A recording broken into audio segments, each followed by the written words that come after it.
Hello and welcome to the Street Crime UK YouTube channel. Please don't forget to like, share, comment and subscribe. Thank you for joining us today. Today we're going to take an in-depth look into the history of the notorious Nottingham city. As the A453 carves its way between the floodplains on either side of Kegworth and Wilford, leading towards the Clifton estate, the first clue that a visitor is about to enter the city with a rich history is the welcome sign, a Robin Hood motif. This is Nottingham, a city where for some the myths are intrinsic and inseparable from reality. A city that feels like a village where everyone seems to know everyone else and the people are not slow to update each other on the latest gossip or fable. Thousands of tourists arrive each year to seek out the legend of Robin Hood. A fable was born from writings some 600 years old and revolves around two characters, the Sheriff of Nottingham and Robin Hood. One cynical, overbearing, authoritarian figure whose aim it is to take the wealth from the rich by violent means if necessary and distribute it to the poor. Nottingham itself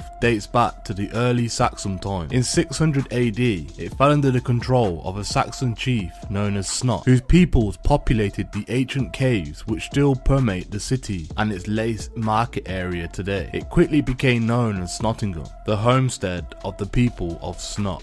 In more recent years, headline writers in London would revive the use of the S and label the gun-plagued city Shottingham. It evolved into a centre first for the manufacture of religious artifacts by the 15th century, and then, by the time of the Industrial Revolution, the River Trent, which runs through the city, was crucial to its development, marking the divide between the northern and southern England. It linked Nottingham with the Potteries to the west and the Humber to the east. It was on the Trent, navigable for some 117 miles, that King Canute purportedly attempted to turn back the tides near Gainsborough in Lincolnshire.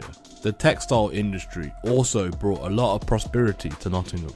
The area's lace making became internationally renowned, and by 1831 the population swelled to 51,000 people. But this rapid expansion also resulted in what was reputed to be the worst slums in the British Empire outside of India, and this in turn led to the riots in 1831. The first reform bill, which sought to end some of the abuses and corruption by the electoral system by giving more people the right to vote, was rejected by the House of Lords, and those living in poverty took up arms and burnt down the sheriff's lair, Nottingham Castle. The castle was then owned by Pompous, an anti-reformist Duke of Newcastle, whose surname still adorns the streets in the nearby park area of the city. The castle bore the brunt of several days of rioting, and it was another 40 years before it received a replacement roof. From the midst of this angry, disposed mass emerged a gang called, rather inappropriately in the circumstances, the Nottingham Lambs, but they were anything but lambs. Originally, the name was applied to early 19th century gangs who fought on behalf of rival political masters, the Yellow Whig Lambs taking on their blue Tory rivals. Eventually, it came to apply to the ale-swinging brutes who followed renowned bare-knuckle fighter William Thompson, commonly known as Bendigo, who became the champion of England in 1839. Such was Bendigo's reputation that Sir Arthur Conan Doyle penned an ode to him entitled Bendigo's Sermon. You didn't know Bendigo? Well, that knocks me out. Who's your board school teacher? What's he been about? Chock-a-block with fairy tales, full of useless cram, and you've never heard of Bendigo, the pride of Nottingham. Bendigo became an icon to the poor of Nottingham as he demolished opponents across the country. He spent spare hours fishing by the Trent. On one occasion, he rescued 3 people from drowning, though he eventually turned to God, preaching fire and brimstone in the streets. He was also a terrible drinker and incorrigible brawler, and frequently appeared before the court. He eventually became a figure of fun, taunted by small children. Bendigo died in 1880, aged 69. After falling downstairs at his home in Beeston. His funeral procession, one of the biggest ever seen in Nottingham, was a mile long, with thousands lining the streets to pay tribute. In Bestwood Park is a small wooden corpse known as Bendigo's Ring, where it is said he fought some of his matches and where his restless spirit lays in wait, ready to extract revenge upon the children who taunted him during his final years. By the beginning of the 20th century, the city population was 240,000, and Nottingham was a major city in commerce. The majestic council house, which looks over the market square, known as Slab Square, was completed in 1928, causing the famous Goose Fair to be moved to its present location on Forest Fields. But by the Second World War, profits to be made from the lace industry were dwindling, and the city began to rely on other industries for employment, such as Raleigh Bike and Players Cigarettes factory, which had been built into the national chain by Jesse, the son of the founder, John Boot. Some of the worst crimes in the city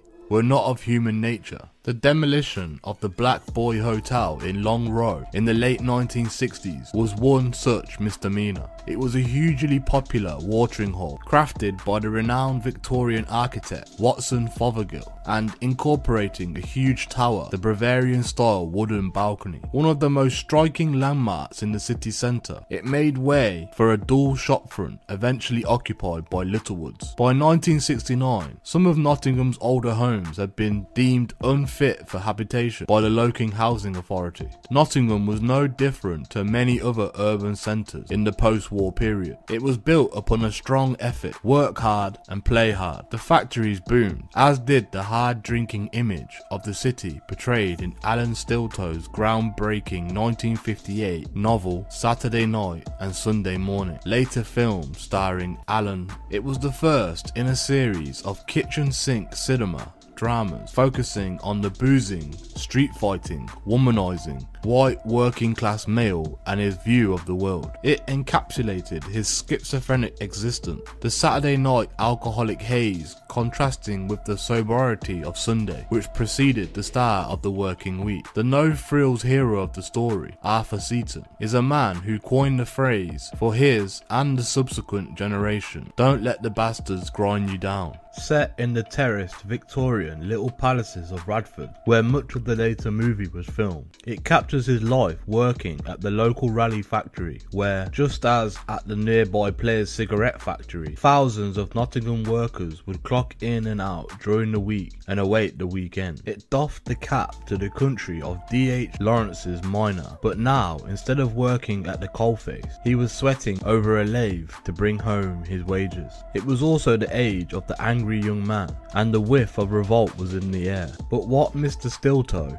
Nottingham, and the rest of the country had missed was that this would realise itself, initially, in antagonism from within the indigenous white working class community towards the communities who had migrated to Britain in the post-war period. After the Second World War, many communities within the British Commonwealth and Europe, which had been allies in the war effort, saw in Britain a chance to throw off the shackles of the old world and embrace a new life in a new country, the mother country. The loss of a large proportion of the young white population of working age during the war created a demand for labour. Among those who took up the challenge and sailed from Jamaica were two brothers, Vincent and Wellesley Robinson. In Nottingham and further afield, they would eventually become known by their respective nicknames, PG Man and Dougie Man. The story of their extended family is a micronism of some of the roots of social and crime problems besetting the Afro-Caribbean community in Britain today. By the late 1950s, many Afro-Caribbean families had made the trip to Britain, but some Caribbean men had already experienced the UK, having been stationed as servicemen, mainly airmen, in the country during the war. They found in Britain a chance of prosperity which was unavailable back home. On the 22nd of June 1948, the steamship SS Empire Windrush docked in Tilbury, Essex, carrying nearly 500 people from Jamaica and Trinidad, some of them ex-servicemen. Though it amounted to a mere trickle of migrants, those who made the transatlantic voyage were pioneers, setting in motion a myriad of social change in post-war Britain. Steve Mitchell, a former serviceman and passenger on the Windrush, later described the alienation that he and other male Afro-Caribbeans encountered when they reached the British cities. People just took their chance, he told radio journalist Alan Dean. I suppose what was the biggest stumbling block to them was being refused accommodation in houses that had vacancies. You could see notices in the windows. They had vacancies, and as soon as they ring the bell or knock the door, they would shut the door in their face. This was the mother country, and they expected it to be motherly to them. However, they were disappointed. All I had was a bit of clothing, nothing else. I landed with £5, no tools, nothing else. A couple of suits, a few shirts, no overcoat, no nothing. I wasn't prepared for the cold weather. I was given a little job, pick and shoveling, to fortify myself for the winter to come. So in that sense, I was very lucky. Mr. Mitchell described another integration problem which would later lead to Britain's first major race riot. Black men meeting white women at dances. There were a lot of white women who would willingly dance with you. Black fellas never had no problem getting white women. It was the men who were making all the problems. You'd go to dances and very few women would refuse to dance with you. With Britain being so ill prepared for integration, it was this tension between the white working class male, portrayed in Saturday Night, Sunday Morning, and the new immigrants from the Afro-Caribbean, which led on the 23rd of August 1958 outbreak of sustained violence in the St. Anne's area. There were two different stories about what sparked the riots that night, but both involved the perception that a black man should not be with a white woman. There were two accounts, said the late Eric Irons, who became Nottingham's first black magistrate in 1962. One story was that a West Indian was in the pub chatting up a white young lady, and when she left the premises, he was assaulted. The other was that someone insulted a West Indian man while out with his white girlfriend. I think the police and everybody were shocked by the speed and the ferocity of the West Indian response. At 10:20 PM, police received a 999 call from a pub in the St. Anne's, Wells Road, after a black man was severely beaten by several youths with his own walking stick. Hours later, the city was recovering from the devastation caused by more than 1,000 young men, mostly teddy boys and West Indian males, going on the rampage. As running street battles continued throughout the night, young men were bottled, beaten, and in several cases, men, mostly white males, were stabbed. The whole place was like a slaughterhouse, said the Nottingham Evening Post. It was clearly an overstatement, yet it captured the feeling of shock that the whole city felt. The following weekend, a larger crowd of 4,000 gathered in the St. Anne's, Wells Road area, but the Afro-Caribbean males stayed away.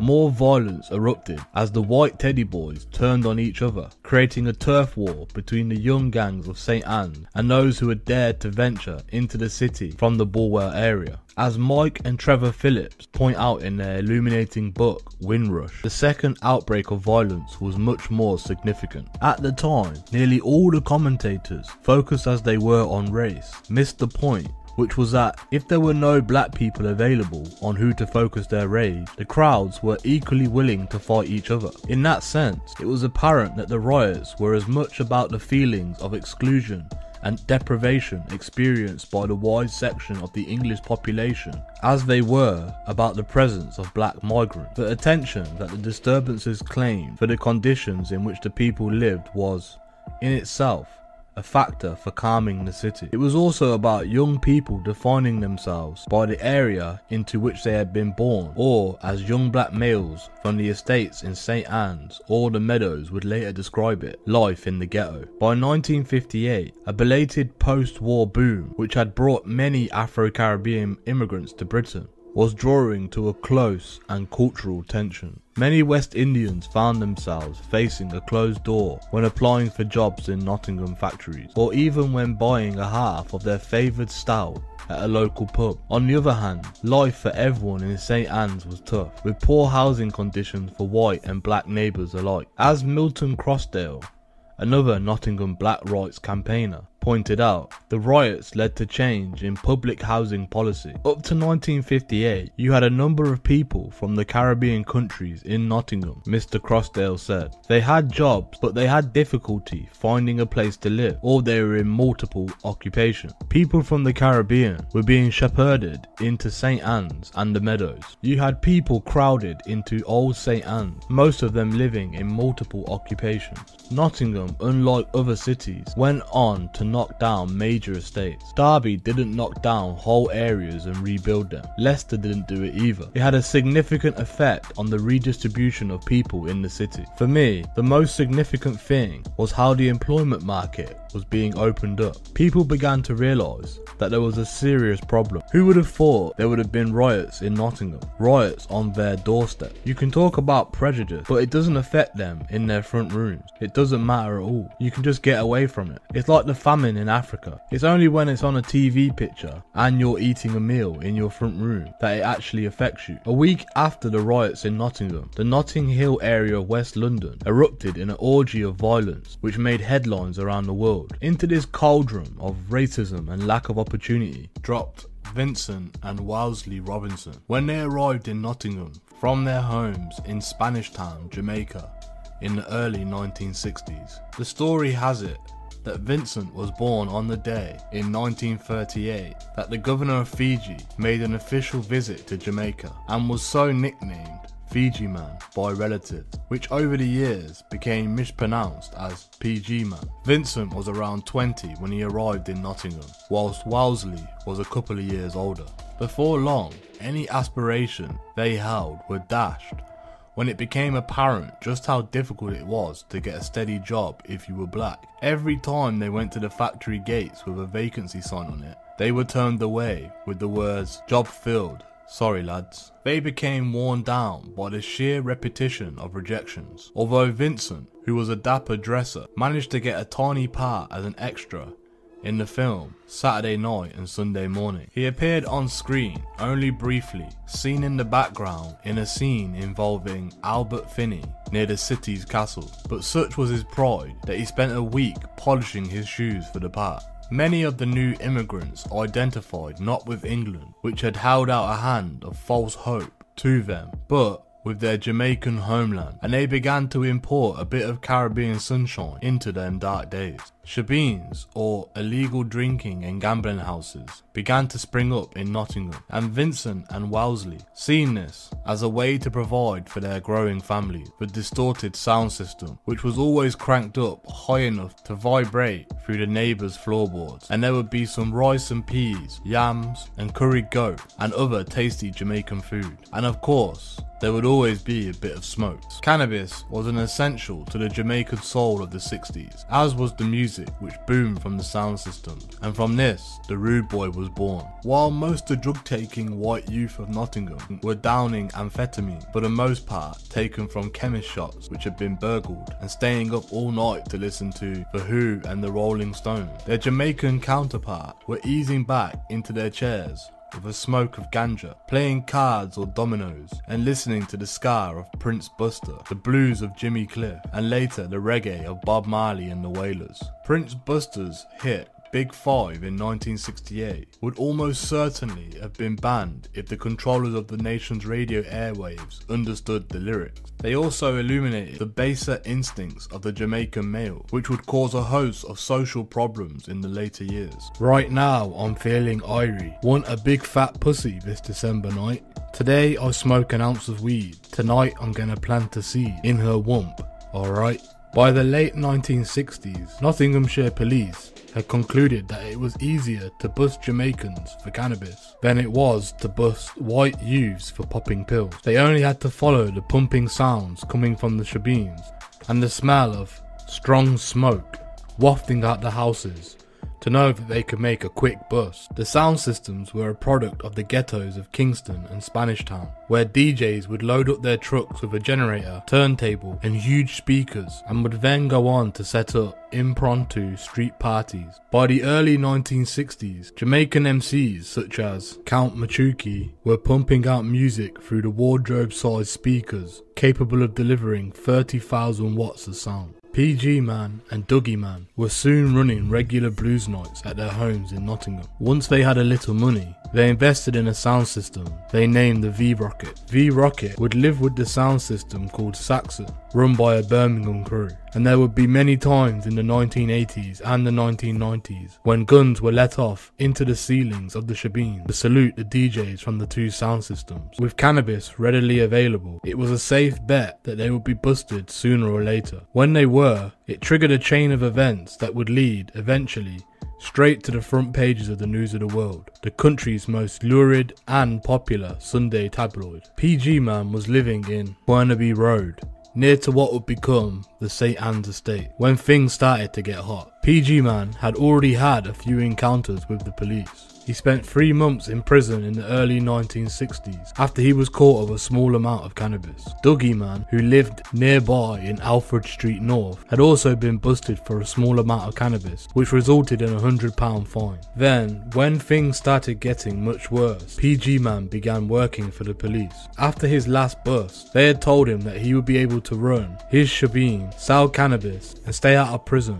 if he started informing on his friends and family. Police raids started to occur on a regular basis, and PG Man's friends and neighbours all told the same story. Drugs were being planted, and they were nothing to do with them. There were people like Keith Ansel McLean, nicknamed P-Son, whose home in Truman Street was raided in September 1968 for a small amount of drugs. PG Man testified against him in court for the prosecution, saying that he got the drugs from him, and P-Son went to prison for 12 months. In the end, even Dougie Man was busted, despite his daughter Elaine claiming she had spotted police planting the drugs on top of the radio. The courts did not believe he was an innocent man. Dougie Man faced a 3-year prison sentence, and it became apparent to everyone that mattered that PG Man was in fact working for the police. By now, he had acquired another nickname, Judas. Yet, he was sick with remorse that he had sold his own brother down the river to save his own skin, and vowed to get his revenge on the cops who, he felt, had forced him into a corner. Dougie Man went to London to see if he could get a gun and planned to come back up and use it on the officers who he felt had used him. But one of PG Man's friends, Adam Foster, had a better idea. He knew a News of the World journalist, Simon Regan, and was sure that he could expose what had been going on and hurt the police officers on PG Man's back without resorting to violence. Mr. Regan listened to PG Man's woes as he detailed the troubles of a black man living in a white man's world. Then he set PG Man up with several job interviews in the Nottingham area, including at the Players Cigarette Factory. He then watched how each job vacancy disappeared once PG Man showed his face for an interview. Altogether, he was turned away for more than 40 vacancies. Next, Mr. Regan moved on to PG Man's story of planting drugs on his neighbours for the police. By the summer of 1969, Mr. Regan had a wealth of covert tapes which he believed were enough to show that certain police officers had acted corruptly. They apparently included PG Man going into the police station, being given cannabis, and then arranging to call the police once he had been able to plant it. In August 1969, the country's biggest selling newspaper ran a story under the headline, "Police Plot to Plant Drugs." It detailed in full PG Man's allegations and caused a sensation. The tapes landed on the desk of the then Home Secretary, James Callaghan, who had helped draft the Race Relations Act of 1968. Mr. Callaghan wasted no time in appointing a senior officer from Manchester and Salford Constabulary to investigate. The officers listened to the tape, interviewed PG Man and many of his friends and associates, and believed what they had to tell. The inquiry sent shockwaves through the corridors of Nottinghamshire police, and 3 officers were charged of conspiring to pervert the course of justice. PG Man was a cock-a-hoop, as were his relatives and friends. The officers went on trial at Nottingham Crown Court in October 1970. Opening the prosecution case, Cyril Salmon QC told the jury that they were about to hear a saga of corruption, which revolved around Jamaican immigrants being bullied, coerced and intimidated by the police officers into giving false evidence against family and friends. Police officers, he said, had threatened to arrest and prosecute Jamaican males who refused to become informants, and had turned a blind eye to illegal activities of others involved in prostitution and shebeens on the basis that they had become informants and had given drugs to others to plant on their targets. However, the jury was to be denied access to the damaging tapes made by Simon Regan and PG Man. The judge, Mr. Justice Kilner Brown, decided that there was no proof that the voices on the tapes belonged to the police officers and had ruled them inadmissible. The jury then heard witness after witness describe how police had coerced them into informing after their homes were raided by officers who were looking for drugs. They included Victor Speck Brown, who was arrested over non-payment of a fine and sent to prison for 10 weeks. He told the court, "A Vice Squad officer said to me, 'Tell us about anyone who's selling cannabis and you will walk, otherwise you're going to prison.'" Seymour Oliver said the police had planted cannabis on him as well. Then it was 32-year-old PG Man's turn. He described how he had been forced to write a statement implicating Arsenal P's son McLean into dealing cannabis, resulting in Mr. McLean being jailed for a year. He said the police had told him, "Vincent, you can continue to deal cannabis and run your shebeen if you inform on other Jamaicans." The witnesses went on and on, all telling broadly the same story, but sometimes there were inconsistencies in their testimony, which were then pounced on by the defence barristers. An all-white jury found it difficult to follow the Jamaican accent. After only 38 of the planned 87 witnesses for prosecution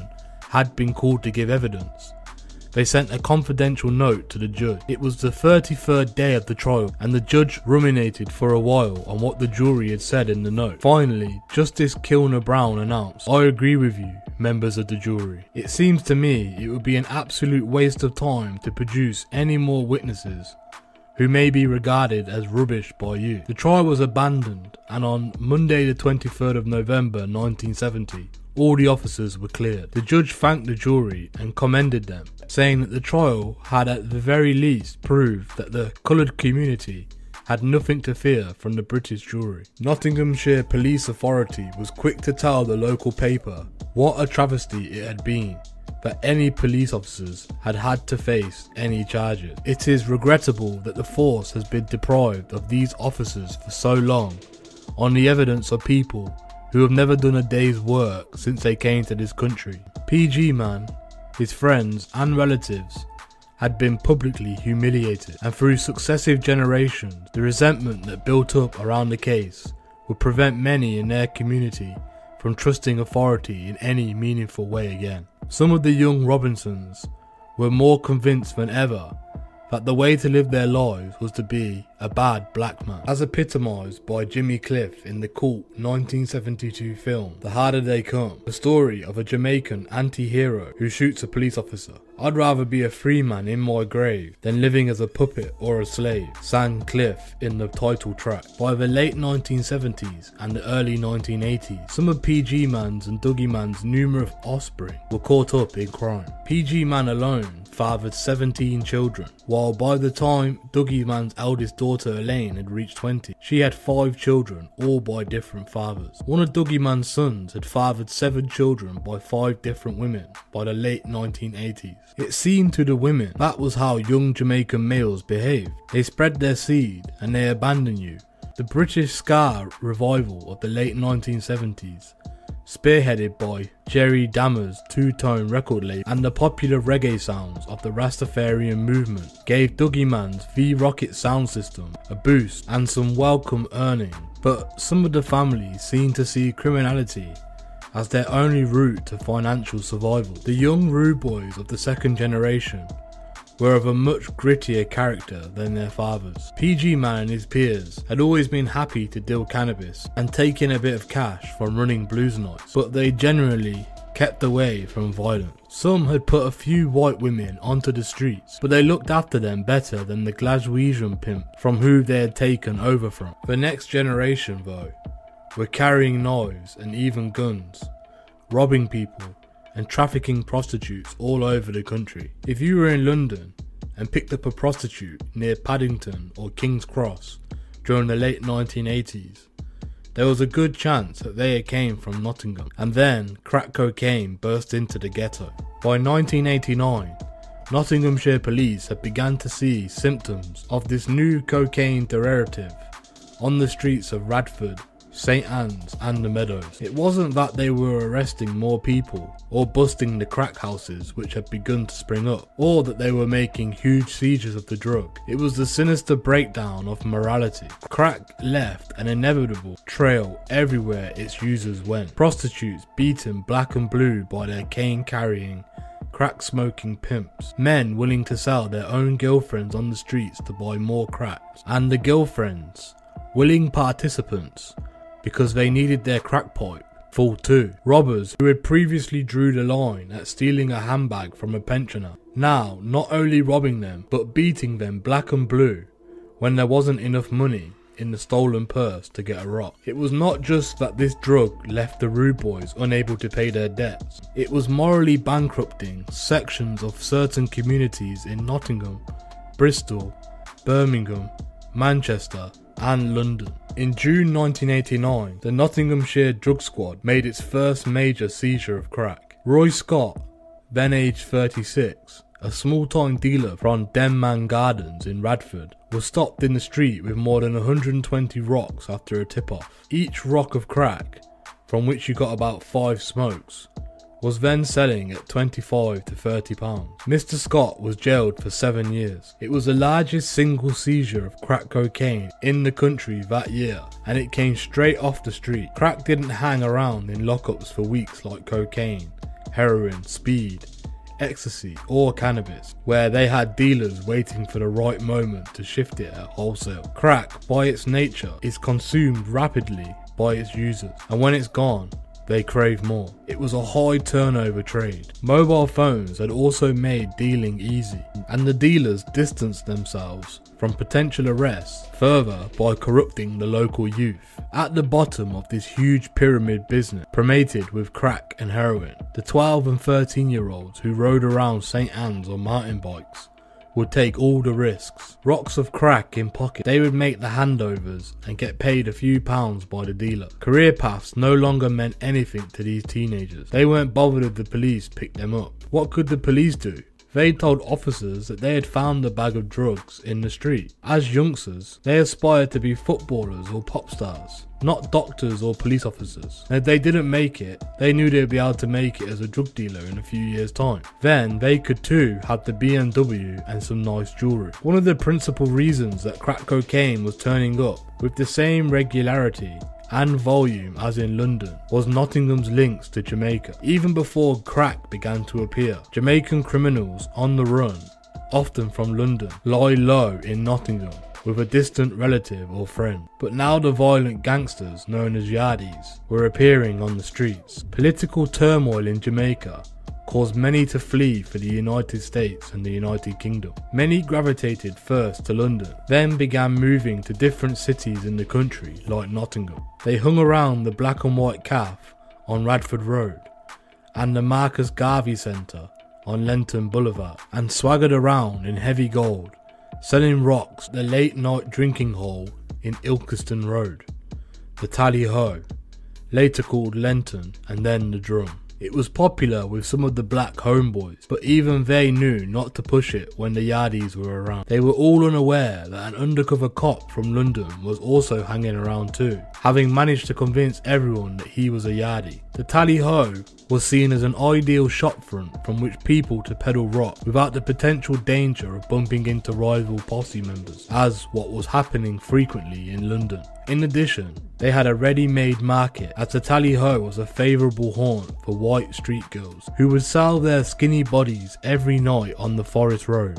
of a few rocks of crack. Politically and socially, Jamaica was going through torrid times. The peaceful movement of Rastafarianism, led by Bob Marley, masked deep troubles. Corrupt politicians working for the two main political parties, the People's National Party, known as the PNP, and the Jamaican Labour Party, the JLP, were recruiting crack dealers from the ghettos of Kingston and Spanish Town at an alarming rate. These politicians needed the fear of Yardis brought to enforce their will and keep the lid on their own criminal activities. This was complicated further by the fact that Jamaica had become a stop-off point in the shipment of cocaine from South America to the United States. Someone on the island had discovered that if you boiled down the cocaine with some baking soda in a pan, you could remove the impurities and create a hard rock which, if smoked,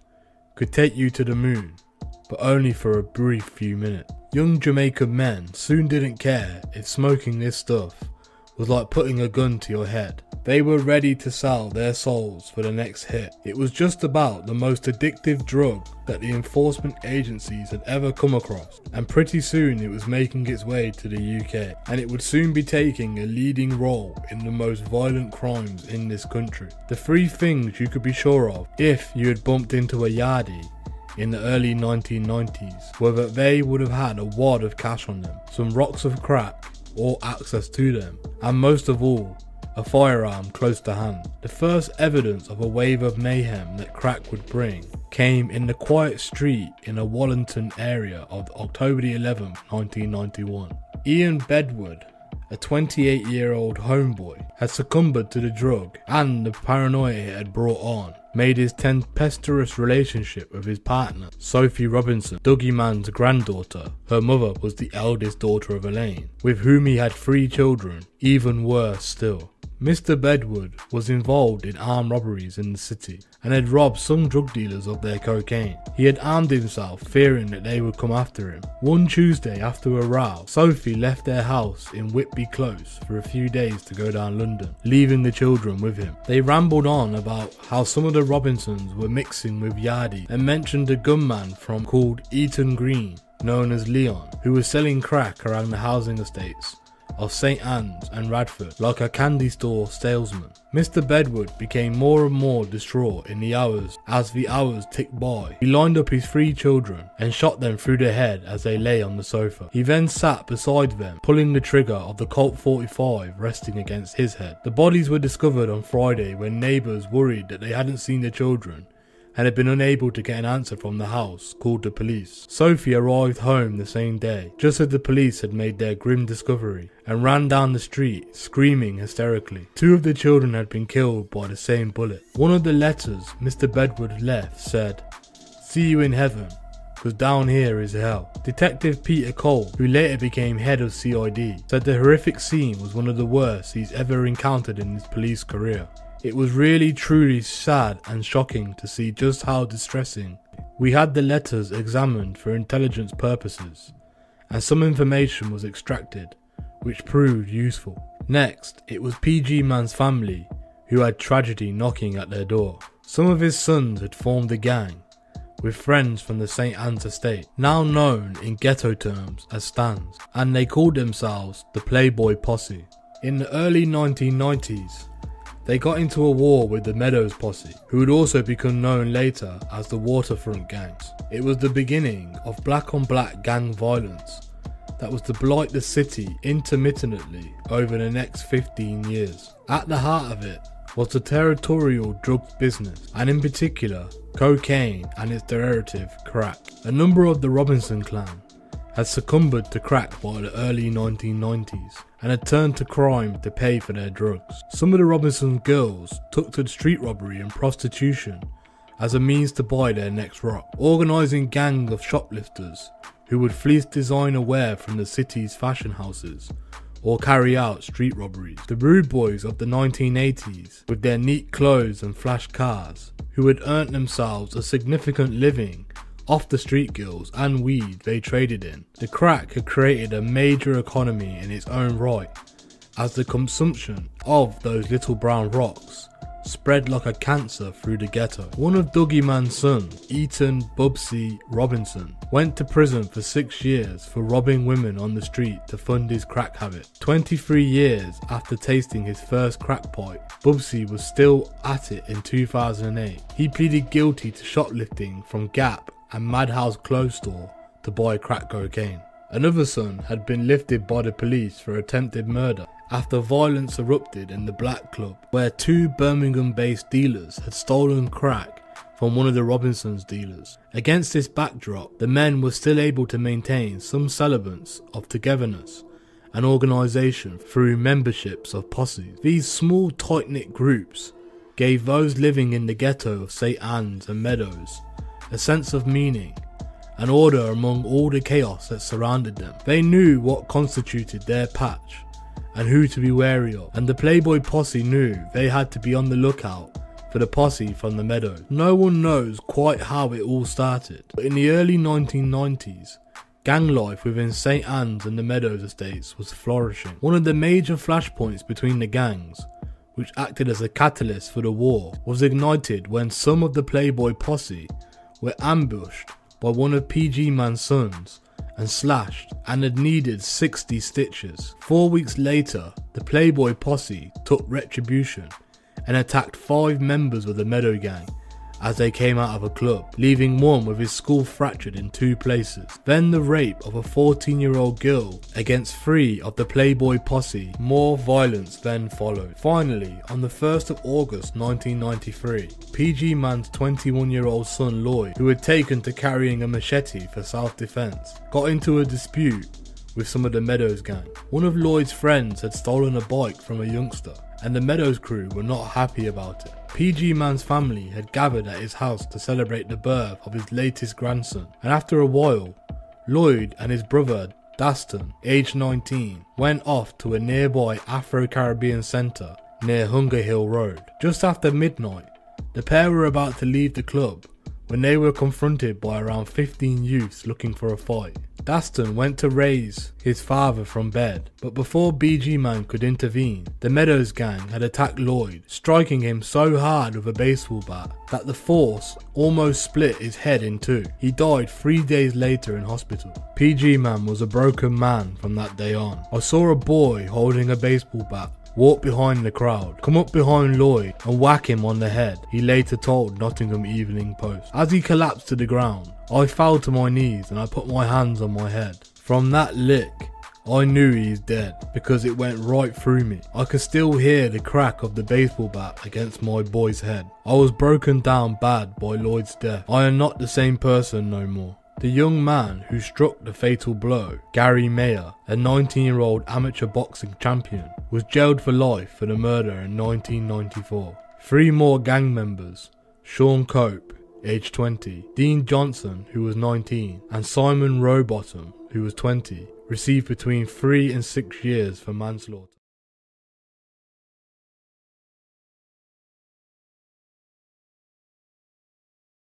In the early hours of the 30th of May 1993, a blues party was well underway in a disused warehouse in the Ashford Street of St Anne's. Among those who had been forewarned about the event was the yardie Ethan Green. Mr. Green had fled to the UK to escape an attempted murder charge in Jamaica and to elude fellow yardies who had scores to settle. By the age of 12, he had left school in downtown Kingston and was mixed in with gangsters who had affiliations with the PMP. They ran areas of the city with the help of corrupt politicians and policemen. By the time of the 1980s elections in Jamaica, the criminal gangs were emerging almost seamlessly. Mr. Green was at the vortex of it, now a gunman doing the bidding of corrupt PMP leaders who wanted to take down rivals working for the JLP. Mr. Green became part of the Tel Aviv crew, named after a slum in the area of Kingston where he was brought up. These were government housing projects built around yards, hence the name Yardie. The Tel Aviv crew was divided into a number of posses or gangs. This included the Rapid Posse, the Kremlin Posse and the Desert Posse, to which Green belonged to during the 1980s. Before the decade was over, he had been involved in a number of murders, which he would later confess to, spent 4 years in prison, and had been arrested for multiple crimes from murder to armed robbery. Reluctance on the part of the witnesses to come forward shielded him from several life sentences in Jamaica. In 1991, awaiting trial for a shooting, he jumped bail, booked a flight to the UK, and walked through immigration to begin what he hoped would be a new, prosperous life. Mr. Green was a dangerous man who was known to use a firearm at the slightest provocation. He became a frequent visitor to Nottingham from London and was soon known to the police. Nottinghamshire Police Intelligence picked up the information that Mr. Green was selling crack cocaine in the city. His name had cropped up in a few letters written by Ian Bedward, which were seized by the police. In fact, Mr. Green was the only one of a small but growing number of yardies branching out from the capital and selling drugs in major cities like Bristol, Manchester, Birmingham and Liverpool. According to testimony at a later court trial, two brothers from Birmingham who had recently fallen out with the Robinsons in an apparent turf rivalry were expected at a blues party, which began on the night of the 29th of May. Police suspected these brothers were ferrying large amounts of cocaine into Nottingham. At a party 2 weeks earlier, two of the Robinson clan, Peter and Ricky, Dougie Mann's grandsons, had been severely beaten up. Another of the family, Leslie, who was working as a clerk at a law firm, would later become the main organiser for the Nottingham Afro-Caribbean Carnival. He had his car torched in an attack police believe was linked to the feud. Ethan Green, who had been partying at the Marcus Garvey Centre in Nottingham the same night with some yardy friends, had also been dissed by some locals. One of them had saluted Asher's sound coming from the speakers with a volley of gunfire into the ceiling, which had almost deafened one of Mr. Green's associate, Rowan Bumpy Thomas. And Bumpy wasn't happy about it at all. By 3:30 AM, Ashforth's street party was in full swing, with around 200 punters enjoying heavy bass sounds from the booming speakers. Then chaos erupted. 5 men, one dressed in a bandana brandishing a Luger pistol, 2 others with handguns and another with a shotgun, burst into the building and switched on the lights. The music ground to a halt. The silence was broken by 2 blasts as the shotgun was fired into the ceiling by one of the raiders. Next, they began to strip customers of their money and jewellery. Their leader, Ethan Green, brandished his Luger in the face of a number of men who were present, taking interest in one in particular, Michael Johnson, who had refused to hand over anything and had made his dash to the exit. Mr. Green took aim and fired. The bullet missed Mr. Johnson and instead hit 20-year-old Liebert Bubbler Henry in the foot. 2 other men who refused to take this disrespect without a fight were beaten up by Mr. Green. "We are the Seek and Destroy posse,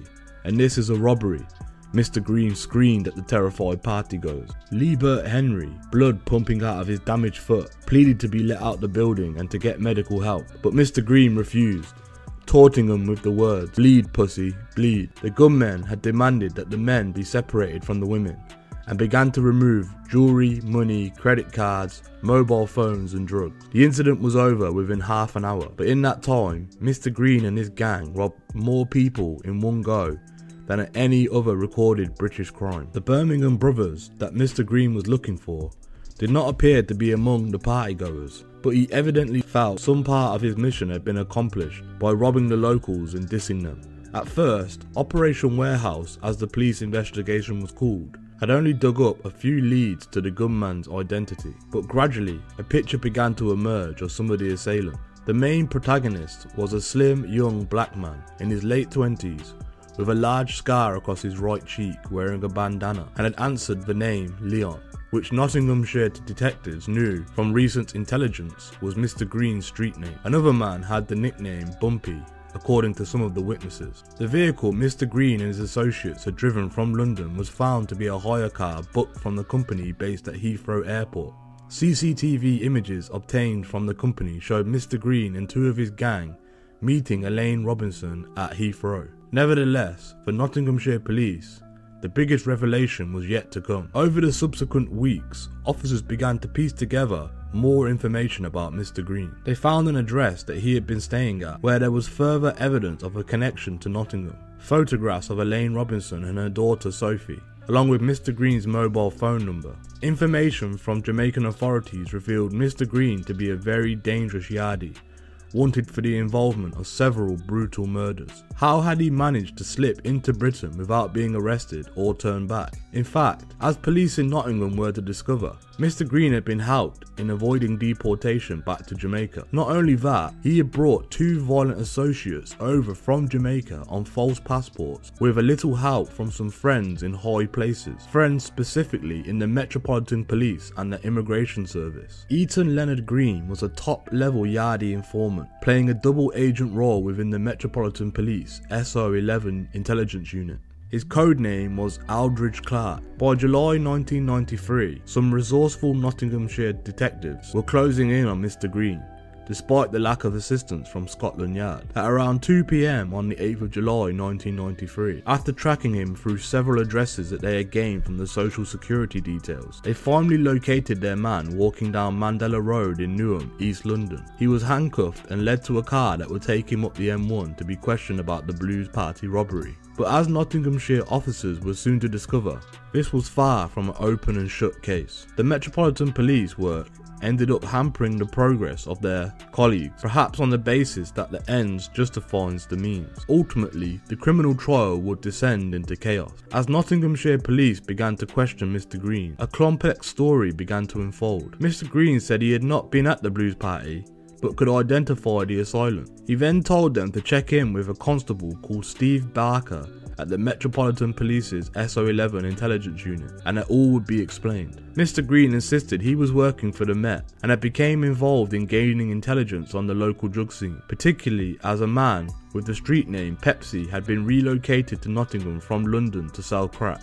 Pepsi was supposedly one of the leaders of the Tel Aviv crew based in Kingston, Jamaica. The Nottinghamshire detectives were highly skeptical. Nevertheless, they would have to check out the story before they could carry on with any questioning, particularly as the repercussions could prevent them from charging him for the offences he was being suspected of in Nottingham. What they began to uncover though, with a little help from the Met, was that Mr. Green and two other men believed to be involved in the robbery, Rohan Colonel Bumpy Thomas and Cecile Thomas, were actively being shielded by Scotland Yard detectives because of their valuable information as informant. Indeed, Mr. Green had been deemed so important to the Yard that he was given an A-grade informant tag, denoting an agent whose information was prized at the highest level. He had his own code name to prevent his identification, a specialist hander who would meet him at pre-arranged secret locations to pay him and debrief him, and a 2-year history of providing top intelligence on Yardies deprived inner city areas. He was, in fact, Scotland Yard's most prized asset in a battle against an unpredictable Yardie gangster. Perhaps the Met thought that Mr. Green was an asset worth sticking your neck out for,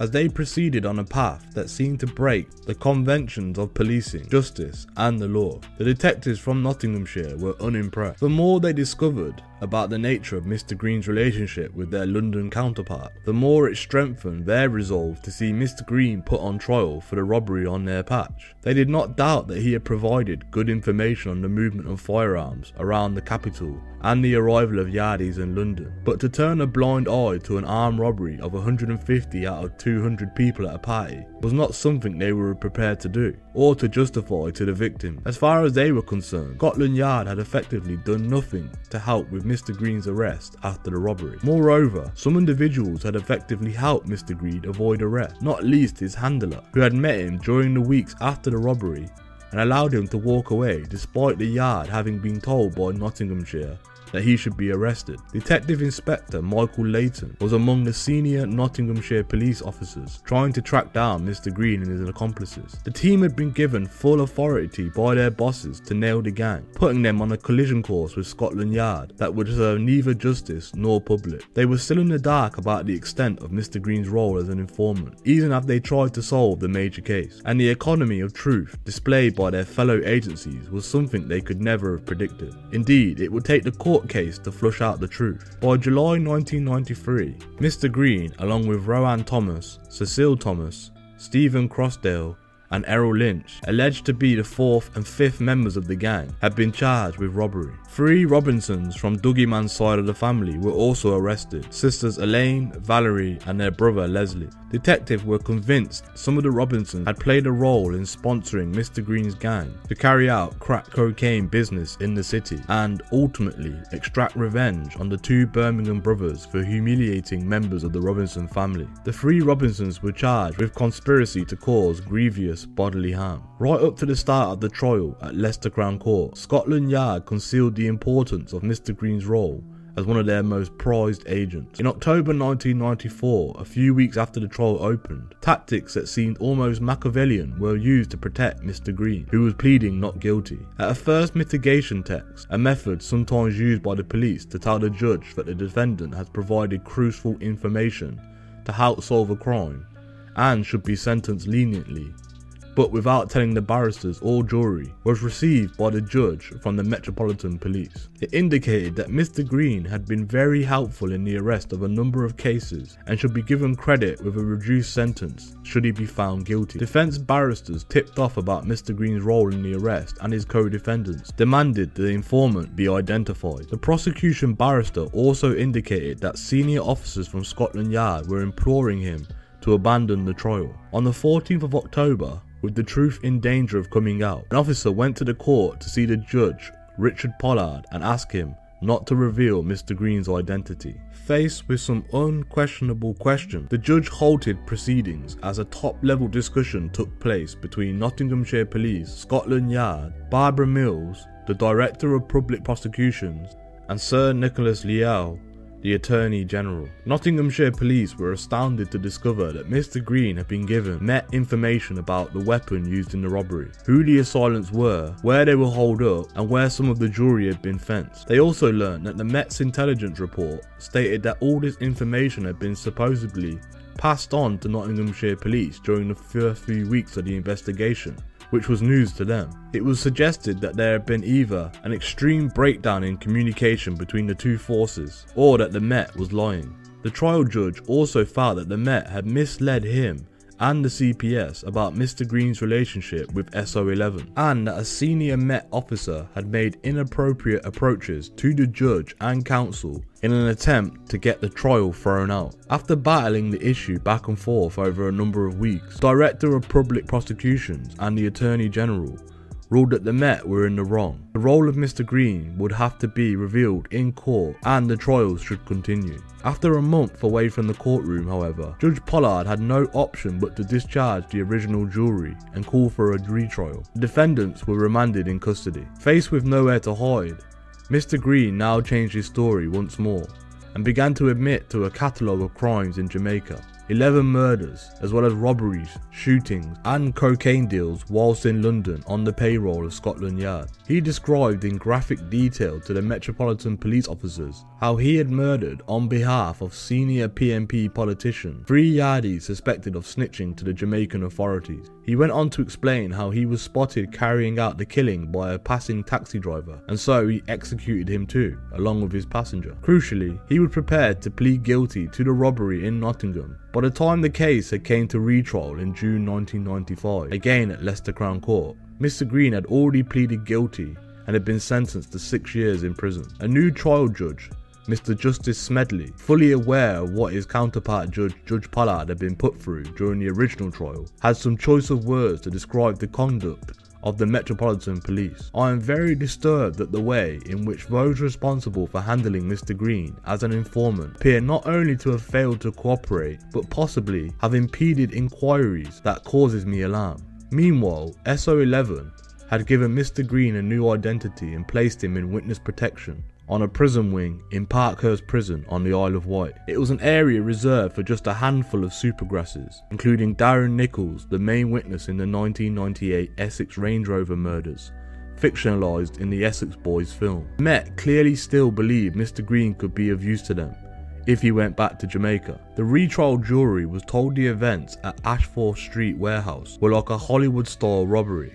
Barristers for the Robinson trio argued forcibly that their clients knew of no bad blood between them and the 2 Birmingham brothers, and that the gang was simply doing what all yardie gangs do at blues nights: rob fellow partygoers. By the end of the retrial, the jury was unconvinced that any of the Robinson family had been involved in a conspiracy to commit violence against anyone at the party, though it was clear from CCTV images at Heathrow that Elaine Robinson knew Mr. Green well, and that a phone linked to her sister, Valerie, had been used to contact Mr. Green right up until the minute the robbery was taking place. All the Robinsons were cleared of the GBH conspiracy charge. The alleged gang members did not fare so well. Rohan Colonel Bumpy Thomas was convicted along with Stephen Crossdale. Cecile Thomas and Errol Lynch were cleared but deported back to Jamaica. Mr. Crossdale was eventually cleared on appeal, and Mr. Thomas, who had been faced with a 14-year sentence, had some of his convictions quashed as a result of an appeal, which ruled that Mr. Green's evidence could not be relied upon.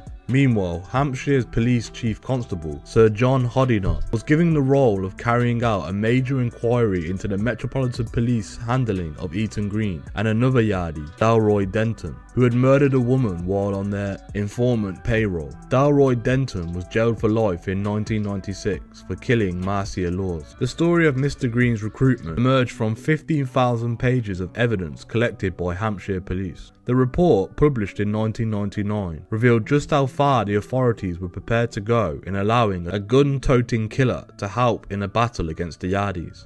Mr. Green had arrived on British soil in February 1991 and quickly immersed himself in the yardie hotspots of Brixton and Hackney, where he found former associates from Jamaica doing roaring trade in the crack cocaine business and robberies. By the 21st of May, he had been arrested for traffic offences by a young constable, Stephen Barker. Following a 1 AM chat with Mr. Barker in Brixton police station, Mr. Green took the only available option to avoid extradition back to Jamaica. He turned into a grass. Over the next 2 years, he was able to provide detailed information to Mr. Barker of murders and robberies in London, New York and Jamaica, the traffic of cocaine and firearms into the UK, and the movement of yardies through immigration desks in the UK and the United States. He was paid up to £1,000 a time for the 170 detailed reports that he gave to Mr. Barker. Through their sheer scale meant that they were able to rarely rely on the resources to act upon them. But all this time, Mr. Green was himself dealing in cocaine and robbing other dealers, with a firearm by his side almost everywhere that he went. Everybody carries a gun in Jamaica, so we do the same in England, he told detectives who would later question him. Sometimes we whip it out and shoot up the roof. We're just saluting the music.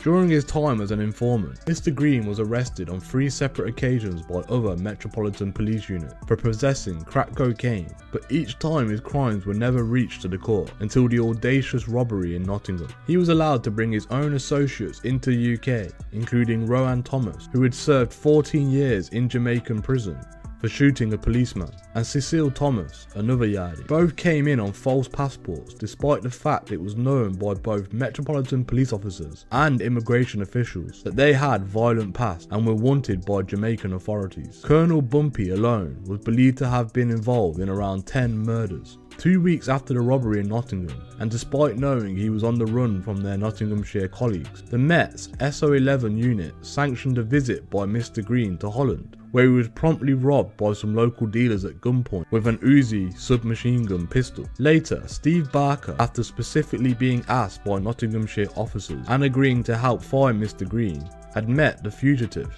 Whatever was said during the meeting, Mr. Barker did not arrest his informant and had allowed him to walk off. Sir John's report, which went to the Crown Prosecution Service, stopped short of recommending criminal charges being brought against police and the immigration officers involved in handling the yardie informers, including Mr. Green, even though there seemed to have been a possible breach of the Immigration Act. To prove a misconduct charge, deliberate failure or willful neglect would have to have been shown. What did result from the report, however, were the sweeping changes in which informants were being handled by all law enforcement agencies. The recommendations resulted in a new regulation of the Investigatory Powers Act, RIPA, of 2000, which specifies a large number of rules to be followed during the handling of a human covert resources. Not least, those recruiting informants should be kept away from those handling informants, and that the informants themselves would have to sign a far-reaching contract which laid them open to prosecution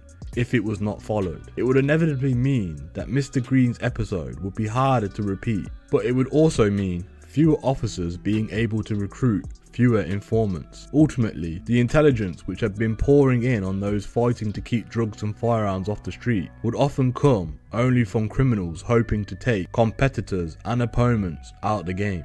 Officers became reluctant to handle informants, fearing they could be prosecuted themselves if snitches ran riot, as Eaton Green had done. By 1997, Mr. Green, still in his cell on the Isle of Wight, was fighting a deportation application from Nottinghamshire police. He was already 18 months past the time when he could have been freed from his 6-year sentence, but found the cell walls at Parkhurst even more inviting than the freedom of the streets. His lawyer argued that a very senior police officer from the Met had promised Mr. Green, his wife, a British citizen, and his mother protection for the rest of his life, and that if he was sent back to Jamaica, it would be sending him to a certain death. as his status as an informant was well known due to media coverage of his case. This time, the Home Office was not prepared to play ball with Mr. Green, and the Home Secretary, Jack Straw, took the personal decision to rubber stamp the deportation order.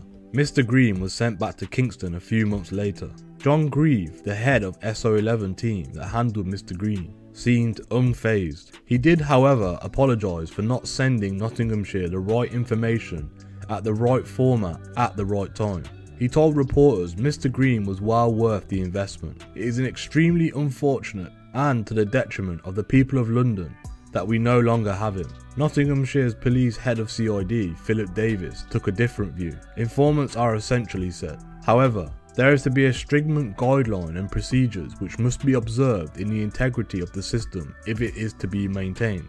No doubt his officers wouldn't disagree with the sentiments of using informants like Mr. Green in an ongoing battle against seemingly impenetrable problems such as yardie gangs. After all, they have used many such informants themselves. In February 2006, a man whose identity they protected as a witness in a murder case, Trinidadian Trevon Thomas, shot and seriously injured one of their own officers, Rachel Baum, as she investigated a burglary in Lenton. What angered Nottinghamshire police was that their Scotland Yard counterparts had failed to control their source, and then, when presented with an unpalatable truth, tried to protect his identity and had stalled their work to arrest him by withholding information. The fallout led to poor relations between the two forces for years. It also led to tensions between local police and the victims of the Blue Party robbery, who felt that Nottinghamshire and the Met were using the black community as pawns in a game against each other. For Eton Green, it was to be, predictably, perhaps, a short-lived existence in Jamaica. On the 20th of April 2005, police were directed to his Mitsubishi car close to a central sorting office in Kingston.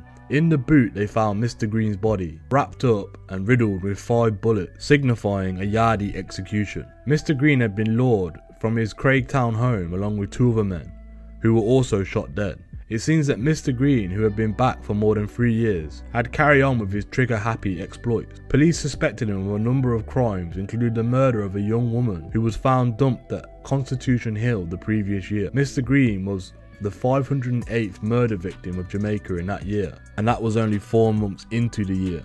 He was 37, having passed the average lifespan of a yardie criminal by some 5 years. The scale of the death toll demonstrated just how cheap life was in Jamaica. The ripple effect seen in Britain with yardies like Mr. Green and his associates carried on with a cut-price attitude towards life. By the turn of the century, black-on-black violence had become an everyday occurrence in Nottingham, London, Bristol, Manchester and Birmingham. The difference was the crimes were being committed by a new generation of criminals, so-called homeboys, born and bred into British life, who were now setting up their own posses, rapping in patois, dripping in gold jewellery, and carrying very big guns.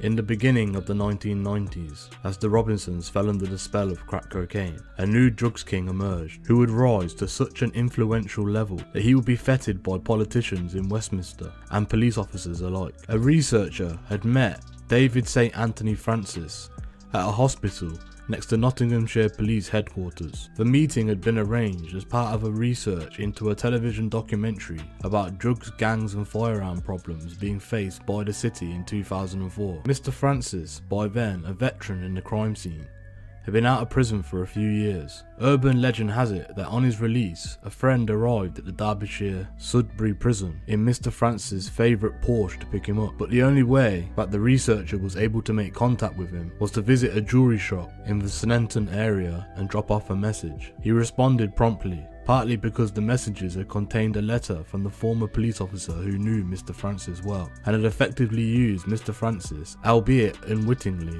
as an informant. He arranged to meet the researcher at the private Nottingham Park Hospital, and he was undergoing treatment for diabetes. The hospital is just a stone's throw away from the police headquarters at Sherwood Lodge, a place Mr. Francis was very familiar with. He was not at the hospital when he arrived, but shortly afterwards, a phone call came through. He apologised. "I'm down at the Ferrari dealership having a look at a car. but I won't be long. The researcher thought it was some kind of joke, but then, while he was having a coffee in the hospital's cafeteria, a car pulled up. It was a brand new Bentley. From the driver's side, a bulky white man in his late 50s, who looked a bit like a bouncer, got out. But there was a pause for a few minutes, and Mr. Francis appeared, stepping almost regally out of the passenger door. It transpired that it was his own vehicle, and the Bentley dealership had provided him with a driver for the day so that he could browse some new cars down at the Ferrari showroom. After waiting a few minutes for him to make his way into the building, everyone made their way down to his room. The 41-year-old Mr. Francis, bespectacled and with long dreaded hair, lay himself on the hospital bed, kitted out with his own Versace bedspread, ready to hold court. He was keen to give away very little, but gave off a kind of special charm which you couldn't help but admire. It's been said that you can't get a much better description of him than that was given by investigative journalist Nick Davis in his book, Dark Heart. Dave positively breathes money, wrote Mr. Davis. He wears diamond in his gold teeth. They have been drilled into the enamel by specialist dentists. Half a dozen sparkling advertisements for his success in life. When Dave smiles, the rest of the world sees his wealth winking back at them. In his ear, he has another diamond. On his wrist, he wears a heavy gold Rolex with diamond studs all around it, which he says cost him about 30 grand. There was gold around his neck, more gold around his wrists. When it was put to Mr. Francis about the media coverage, and in particular Mr. Davies' book, in which he prominently features, he said, "It's just as well I'm not the sort of person to bear a grudge, eh?" When the subject was raised about people wanting to do a documentary with him, he was less than enthusiastic. "Why would I want to do that? There's nothing in it for me. My days of all that, meaning crime, are over. I'm a grandfather now. I'm just getting on with things at the shop and keeping out of trouble." The researcher was interested in his views on white criminals, particularly as the vacuum created by his own arrest and conviction for supplying heroin had been filled by a mob known as the Bestwood Cartel, and signs were that the police were about to bring them down. "It's taken them long enough," he said. "I mean, do you think they would have got away with it for so long if they had been black? That's Nottingham police for you. I'm black, so they make me out to be this big dealer. I'm just another black guy dealing drugs to them." Mr. Francis was always quick to play the race card. When the subject was raised of his friend who had been forced to quit a high-profile job because of allegations of impropriety, he said, "Oh well, you see, he's got his troubles now just because he was trying to help out a few brothers. Don't tell me it's not because he's black." The fact was, as the researcher was to discover, that Dave Francis had done more damage to the black community in Nottingham than possibly any other individual. He grew up in Arnold, in a leafy suburb in the north of the city. By the time he was 14, he had already come to the attention of the police for handling stolen goods. He was, as a youth, very much feared at school, taking on pupils much older than him in the playground, and often leaving them bruised and battered. By the time he was a young man, he was beating up hardened thugs twice his age. The playground fights didn't always go his way though.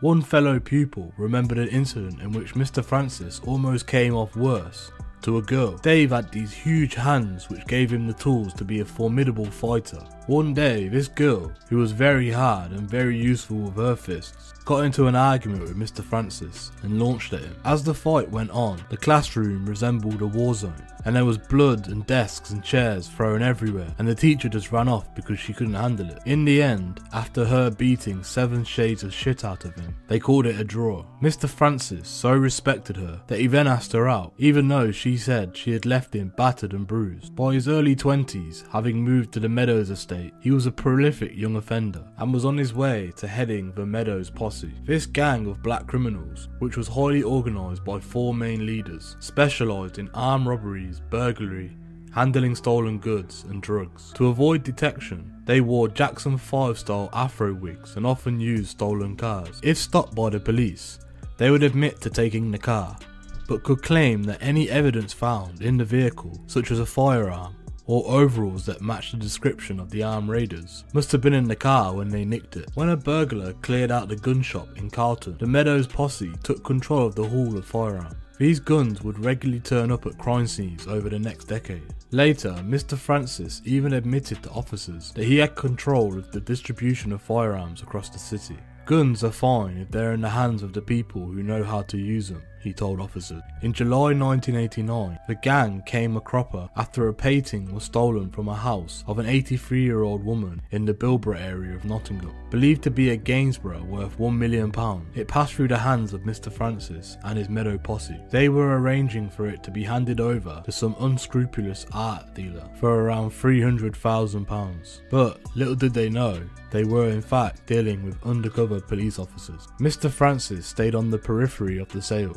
and let two other Meadows posse main men, Tony Slacks and Alvin Henry, arrange it. Mr. Slacks met the dealers, who included an undercover police officer and the police informant, at the city's Albany Hotel, and said he was willing to sell the painting for a discount price. It had been almost a year since the burglary, and the posse were keen to shift it. Mr. Slacks and Mr. Henry arranged to meet the art dealer himself at Gangsters Airport near Radford in Nottinghamshire, where the exchange would take place. An undercover officer flew up from London in a light aircraft. While the Meadows gang had no inkling that they were dealing with an undercover officer, the police were also unaware that the gang had planned to rip them off. Mr. Henry and Mr. Slacks were armed with sawn-off shotguns and had brought up flex to tie up their victims. When it came to the exchange, Mr. Slacks became suspicious and asked to see the money again. Then he realised it was a setup. "We're both playing the same game," he told the undercover officer. "That's not the money. I was going to rip you off, but you're doing the same thing." The incident descended into chaos as police moved in to arrest Mr. Slacks and Mr. Henry. Mr. Slacks was apprehended as he tried to run off, but Mr. Henry threatened to shoot some of the unarmed officers and managed to escape. He was arrested a few days later. Despite feeling he had been fitted up, Mr. Slacks was given 12 years for his part in the crime, which included possession of 2 firearms. Mr. Henry was cleared of conspiracy to rob, but convicted of firearms offences and sentenced to 3 years. The painting turned out to be a fake and was probably worth just a few £100s. The case dealt to be a severe blow to the Meadows gang,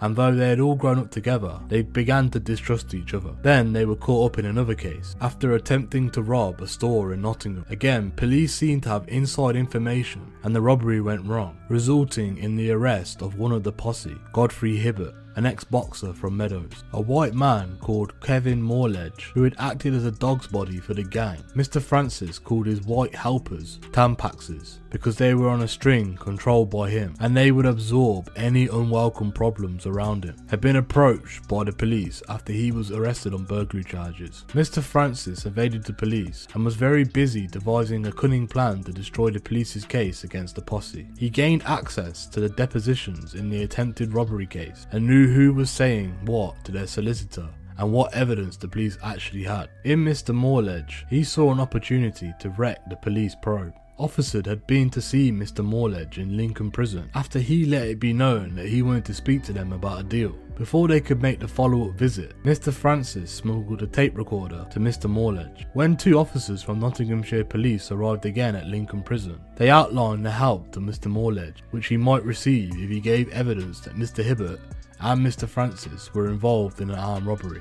Mr. Morledge secretly taped the conversation and then got the tape out to Mr. Francis, who edited the recording to make the case against the detectives even more damning. By the time the case came to trial in December 1989, Mr. Morledge was claiming the police had tried to get him to make a false confession in return for immunity against prosecution. The judge at Nottingham Crown Court dismissed the jury and then heard in closed sessions about the tape recordings, though the police denied making the offers and said that the tape should be scrutinised forensically to see if it had been tampered with. The judge said he had little to no option to dismiss the case against both Mr. Hibbert and Mr. Morledge. 5 years later, Mr. Morledge received £10,000 from Nottinghamshire police as compensation. Dave Francis was once again safe, and as Mr. Hibbert had ended up going to prison anyway after being convicted of a separate drugs offence, could now crown himself king of the Meadows posse in his own right. But the fact was, by 1991, there was no Meadows posse left,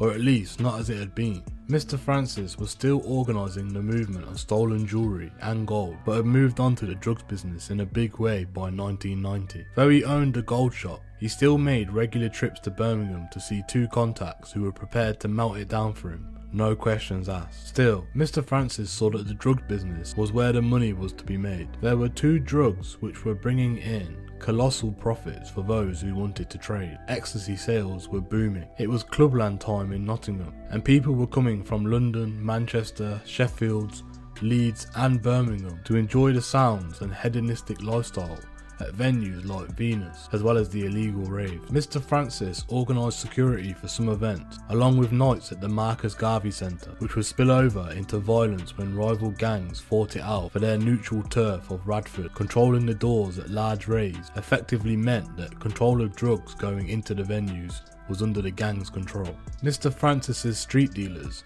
could sell pills without any worries, and he could cream off the profits. A genuine ecstasy pill, which most were coming in from factories of Holland, sold for around £20 in the UK at the time. The dealers were making huge profits. Speed was still one of the main drugs of choice in Nottingham. Some said it had been around since the days of the miners, who would take doses to stay awake on long shifts. By the late 1980s, the mines were all but gone, and the speed culture had become a recreational one. The rate of consumption during the late 1980s and the early 1990s was such that the police were often baffled when it came to them making busts. Frequently, they would discover that in a few days it had taken to organise the raids, kilos and kilos had already been sold off and consumed, suggesting a very quick turnover. Cocaine was also increasing in availability. It was already destroying the Robinson family, some who were members of the St. Anne's crew or St. Anne's Massive or Playboy posse. During his trips to Birmingham to melt down the gold that he was accumulating, Mr. Francis hooked up with the two Birmingham brothers whose feud with the Robinsons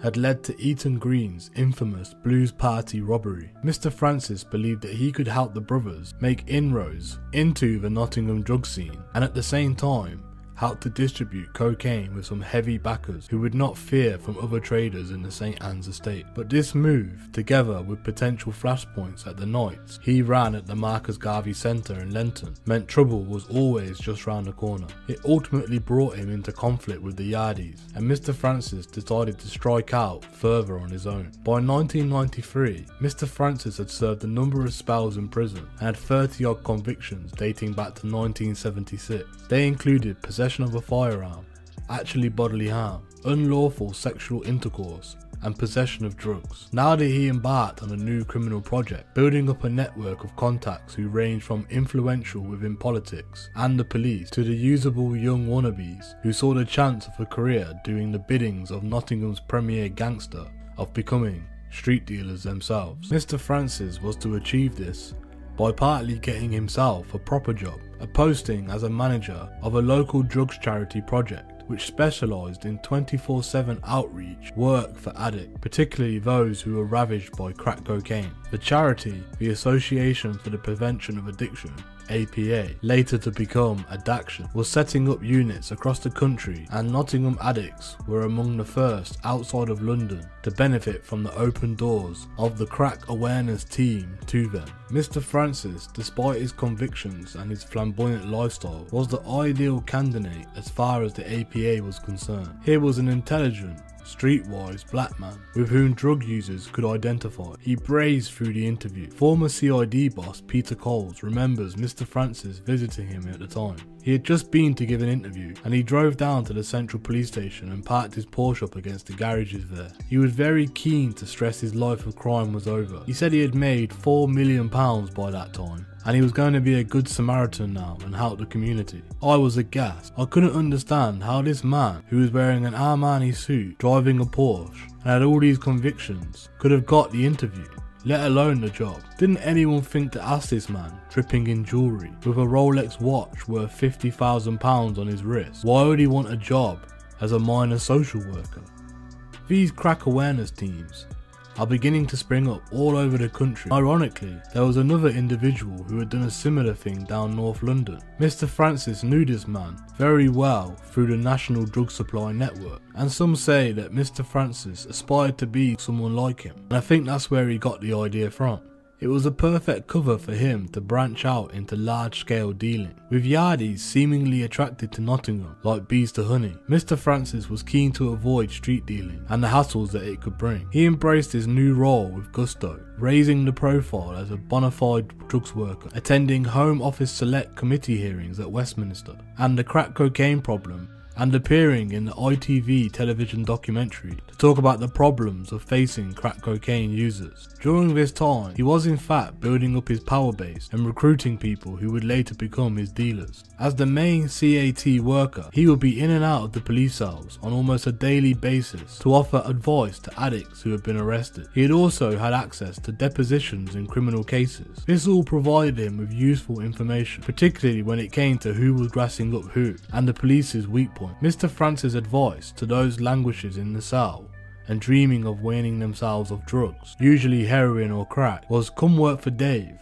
I'll look after you. Mr. Francis told the newspapers the government was not doing enough to solve the cocaine problem and it was blightening the city, and he sounded very convincing. He waxed lyrical. He spoke loudly about what needed to be done and how the work was to be carried out by him and his band of followers, and it was an essential part of the process. Crack cocaine users are people who have lost their houses, their jobs, sold most of their possessions, and are no longer capable of looking after their children, he told reporters. Their lives are chaotic. There is not a lot of point of giving them a 4 weeks time because they are never going to make it. For years, they are virtually denied that there has ever been a crack problem. Most of the calls we get are about 2 to 3 in the morning when people are down. The two things we don't give them is drugs and money, but we can give them food, liquid if they're dehydrated, and we can listen to their story. At times, we can help them sort out court problems, warrants and aid tests. He wasn't afraid to be controversial in his interview either. The fact is, there is a good side to most drugs. If you're telling people it's all bad, they are bound to start looking up to people who look as though they're having a great time. The issue is that there is a downside as well, and to show people that side and make it clear to them that they're likely to end up in this way, he said.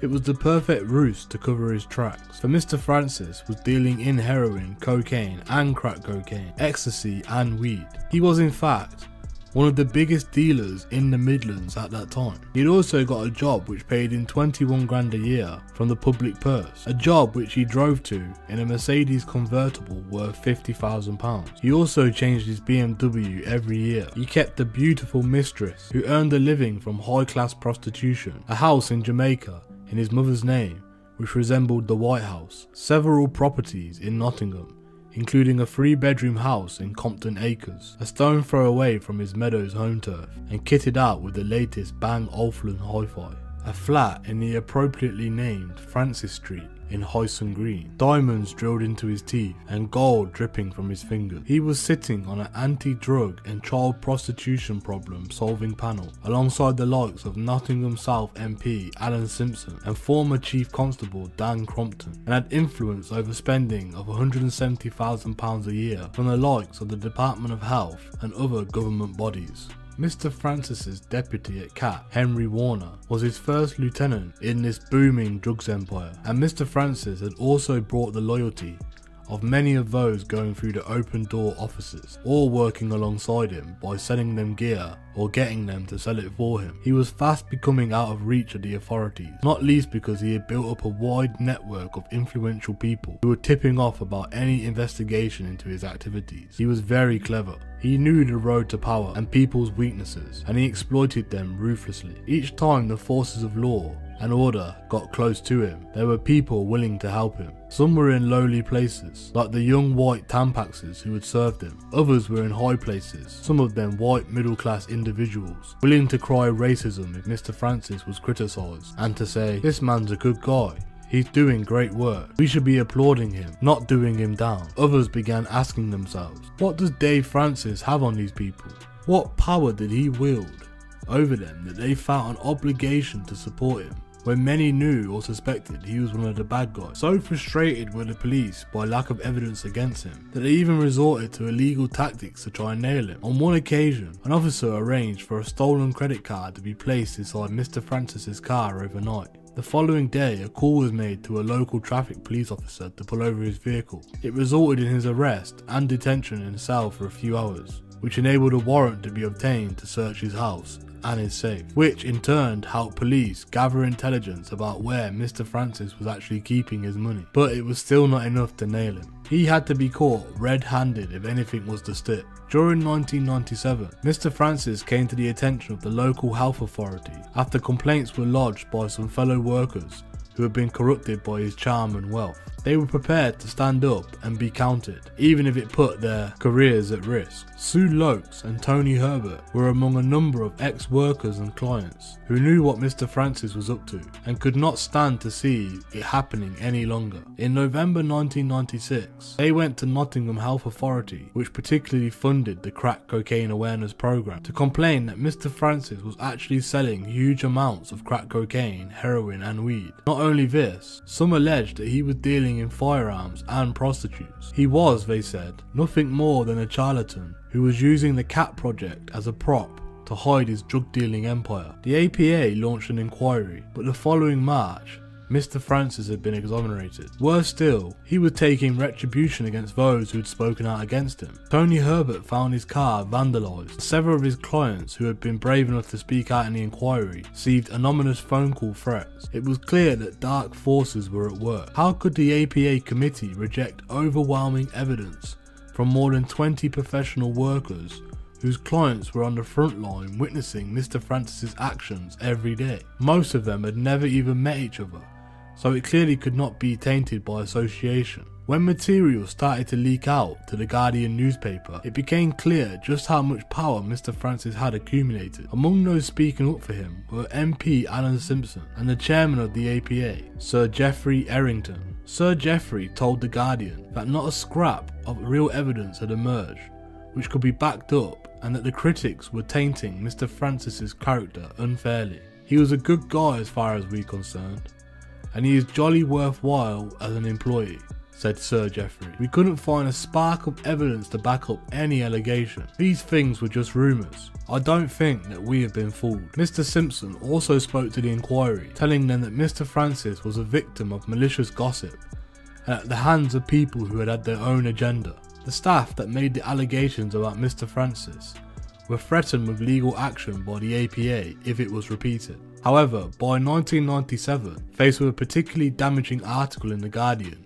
which outed him as a drug dealer, Mr. Francis decided to resign from Open Doors. Nottinghamshire police, in the meantime, had launched a secret operation against him, convinced there was truth in the allegations, and this time were determined to nail him. By 1998, Operation Odin was well underway. A meeting took place in the car park off the M1. In a car were two detectives from the Major Crime Unit, and they were waiting for a man who would help them unlock some of Mr. Francis's secrets. The silent stranger who greeted the two officers looked more like a down and out than the specialist operator that he was. He got into the back of the car with stealth-like ease, the two detectives jumping with a start. The mystery man spotted a tattoo on his wrist, a snake round a dagger. The symbol could mean only one thing to the detectives who were babysitting him. He was either a serving or former Special Forces operative. The car weaved its way back towards Nottingham, taking the ring road past the Queen's Medical Centre and out towards the leafy West Bridgeford. Detectives knew that Mr. Francis would be out of the way for only a few hours. He had taken his mistress to Luton Airport, where she would make one of her regular flights to Switzerland. Officers had also carried out the research on all of Mr. Francis's properties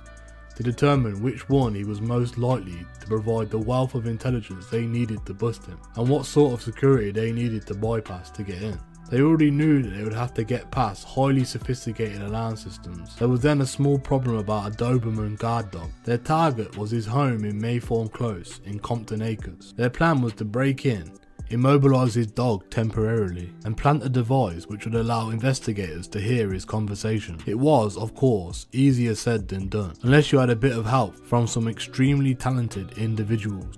Arriving at their destination, the mysterious tattooed man was out of the car and up the street almost before the detectives had the chance to pull up. He had disappeared around the corner. Within 15 minutes, a call from a senior detective in charge of the operation made it clear that the man was on his way back to the car, having the bug planted safely. There were pieces of equipment which could break down at any time. Every month the batteries had to be changed, and at the conclusion of each operation, the equipment had to be retrieved. These mysterious specialists were invaluable. These were guys who could tell the type of key and lock needed for the property, it could be done in a mere glance. One senior Nottinghamshire officer once said, "They could also break into the most difficult locations, and you just knew that they would not leave so much as even a strand of hair behind." In Mr. Francis's case, detectives would eventually bug a passenger seat in a jumbo jet carrying him to Jamaica in a bid to learn more about his conversations. According to one very senior officer, this may be the only time a police force in the country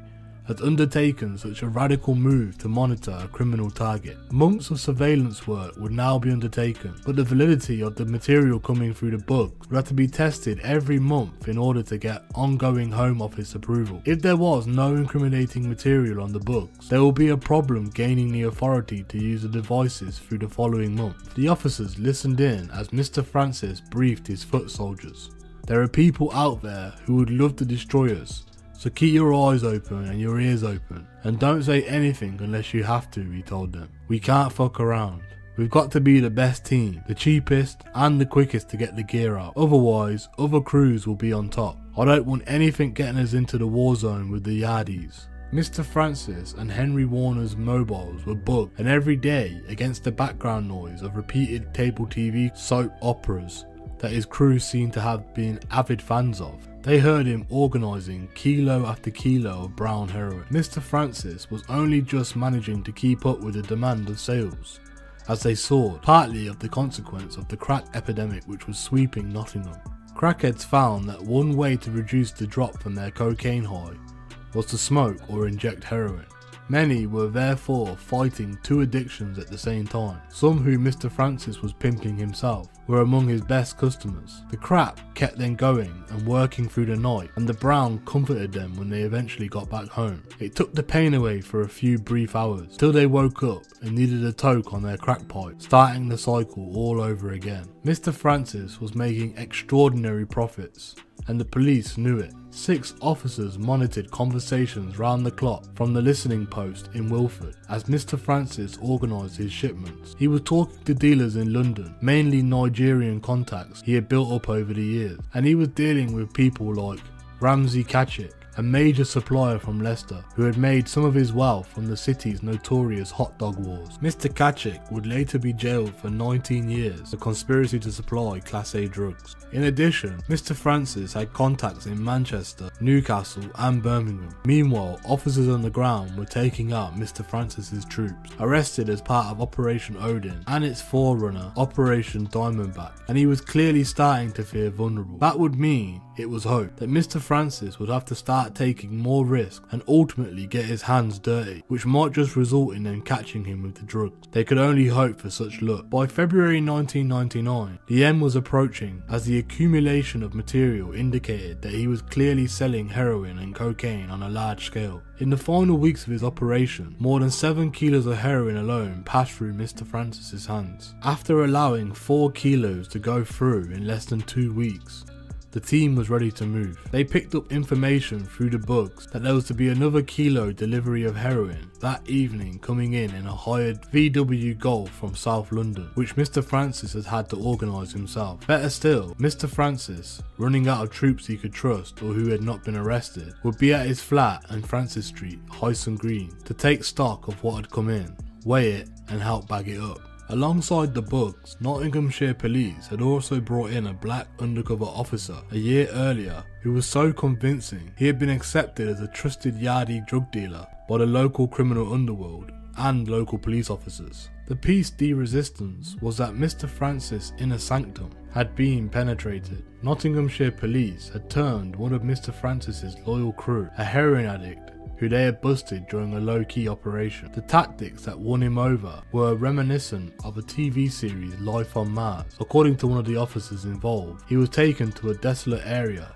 in the dead of the night by 2 detectives, who then retrieved a spade from the boot of the car, pulled the petrified young man from the car and told him to start digging his own grave. He later provided important information about Mr. Francis and his movement. On the 23rd of February, police made their move. After the VW Golf arrived, of carrying the heroin from London. They waited until they were sure Mr. Francis was inside his flat before they bust in. Their startled target was standing at the top of the staircase, mobile phone in one hand, thousands of pounds of cash spilling out from his pockets. Shocked he may have been, but to the officers, he appeared his usual confident self, almost as if it was a silly misunderstanding. After all, he was Dave Francis, king of the Meadows, a man everyone looked up to. Mr. Francis initially tried to make out that the drugs were nothing to do with him, and that he was renting out the flat to someone who must have brought the drugs in. He was already aware that he would be one of the last to face the court out of an army of some 150 soldiers that he commanded. Most of them had been removed from circulation over previous 9 months in operations Diamondback and Odin. Nottinghamshire police managed to get Mr. Francis only because he had believed his own invincibility and because they had painstakingly removed the tentacles of his operation from the foot soldiers up to the man himself by removing brick by brick the business pyramid which Mr. Francis oversaw. This was a tried and tested technique against a large-scale drug dealer, which usually resulted in the main man being flushed out from his or her safety zone. If the tactic worked, it would result in the target being left isolated. All around him, the network of street dealers who had previously hidden him, supported him, and ultimately protected him. There was also an issue of the assets that Mr. Francis held in various parts of the world. There was, at that time, no assets recovery unit to track down ill-gotten gains, and even if there would have been, it still would have been hard to prove in court that Mr. Francis was the true holder of these assets. It would be a further year before any kind of case came to the court. In the meantime, Mr. Francis converted to the Islamic faith whilst in prison. It meant that he could order his own prison food and have some time on his own set aside for prayer. He could also become a useful tool in the mitigation should he face conviction at Crown Court. He had used the technique once before, converting to Christianity faith whilst in remand previously. Nonetheless, Mr. Francis also believed he held good information that he could trade with the police to reduce his sentence if he was convicted, or forced to plead guilty through the weight of evidence held against him. His trusted lieutenant, Mr. Warner, had already pleaded guilty at the first chance that he got, which lengthened the odds against Mr. Francis being able to squirm his way out of trouble. Whenever Mr. Francis had been arrested and he knew he was in trouble, he would always contact his favourite solicitor, said the former CID head, Peter Coles. He would let it be known that he wanted to do a deal with the police. In reality, all this meant was that he wanted us to talk him through a deal, and then he would hope that he could make some kind of use of it in the courtroom and try and sully the case against him. We got very wise to that after a while. By the time he faced Nottingham Crown Court in March 2000, charged with conspiracy and possession with intent to supply Class A drugs, Mr. Francis was ready to accept some guilt, but right up until his last day in court, he told officers he wanted a deal. The full details of that deal are not known, but Mr. Francis had planned to reveal some of the police's covert tactics in open court, which could have damaged future operations which may have led to police considering a deal. There is also speculation that he provided information on drug consignments being awaited for by other major dealers in the city. Whatever the truth is, in the end, Mr. Francis pleaded guilty to possession of half a kilo of heroin with intent to supply. Another charge which could have potentially have added another 7 years to his sentence was ordered to lie on file by Judge Dudley Bennett, jailing him for 7 years. Judge Bennett summed it all up in a sentence: "I have to deal with people day after day in this court who appear before me after committing crimes to fund their drug habit. Because of your involvement in the past with trying to stop all that in your work, you, more than anyone else, should have known the misery of the people who had became addicted." Mr. Francis, with his dreaded hair cut short and tipping his glasses backward on his face, looked like a trendy academic trying to make sense of the argument. He would be able to do this stretch standing on his head, but Operation Odin team were ecstatic. Regardless of the sentence, they were proud that the case had stuck and that they had nailed their man. The command team of Nottinghamshire's police lost no time in helping the headline makers turn Mr. Francis into the city's premier black criminal. There were red faces in Westminster too, with MP Alan Simpson admitting, "Those who said he was bad have been proved right and I was very wrong." Mr. Francis had claimed to speak for the black man in the street and had wanted to help out drug addicts. It has all been a sham. He was dealing addictive illegal drugs to his brothers and used women without remorse. His runners have the rocks that the working girls won, so he has power over them, wrote Nick Davies. Sometimes he sends them down to London, where he has friends who run brothels. Sometimes he keeps them for himself. He was the worst thing that could have happened to Nottingham's black community. He was only concerned with power and wealth. Yet, despite trips to Jamaica and investigations in Switzerland, Nottinghamshire police were unable to trace the millions that Mr. Francis had told Peter Coles he had gained. Once out of prison in 2004, he would enjoy plenty of trips to Jamaica to the White House he had built with his sullied profits. There was a price to pay for the success of nailing Mr. Francis and his foot soldiers. The vacuum left by the removal of his operation would ultimately lead to the worst sustained outbreak of territorial violence ever seen in the streets of the city of Nottingham, and would pave the way for the growth of a white crime gang whose reputation for brutality eclipsed even that of the Yardies, and would ultimately shatter the reputation of Nottingham.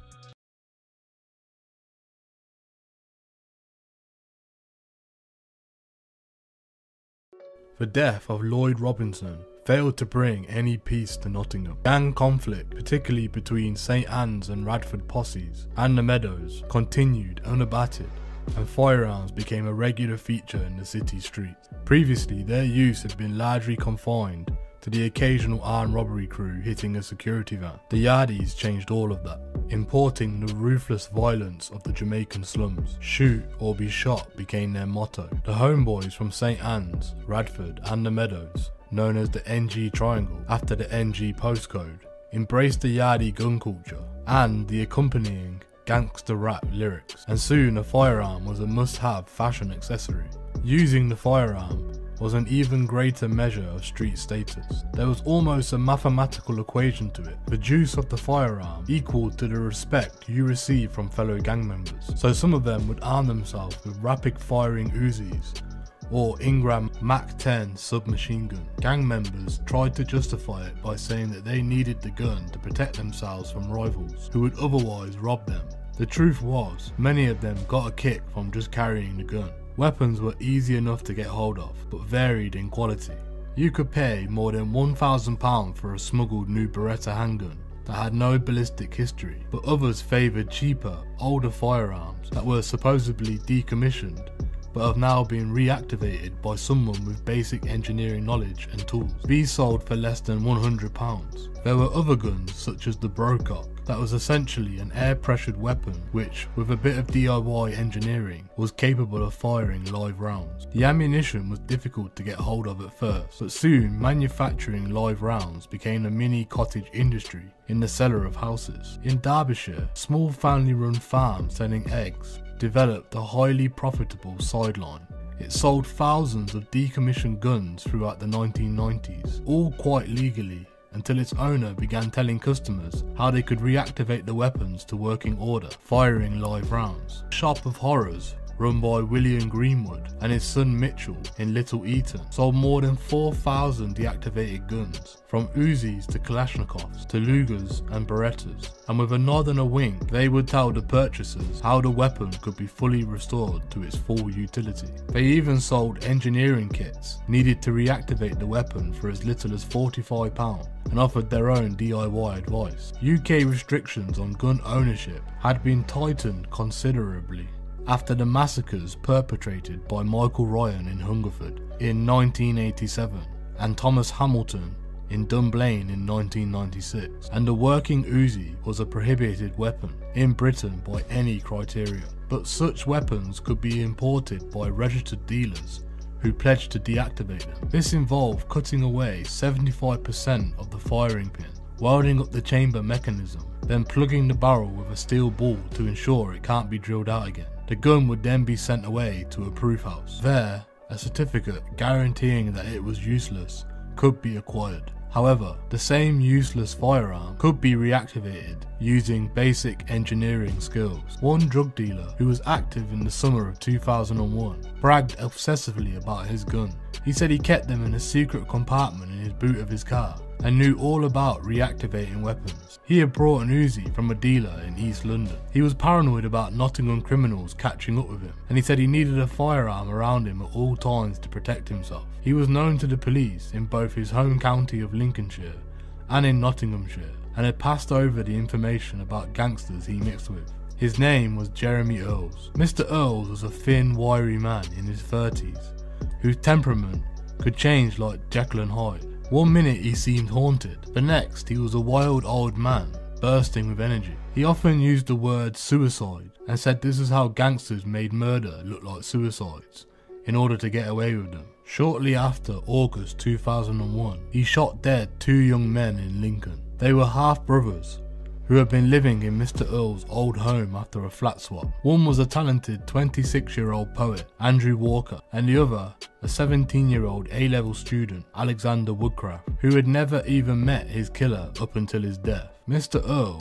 a paranoid schizophrenic, had become obsessed about the flat swap, feeling he had got the worst of the deal, and confided in friends that he wanted to move back to his old address because he didn't like the place he was living at in Cambridge. He also believed that a major Nottingham gang boss, who's referred to later in this series as the Taxman, was trying to kill him. In his warped mental state, Mr. Earl shot the half-brothers through the head as one of them lay in bed and the other one was in the bath, and then drove to an isolated area in Lincolnshire, took a large number of tranquilizers, and then turned the gun on himself. He tried to make his suicide appear as a murder, positioning the gun to make it look like someone else had tried to shoot him, and left the tape recording with his solicitor, predicting his own bloody end, saying the tape should only be played in the event of his violent death. It was in a bizarre attempt to engineer a fake conspiracy around his death and those of the 2 innocent men who were killed. The weapon, which ended all 3 lives, was a reactivated Uzi submachine gun pistol, probably bought for less than £400. The police were aware of a reactivated gun problem as far back as 1994, when Sir Paul Condon,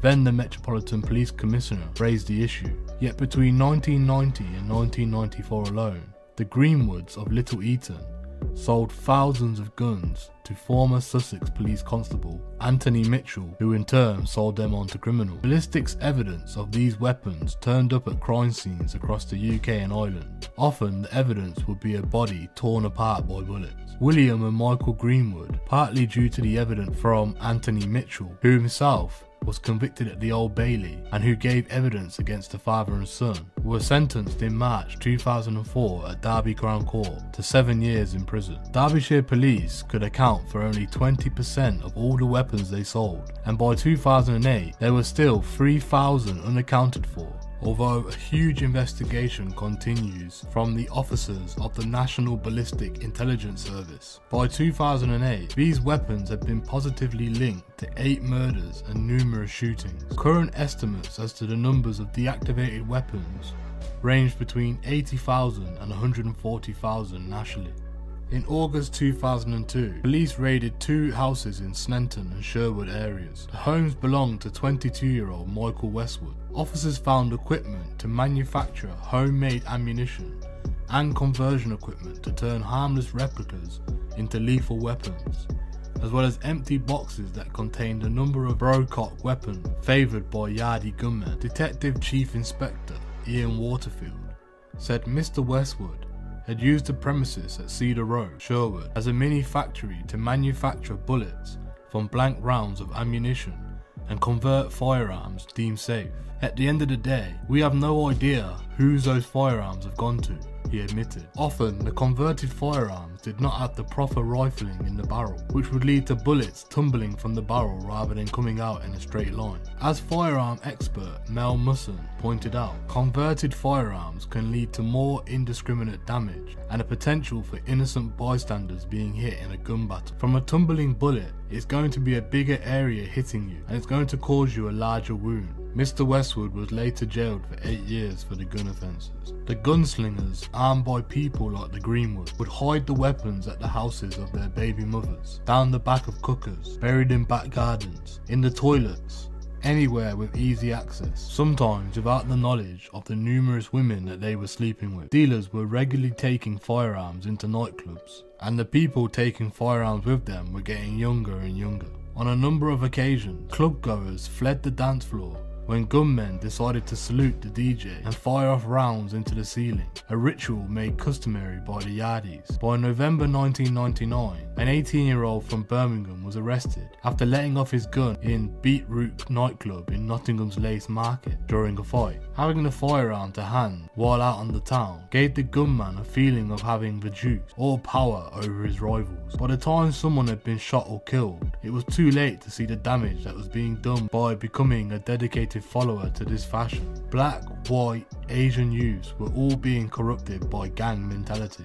It started at school, where children as young as 5 or 6 were becoming aware that there was a rivalry between St Anne's, Radford and the Meadows, the north and south sides of the city. They even had their own shopping centres marked out as territory. The Victoria Centre was the domain of St Anne's and Radford crews, while the Broadmarsh Centre was Meadows' posse territory. Young gang members had their postcode tattooed on their bodies to mark their affiliations. As one former gang member described it, the older youths were always on the lookout for young talent that can mould up into their new foot soldiers, the ones who start at the bottom of the ladder, taking all the risks.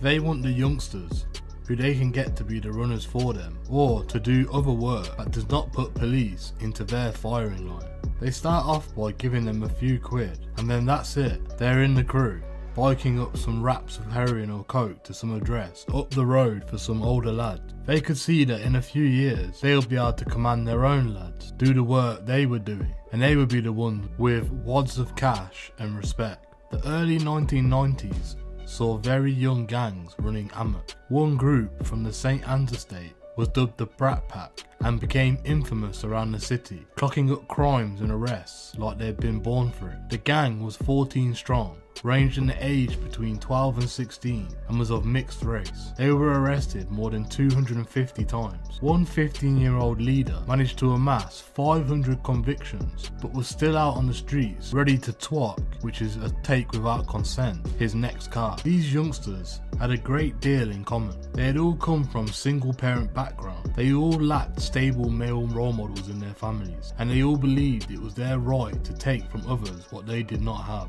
After the demolition of many of the terraced houses in St Anne's and the redevelopment of the area, the city council began to allocate a large number of vacant properties to single parent families. These parents, almost always mothers, were often living on benefits of around £75 a week. It didn't take a mathematician to work out that if the mothers couldn't get the youngsters what they wanted, they would end up, through their own devices, getting it themselves. The Brat Pack was symptomatic of this problem. Members went around the estate taking what they wanted. They craved the best training shoes and the best clothes and saw nothing wrong in stealing. "It's called taxing," said one. It was, just as it had been depicted in the tales of Robin Hood. It was taking from the have and giving it to the have-not, and morality did not come into it. The generation of children brought up through the Thatcher years were infected by the materialism of the age. At the same time as the community spirit was dying, the age of the individual was born.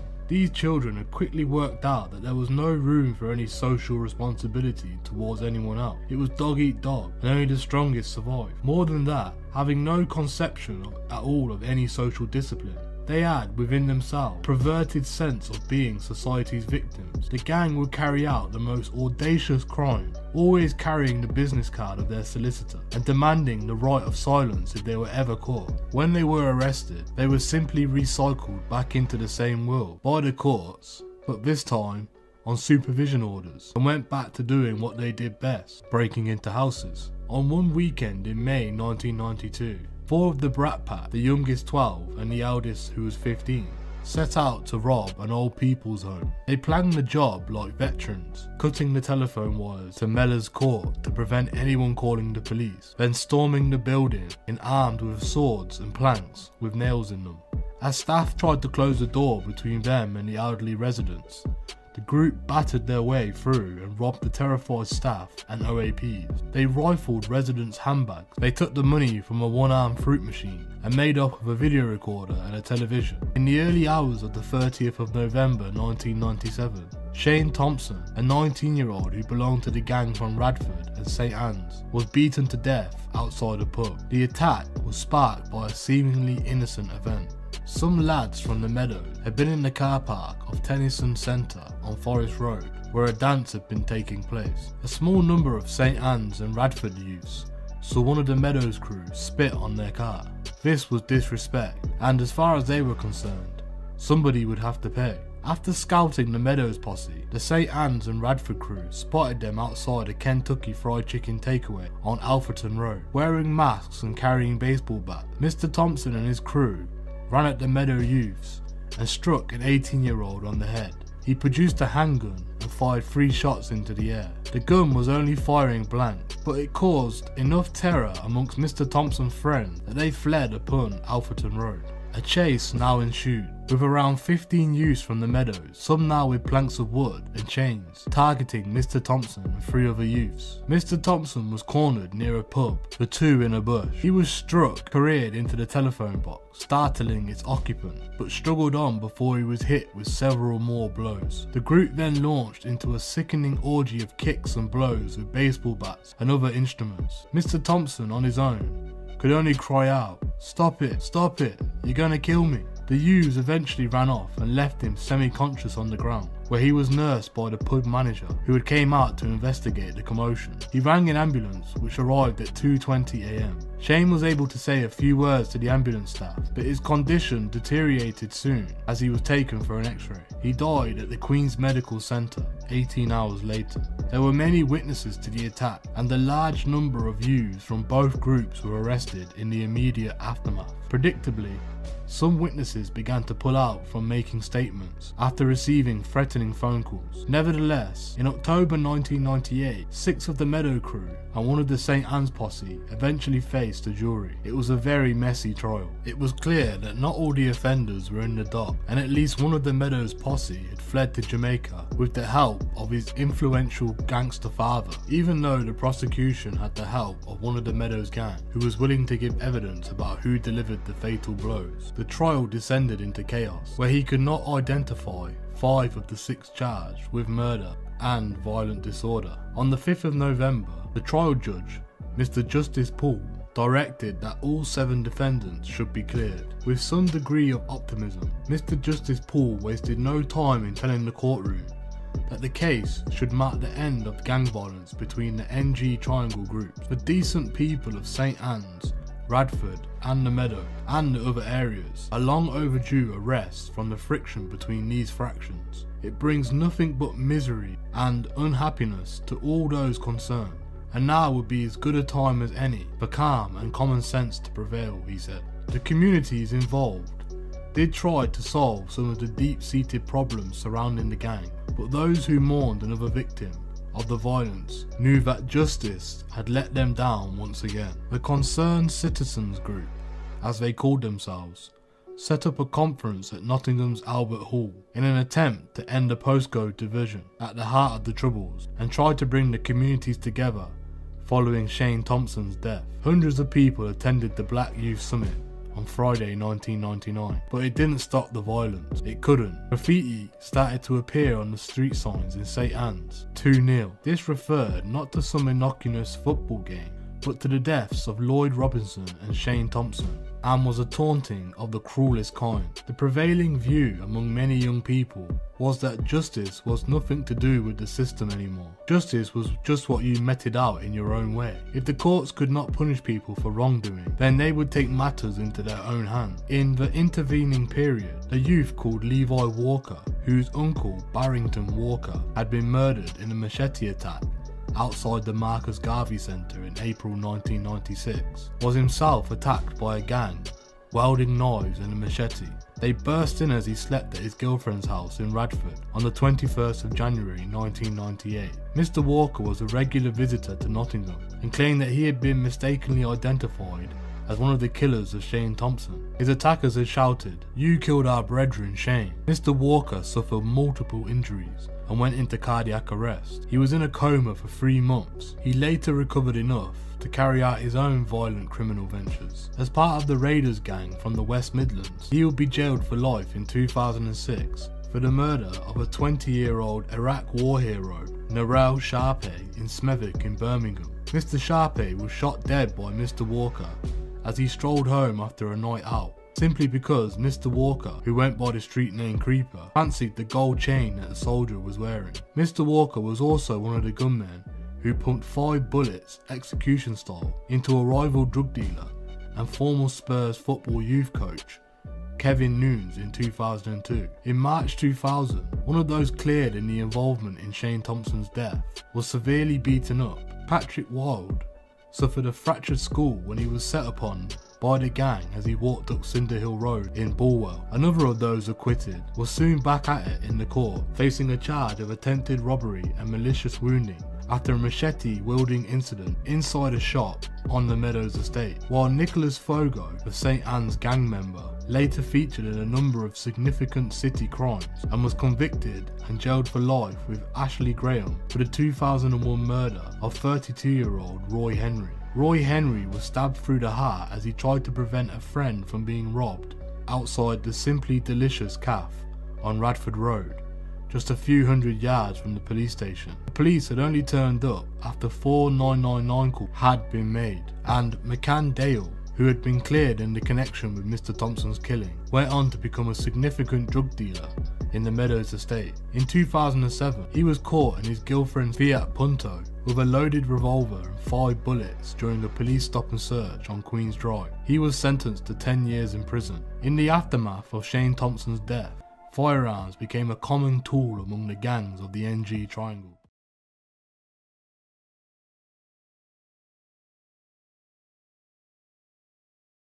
While Nottingham's black gangs succumbed to the lure of crack cocaine, eventually imploding, certain white criminals were making a very tidy profit. One team was led by 2 brothers, Wayne and Dean Hardy, who had started off helping to run their father's profitable scrap metal firm and ended up with a multi-million-pound drug dealing business. These men, who preferred to use their fists rather than resort to firepower, and by staying out of the street gang culture, were able to make millions from a variety of illicit trades. There was also the element of immorality to their drug dealing. Cannabis, amphetamines and ecstasy were fine, but they never got involved with heroin. Their biggest profit were through the contraband of the cigarette trade, which at one point was bringing in £70,000 a week. The brothers were always one step ahead of HM Custom. Even when a load was busted, there were several others going through at the same time, which ensured that they were never out of pocket. Wayne Hardy was helped by an all-powerful figure for the purposes of this story shall be called the Taxman. During the early 1990s, when ecstasy sales boomed, recreational pills and amphetamines were being down like candy. Wayne Hardy was one of the major suppliers in the city. He came a cropper in 1996, however, after investigative TV reporter Donald McIntyre went undercover as a bouncer and exposed the doorman's true nature in a 2-part World in Action program. Despite 9 months of undercover filming, it was not the expose it had hoped to be, and showed nothing more than doormen dealing speed, taking steroids and working out at the gym. Ironically, the biggest drug deal that takes place on film is where Mr. McIntyre himself splashes out several £100s on a ball of cocaine straight off the block, delivered to him by a nervous looking black youth. Mr. McIntyre had hoped to entice Mr. Hardy into a major drug deal, but the drugs went missing when Mr. McIntyre handed over the coke to one of Mr. Hardy's associates, who dutifully told Mr. McIntyre he had to throw it out the car window one evening because the police were following him. The impact the program had was mixed. It didn't bring down Wayne Hardy, though it did put the heat on him. A large number of bouncers lost their job, only to be re-employed later, and Mr. Hardy carried on his exploits. A year later, however, the police did catch up with him when he was busted as he drove back to his flat in Aston Hall in Derbyshire with 25 kilos of cannabis resin. After pleading guilty in September 1998, he was sent down for 3.5 years. An £104,000 confiscation order was placed on his assets. It was pin money to a man who would later have a property portfolio worth millions, with houses in Florida, Cape Town, and interests in a diamond mine. After living for a while in South Africa, he returned to Nottingham in 2005 and was approached by Donald McIntyre to participate in a follow-up program 10 years on from the 1996 sting. But tragedy, which had a habit of pursuing Mr. Hardy, struck as talks about the film got underway. He had already had to deal with a girlfriend who killed their young child and then committed suicide, and a daughter who was addicted to heroin. Then his brother Dean, who had also been approached to take part in the program, was killed by a lorry on Trent Bridge after stumbling into the road just hours after meeting with the film crew. The program was finally broadcast in 2007 as part of Mr. McIntyre's Underworld series and was titled Wayne's World 2. It depicted Mr. Wayne as a reformed criminal who was now more interested in helping former associates run pubs such as the Carlton Hotel and the Porchester. A few months before the program went out, Mr. Hardy paid a visit to a man called David Gunn at Full Sutton Prison in North Yorkshire. He was there to ask Mr. Gunn if he could spare the £80,000 for the drugs that he had supplied him before he had been arrested. "When I get out, Wayne, you can have your money," Mr. Gunn told him. "I hope you can help me out too when the time comes." Another white criminal who became a major player during the 1990s and who had also been heavily involved in cigarette smuggling was Robert Briggs Price. A gypsy, Mr. Briggs Price evaded capture for years, even though police knew he was one of the major players in the East Midlands, financing smuggling operations up and down the country. Mr. Briggs Price was a larger-than-life character. He had grown up with his father's scrap metal business, even using a horse and cart to collect items like a character from Steptoe and Son. He could not read or write, at least until prison gave him the opportunity to learn, but he more than made up for it with his sharp mind. He was the life and soul of any party and couldn't stop boasting, which would end up being his downfall. By 1999, he had made millions from smuggling cannabis and particularly cigarettes into the UK.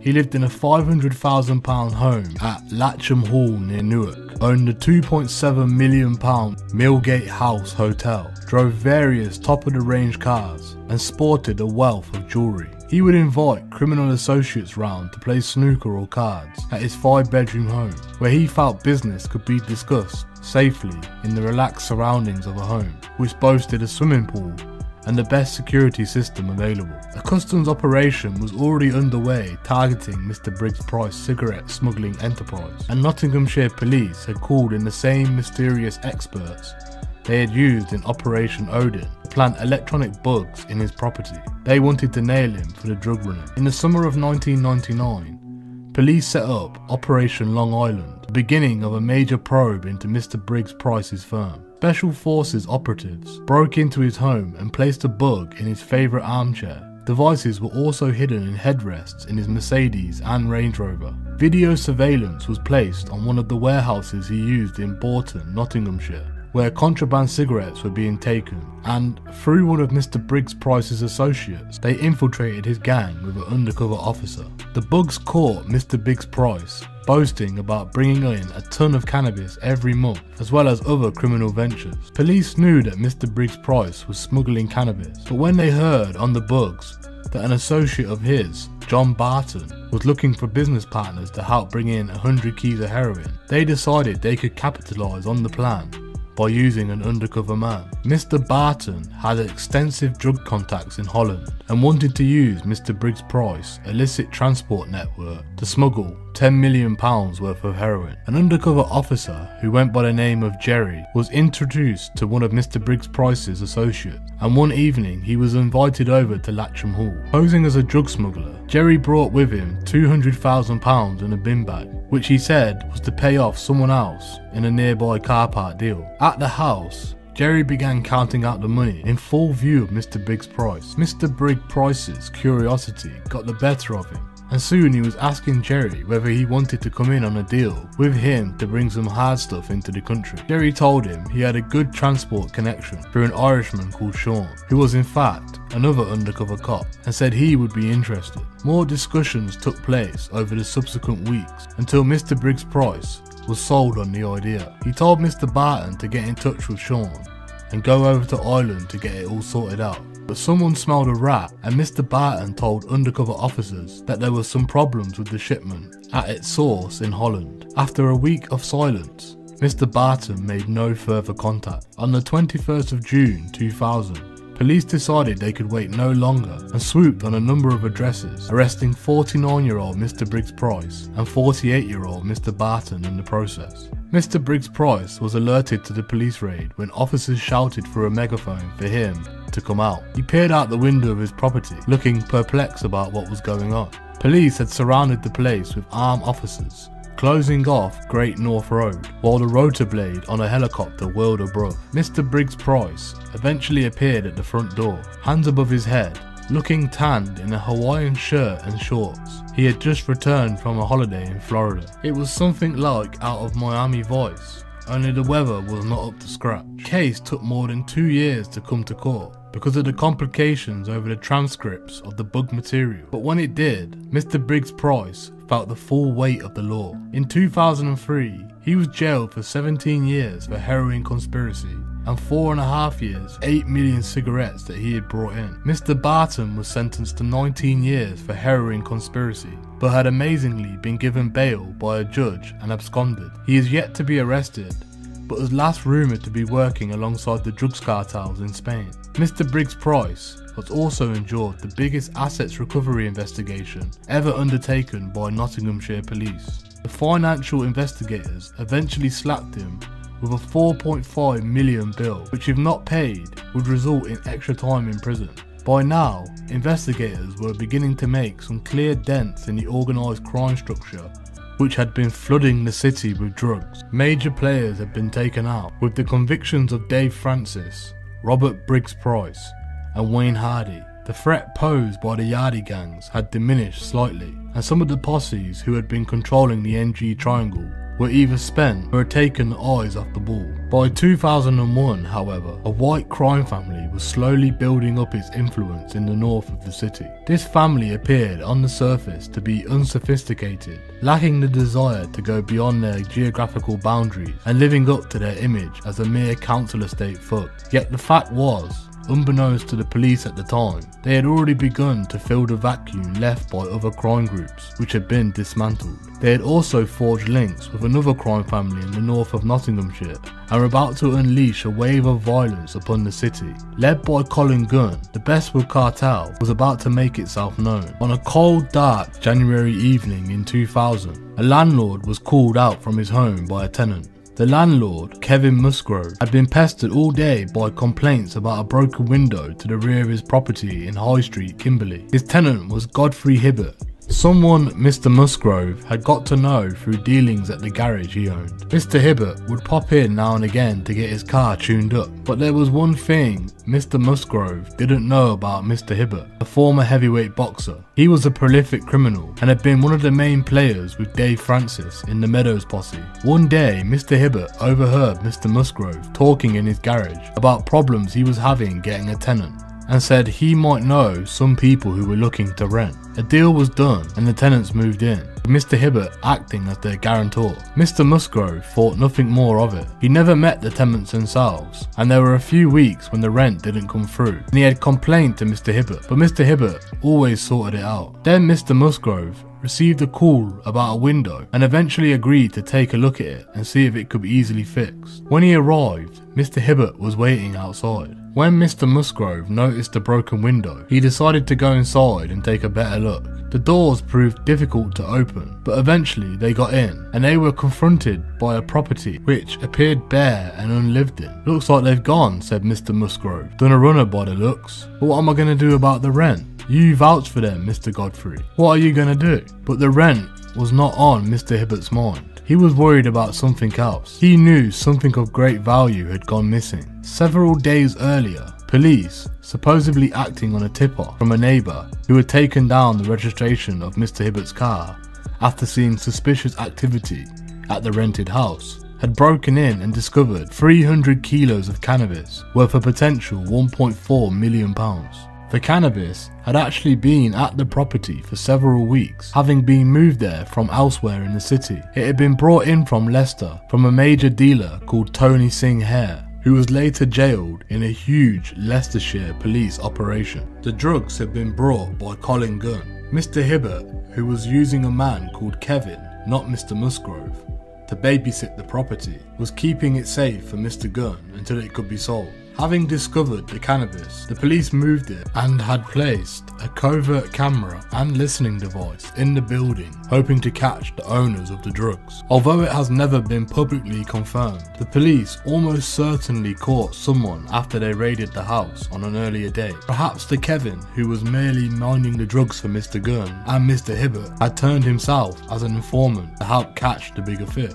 Mr. Hibbert was well known to the police and had already been into the property earlier that day. The video camera showed him clearly walking into the house at 1:40 PM and putting his hand to his mouth once he realised the cannabis was missing. So why did the police wait 5 more hours for Mr. Musgrove to turn up? They would say later that they had missed Mr. Hibbert going into the property and the raid that took place at the first opportunity they had to make any arrests. At around 7 PM and on the 10th of January, within a few minutes of the 2 men going inside, officers from Operation Firecracker swooped in. They had no evidence or intelligence that Mr. Musgrove was a drug dealer, and he answered all their questions dutifully. He was not told about the bug and was not aware of it until a later date, but all his answers were honest. Mr. Musgrove was, as he later described in court, a person of good character. However, he was charged with conspiracy to supply Class B drugs. Though he was shocked by his arrest and the charges laid by the police, Mr. Musgrove at this point still had faith in the justice system. He was sure that the jury would be able to see that he was no drug dealer, but voice analysis experts, at least one whom was professionally discredited on a later case, were allowed to make claims about the bug conversation, and the jury was allowed to make conclusions about a moment when 2 men talk in whispers for a few seconds, implying they both knew that there was a bug in the property. Surprisingly, Mr. Musgrove was found guilty along with Mr. Hibbert. After the High Street bust, officers were immediately able to gain a search warrant for Mr. Hibbert's small jewellery shop, Go Fast, which is in St. James Street, where after a second search, the first having been fruitless despite the presence of sniffer dogs, they found around £200,000 worth of heroin stashed in the alcove. Though he was certainly involved in the cannabis shipment and had a long criminal record, Mr. Hibbert was not a known major heroin dealer and claimed to believe that the heroin had been planted there. He suspected someone had set him up. Mr. Musgrove received an 8-year sentence at Nottingham Crown Court, and Mr. Hibbert 10 years for the cannabis and 13 years at a later date for the heroin seizure.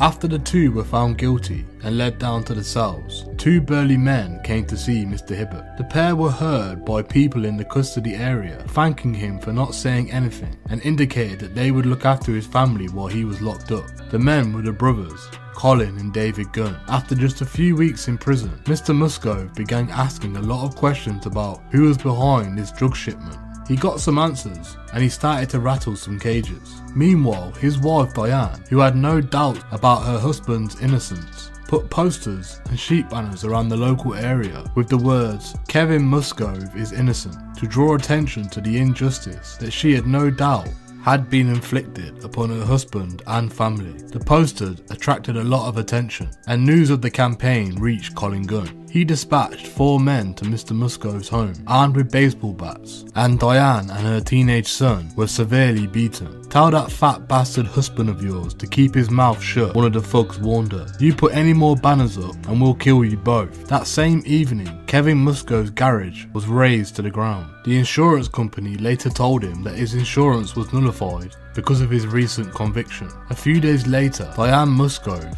was summoned to a gym by her son, where some men were waiting to meet her. She was told to answer a mobile phone which was given to her. On the other end was a voice she did not recognise, but she was told it was Colin Gunn. "Tell your husband to keep his mouth shut or there will be more of the same," he said. Luckily for the police, the raiders had left the baseball bat behind, mistakenly picking up one in the house which was owned by her son as they left. It had DNA on it and it could be identified to one of her assailants. After a few weeks, the baseball bat went missing from the police's exhibits. No one was able to find it. Kevin Musgrove eventually served 4 years in prison. When he came out on parole, Assets investigators demanded £200,000, which they said was his share of the original value of the cannabis, even though the cannabis was never his and he never made nothing from the sale of illegal drugs. When a researcher met him, he had not long completed his sentence and therefore did not, on the surface, seem to be a great deal to explore. He had been convicted, after all, by a jury of 12 people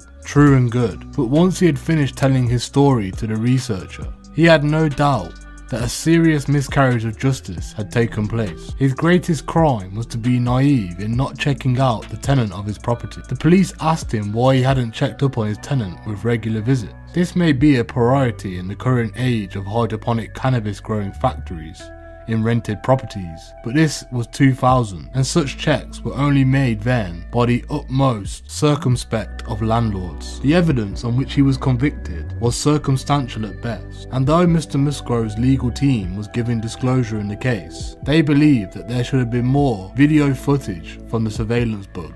They also suspect that there was a participating informant used by the police, which was not disclosed by his defence team.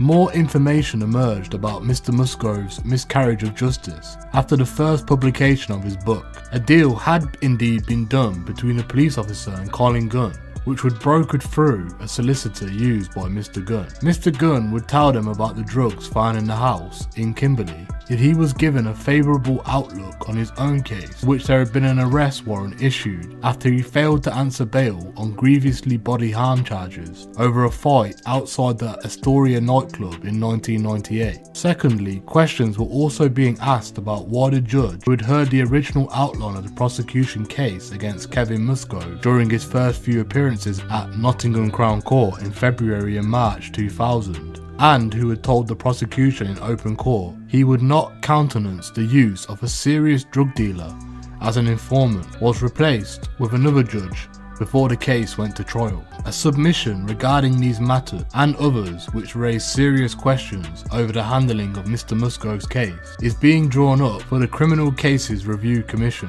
which will decide whether it will refer it to the Court of Appeal. He had to sell everything to pay for a drug debt which wasn't his. He no longer has a garage and has to use the facilities of a friend, but more than anything else, he is desperate to prove his innocence. If Mr. Musgrove's case is placed alongside that of another drugs case which took place earlier in the year, the injustice seems even more acute. In the spring of 1999, custom investigators had been tracking a large shipment of cannabis and amphetamine from a French HGV all the way off of a ferry of Dover. Part of the shipment had been destined to go to the Guns and their Bestwood cartel. Customs men trailed a van which came off the ferry from Calais and watched closely as it made its way to Quarry Farm off the A46 near Newark. There, several men began to load the 40-ton lorry and place items into the transit van. With the players seemingly being caught red-handed, the call sign for the strike was given. 6 men were arrested at the scene, and the custom officers then moved in to survey the smuggled goods. At first they believed they had a 300-kilo haul of cocaine and cannabis. Only later, after analysis, the drugs were properly identified. Altogether there was 156 packages of cannabis and 258 packages of amphetamine sulfate, with a street value of around £4.3 million. The trial was eventually scheduled to take place in Manchester the following year. All the paperwork was completed, and in due course, it would be for the jury to decide the defendant's guilt or innocence. The defendants included a former Nottingham police officer who, according to the evidence given in court, was seen unloading the lorry and helping to load up the transit along with another local man. 4 others from Liverpool, Manchester, West Yorkshire and Blackburn were also in the dock. The case opened at Manchester Crown Court in September 2000, and all seemed to go well until, on the 3rd day, the prosecution and defence teams asked to see Judge Michael Henschel in his chambers. 2 days of legal discussions then began behind closed doors. Then the judge called the jury back into the court and explained that they would not have to sit through the trial any further, or be called upon to make a judgment of any evidence they had heard so far. The prosecutors were throwing in the towel. It was a further day before the customs investigators had anything to say in public, and when they did, no one was any the wiser to what lay behind all of it. Peter Hollier, a senior customs and excise investigation officer, defended the decision as best he could, but some felt there was a hollow ring to his words. "This is an internal customs and excise decision," he told reporters. "We have stayed proceedings. This means they will not stand trial. It was a major boost seizing the drugs before they got onto the streets, and we put a lot of effort into the case. But we are sure this is the right decision." Clearly, there must have been a good reason why the case of Kevin Musgrove had gone ahead, despite there being no evidence of a business partnership between Mr. Hibbert and Mr. Musgrove, other than the tenancy of number 1 High Street. If any suspicions have been raised about the participating informant, then it is unlikely that Mr. Musgrove would have stood trial, and clearly there was a very good reason why Customs chose to stay the prosecution in the case of the Newark drug trial, but no one seemed able or willing to explain to the general public. The likelihood is that it was also connected in some way with another case, or an informant whose position could have been jeopardised by the Newark's case going ahead. But there was one other common thread running through this, aside from the likelihood of informants being used. In both cases, the drugs were destined for Colin Gunn, and yet in neither of the cases was anyone from the Bestwood cartel ever in the dock. This was to be a story which will be repeated a number of times in the future. When Robert Briggs Price was under surveillance during 1999 and 2000, a number of calls were intercepted from a phone linked to Colin Gunn, but National Crime Squad operatives who were responsible for monitoring all the calls going in and out to Mr. Briggs Price wrote off the material, saying it had not been possible to decipher what was contained in the conversation. By the year 2000, there appeared to be some kind of force field around Colin Gunn that prevented the law enforcement agencies getting anywhere near him. The police in Nottingham were also fighting a second front in the form of another outbreak of black on black gun crime in the city centre, and had set up a specialist team, as Scotland Yard had done with Operation Trident, to try and tackle the problem. It was called Operation Stealth, and whilst manpower was concentrated at Operation Stealth, there were few eyes watching what was going on in Bestwood. David and Colin Gunn grew up initially in Eastwood. In part, they were cliched by products of single parent families, along with another brother, Andy, and a sister, Julie. Their father had left the family home when they were young, and they lacked a stable male role model. When the opportunity arose to move to Bestwood, their mother, Carol Mills, who later married a man named Stephen Hudson, grabbed at the chance. Bestwood, once a mining village, but now a sprawling post-war estate of red brick and semi-detached homes, had properties on the northern edge of Nottingham. This would later become their base. Colin, in particular, would come to dislike migrating anywhere outside of it. One event in their formative years gives an early clue to the contradictions within them. As teenagers, they appeared in the local church magazine article which praised their crime-busting heroic. A street robber had attacked a woman and made off with her purse. Colin and Dave gave chase, apprehended the man before giving the thankful woman her purse back. How accurate the report incident is must be open to criticism, but at the same time, as they were apparently battling crime on the streets, they were known as bruisers in the playground at Henry Whipple Junior School, where David met his future, now estranged wife, Sandy. In those early days, the older David had a more fearsome reputation. He and his family had moved from East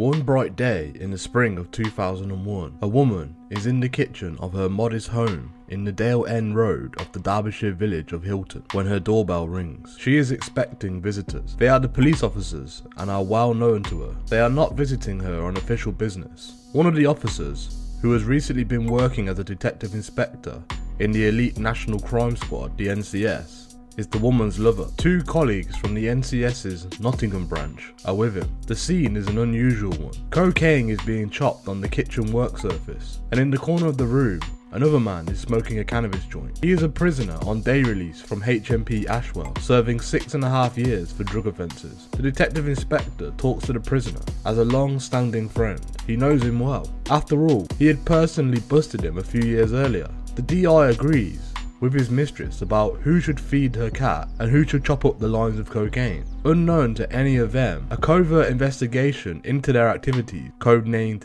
Operation Lancelot, was underway. For 6 months, it had been following the DI's every move, even tracking his car via the Blue Road camera networks across Derbyshire and Nottinghamshire. A few months earlier, in the dead of the night, officers from Merseyside Police had broken into a woman's house in the Dale End Road and hidden a listening device and a video camera somewhere in the kitchen area. This, it had been reasoned, was where most of the conversations would take place. Hours of footage turned out to be useless because the household cat's favourite sleeping spot was in front of the pinhole camera lens. But now Merseyside team were rubbing their hands together in glee. They were in business. The target is David Redfern, a highly respected Derbyshire officer of 18 years with a wall cabinet full of commendations, who until recently had been the secondment to the NCS. There is also likely to be collateral damage to those who associate with him. Alongside him is Derbyshire colleague Detective Sergeant Mark Jennison and his Nottinghamshire colleague Detective Constable Heather Charlie Bossart. The two other people in the house are Mr. Redfern's 36-year-old mistress, Nicola Bladen, and David Jones, the prisoner enjoying a day on release. Mr. Redfern had collected Mr. Jones earlier that day from prison and driven him to Mr. Blowden's home. Mr. Redfern would later say in his defence that he was trying to recruit Mr. Jones as an informant. The cocaine goes down well. Investigator heard the sniffs of the participant's nostrils as he inhaled it. The blonde-haired DC Bossart is heard saying that last time she took it, she had gone shopping and it was so good it felt like she was dancing in IKEA. Mr. Redfern advises Mark Jennison how to avoid detection if caught with a wrap of cocaine. What you do is, you hand in a wrap of Charlie to the exhibits desk and say that you took it off an informant. Then, if you happen to get pulled on something and you have a wrap on you, you can say, "This is some stuff I took off an informant. It's not mine, I was just gonna hand it in. Just check. I did the same thing a while back." Honestly, it works every time. Mr. Jennison is restless. His kids are waiting for him in a car outside, and he has to make tracks. The group slowly dissolves. Mr. Redfern has some work to do. He needs to see a potential informant in Nottingham. He was sent back to his home force in Derbyshire the previous year because of something to do with his informant handling. Was it something to do with trying to register one of his informants in Nottingham? He wonders. He is not sure, but he is sure that it's not due to his coke snorting antics. After all, no one knows about that except those in the room with him, and he always has an explanation if he gets caught with anything. He must have felt very safe, maybe because he knew other officers who got up to no good. Who knows if the sergeant smokes a bit of cannabis now and again, or a constable sells knockoff clothing to some of his mates. And no one cares much if a detective turns a blind eye to the Class A drug dealing that his informant is up to. By the end of April 2001, a covert team of Merseyside officers working in Operation Lancelot had compiled enough damning evidence against the 3 officers and their drug-taking friends to make their move. All the material from the covert surveillance was being overseen by a management board from the National Crime Squad. It was a situation without parallel, underlining the seriousness of the situation. The material on the bugs was only known to them and those compiling the transcripts. The sensitivity of the material discussed on the bugs would present hurdles to negotiate once the case came to court. On Saturday the 28th of April, a series of dawn raids at their homes, Mr. Redfern, Miss Jennison and Mr. Bossart were arrested along with 7 other people, including 2 further Derbyshire officers for alleged drugs offences. The officers at the NCS in Nottingham and Belper were in turmoil. In addition, 2 of the NCS's senior officers in the region, Top Boss Detective Chief Inspector Roger Hardy, Senior Manager Detective Inspector Ian Tucker, and Detective Constable David Branston, were sent back to their home force, Derbyshire, in a move unconnected to the drug charges, though arising from intelligence received as a result from Operation Lancelot. It was later revealed in the High Court that they were told that the director of the NCS, Bill Hughes, had lost confidence in the marginal abilities of senior managers, and questions have been raised about the informant handling going on in this NCS unit. D.I. Tucker, who faced no disciplinary charges, later challenged the decision against him in the High Court. He had never been told what he was supposed to have done wrong, but such was the secrecy surrounding the case that even the High Court was unable to make a ruling to hear the case by a judicial review. It was clear that Operation Lancelot had uncovered something more sinister than just drug taking, but taking it further would be a legal minefield, opening up the possibility that previous convictions handled by the NCS unit in Belper could be challenged by jailed villains. This was an unprecedented moment in terms of policing at this level. a deeply embarrassing one for both Bill Hughes and the then Home Secretary Drax Straw, who had set up an elite national crime squad in 1998 to replace the old regional crime squads. NCS were often perceived by both themselves and their colleagues in more mundane police posts as the cream of the cream. Their role was to work in small teams of between 6 and 10 officers, targeting the biggest criminals who were often involved in large-scale drug importation and organised crime. By April 2001, some 61 detectives from a total of 1,400 had been expelled from the NCS and sent back to their home forces. The scandal at the East Midlands units, however, was another dimension. This was to be the first time that officers from one of the most elite police units in the country would be arrested and convicted. The NCS, which would later be swept under the umbrella of the newly formed Serious Organised Crime Agency, was only 3 years old, and some of its officers could not be trusted. By the time the case went to trial at Northampton Crown Court in November of 2002, Mr. Redfern, 42, and Mr. Bossart, 40, knew the game was up and pleaded guilty to possession of a Class A drug. In Mr. Redfern's case, the charges also included possession of intent to supply and perverting the course of justice. Mr. Jennison, who was 41, denied supplying and possession of drugs, but was convicted. Mr. Redfern was jailed for 3 years and 9 months, and Mr. Bladden for 2 years. Both sentences were reduced upon appeal on the grounds that the judge had been manifestly excessive in his sentencing. Mr. Jennison was jailed for a year. Miss Bossart received 100 hours of community service for possessing cocaine. The officers were also dismissed from the Derbyshire force. Rogue coppers are a blight on any police force, but the repercussions when those involved are supposed to be part of an elite detective squad can undermine the public confidence on a national scale. As John Murphy, Assistant Chief Constable of Merseyside Police, pointed out to a conference of the Association of Police Officers in 2007, the police force is a reflection of the people who make up the society which we live in. Society has changed, and so have the people that we recruit, he told a packed audience. Many of them have been involved in drug use. That involves purchasing substances and involves criminal relationships. One thing we have learned is that once you cross that Rubicon, there is no stepping back. Even before officers and police staff join the service, they can be compromised. This makes them vulnerable, and this can result in the leakage of information and much worse. It is not, of course, restricted to new recruits. There are vast amounts of criminal money swirling around the streets, and some of it will inevitably be used to try and seduce and compromise our staff. Criminal corruption is born out of poor culture, a culture where poor standards are tolerated. Almost every investigation we complete tells us the same thing.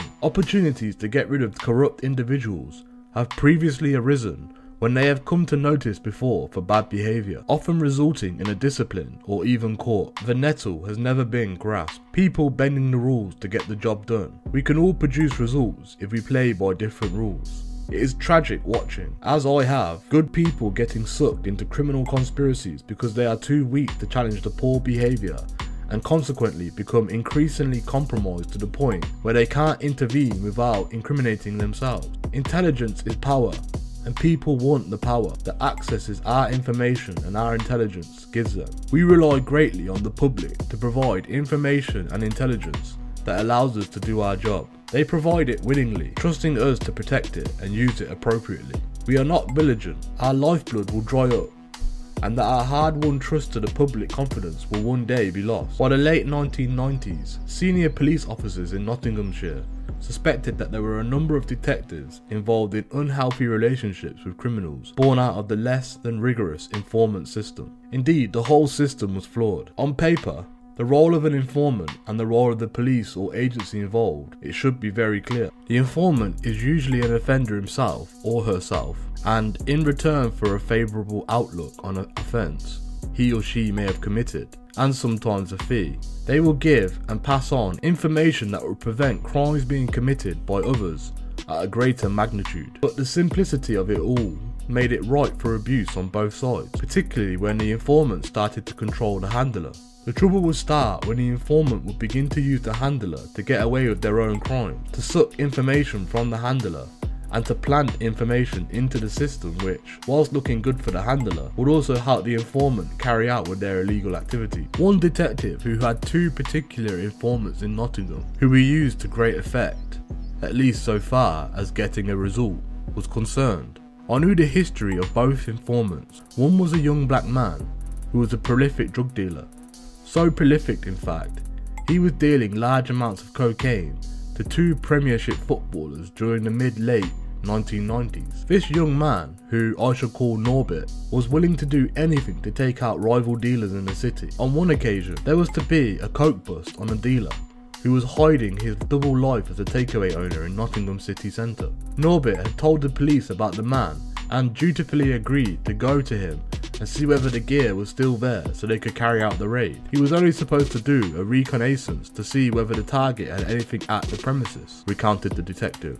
He came out as planned and gave us the signal to go in as it was a goer. Sure enough, the gear was there, several £1,000s worth, but a bit less than there should have been. What Norbert had done was take a large amount off the bloke on tick to be paid for later, and then left him to be busted. He knew that the guy was probably going to go straight to prison and that there was no way he was going to be able to pay up. Norbert got paid handsomely for the information that he gave us. He was a winner on both counts. Another informant was a heroin dealer who we shall call Pamela. She was another prolific offender who lived with a pimp around a number of prostitutes in the city. She provided good information about the movement of heroin around St. Anne's estate.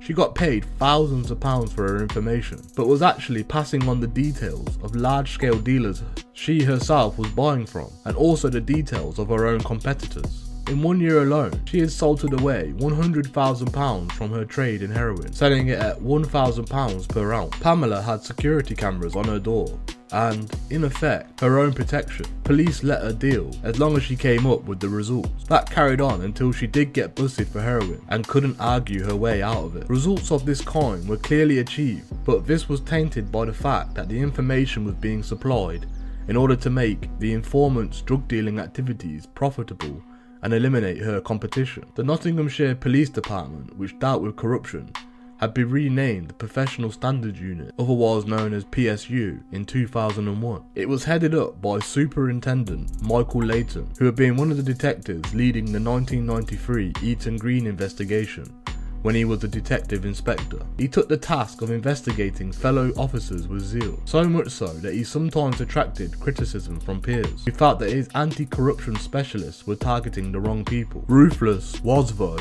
the very characteristic needed to bring down corrupt officers, who, by the very nature of their work, knew how to cover their tracks, and which methods that PSU might use against them. Nevertheless, the determination of the PSU to nail a corrupt officer could often lead to blind spots and chasing red herrings. This was just what occurred in the early part of 2002, when a police officer who was suspected of corruption came under the PSU's spotlight. This man was a respected detective constable who specialised in handling informants and in undercover and surveillance work. He knew all the main players in Greater Nottingham and also knew the drugs trade inside out. He got excellent results, albeit by walking a very fine line. You don't get results by sitting in your office behind a computer. But by 2001, the PSU had drawn up a list of officers who they believed fulfilled the criteria likely to make them corrupt, and this officer was one they were going to take a closer look at. He ticked some of the right boxes. He was old school. He had been doing the same kind of job for more than a decade, and he also had a large number of informants. He also enjoyed getting his hands dirty. He didn't like paperwork, and he hated being stuck in the office. On the 9th of December, an incident occurred which had major consequences. The detective constable had been involved in an investigation into the shooting at CJ's Bakery on Alferton Road in Radford. A man had been shot in the groin during a black-on-black disrespect argument. The suspect, Christopher Prince Llewellyn, had been arrested during a police chase, and a firearm believed to be linked to him was booked into the Carlton Police Station storeroom, where exhibits are securely kept and locked until they are needed for court. But when Mr. Llewellyn's defence team asked to see the firearm, it could not be found. Mr. Llewellyn's defence team, sensing something was up, or perhaps having been tipped off, although the case was not ready for trial, the judge was not happy about the situation and was demanding answers. The weapon had been placed in the store by the detective constable some weeks earlier, and now he was frenetically trying to figure out where it had gone. He spoke to everybody who could have come into contact with it. There was no doubt that it had gone into the secure store. The supervisor responsible for the storeroom also remembered the detective booking in the weapon because it wasn't a run-of-the-mill item. Yet a series of searches at various police locations all proved fruitless. The detective constable, along with the exhibits officer responsible for logging in the item, was served with a disciplinary notice for property issues. But while the exhibits officer carried out his job as normal, the detective constable was told he would have to be put on restricted duties and moved back to the police station in the sticks until the matter could be resolved. By the time the CJ's Bakery case had come up for trial in March 2002, the gun had mysteriously turned up again in the very store cupboard which it had previously been searched from top to bottom several times. The detective constable was understandably relieved, but also bemused. Weeks and then months passed, during which time Christopher Llewellyn was found not guilty of attempted murder and possession of a firearm.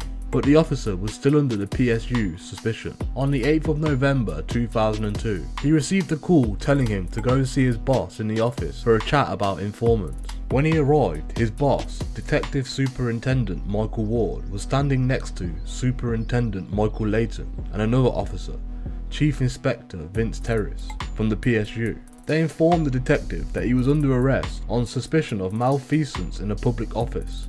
In short, he was being done for corruption. He was ushered to a police car by two more senior officers who had been waiting to take him to Workstock police station. They had even tried to handcuff him before he got into the car, but he refused to be humiliated in front of his fellow officers as they relented. The detective constable could not believe what was happening. He felt the PSU officers were deliberately trying to humiliate him. However, it soon became clear that the PSU had been running a fine-tooth comb through his entire life. Such was the depth of the investigation that they had accessed his bank records and telephone calls. He had clearly been the target of a long and protracted inquiry, which raised questions about his informant handling. As he languished in the cell for several hours, his home was searched without anyone being present. Dumbfounded, he then faced a barrage of questions, culminating in the assertion from the interviewing officers that he was a corrupt and dishonest officer. With the interrogation over, he was allowed to go, but not before being told that he was suspended from duty pending further inquiries. The detective constable knew from the line of questioning that the PSU had spent the preceding months tracing and interviewing all his informants. It seemed to him nothing more than a fishing expedition, and as far as he was concerned, the PSU hadn't hooked any fish at all. For a while, the PSU officers had almost felt the same way, until they had approached one of the detective's most prolific informants, whose information led to dozens of arrests. This informant, a heroin dealer, claimed among other things that the officer had pocketed money which should have been paid to her. That specific allegation had been the grounds for arresting the detective constable, he was to learn later on. However, there was no prima facie evidence that could be used to make the allegation look true. The informant was somebody who had recently been to jail for dealing large amounts of heroin. Not the most credible witness by any rule of thumb, but particularly when it came to the case of an officer's word against hers. Still, despite the protestations of the detective's solicitor, it would take another year before the officer heard that the Crown Prosecution Service was not going to recommend any charges against him. Even after that, he was kept suspended from duty, pending further investigations into possible misconduct issues. It was not until January 2004 that he was told that he would not only face any criminal charges, but he would not also face any disciplinary charges.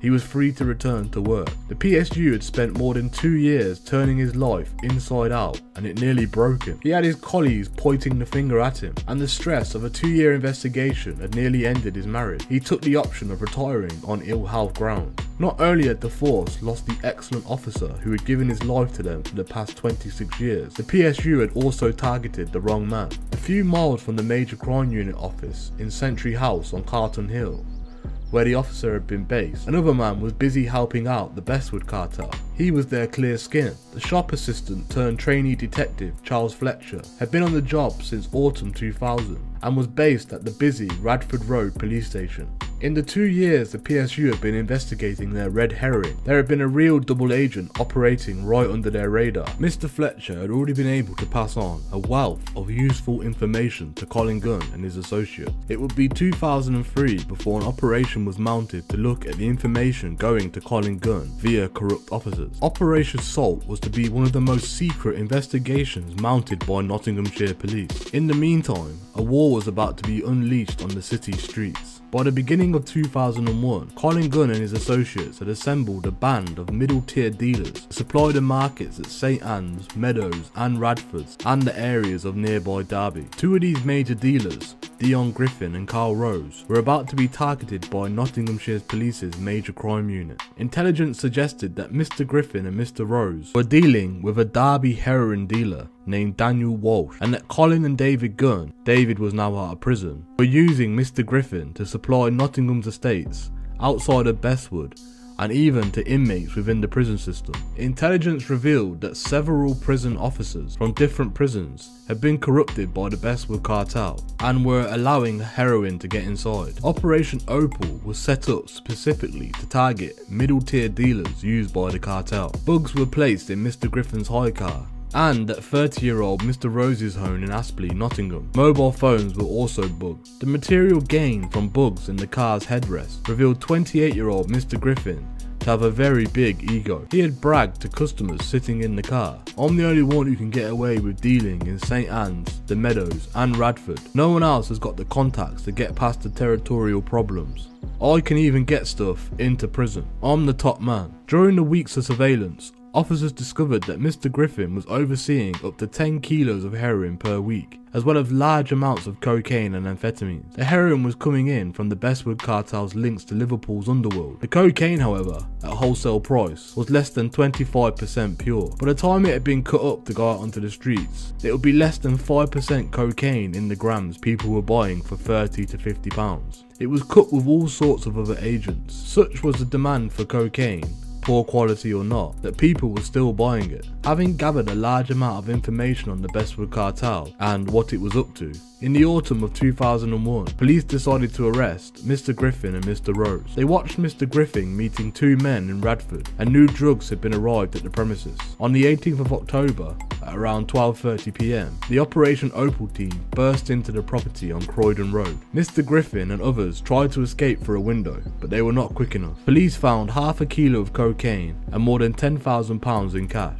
At another bust in Derby, police found more than £650,000 worth of cocaine and heroin belonging to Mr. Griffin, and another £7,000 worth of amphetamines. Mr. Griffin was buying his heroin at £18,000 per kilo and selling it on at £21,000. Police estimated that his profits in the limited time that they had looked at him were in the region of £100,000. He had properties in Ruddington in Nottinghamshire and Baymount Lees in Leicestershire. Next, they arrested Mr. Rose, who had made at least £40,000 in just a few months. They found live ammunition and a broke-up gun which had been converted to fire live rounds. Mr. Griffin was jailed for 5 years at Derby Crown Court in December of 2002, and Mr. Rose was jailed for 8 years after initially pleading not guilty. Daniel Walsh, who had been supplied with heroin by both Mr. Rose and Mr. Griffin after the police had disrupted his own heroin network, was jailed for 8 years. When he eventually came out of prison, Mr. Griffin,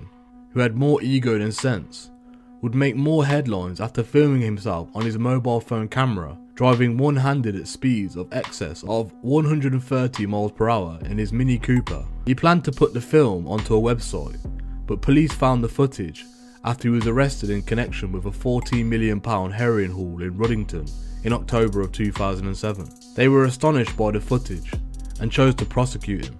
Mr. Griffin, much to his dislike, was sent back to prison for 8 months in May 2008. The taking down of Mr. Griffin and Mr. Rose had been only the first phase of Operation Opal, and the detectives on the ground were eager to begin the second phase, which could see Colin and David Gunn being targeted. In autumn 2001, over beers in Carlton Place Station Bar, some of the team discussed how long it would take to get into the heart of the Gunn's operation. The general consensus was that, with the infrastructure for the police investigation in place, including bugs and informants, it could be done within less than 5 months. It was a goer, and better still, they had the ear and support of the head of CID, Detective Chief Superintendent Phil Davies, who had decided that the Gunn brothers were a threat that needed dealing with before they became any bigger. Sometime during the mid-1990s, DCS Davies, along with the previous head of CID, Peter Coles, whom he succeeded in 1996, drew up a list of significant organised crime targets. The major crime unit was the jewel of the Nottinghamshire police crown, and had a track record which was the envy of many. So successful had it been in taking down major targets that a number of police forces had used it as a blueprint. The list of targets Phil Davis and Peter Coles drew up was based around the intelligence they had on which villains were the biggest threat at the time. These included Wayne and Dean Hardy, David Francis, Robert Briggs Price, and Colin and David Gunn. Full of expectation that Opal would carry on to its conclusion, the team had a bombshell dropped on it. The top corridor at Nottinghamshire Police had decided that it was time to wrap up the operation. Stephen Green joined Nottinghamshire Police as Chief Constable in June of the year 2000 from Staffordshire. He was a surprise choice for many, and a departure from the old school, detective-influenced style of his predecessor, Colin Bailey. He told his officers that there would be a radical change at the force. That was what the Home Office wanted. Mr. Green believes Nottinghamshire Police as an institution was riddled with problems. He was going to stamp his authority on the force and breathe 21st century change into the force. The Home Office was behind him. It specifically wanted to sort out the volume of crime and problems and the changes that were needed in the force to achieve that. The Doncaster-born Yorkshireman was 44, an ex-officer with the Royal Signal Corps. He had joined the police in 1978 and rapidly worked his way up. Crucially, however, he had never spent any significant period within a criminal investigation department, something his critics would later hold against him. In June 2000, he made the drive to Nottinghamshire Police Headquarters at Sherwood Lodge. He had already told the local media what he thought the priorities would be. "I do not see my role in Notts as making the police so specialist that they become totally remote from the public. Reducing crime has been a priority, no matter how hard it will be." He was taking over a force which had the third highest crime figures in the country, and tackling this volume of crime would be one of the cornerstones of his approach. "I am aware of the high crime rates, and make no mistake, it's going to be a challenge. I need to understand why it is so high before taking a look at how it can be reduced, but reducing it will be my priority. I want it known throughout the force that I am coming to the table wanting to know how our service is being delivered and what effect it is having." Public often look for words of reassurance from the police, and that is fine, but the best way of reassuring and making them feel safe is to reduce crime in the local area. It's the same with crime detection. I put far more priority on crime reduction than just solving crimes. Detection is just one of the many ways of reducing crime, which is what we all want. Mr. Green's priorities soon became very apparent. Over the next few months, the drug squad was disbanded. The major crime unit, perceived by many officers as the jewel in the crown, was halved in manpower, and detectives were sent back to their divisions. Murder cases would now be dealt with by those divisions instead. Mr. Green spoke passionately about speed cameras during the early part of his tenure, and in 2001, Nottinghamshire became the pilot from 8 police forces, allowed to keep money gained from speeding fines to be used to buy high-tech digital cameras which would catch 3 drivers every second. As he stated in the regional BBC television interview looking back on his arrival in Nottinghamshire, the force desperately needed to be modernised, he said. It has got out of date in a whole range of ways. We had to address the volume of crime. Burglaries, car crimes, robberies, they were all going up and they needed to come down. It would have been impossible to say to the Home Office, and indeed the public, just forget about that because we've got something more important to do. But by 2002, the battle against crime in Nottinghamshire was becoming affected by poor management of resources. Scene of the crime officers were sent out to only 7 out of 10 house burglaries and 2 out of 10 car crime cases, well below the national average. It meant these crimes were now less likely to be solved and would trigger a higher insurance premium for householders, especially in the NG postcodes. For at least 2 months, thousands of people trying to contact the police to report crime over the call system were greeted with a message telling them to call back later. In June 2002 alone, the country's police failed to deal with 14,000 phone calls, including 2,500 emergency calls. It was total chaos, one senior officer said. "We had been undergoing massive reorganisation and it just wasn't working. There were people who just didn't know what was going on and what they were going to do anymore. There were times when 2 different teams of officers would be sent out to a job, and then they arrived to find that neither knew what the other one was covering. If you got burgled, you would be lucky to get an SOCO, scene of the crime officer, out at all, let alone within 48 hours of the crime actually being committed. Added to that, lots of areas had lost their beat officers, some of whom had been on there for years and knew the community very well. The message it sent to the public in Nottingham was that we were afraid to do the foot patrols in difficult areas, and we didn't give a toss anymore, so much so that we couldn't even be bothered to answer the phone. We were only worried about the targets we were chasing. The charges meant that the Operation Opal drug investigation would not be progressing any further than the charges laid against Dion Griffin and Carl Rose. We couldn't understand it, one officer said. We had been geared up to take on the Gun Brothers for a long time that you could have used to measure up these things, and it seemed the perfect opportunity. Everything was in place at the time so we could step up the gear. There was no clear explanation other than the resources required did not merit the worth of the job. The Home Office are on our back, and we have got to spend the money in other areas so we hit our targets. It was a missed opportunity. With hindsight, of course, it's clear that the top brass would have done things very differently had they known what would happen over the next few years. The major crime unit had successfully wrapped up on Operation Long Island, which had led to the arrest of Robert's Big Price. But the view from the top corridor was that the Long Island was to be the last major investigation of that type for the foreseeable future. The cost of such operations was cited as a major factor in the decision, backing a view now held by the Chief Constable and several others at senior command level. It chimed well with the Home Office obsession with targets, and in a climate in which the league table positions meant everything, it was a decision that the new Chief Constable Steve Green had wholly endorsed when he arrived in the June of 2000. Within months of his arrival, he had brought in a few raft of new measures, many of which did not strike a chord with either the public or junior ranks in the police force. There was a view in the top corridor that we would be fritting away valuable resources on targeting individuals. Taking out one or two top villains was not going to affect that many people, said another officer involved in Operation Opal. You had to measure up the impact of taking out the top man had on other criminals, and the reputation you reap from that. The feeling was that those vulnerable resources would become more wisely used to tackle volume crime, problems such as street robberies, burglaries and car crime. But if you look at what's causing all the volume crime, well, it's the gangsters. You need to take a holistic view on things if you're going to solve the problem, and that means taking out the top players. Yes, they will inevitably get replaced by others once you've taken them out, but by disrupting them continually, you don't give them a chance to settle and dominate the situation. We went from going from having a position of a respected reputation in the 1990s for taking out top criminals to a poor reputation where the major crime-lean criminals from outside the city thought Nottinghamshire was a soft touch in 2001 and 2002. There were some strange decisions being made around that time, which basically came about as a result of the new Chief Constable wanting to put his stamp on things. So you had the disbandment of the drug squad, the major crime unit's resources were being halved, and on top of that all, some of us were aware that there was a storm about to hit us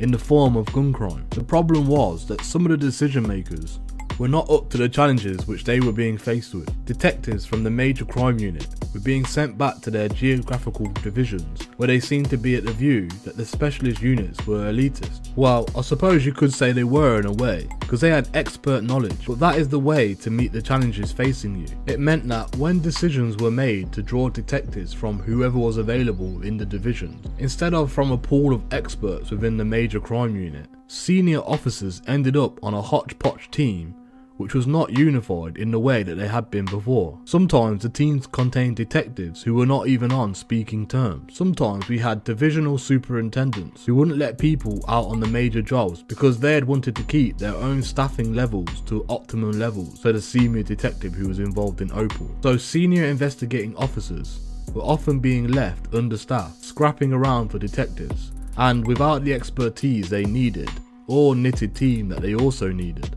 As a result of the specialist units being disbanded, we were losing large rafts of our intelligence system. The disbanding of the drug squad had a major knock-on effect. There were areas where we simply didn't know what was going on anymore. The drug squad had been very good at giving us an early warning system. It told us who was doing what and who the new players were coming through. We had seen firearms used, but mainly connected with armed robberies, or being discharged into cars or buildings as a scare tactic. By 2000, we started to see firearms being used regularly on persons, and this was every day, by very young street dealers who were shooting each other, particularly in terms of young black men shooting other young black men. All of it was connected to illegal drugs markets. That was, of course, where we took our eye off the ball. We were concentrating so much on dealing with the black on black shootings that we ignored what was going on in Bestwood and what Colin and David Gunn were actually up to, until it was too late as far as people were concerned. Had Opal been taken into its logical conclusion, many of the people who were murdered would still be alive today. The former CID boss, Peter Cole, said,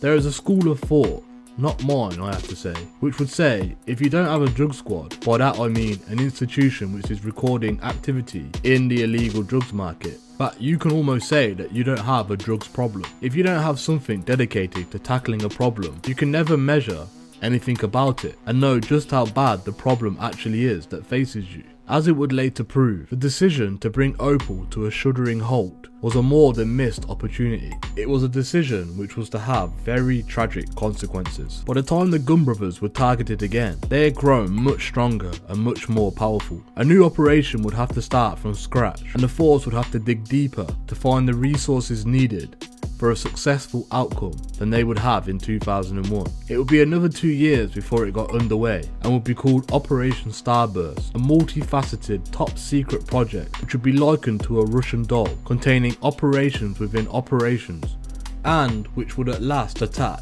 the very core of organised crime.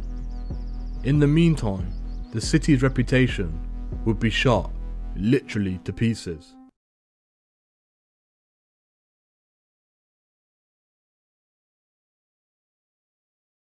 Tommy Lau is philosophical, considering that he knows he will never walk again. His life was wrecked one November evening in 2001. Tommy was at a house in a quiet hamlet of East Stoke and was on the phone to his wife of just 8 weeks, who was preparing to make her way over to England from South America. Halfway through their conversation, he heard the sharp crack of glass shattering and felt the sensation like a burning poker down his back. As he turned to look over his shoulder, he could see small wisps of smoke as if it was on fire. Guy Fawkes' night had just been a few days earlier, and he thought he had been hit by a firework. It was all a dream in slow motion, Tommy recalled. When I fell to the ground, I could see my friends coming up to me and saying stuff, but I didn't know what was going on. At first, I thought someone had thrown a firework through the window, especially when I saw the smoke coming out the back. But then it dawned on me what it was, and I was apparently screaming, but I don't remember too much of that. The gunman had fired through the living room window. As he withered with pain, he found that he couldn't feel various parts of his body, and finally realised he had been shot. He was paralysed from the waist down from that moment on. Tommy had nothing to do with gangs, drug dealing or crime. He was just 23 when he became a mistaken assassination target at 5:20 PM on the 8th of November. He was nearing the end of a degree course in fashion at Nottingham Trent University. He had a new wife and he was head over heels in love. Police, who ruled Tommy out as a target early in their investigation, had some obvious leads straight away. The woman in whose home he had been shot was a mistress of a local drug baron. She was having an affair with a young man, who we should call Laurie for this story. And according to the police, he was the intended target. There was clearly a motive if one accepts that the drug baron, at the time on remand in Strangeways Prison in Manchester, awaiting trial for a cigarette smuggling and heroin conspiracy, had sent the gunman, and from the outset, the police certainly felt that he was their prime suspect. However, as time moved on, the less likely it seemed that to most of those who knew anything about the case, that he had anything to do with it. Laurie had done a lot of work for the Gunn brothers at the time, and it was possible that Colin may have become upset about something he had done or owed them. The gunman, who made his getaway on a motocross bike, has never been caught, and the people who hired him have never been identified. That, more than anything else, occupies Tommy's thoughts every day. He mulls it over in his mind, trying to make the connections, trying to make some sense of why he ended up in a wheelchair.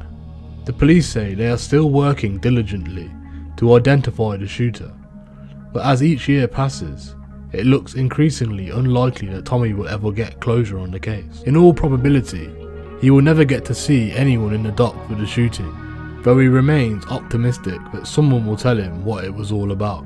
There has been very little information from the public to give clue to the mystery. It is often the way that if a case has not been solved relatively quickly, any leads start to peter out into nothing. Tommy feels let down by the police, and with good reason.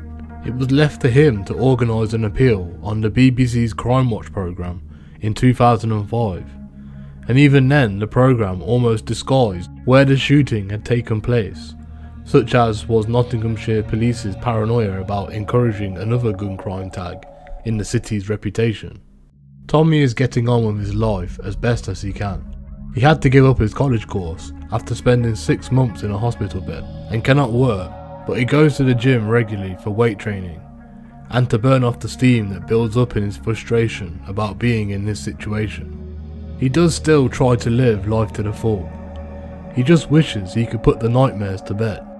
It is hard to believe today that in 1990, Nottingham was voted the most desirable place to live in the UK. That same year, the Independent dispatched writer William Leaf to find out about the city. The comments prove interesting when you read with the passage of time. Mr. Leaf asked a number of residents what they liked the most. "It's a great place to live," said Phil, a well-dressed engineer. Helen, a young housewife recently moved from London, was bowled over too. "There's no need to worry about bringing up your children here. It's so much safer." Mr. Leaf himself wrote, "The nightclubs are friendly and fight free because each one has a rigorous door policy. You can only go in if you're dressed exactly like everyone else in the nightclub." At 2 AM, punters from Rock City, with short hair and flares, stand chatting in a group, ignoring the heavy metal tribe steaming out of New York, in long hair and drain pipes. Policemen wander about grinning. It doesn't seem quite real. It seemed like a very different place nearly 2 decades ago. Someone who lived in Nottingham since 1995 said, "No matter what the crime figures say, there has been a plausible change in the atmosphere of the city. In the darkness of the night, it has become colder, more cynical and more unfriendly in the city centre. There is a brooding, menacing air outside the bars late on a Friday night, where once there was just exuberance. New community support officers are now stationed in the centre, which they say is to make people feel safer. But as the public and criminals alike are well aware, they have no powers of arrest. The Home Office is effectively placing these volunteers in potentially hazardous situations without the powers or authority of regular police officers, but had the audacity to place them in the police-style uniforms. In the 1990s, the city was still seen as a quaint yet vibrant capital in the middle of England. If there were 3 legends which outsiders always connected to Nottingham City, they were Robin Hood, Brian Clough, and the myth that there was 3 women to every man who existed in the city. Only one of the legends was true. Now the city had a 4th legend: crime. The city has been desperately trying to shrug off the label of the crime capital of the UK, or, more often than not, Shottingham, the gun crime capital of the UK since 2002. It's very difficult to get away from this label. The impact that the gun crime tag has had on the city's image cannot be overstated. It has affected all walks of life, from employers struggling to get credible candidates to job interviews, to 2 universities. In 2002 alone, Nottingham and Trent suffered a 14% drop in applications from students. Investors stayed away. Tourists stayed away. Even the Crown Green bowls team, which had toured from Kent to Nottingham every year for more than a decade, stayed away.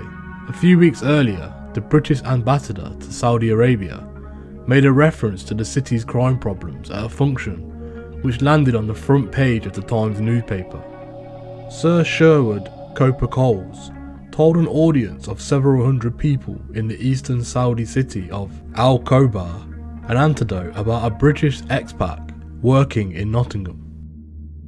The businessman said he felt completely ridiculous having to give the British businessmen from Nottingham assurances about the security here in Saudi Arabia, when Nottingham is the murder capital of the UK at the moment, he said. It's far more dangerous statistically to be in Nottingham than to be in Al Khobar, Daman or Riyadh. The first indications of a massively negative media portrayal of Nottingham came in 2002 when the headline writers in London began their assault on the city, although the headline which probably did the most harm was Assassination City. That came from the Daily Star in 2004, but well before then the writing was on the wall, not least because of the high profile murders of the jewellery shop owner and the grandmother Marion Bates and the schoolgirl Danielle Beacon. But it was 2002 when things got really out of control. In that year alone, there were more shootings than the previous 7 years put all together, and many of them were connected to the Bestwood cartel.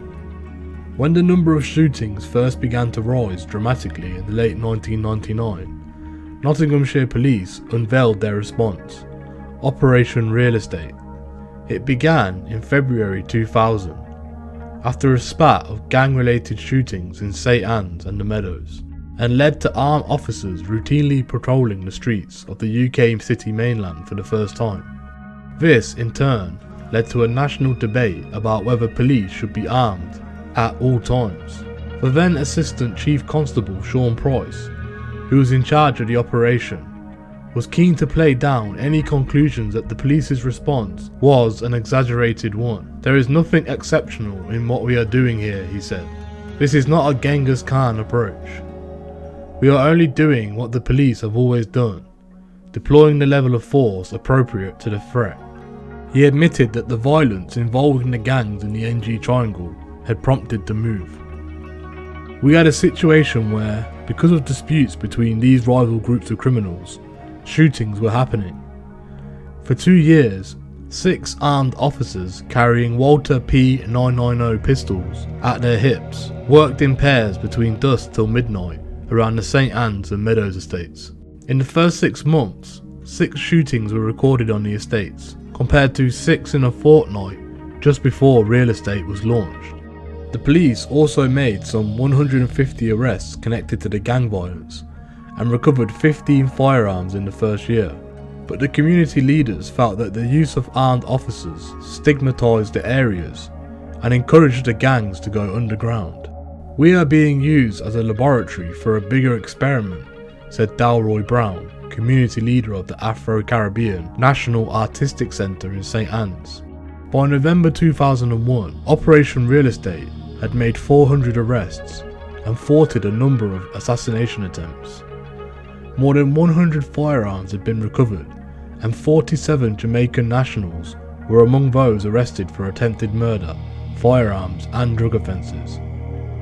Of those who were arrested, the Jamaican authorities wanted to speak to 41 in connection with serious criminal offences in Jamaica. Nevertheless, gun crime overall continued to escalate. In 2001, police in Nottinghamshire dealt with 685 firearm incidences. Back in 1990, the year it was voted the most desirable city to live in, the figure had just been 282. By the beginning of 2002, police had decided a new approach was needed, and in July 2002 set up a project which would be intelligence-led and tackle gun crime across the city. Operation Stealth would be more protective than real estate. Its remit was to stamp out the black-on-black shootings by arresting offenders with firearms before they committed serious offences. But before the stealth team had got stuck into their task, there was another brutal shooting. At around 7 PM on the 19th of February 2002, a young black teenager, Brendan Lawrence, was waiting in his friend's Ford Fiesta XR2 near his home in Watkin Streets on the St Anne's estate. It had been pouring with rain, and Brendan had accepted the offer of a lift from his friend, who had nipped inside the house on Watkins Street. Minutes later, a man in a dark blue hooded Donnay top, wearing Nike Bohemian trainers, approached the car, pulled out a gun and told Brendan to get out. He then shot him twice in the leg, pulled him out the car and shot him again in the chest. The 16-year-old had died on the street. His mother, Janice Collins, would become a tireless campaigner for Mothers Against Guns, a group set up to try and stamp out gun crime. "We buried him in black jeans and a black polo neck top he had brought from Next that week," she later told reporters. His friends were pallbearers, and they looked like they were so young. They were only kids. When Brendan died, they kept him for 8 weeks in the mortuary. I couldn't bear to think of him so cold like that. I hated it that we couldn't bury him. Every week, Calvin, his twin brother, would take me down there to see him, and they would pull him out cold so that I could see him and see that he was alright. No mother should have to go through that. Someone must know something. Brendan was not known to be involved in criminality, but intelligence came through to the police that half a kilo of cocaine had been stashed under one of the car seats, which indicated a robbery motive, as the drugs were missing. The killers, who had clearly had information that there was a substantial amount of drugs in the car, had driven off in the Ford Fiesta XR2, which was later found burnt out at Westfield Gardens in St Anne's. Some DNA was extracted from the particularly burnt pack wreckage, but very little headway was made by the police in terms of getting witnesses to come forward, and so it dragged on year after year, despite there being a £20,000 reward for information leading to the conviction. Every February, Brendan's distraught parents, Janice Collins and Ray Lawrence, have made an annual appeal for information, which they hope will lead to the identification of the killer. In the years that passed since Brendan's death, police arrested more than 20 suspects, but without any breakthrough. In July 2009, 2 defendants went on trial for his murder, and a third for assisting the offender. The jury acquitted one defendant of murder, but failed to reach a verdict on the other 2. A retrial was rescheduled.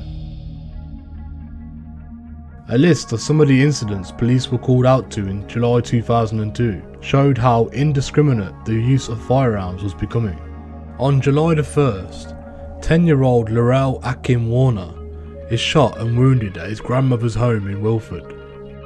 On July the 5th, a would-be robber walks into a newsagent's in Old Basford and asks for cigarettes, and then fires a shot from a handgun, narrowly missing the 57-year-old store owner behind the counter. On July the 9th, a taxi driver who picks up 2 men outside the Commodore pub in Nuttall Road at 6:20 AM is robbed with a handgun to his head and is forced to drive the men to Brockhurst Gardens in St Anne's. The taxi driver later tells the local paper, "I served in the Gulf War, but left the army for a quieter life. It's not really turned out how I imagined." On July the 16th, a 2-year-old boy is shot in the right arm with an airgun pellet as he plays in the Cotman Hay Park off Buvelle Drive in Cottamy at 6 PM. Surgeons were able to remove the pellet. On July the 17th, 2 robbers entered an unlocked house in Knoll Street, Forest Fields, and hold up a 37-year-old woman and her young child at gunpoint in their own living room. On July the 22nd, an armed robber shoves a handgun into the faces of 2 staff in a raid on Mansfield Road Spa in Sherwood at around 12:20 AM. Witnesses then reported hearing a gunshot as the raiders run from the store with the takings. On July the 26th, a 33-year-old man is shot and wounded outside the Drum nightclub off Ilkeston Road in Lenton.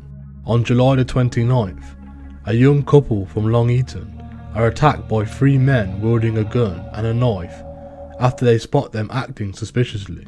The man, a 23-year-old sales manager, has a gun pressed to his forehead and his teeth smashed in with the butt of the pistol. He is told this is what you get for interfering. Analysis by Operation Stealth in the central city area revealed the following. Around 73% of the shooters were black and British born. Educationally, They were almost always underachievers, living in areas where there were limited employment opportunities. The majority were from single-parent families.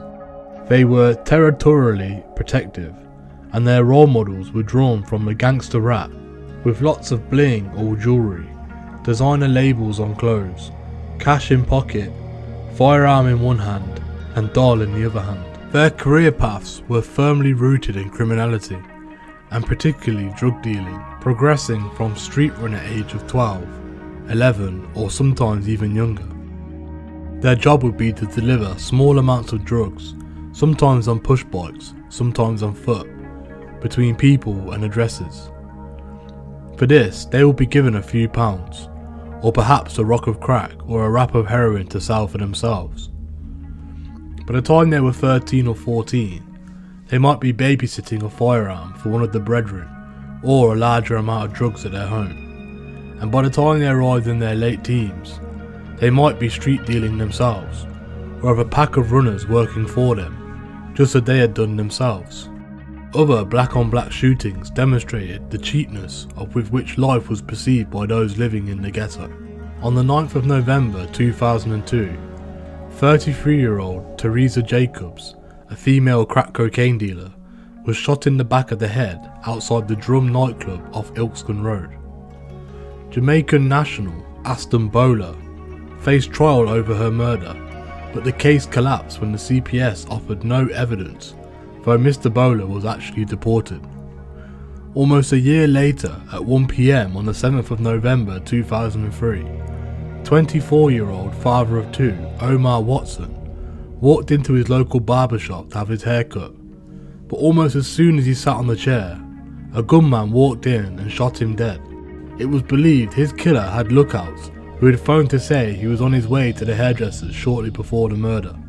On a cold February morning, a young man waits in a telephone box on the St. Anne's estate to hear from his dealer. It's a phone box well used for this purpose. The man though is disturbed by a youth banging on the glass bit outside. He says something. Gradually the man can make out his words. "Hey mate, what do you want, rock or brown? I can do you anything," the youth says, nodding knowingly. The man has not seen the youth before and is intrigued enough to abandon the wait for his dealer's call. He steps out of the kiosk to talk to the 13-year-old. Soon he learns what he can buy from the youngster: heroin, crack cocaine and weed. The teenager gives him his street name, pointing to an emblem sewn on his jacket. "Yeah, that's me, so just ask for ABC." He gives the man a mobile phone number to call, and within a few days, a drug deal is arranged. The next time the man sees the youth is to arrest him. He is an undercover police officer. When the youth is searched, he has almost £1,000 of drugs on him, including 94 wraps of heroin and crack cocaine. ABC's tale is a familiar one. He has been smoking cannabis from the age of 12, buying it on his way home from school as he walked through the St. Anne's estate. Pretty soon he was starting to buy it on tick or credit. He had built up a debt he could not pay off, and the dealers began to threaten him. He told them he could settle it by selling some of their drugs. Within a few months, he was pushing crack and heroin. The courts do a deal with ABC. He is given an antisocial behaviour order which bans him from being on the St. Anne's area. But for every ABC, there are now thousands of others doing the exact same thing on built-up area estates of the UK cities. Operation Stealth proved to be hugely successful in its first 2 years, particularly given that it had limited resources. It was set up in much the same way as that better known Operation Trident, which had been set up by the Metropolitan Police 4 years earlier to tackle black on black crime in the city. Stealth had a team of about 30 officers compared to around 300 at Trident. Yet between July 2002 and October 2004, the Stealth team seized 306 firearms compared to 333 by Trident, and 6,100 rounds of ammunition compared to 1,200 by Trident. The Stealth team also secured 263 convictions over a 2-year period compared with fewer than 200 by Trident. While the success rates were something to be proud of, the intelligence coming through was worrying. There seemed to be an easy access to firearms, particularly replicas, which could be bought across the counter. These replicas could, with a bit of engineering know-how, easily be converted into a fire-live ammunition. The team was also discovering that these firearms were going into the hands of younger and younger offenders. They were becoming fashion accessories for wannabe gangsters, and some were as young as 13. The stealth team could have helped further if the government had been braver with the new legislation. A minimum 5-year prison sentence for possession of a firearm was brought in during January 2003. It would do little to curb the youngsters' taste for firearms, even after some of those close to the victims saw the impact that guns were having on lives. A minimum 10-year sentence would have been a far better deterrent in the eyes of many police officers. In the early hours of New Year's Day 2003, one of Colin Gunn's enforcers was involved in a reckless shooting incident which almost claimed the lives of 3 people. He turned up at a party being held at a house in Jedburgh Walk in St Anne's, and within a short space of time had been dissed by some of the partygoers, who took the mickey out of him over something. The man was known to have a short fuse, but no one could have predicted what he did next. He pulled out a handgun and fired 5 times at a number of the party guests, leaving 2 withering on the floor with injuries to their legs and groin. The man fled. 9 days later, Darren Hayden, aged 38, was picked up by officers from Operation Stealth as he drove down Vernon Road, Highbury Vale in Basford at 1 PM on the 10th of January in his red Ford Mondeo. Mr Hayden, who lived near the gun's mother on Raymead Drive, had convictions for armed robbery and burglary and had recently returned from Tenerife. Police searching his car found a 2-ounce bag of crack cocaine and 1 ounce of heroin worth £4,000, along with a 9mm semi-automatic handgun and ammunition. Mr Hayden was charged with 3 counts of attempted murder at the party. A 3rd person had been shot but not hit, along with possession of a firearm, ammunition and a controlled Class A drug. But as police attempted to get any witness statements from anyone who was shot at the party, the message came back: no one wants to talk about it anymore. We just want to get on with our lives. By June 2003, the CPS had dropped the attempted murder charges against Mr Hayden. He then changed his plea to guilty on the firearms and drugs offences and was jailed for 7 years in October 2003. An aggrieved Kate Carty, the chief Crown prosecutor in the Nottinghamshire area, said the CPS decided that there was sufficient evidence to proceed with the 3 counts of attempted murder. The matter then progressed as far as it could in the Crown Court until notification was received that key prosecution witnesses had changed their mind about giving evidence in court. Disappointingly, other witnesses gave further statements that were at odds with the previously stated positions. We reviewed the case and concluded that its success was dependent on the willingness of the witnesses to attend court.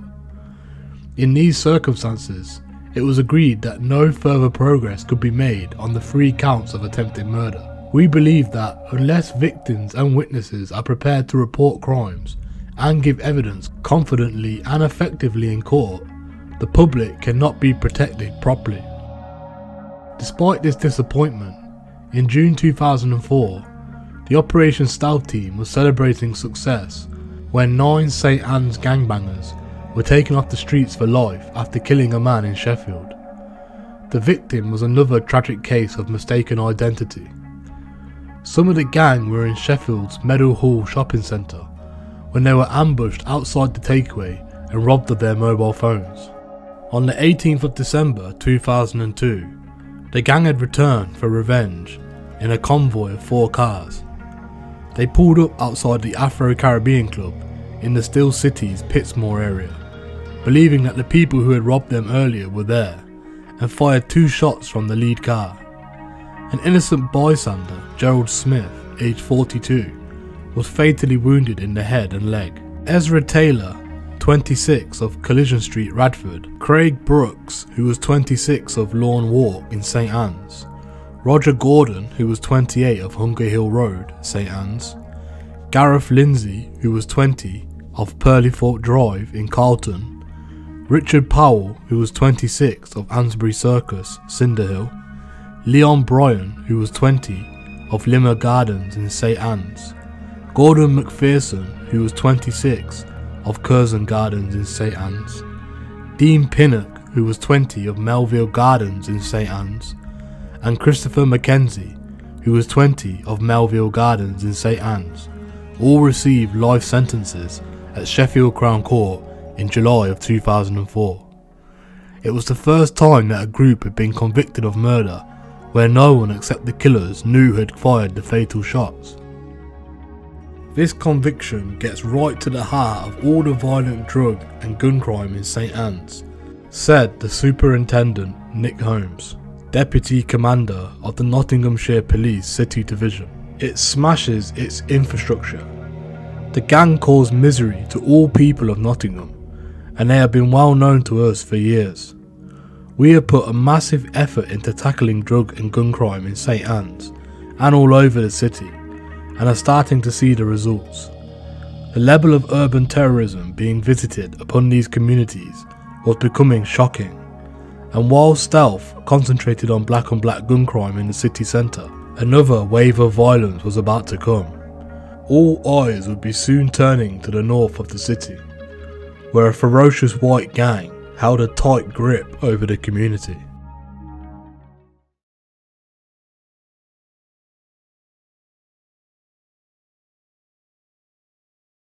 David Draycott was in trouble. He owed money, and those he owed it to were starting to run out of patience. He could feel it in the darkness as he pulled his black Mercedes into the driveway of his home in Woodlands Way in Sutton and Ashfield. It was 9:17 PM on the 7th of October 2002. He had just been to his estranged wife's home a short distance away and had received 2 phone calls while he was there, telling him to pay up or he would be in big trouble. He had asked his wife, Andrea, if she could help him with a banker's draft to help him settle the debt. She had never seen him so worried before.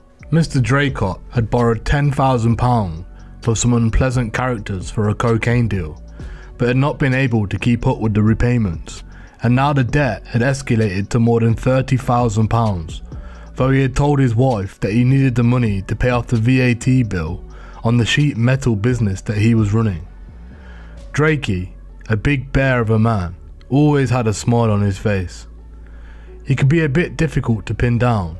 Sometimes, when asked what he was up to, he would tell people he did a bit of this and a bit of that, and then he'd usually just laugh. He had worked the doors of the pubs and clubs in the Ashfield area, and had come into contact with a myriad of unsavoury people. Wanting to be his own boss, he had sunk money into a sheet metal business, but found it was not easy to make an honest crust. His friends knew he had become involved with people who were selling Class A drugs in and around Nottinghamshire, and they were heavy hitters, but Drakey kept everything to himself. He never told his friends he was worried about the spot of bother he was in. He thought he could handle any trouble that came himself. 2 major drug gangs were interested in the debt that Drakey owed. The Dawes family, who controlled the supply of drugs across the East Midlands from their base in Sutton and Ashfield, North Nottinghamshire, and the Bestwood cartel. As he steered his Mercedes into the drive, Drakey was still thinking about trying to reconcile his marriage. Though he and his wife had been estranged for 6 months, things were getting better. He knew his daughter, aged 8, and son, aged 11, wanted him to go back home, and he and Andrea had become closer in the recent weeks, thanks to a holiday in Devon and Cornwall and a break in Skegness. He had even told his mum that he reckoned he and Andrea would get back together by Christmas. If only he could get these people off his back, he could start making plans again. Drakey was tired and didn't see 2 men get out of a silver Peugeot 206 across the road. They had been waiting there for more than 2 hours. He didn't hear them walk down his drive. He only saw them as he opened his door, and before he knew it, they were pumping bullets into him. Even with his body riddled with 10 shots, Mr. Draycott managed to crawl to a neighbour's house and raise the alarm. He was wheeled into an ambulance semi-conscious and fought hard to stay alive, but 10 bullets was too much even for Drakey. 4 days later, he was dead at the age of 40. Andrea, who had arrived on the scene of the shooting just after her husband was being carried away, issued an appeal at Christmas. No child's last memory of their father should be of him wheeled into an ambulance riddled with bullets. They have had their childhood taken away. If anybody knows anything, but they are scared to come forward, I would ask them to think about themselves in the same situation. How would they feel if their children had lost a father? I would ask them to be strong, because without their help, David's killers won't be brought to justice.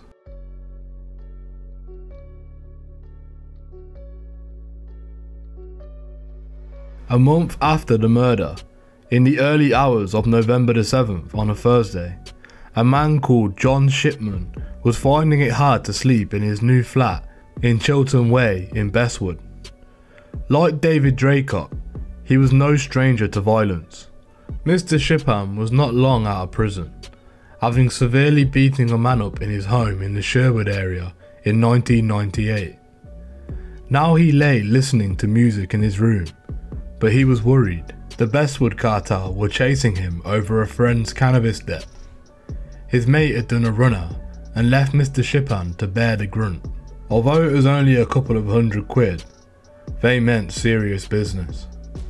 He was still nursing the bruises from a beating he had taken outside the Anchor pub in Gunthorpe Village on Guy Fawkes night. They had told him then that he would have to find a way to pay the money very quickly. He had asked friends to help, but they were slow to come through. As Mr. Shipman listened to his music, 2 men entered his flat and walked in on him.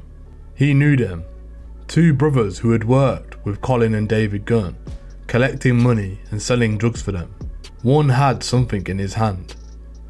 Mr. Shipman pleaded with them, but they refused to hear his explanations. A single shot rang out and John Shipman lay dead. He was 25 years old. As the 2 men walked out the block of flat, an associate of Mr. Shipman saw them get into a car and made a mental note of the situation.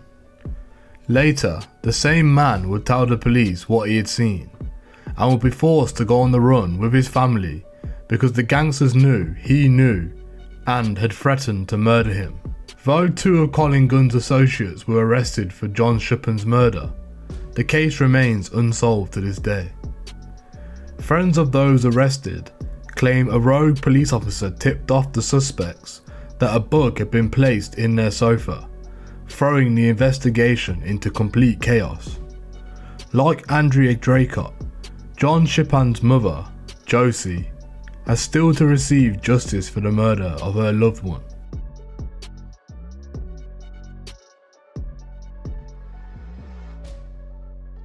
In the summer of 2003, Chief Constable Steve Green found himself in a building that he had never been in before. He had been summoned to a meeting in London to discuss how certain law enforcement agencies could help him in the battle against organised crime. Mr. Green had problems locating the building and had rang his secretary twice to double check the address. He finally found it and he was ushered into a room. Senior managers from the National Crime Squad, National Criminal Intelligence Service, Customs and Exercise Investigation Service, and other shadowy figures who worked with government were there to greet him. "We gather you have a problem in Nottingham," he was told. "Well, we are here to help. You have our full support to make use of and all the resources that we have to offer. This is a problem that must be sorted out before it goes any further."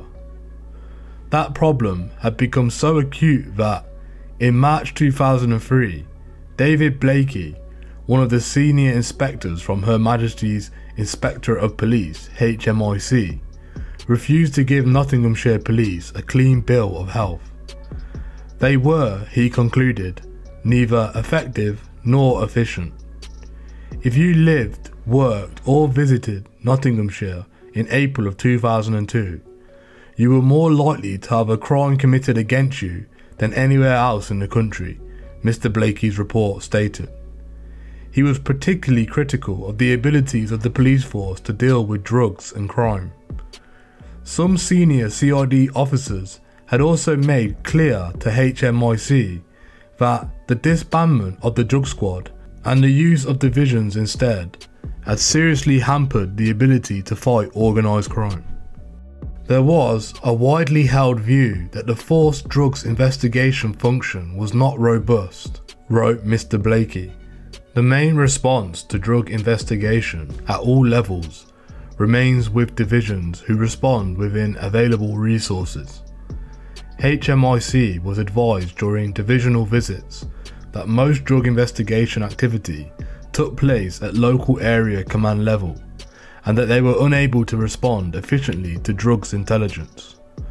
Overall, the redeployment of forced drug squad resources had not increased the drug investigations capacity at a divisional level. There was also reference to the pressures that the CID was under. Mr. Green's reorganisation strategy had been forced upon the CID at the most inappropriate moment, coinciding with the explosion of gun crime in 2002. The report stated that some of the failures to meet HMIC targets were due to the wider force reorganisation and unprecedented resource demands for murder investigations. Regardless of any leap in crime which may have put Nottinghamshire under pressure, it was dealing with 21 new murder investigations that year, against an average of 12. This was either a veiled criticism of the abilities of frontline officers to do their jobs, or an indictment of Mr. Green's reorganisation skills. The Labour MP for Nottingham North, Graham Allen, had been critical of Mr. Green as early as 2001, particularly over the issues of beat bobbies being taken away and replaced with officers in cars, and in 2002 he had raised the issue in the House of Commons. "We in the City of Nottingham Division are losing bobbies on the beat," said Mr. Allen. In addition, our police stations are losing large numbers of officers to response units.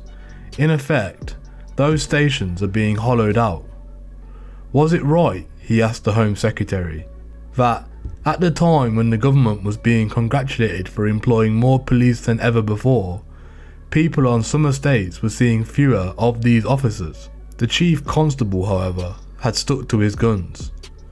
"I would challenge anybody to undertake change of this depth and not have a few plates fall off," he said. "It is inevitable, the consequence of trying to tackle so much change." At the same time, he admitted, the beat officer issue was a stumbling block that we had tripped up on. Officers were unsure about their role. Now the table of heavyweight officials who confronted Mr. Green were talking about organised crime and the problems caused by gun-wielding gangsters, including the Bestwood cartel. Mr. Green was stunned by the detail that the officials had. As he would later admit, the tackling of gun crime in the NG Triangle had distracted attention from the city's white gangsters. By 2003, it was clear to us that something else was happening, he later told the BBC in an interview. A few months earlier, when approached by his own senior officers about the problem, he had approved an investigation, but had told them they would have limited resources and that their work would be completed within 6 months. Now he was being told by representatives of national agencies that it would have to be a much bigger operation involving them. Technology only just being field tested by MI5 would be available. National Crime Squad officers would be used for covert surveillance, and part of stage 1 of the operation, a police officer from London would be sent undercover to try and infiltrate the Bestwood cartel. It would be a multi-layered investigation overseen by the clandestine carcass of operatives. Each individual sub-operation against an arm of the Gun Brothers empire would be given the codename of states in the USA, such as Utah and Texas. Less than a handful of officers would know what the overall operation was actually about. Everything would be on a need-to-know basis only. By August 2003, Nottinghamshire's head of CID, Phil Davis, had been given the go-ahead that he had been pleading for over the previous 12 months. Operation Starburst was born.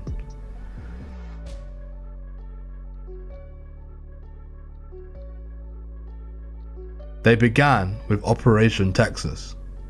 An undercover police officer was brought up from London to infiltrate one side of the gang. Officers decided that they would target one of the gun's lieutenants, Jamie Neal. The plan was that the officer would pose as a drug smuggler from London who was forced out of the capital and was now lying low in Nottingham. His story was carefully constructed, as it needed to be. Once introductions had been made in Nottingham, Mr. Neal turned up to Mr. Gunn to make inquiries about a bogus villain's background. Associates went down to London to check out his story and found out that it was true.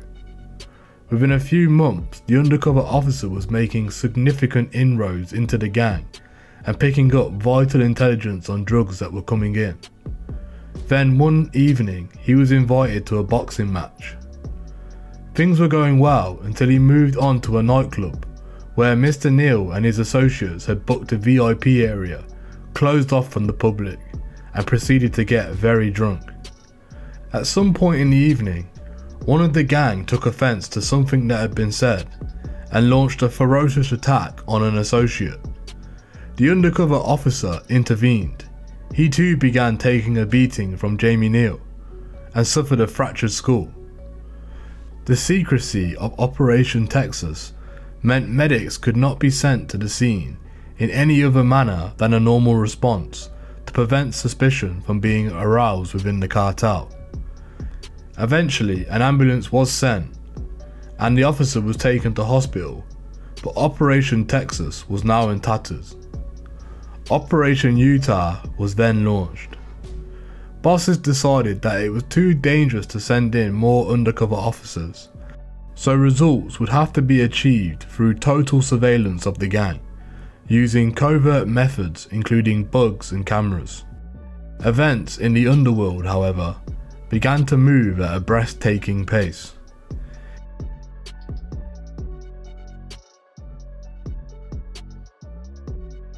In the early hours of the 29th of August 2003, after a lock-in at the Sporting Chance on Hucknall Road in the Bulwell area, a group of young men were draining the last dregs of their drinks.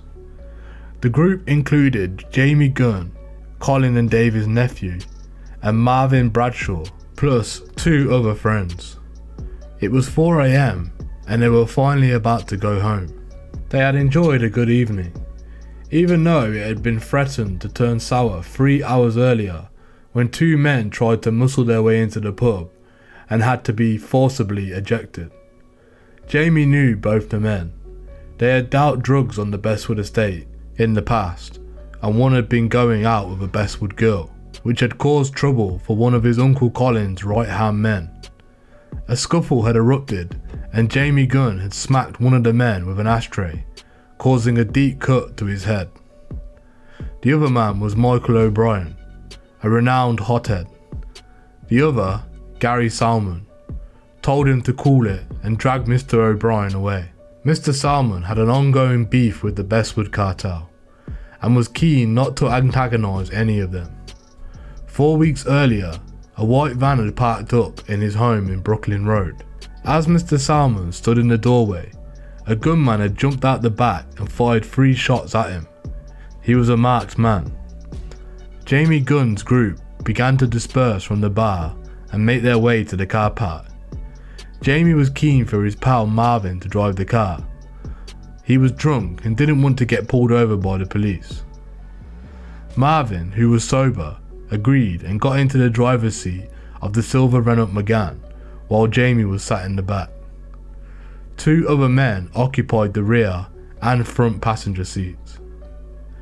As Marvin turned the ignition key, the windows were still steamed up, but he began to drive off anyway.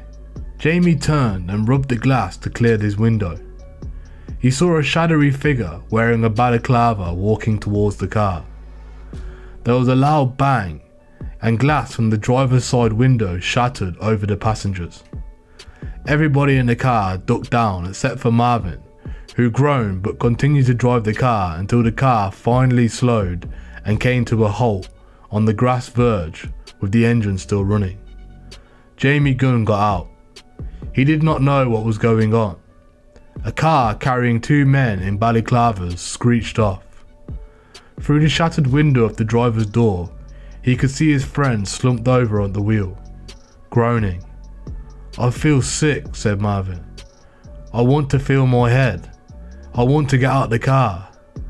Jamie could see that there was a red hole in Marvin's head and had realised his friend had been shot. He took off his red t-shirt, wrapped it around his best friend's head and lifted him out the car, comforting him.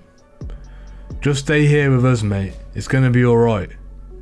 But Marvin Bradshaw was dying there on the desolate car park. Part of Jamie Gunn was dying right there too. He just didn't know it yet.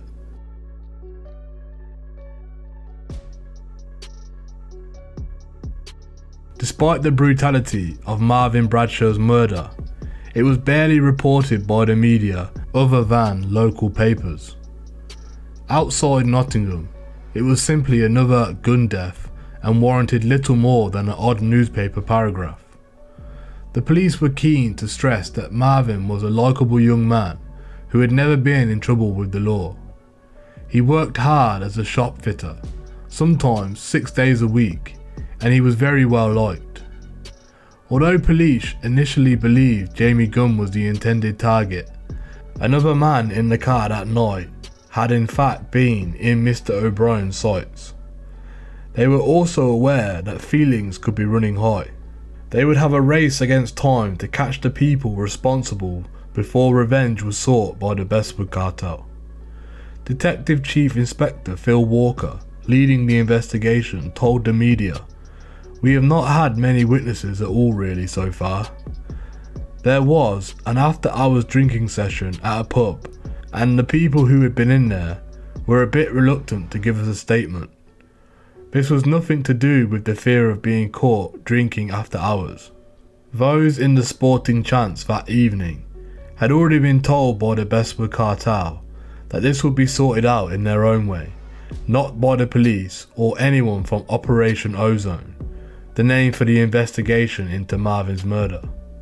Police had the names of Mr. O'Brien and Mr. Salmon, but the Bestwood cartel's tentacles reached deeper and much further than theirs. Within 24 hours, Colin Gunn had put the word out within the criminal fraternity. "We need to find these two before the police. Put the word out to everybody. If you get a bite, you will be rewarded," he told his troops.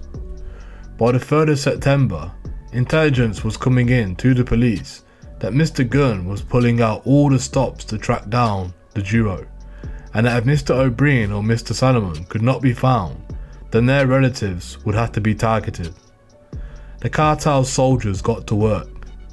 On the 7th of September, a brick and then a firebomb were thrown through the window of a house Mr. Salmon had once shared with an ex-girlfriend, Alison Oldham, in Leybourne Drive in Bestwood. On the same day, a homemade grenade was thrown through a window at Mr. Salmon's house on Brooklyn Road. Colin Gunn also learned that 2 associates of Mr. Salmon had helped him get away. On the 8th of September, as one of the two drove a car with a friend, a motorbike with a back passenger pulled up alongside and fired 2 shots into the car, hitting him in the buttocks. Police attributed the shooting directly to the Bestwood cartel. By this time, officers had been visiting Michael O'Brien's mother, Joan Sterland, almost daily as they stepped their efforts up to track down her son. She helped them as much as she could, and said her son had implicated that he had been involved in the murder in a telephone conversation, but she did not feel that she could make a statement. This was also information that the Bestwood cartel had become aware of, almost certainly through a police contact, and it incensed them that she was unwilling to make a statement. The cartel also knew Mrs. Sterling's home address and were aware that Mr. O'Brien had a sister in Boston in Lincolnshire. The police could not work out how Colin Gunn was getting so much intelligence, yet they now knew that anybody connected with the two suspects was in danger. There was a collective sigh of release from the Ozone team when Michael O'Brien was arrested in Leicester on the 9th of September at his girlfriend's house. Mrs. Sterling had been told about the shooting of Kevin White, but not that she or any of her family was in danger, even though there was clear evidence that she was. Mr. Gunn himself believed that a few scare tactics were needed to concentrate Mrs. Sterling's mind about giving the police a statement implicating her son. Late on the evening of the 14th of September, two crashed helmet gunmen left their motorcycle and approached her house on Southview Road. They fired 5 times, twice from a .38 revolver and 3 times from a shotgun. One bullet went through the first floor bedroom window, another through the bathroom window, a third through the front door, and 2 through the downstairs window. John and Joan Sterling dived onto the living room floor and lay there, paralysed with fear, until Joan was able to crawl upstairs to make a 999 phone call to the police from her mobile phone. They were very lucky to be alive. That same day, the Bestwood cartel again targeted Alison Oldham's home in Leybourne Drive with an arson attack, while another former girlfriend of Mr. Salmon's reported seeing a gunman on a motorcycle pointing a shotgun towards her near her home. The next morning, the Sterlings decided to leave Nottingham for good.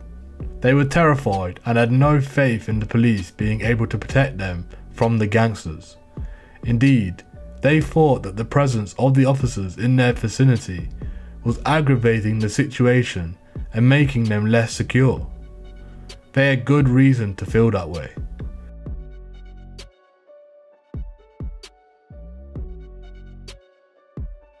In late September 2003, a young Scot sat in a pub being lectured by a tall, burly, shaven-head man in a Lacoste tracksuit top. The young man quietly took in the message as the shaven-head man explained his plan to rob the jewellery shop. He had recently lost £70,000 of a cocaine shipment and needed some quick cash to pay off the suppliers. The young man had already carried out several armed robberies for the man in the past few weeks, 3 of them over a single 24-hour period. During one raid, he had discharged a gun he was carrying to frighten the victims that he was robbing.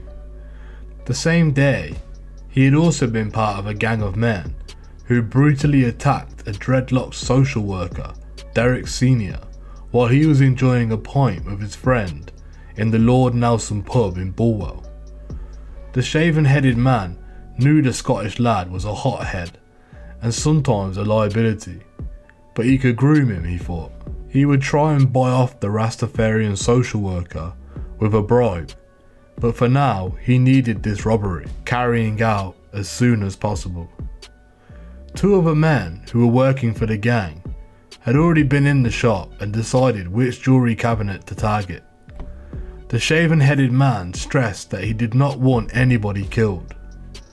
According to an account later given to the police by one of those involved, and outlined to the judge in a legal submission before the trial, the burly man was Colin Gunn, and the young man was James Brodie, one of his underlings. They were planning the robbery of the Time Centre in Arnold, Nottingham, run by Victor and Marion Bates. The robbery would involve a 4-man team led by Mr. Brodie. In a getaway vehicle would be Dean Betton and the getaway driver Craig Moran. Peter Williams, the youngest member of the gang at just 17, would carry a crowbar and assist Mr. Brodie. A high-powered scanner would help the gang monitor the police radio messages. The robbery was set for the 30th of September. Peter Williams would later tell the police that Mr. Gunn continued to outline the plan, ordering Mr. Brody to park his scooter up an alleyway and to make sure that there were no customers in the shop when they entered. Mr. Brody nodded, listening very carefully. Mr. Gunn said Mr. Williams was adamant that he did not want anyone being shot, but Mr. Brody was a loose cannon. Who knew what he might do? On the morning of the 30th of September, Victor and Marion Bates made their way into Arnold, taking the road from the village of Ravenshead. Victor was 65 and Marion 64. Their jewellery shop had a bit of an early trade, but by 11 AM only a handful of customers had come into the shop. A woman looking for a watch for her husband, a couple who browsed through engagement rings before leaving empty-handed, and another man looking for some special earrings for a girlfriend. The shop was empty when, at about 1:30 PM, two young men wearing motorcycle crash helmets with the visors up and rucksacks on their backs burst in. Xander Bates, Vicky and Marion's 23-year-old daughter, was helping out in the shop and happened to be on the telephone to her husband. She was startled by the noisy entrance of the two men storming in. One of them opened his jacket, took out a crowbar and walked towards the glass cabinets, which he tried to jammy open. The other man, slightly older, looked Xanthi in the eye. "This is an armed robbery. Put the fucking phone down now." It seemed unreal. It was like a scene from a movie. Xantha was rooted to the spot, with the phone still in her hand. Marion and Victor heard the shouting from the back of the shop and rushed to the front counter. Marion saw two young men and walked towards her daughter to take charge of the situation. One of the men levelled the gun at Xanthi, who had still had the phone in her hand, and it took a couple of steps forward. Marion rushed in front of Xanthi. Trying to protect her daughter, she stretched out her arms and instinctively screamed, "No!" There was a roar of gunfire from 3 feet away, and Marion collapsed to the ground. The shooter shouted at Marion, now slumped on the floor, "You stupid cow," as all hell broke loose. Victor managed to press a silent alarm button underneath the counter and now had an old fencing foil which he grabbed from the back of the shop. He rushed towards the gunman, later identified as James Brody. Mr. Brody aimed the gun at him and pulled the trigger, but this time the weapon misfired. Then Xanthi jumped on Mr. Brody's back, screaming and grabbing his arm so that he couldn't raise the weapon again at her father. Peter Williams, who had been grabbing jewellery from the cabinet and throwing it into his rucksack, saw his accomplice in trouble and swung his metal bar at Victor, slamming it into the side of his face. Reeling in pain with a fractured cheekbone, Victor remained undaunted and attacked Brody with the foil once again. Mr. Williams raised the iron bar and aimed several more blows at Victor's arms as the shopkeeper tried to stab Mr. Brody.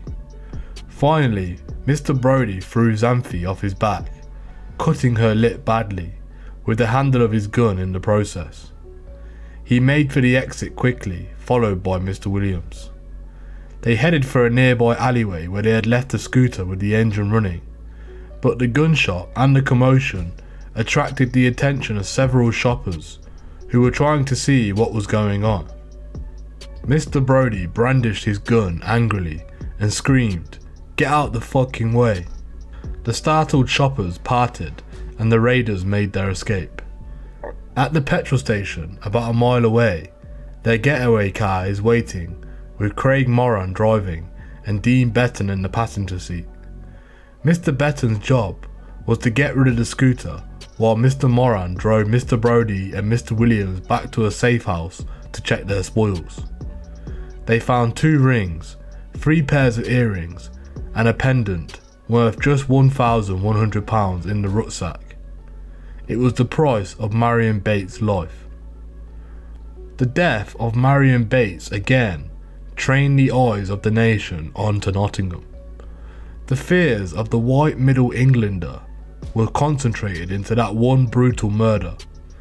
The Bates were grandparents, middle class, owned a small business and lived in a village. Chief Constable Steve Green wondered what he had done to deserve such pressures. It was a far cry from the blueprint for success that he had devised and envisioned for Nottinghamshire some 3 years earlier, when he had taken over the force of 2,500 officers and a budget of some £170 million per year. Now it was attracting a reputation for being the worst police county in England and Wales, despite the setting up of a reputation unit costing council taxpayers more than £400,000 per year to tackle the media of the betrayal of the city. By then it was too late.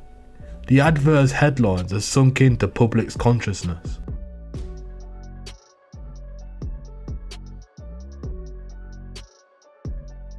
By the 23rd of September 2003, John and Joan Sterling had moved to a council flat in Goal on the Humberside coast.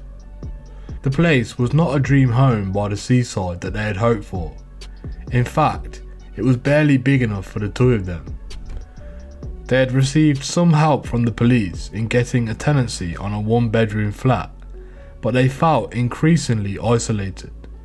Both were taking sleeping pills and antidepressants, and Joan was suffering from severe depression.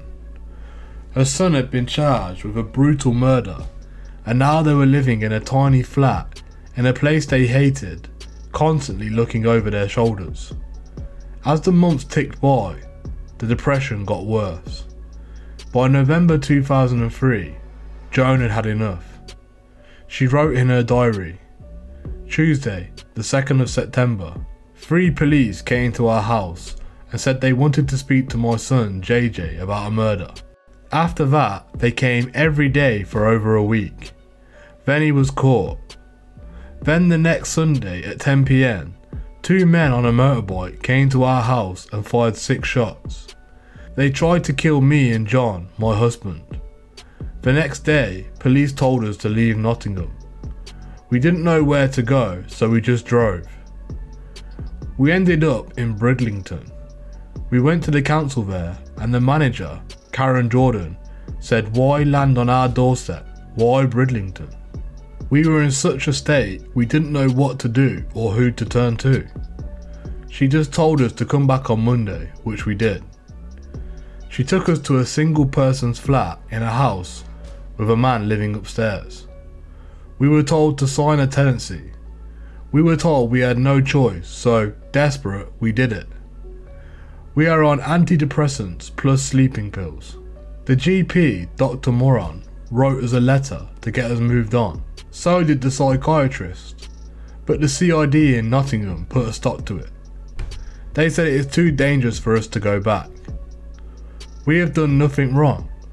We are decent, innocent people. We have worked all our lives, and now we have nothing. We are desperate to get out from where we are. So desperate that, if we are not out by Christmas, you will be taking us out in a box. We just need you to know, we want to be buried in Nottingham, in Wilford Cemetery. This is just because the police in Nottingham can't control the Gunn family, who run the Bestwood estate, and everyone in it. It is disgraceful that the police can't do anything about them.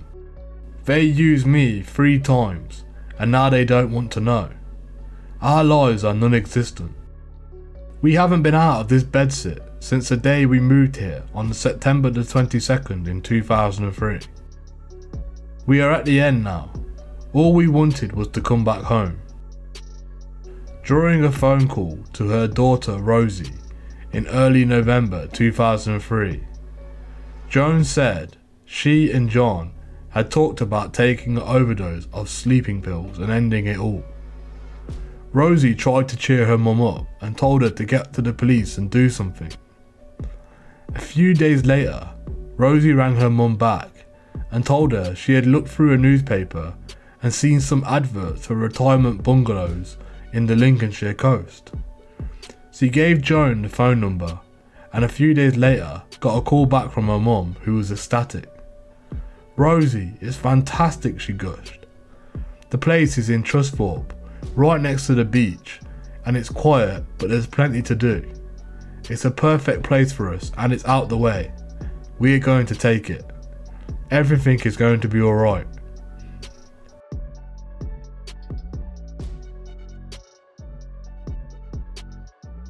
On the 11th of December 2003, police officers were watching Colin Gunn. Operation Starburst had made him and his brother David its #1 target. Colin had driven to Lincolnshire from Bestwood and was at a caravan site on Sutton Road on the way to Trusthorpe. He was having a dispute with one of his crew who had displeased him. The man had fled Bestwood for the East Coast after bodging up a kidnapping for Colin in Calverton village. Instead of taking the man away from the house in Calverton, he gave him a hiding, and the man had been persuaded to let his victim go free for the £200 he had in his pocket. Colin was furious when he found out and demanded that the kidnappers be dealt with using the most severe tactics. One of them had also bodged the previous shooting, almost killing a child. He had been warned at the time that any more failures to carry out Colin's orders would have fatal consequences for him. Colin called John McSally, his favoured enforcer, over to Sutton to brief him on the job. He made it clear he wanted the man dead, with no mistakes or no messy leftovers. Mr. McSally was staying nearby in a caravan owned by Colin's mum while he planned the job. Mr. McSally approached his target but ended up shooting him through the shoulder instead of the head. Shocked and badly injured, the man lived and made his way to safety. Mr. McSally was later arrested for the shooting but walked straight back out the police station without being charged. On the 14th of December, Joan and John Sterland gathered up their small bundle of belongings and made the journey down to the Radio St. Peter's, their new street, a distinctive name derived from its role from the wartime RAF station in Trusthorpe. They were looking forward to life again, a new start, and could put some of the past behind them. Joan thought she would phone the police just to let them know where they were. They had done little for her, but she felt she ought to give them a call in case the Gunns were up to anything she needed to know about. On the 15th of December, she rang her contact at Nottinghamshire Police to tell him about their move to Trusthorpe. He warned her about the Gunns' connections with the area, but she was adamant that this was where they were going to start a new life.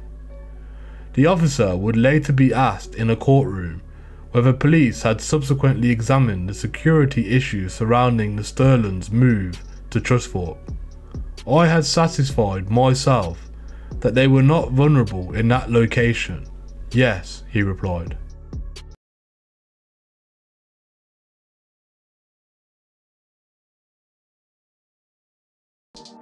The Bestwood cartel now exercised control over a number of pubs in the Bestwood and Bulwell area, extorting protection money and laundering cash through its books. Colin and David Gunn were now the masters at creating fear to suit their ends. Both played football for their favourite pub, the Scots Grey, and during one Sunday league match in March of 2003 at Bulwell Hall Farm, the visiting team received a reminder of the Gunn brothers' intimidation skills. The Jolly Farmers football team walked into their dressing room ahead of the match to find a severed pig's head in a plastic bag with the message scrawled in blood, "Welcome to hell." Somebody had acquired it from a local butcher. The opposition team lost their spark, suffering a 3-2 defeat after extra time. The Jolly Farmers team secretary, Jeff Best, was urged to make an official complaint to the FA, but was less than enthusiastic. "We have got nothing to say," was his only comments after the match. The Scots Grey pub had been frequently used by the Gunn brothers. Any trouble which flared up on the premises was rarely dealt with by the police. In February 1999, a 35-year-old man was stabbed several times outside the pub in a Friday night farce. When the police went to see him, He told them from his hospital bed that he had no idea who his attacker was, and he did not want them to take it any further. He was, as he pointed out, already in poor shape and knew that talking to the police would be bad for his health. Run-down pubs that they operated, which would otherwise have been boarded up and shut down, were given at least some lease of life with the Bestwood cartel behind them. The cartel was also branching out. Colin had renewed his association with a family-run gang in the north of Nottinghamshire, who were equally as brutal in their methods, and with Jonathan Quinn, another Nottingham criminal from the Bilborough area, who had branched out significantly from the cigarette and cannabis smuggling into Class A importation and firearms to service the north of England. John and Rob Dawes were the generals of the Dawes cartel, based in Mansfield and Sutton-in-Ashfield areas of Nottinghamshire. By 2001, they had come under investigation by law enforcement agencies, who were surprised by the magnitude of their operation. They ran a multi-million-pound drugs empire from a small house in Tudor Street, Sutton-in-Ashfield. Their modus operandi was almost the blueprint of the Bestwood cartel, with whom they enjoyed extensive links, not least through John Dawes, who had worked with Colin Gunn some years earlier. The Dawes cartel would recruit young street dealers, who usually had addictions of their own, to act as runners for them to enforce their rule of law. Their number one rule was that fear brought great loyalty. If you could grab them by the balls, their hearts and minds would follow. Like his pal Colin Gunn, John Dawes eschewed life with a legitimate working world and preferred the black economy where no taxes were paid, other than to those higher up in the drug business ladder who could tax on you. From 1991 until his arrest in 2005, there is no evidence that John Dawes did a single day's legitimate work. He lived almost exclusively, according to his own accounts, as a jobless man claiming benefit. His hot-headed brother Rob, who had a penchant for ordering the shootings of anyone who displeased him, was operating from Spain from 2002 onwards, organising shipments of cannabis resin and cocaine, while the rest of the gang organised wholesale deliveries of amphetamines and heroin, mainly from Liverpool and Runcorn. Until 2001, they operated almost undetected by any meaningful police probe or enforcement agency. Police in Nottinghamshire launched Operation Normality in 2001 with the help of the National Crime Squad and customs investigators. By 2003, it would receive additional resources with the sanctioning of Operation Starburst by law enforcement agencies in London. It found that the Dawes cartel was made up of three generals, John and Rob Dawes and Gary Hardy, another Mansfield man whose father had been high up in the command chain of the Midlands Hell Angels chapter. These three leaders would take a three-way split on each shipment, with Rob organising the smuggling of cocaine and cannabis from Spain, and John organising its distribution across the Midlands, as well as the wholesale importation of amphetamines from Holland and heroin from within Britain. In addition, the Dawes cartel was operating with Anthony Handley and Keith Harrison over cannabis shipments into the UK. These were handled by John and Rob's father, Arthur. By 2001, this close-knit group was importing so many drugs into Nottinghamshire that they had a backlog, so they began to bury large amounts underground in coded locations in woodlands, in Sutton-in-Ashfield, at Sutton Lawn, Mapplewells Recreation Park, and in the woodland near Pleasley. Police would eventually find £500,000 buried in woodland hides near Sutton Parkway train station, together with a sawn-off shotgun and ammunition. The burial grounds for the drugs remain hidden to this day. On the 1st of June 2001, investigators made their first major inroad into the gang. Officers lay in wait as two Dawes cartel lieutenants drove to Colwick Industrial Estate on the outskirts of Nottingham. Police were staggered by the scale of the drug running they also discovered. Inside the industrial unit was around 100 kilos of amphetamines, 6 kilos of cannabis resin, and 11 kilos of paracetamol cutting agents, enough to make 30 kilos of heroin ready for sale on the street. Jonathan Guest, Ian Butler, and Martin Smith were all taken out by the police within a few days. All were linked to the production at Colwick, which was used to cut cocaine, heroin, and amphetamines, as well as to manufacture ecstasy pills and store cannabis. John Dawes decided it was time for a holiday. A break on the Costa del Crime would enable him to rethink strategies, as well as link up with his brother Rob, who spent regular breaks in Spain and was laundering their money in 2 bars and a restaurant supply business near Fu and Grola. He would be able to decide whether new recruits were needed and whether to put the scare into those who were arrested. Fear was needed to ensure that those who had been lifted by the police did not lead it to his door. John and Rob Dawes flew out to Magala with some haste in June of 2001. John had rented a villa for 9 months, hoping that the police interest would eventually disappear. He flew back to the UK in September of 2001 to test the water. Police just kept watching, knowing that if they bided more time, it would all be revealed. They had taken out their middle tier of the Dawes' pyramid, and the gang's general were running scared. Now John Dawes was relying on a 23-year-old to be one of his lieutenants. Ryan Smith would take on the role. On a legal front, the arrested Mr. Guest, Mr. Butler, and Mr. Smith were all beyond help, thought John Dawes. He just hoped that the fear that he and Rob had installed into them would be enough to prevent them from grasping for more favourable sentences. When their case eventually reached Nottingham Crown Court in January 2002,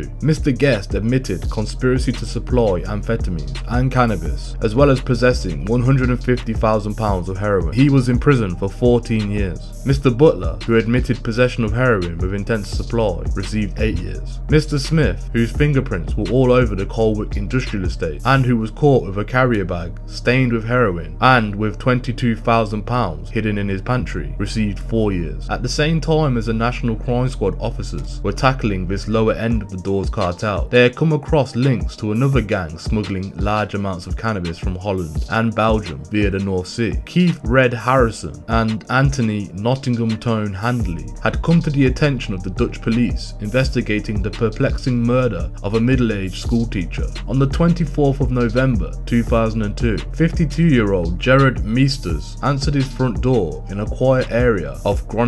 He was surprised to find 5 men outside. One handed him a phone number on a torn off packet of Red Rizzler cigarette papers. They spoke with English accents, and the message was this: "You are Gerard Meesters. Your sister Janet has done something bad. She has stolen something from us. You must ring this number in Spain and tell the man who answers the phone where your sister is. Be aware that if you do not do this, we will come back, and if we have to come back, it will not be for a chat." Gerard was shaking in fear. He had never been involved in crime in his life. He knew his sister had gone off the rails, but he had no more idea where she was than the hoods who had visited him. Gerard contacted the Dutch police and told them what happened. They told him he should take the threat very seriously and consider moving out of his home temporarily. Overnight, Gerard moved himself, his wife and their 2 children. Police kept watch on the property for a couple of days, but were not there when, 4 days later, Gerard decided he needed to use his computer and returned home to Urenstraat, a sleepy suburban street. As he opened his front door to leave at 7:22 PM on the 28th of November 2002, he was approached by a man who pulled out a handgun and shot him 8 times. Dutch investigators were baffled by the murder.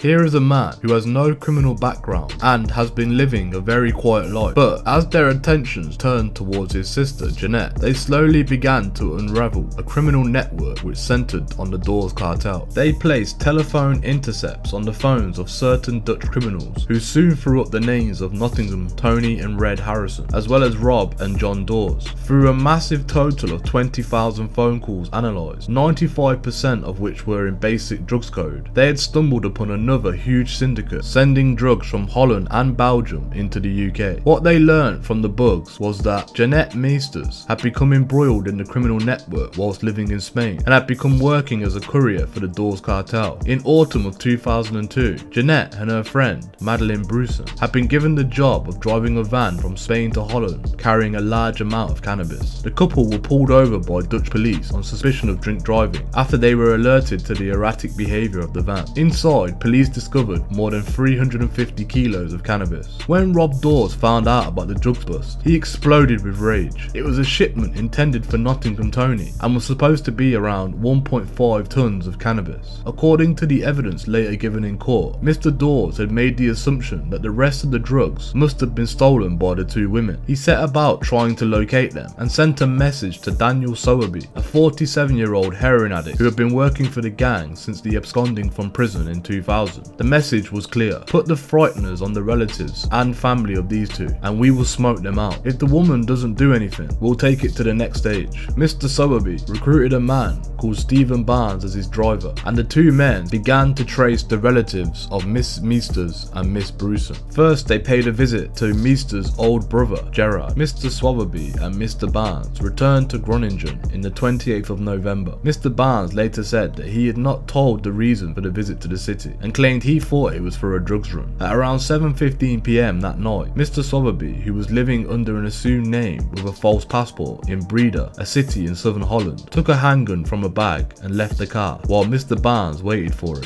A few minutes later, Mr. Sowerby returned and shouted at Mr. Barnes, "Go, go, go, let's get out of here." "What the fuck is going on?" Mr. Barnes asked. Mr. Sowerby replied, "I've been told to kill somebody, which I have. That's all you need to know." The duo stopped on their way back to the safe house in Breda, and Mr. Sowerby dumped the murder weapon. Their victim was Gerard Meadows. A week later, Madeleine Brewson's mother, ex-husband and boyfriend received a note telling them to contact the same Spanish phone number given to Gerard Meadows. Along with a note were cuttings from a newspaper which detailed Mr. Meadows' murder. The implications for the family, should they not call the phone number, were clear. Dutch police set up surveillance on the family's properties. In the summer of 2003, relatives received another note warning them to tell them where Madeleine was, or their lives would be in serious danger. Police set about forensically testing the material which had been sent in the post. Incredibly, Mr. Sowerby had failed to check the material he posted to the Brunson family was clean, and Mr. Barnes, who was known to the Dutch police, had left his fingerprint on one of the newspaper clippings. Investigators revealed that Mr. Barnes had since been arrested and was serving a 16-month prison term for a fatal road accident in Rotterdam after driving whilst drunk and high on cocaine. Mr. Sowerby had been also locked up for drug offences. Police visited Mr. Barnes first, and he confessed to driving Mr. Sowerby to the scene of the assassination. Mr. Barnes said he had initially been sent to Amsterdam by the Doors cartel because he had stolen 42 grams of heroin from them. He was told he would have to pay off his drug debt by doing errands for them in Holland, and he was ordered to become a runaround for Mr. Sowerby. After he ferried Mr. Sowerby to the scene of Gerard's murder, he fled to Spain, where Rob Dawes had ordered him for a debriefing. The debriefing session ended with him being severely beaten with an iron bar. He suffered several broken limbs. Mr. Barnes was told he would be killed if he even ever mentioned the murder. A Dutch court gave Mr. Barnes, who was described as a victim of a criminal organisation, an 8-year sentence for his involvement in Mr. Meadows' murder. He had known the Dawes brothers from school and made a number of visits to Amsterdam with Rob Dawes, acting as a drug tester before being exiled to Holland to repay his heroin debts. His lawyer pointed out that once he became a soldier for the gang, he could not just leave. His life and the lives of his family would be in grave danger. If he was arrested or tried to flee, the gang would assume that he was a risk and could compromise their operation. Mr. Sowerby, who was described by the Dutch judge as a very dangerous man, was sentenced to life imprisonment. He had already spent much of his life behind bars. He had previously been given a life sentence in the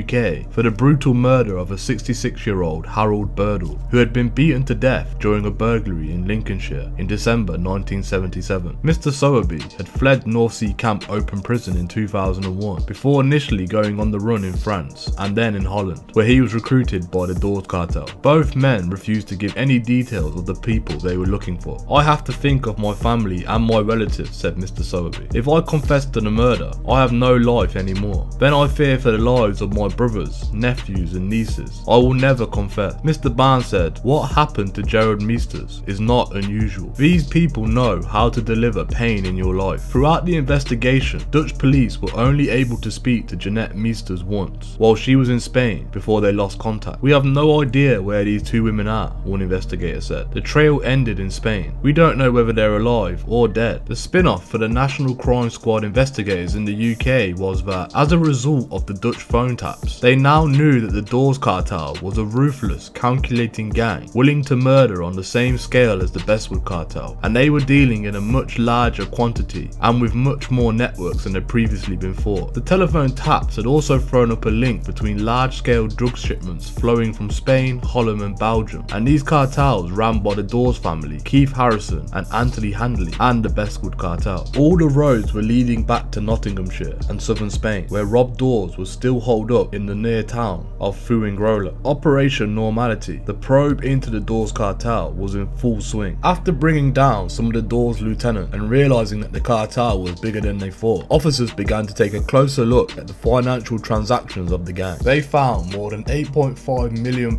going through their hands between November 2002 and June 2003. In addition, members of the gang were logged on more than 40 flights coming in and out of Magala and Amsterdam over a 2.5-year period. In the midst of Operation Normality, Nottinghamshire police had to deal with the murder of David Draycott, who was shot dead outside his home in Sutton and Ashfield in October 2002 over a £30,000 debt to the Bestwood cartel and Dawes gang. John Dawes was given the police liaison officer on the basis that he might be at risk because people believed he was linked to the murder. Mr. Dawes even had the cheek to offer the detective constable a job. In 2002, he telephoned the officer. "When are you due to hang up the truncheon?" he said. "You know we are always on the lookout for lads like yourself, you know, due for retirements. With the kind of stuff you could help us with, you would shoot up the promotional ladder in our organisation." As officers listened in to calls between the group, they heard the coded names behind mystery figures in the cartel that they were dealing with: the Fisherman, the High Tower, Special Bill and Carlos. As the arrests began to take place in 2003, police also managed to turn some of the cartel's drug runners, despite the threats of violence which were being levelled at them, against them. Crucially, it led to 4 runners: Richard Carrington, Mark Simpson, Lee Blackmore and Christian Barbsby, giving detailed accounts of how the cartel had actually operated. Mark Simpson told the police how he had been recruited by John Dawes after coming out of prison in January 2002. 2 months later, he and a friend agreed to sell heroin for John Dawes. Anything they made above £750 per ounce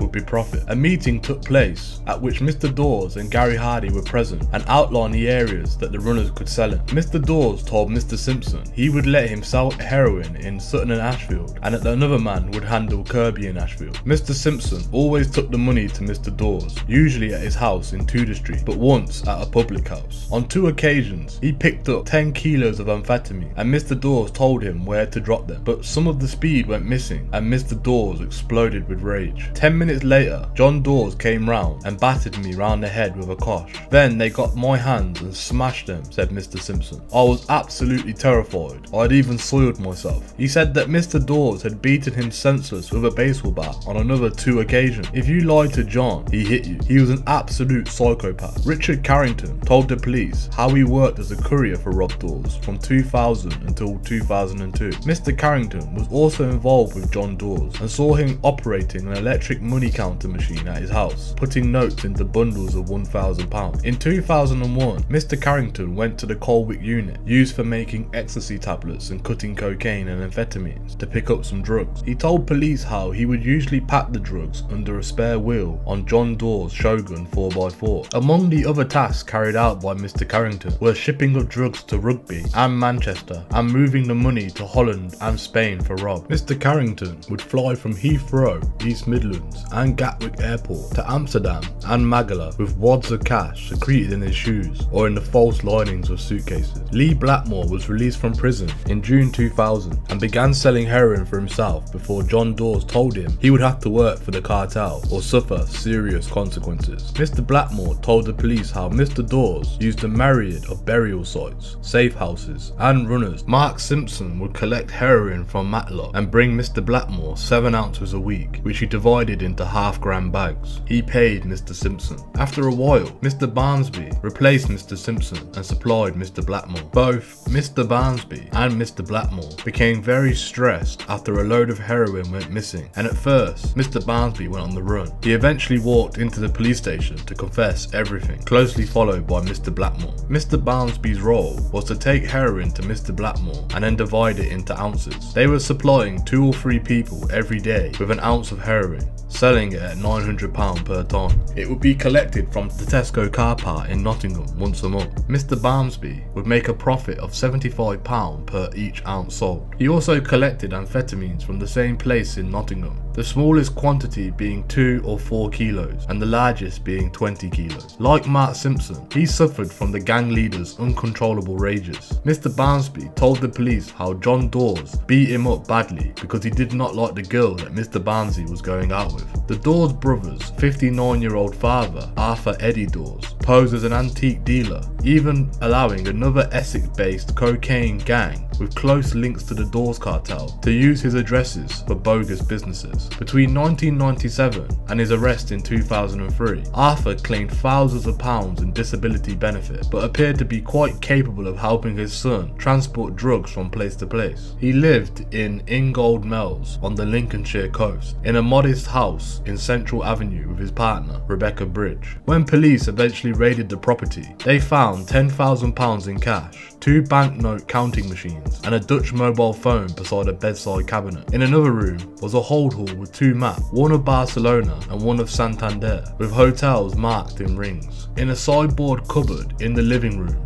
was a 2003 diary with the entries in and out for the period from February to the 12th of June, and references to names, places and flights. Also in the lounge were a large number of receipts for mobile phone cards, 10 phone chargers and a number of other items. Among the items in Miss Bridges' handbag was a book containing a number of phone numbers in a mixture of hers and Arthur's handwriting, and the names of middle tier suppliers which had come from Anthony Handley. Arthur Dawes had also been observed at Newport Pagnell service station on the M1 motorway, handing over a Tesco's call bag to the driver of a black London cab. The cab was pulled over as it left the service station, and police found £100,000 in the bag. Mr. Dawes said that the money was for Anthony Handley. By late spring, with a number of arrests having already broken the gang down, the Dawes cartel began to unravel, first as a result of an accident. On the 29th of April 2003, one of its couriers crashed its car containing 2 kilos of heroin. Analysis of a mobile phone in the car showed a link with a major drug supplier,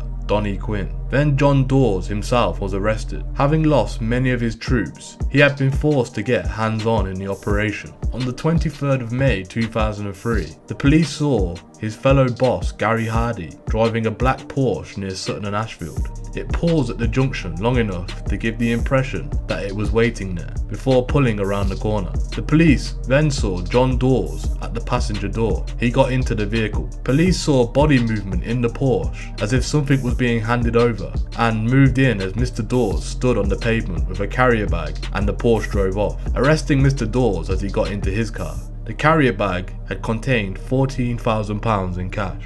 Other members of the gang were also rounded up, including Arthur Dawes, Rebecca Bridge and Ryan Smith, who had been acting as one of John Dawes' lieutenants. Tony Handley and Red Harrison were the next to trip up. 33-year-old Mr. Handley, who was also known as Spunky, worked with Mr. Harrison as the kingpin in charge of distributing drugs, including ecstasy, amphetamines, cocaine and cannabis, to the west of the UK after they had been imported from Holland and Belgium. When their Dutch counterparts informed them that Mr. Handley and Mr. Harrison's names had turned up on bugs connected with the murder of Jared Meesters, the National Crime Squad officers from the Midlands launched Operation Shearson against them in 2003. Mr. Handley and Mr. Harrison had got to know one another while serving time in HMP North Campsie in Lincolnshire. Mr. Handley was in for an armed robbery and Mr. Harrison was in for manslaughter. Mr. Handley was an unlikely villain. His father was heavily involved with a Hucknall church, and Mr. Handley had been trained as an accountant himself.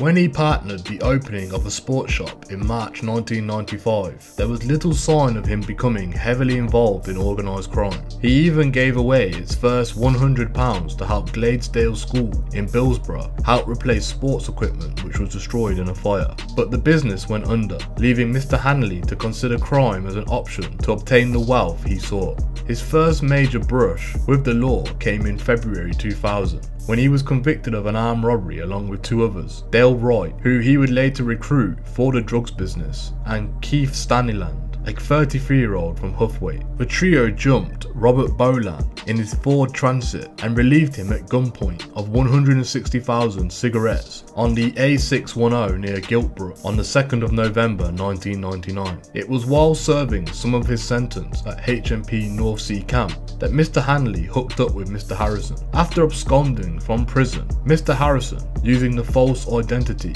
Graham Harley, managed to get a fake passport and driving license and disappear into obscurity in Amsterdam. He had been involved with ecstasy shipments before, and clearly felt he could make even greater profits being in Holland. His name first cropped up in Dutch investigations into Frankius Peter Beekmans, a wholesale supplier of drugs in Holland. When the name of an Englishman called Red turned up on these tapes, they discovered Mr. Harrison's real identity, and a link was subsequently made to Gerard Meester's murder. Mr. Harrison was shipping drugs to Mr. Hanley after buying them from Mr. Beekmans, who was based in the city of Tilburg. Mr. Harrison had looked up other friends from HMP North Sea Camp to assist in the UK distribution, and these included a number of people from Nottinghamshire. Mr. Hanley would arrange for the drugs to be transported over by lorry. Mr. Harrison only had to secure a space in a lorry driven by somebody who innocently thought they were carrying a legitimate load. Millions of pounds worth of drugs would be shipped over to Felixstowe on a ferry from Rotterdam in taped up cardboard boxes. Mr. Harrison was also shipping drugs for other gangs, including the Bestwood Cartel and Jonathan Donny Quinn. It was easy to then use Mr. Hanley for some of that distribution. He would meet the loads and arrange distribution throughout the East Midlands, West Midlands and London. The pair soon enjoyed a very lavish lifestyle. Mr. Harrison had swanky apartments in Amsterdam and Breda, and both men drove around in Mercedes and Audi TTs. Mr. Hanley would talk on his mobile phones while sipping a latte in an internet cafe in Hucknall on the edge of Nottingham, listening to Mr. Harrison complain how bored he was in Holland, and reveal how he spent up to £11,000 a night on raucous nights out in the red light district, picking up expensive hookers while his wife was back home in the UK. Much of their talk was monitored by the National Crime Squad, and it was to do with drug shipments. The duo used basic code words in their phone conversations. Cannabis was referred to as a bit of green. Speeds or amphetamines were them fast things. Ecstasy tablets were the little ones, and cocaine was the expensive stuff. However, Mr. Harrison, who had first became rash when things went wrong, was sometimes failed to stick to the agreement on the code words, particularly when a shipment was intercepted, and would talk explicitly about coke and speed. One officer said, Mr. Harrison was a Billy No-Mates who only got friends by paying for high-class hookers. His phone became his best friend, and that was his undoing. Even when he couldn't get through, he left a trail. He just couldn't resist ringing people up, who we could then link to the trade through the mapping of the phones. When he did get through, he was often saying things that played right into our hands. Mr. Hanley sensed danger and halted calls with Mr. Harrison. With his main contact suddenly unattainable, Mr. Harrison turned to help from his old friend, Donald James, an associate from his West Midlands days of petty crime, and now an underworld figure in Birmingham. He agreed to arrange the next shipment and approached Michael Soward, a boat skipper with 2 previous convictions for drug importation. Mr. James paid around £5,000 towards the hire of Mr. Soward's 21-foot speedboat, the Sundancer, which set out from Ramsgate in Kent in August 2003 to make the pickup at a military yacht club in Nieuwpoort on the Belgian coast. Also on board was Stephen Bower, an old acquaintance of Mr. Harrison, whose job it was to keep an eye on the skipper and the drugs. At the same time, Mr. Harrison drove from his home in Breda with a Ford Focus filled with drugs, accompanied by his Dutch supplier, Mr. Beekens. Mr. Beekens' brother-in-law and another unnamed Dutchman were in a separate vehicle following. He met Mr. Soward and Mr. Bowers with the Sundancer, and all 3 men headed back to Holland. The National Crime Squad and their Dutch and Belgian colleagues knew all about it. Not only did they have the phone's taps in place, but they also had infiltrated the gang. Belgian police arrested Mr. Harrison and his English accomplices, who were later extradited to the UK, while the Dutchmen were arrested back in Holland. In England, the National Crime Squad picked up Donald James. Mr. Beekmans, known as the Tillerman, would later receive a 6.5-year sentence, and his brother-in-law would receive 3 years for his involvement. After being spooked, a feeling which was proved to be correct by the arrest of his pal in Belgium, Mr. Hanley went on the run, holding up in a £30,000 caravan in a remote part in Scarborough in Yorkshire. For 6 months he watched and waited, with the National Crime Squad having little idea where he was. On phone taps, they heard that Mr. Hanley was about to get married, so detectives began ringing round registry offices around the country. Nothing turned up locally, so one officer joked that he was probably going to get married on Grenford Green, the Scottish border town famous for its quirky marriages. As Detective Inspector John Cullip, who led the investigation, recalled, we had tried more obvious locations in Sutton Ashfield and Nottingham. It was a process of elimination. Then somebody had the inspiration operation of checking the most obvious location, Gretna Green, and lo and behold, they were right. On the morning of the 1st of December 2003, at the Mill Hotel on the outskirts of Gretna Green, a party of 8 gathered ready for a noon wedding ceremony in the chapel on the grounds. A few minutes before the start, Mr. Hanley, still nursing a bruiser of a hangover and feeling uncomfortably paranoid, was getting ready with his best man, who joked about any last request. His bride was in another room alone, looking forward to a future with a man she felt she could keep in her material manner, to which she had become accustomed to over the last few years. But when officers moved in to make the arrest, it was all over within a space of minutes. Mr. Hanley did not resist. The 33-year-old later told police, "I knew the game was up when I looked out the window and I saw a broad-shouldered man go past." A delighted D.I. Kudlip said he was surprised to see us. He didn't say very much. He was trying to keep his dad at bay. The gang was dealt with at Birmingham Crown Court in April 2005. Keith Winston Eugene Harrison, originally from Coventry, was sentenced to 8 years in prison, whilst Mr. Hanley was sentenced to 5.5 years. Other members of the Hucknall trafficking ring were jailed for a combined total of more than 20 years. These foot soldiers, all employed by Mr. Hanley, included Mark Ford, a 32-year-old from Bulwell, who was known as Joe 90 or Goggles because he wore spectacles. Mr. Ford was jailed for 3 years. He had been arrested with 2 other defendants in July 2003 with a consignment of drugs on the M1 near Northampton. Mr. Ford also received an extra 6 months producing cannabis at a property he owned in Nottingham. Alan Ostrichman Walker, a 62-year-old from Cotgrave near Nottingham, received an 18-month sentence. He had been involved in a huge ostrich farm fraud in Nottinghamshire, which had made more than £20 million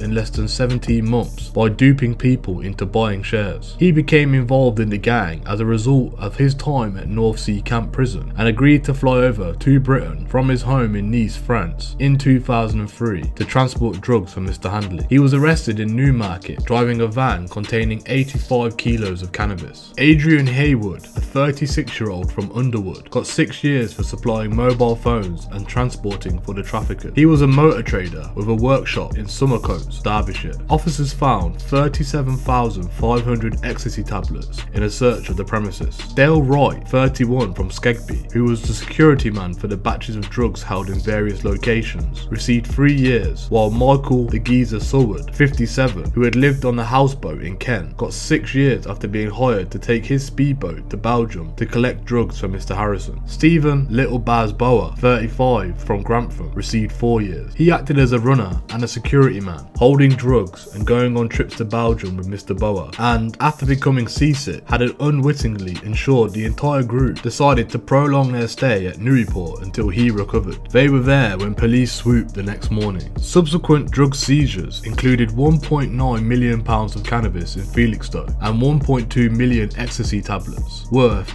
£4.8 million in Holland. By the end of Operation Shearson, police had dealt another big blow to the drug shipments being managed from Nottinghamshire. Large amounts of Class A drugs were seized in Holland, Germany, Ghent, Brussels, Antwerp and Birmingham. With the help of custom and excise, the operation seized 870 kilos of cannabis, worth over £1.9 million, and 16 kilos of cocaine, with a street value of £848,000. Officers were ecstatic with the results. Dismantling this well-established network is a major achievement and is down to the hard work and dedication of all the officers involved, said D.I. John Kudlip afterwards. Mr. Harrison and his cohorts have paid the heavy price of freedom for thinking that they could make easy money through drug trafficking, and we hope this sends out a strong message to the others who attempted to do the same. Another of the gun's associates, Donnie Quinn, had been building up a massive drugs operation of his own. Mr. Quinn was no stranger to the police and customs, having been lifted several times in large-scale cigarette and cannabis smuggling busts, but nothing had ever stuck. He had based himself in the Bilborough area of Nottingham, where in Cockington Road he had a large house which had been pimped up to make him the lord of the council estate. Such was the cheek of the man that he had even had several former police officers from Nottinghamshire who had branched out into the gardening services on their retirement, willing to tend to his expensive garden for him. He had already managed to wriggle out of major busts in October 1999 when 120 kilos of cannabis was found in a lorry in Huthwaite. One of the gang's main men was a 31-year-old tetraplegic called Nathan Graham, who had suffered a massive disability as a result of a driving accident. Mr. Graham would later die of a fatal asthma attack 6 days after being remanded in Nottingham prison. An inquest into his death recommended healthcare for disabled prisoners be much more improved. The cannabis case had been dealt with by the National Crime Squad officers from Derby and Nottingham, some of whom were later embroiled in a cocaine snorting scandal in 2001. When it came to court in September 2000, legal submissions were heard in chambers by a judge and the trial was abandoned, although no reason was ever given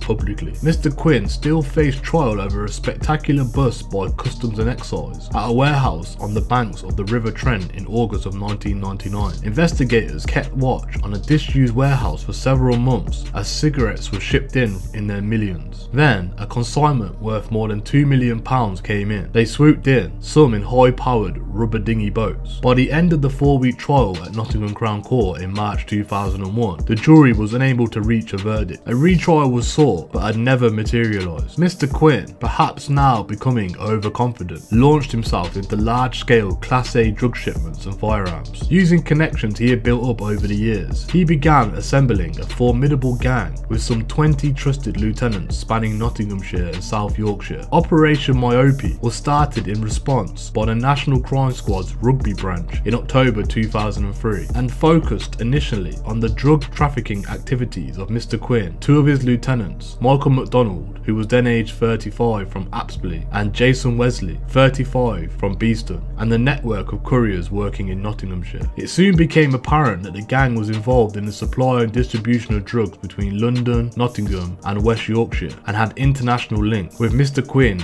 regularly visiting Malaga and Spain. Initial surveillance showed that Mr. Quinn was in regular contact over supplies with the Dawes cartel as well as the Bestwood cartel. He also had strong links with the underworld armors across the country and had access to large caches of firearms, something he would later attempt to use in his advantage. Among his gang was a real-life Robin Hood. Actor Mark Dickinson, who played the famous outlaw at the city's Tales of Robin Hood attraction during the early 1990s, would later appear in a film version of Macbeth with Jason Connery and Brian Blessed. He had fallen on hard times. After getting to know Mr. Quinn, Mr. Dickinson, who also lived in Bilborough, was offered a job doing runs for him and soon became one of his most trusted cocaine couriers. The 39-year-old was one of the first to be arrested during the 3-year operation. Officers swooped on Mr. Dixon and watched him drive to the Broad Oak pub in the village of Strelly on the 2nd of July 2004, where he met a lorry driver. As he left, they pulled him over and discovered a kilo of cocaine in his car. He would later be jailed for 3 years and 9 months. Another gang member was a Gulf War veteran from the Meadows, who had first served 1st Battalion Grenadiers Guards in 1991. Dean Cumberpatch, 34, was arrested after being caught driving a lorry with 150 kilos of cannabis for Mr. Quinn and would later receive a 2-year sentence. By May 2004, Mr. Quinn had also become very good at money laundering. He entered into a deal with a group of Liverpool businessmen who ripped off the NatWest Bank to the tune of £15 million in an elaborate fraud. Mr. Quinn became their banker. The idea for the sophisticated get-rich-quick scheme came from a genuine letter sent to all the customers in the wake of NatWest takeover by the Royal Bank of Scotland. It was a warning that while cheque funds would still be shown as cleared on the 3rd working day after being paid in, they could still end up bouncing if the cheque was bad. This was a signpost to the Merseyside villains that it was possible to take money that didn't actually exist from the account. On the Wednesday before the May bank holiday, one of the Merseyside group went into the St Helens branch of NatWest and placed £20 million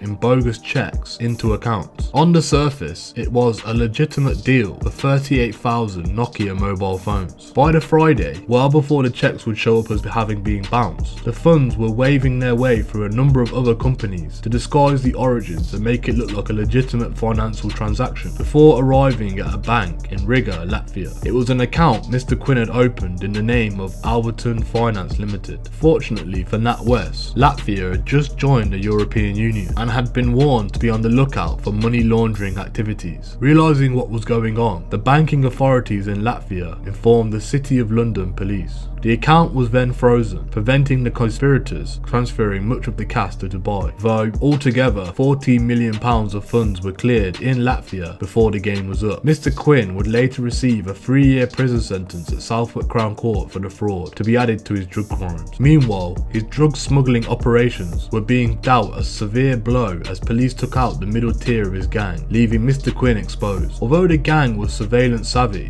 regularly changing phones and using phone boxes, it did not bank on the National Crime Squad bugging its hire cars when they went for a valet service. Every order Mr. Quinn gave was picked up by the surveillance team. Throughout 2004, the main players in his gang were relentlessly targeted until Mr. Quinn himself was eventually arrested. Once he was presented with all the bug material, he threw in the towel and pleaded guilty. Altogether, 21 members of the gang received a combined prison sentence of 117 years. In 2006, Mr. Quinn himself received an 18-year stretch for conspiracy to supply cocaine, cannabis and amphetamines, and a 12.5-year sentence to run concurrently for the supply of ecstasy. More than £2 million worth of drugs have been discovered during Operation Myope, including 6 kilos of cocaine, 6 kilos of ecstasy, 160 kilos of cannabis, and 25 kilos of amphetamines. Mr. Quinn was not happy about his sentence, particularly as he had given the National Crime Squad officers information about 3 arm catches that he knew knowledge of. He appealed on that basis, but the judges pointed out that although the arms and ammunition had been discovered and that they had been important finds on the battle against organised crime, no one had actually been arrested. It is significant that having been in custody for 18 months, the defendants still retained the ability to locate these weapons, the appeal court judges said. The implication was clear. They were either his firearms or he was involved in their movement. Mr. Quinn was struck with an 18-year prison sentence. With Donnie Quinn locked up and the Dawes cartel taken down, Colin and David Gunn were running out of friends.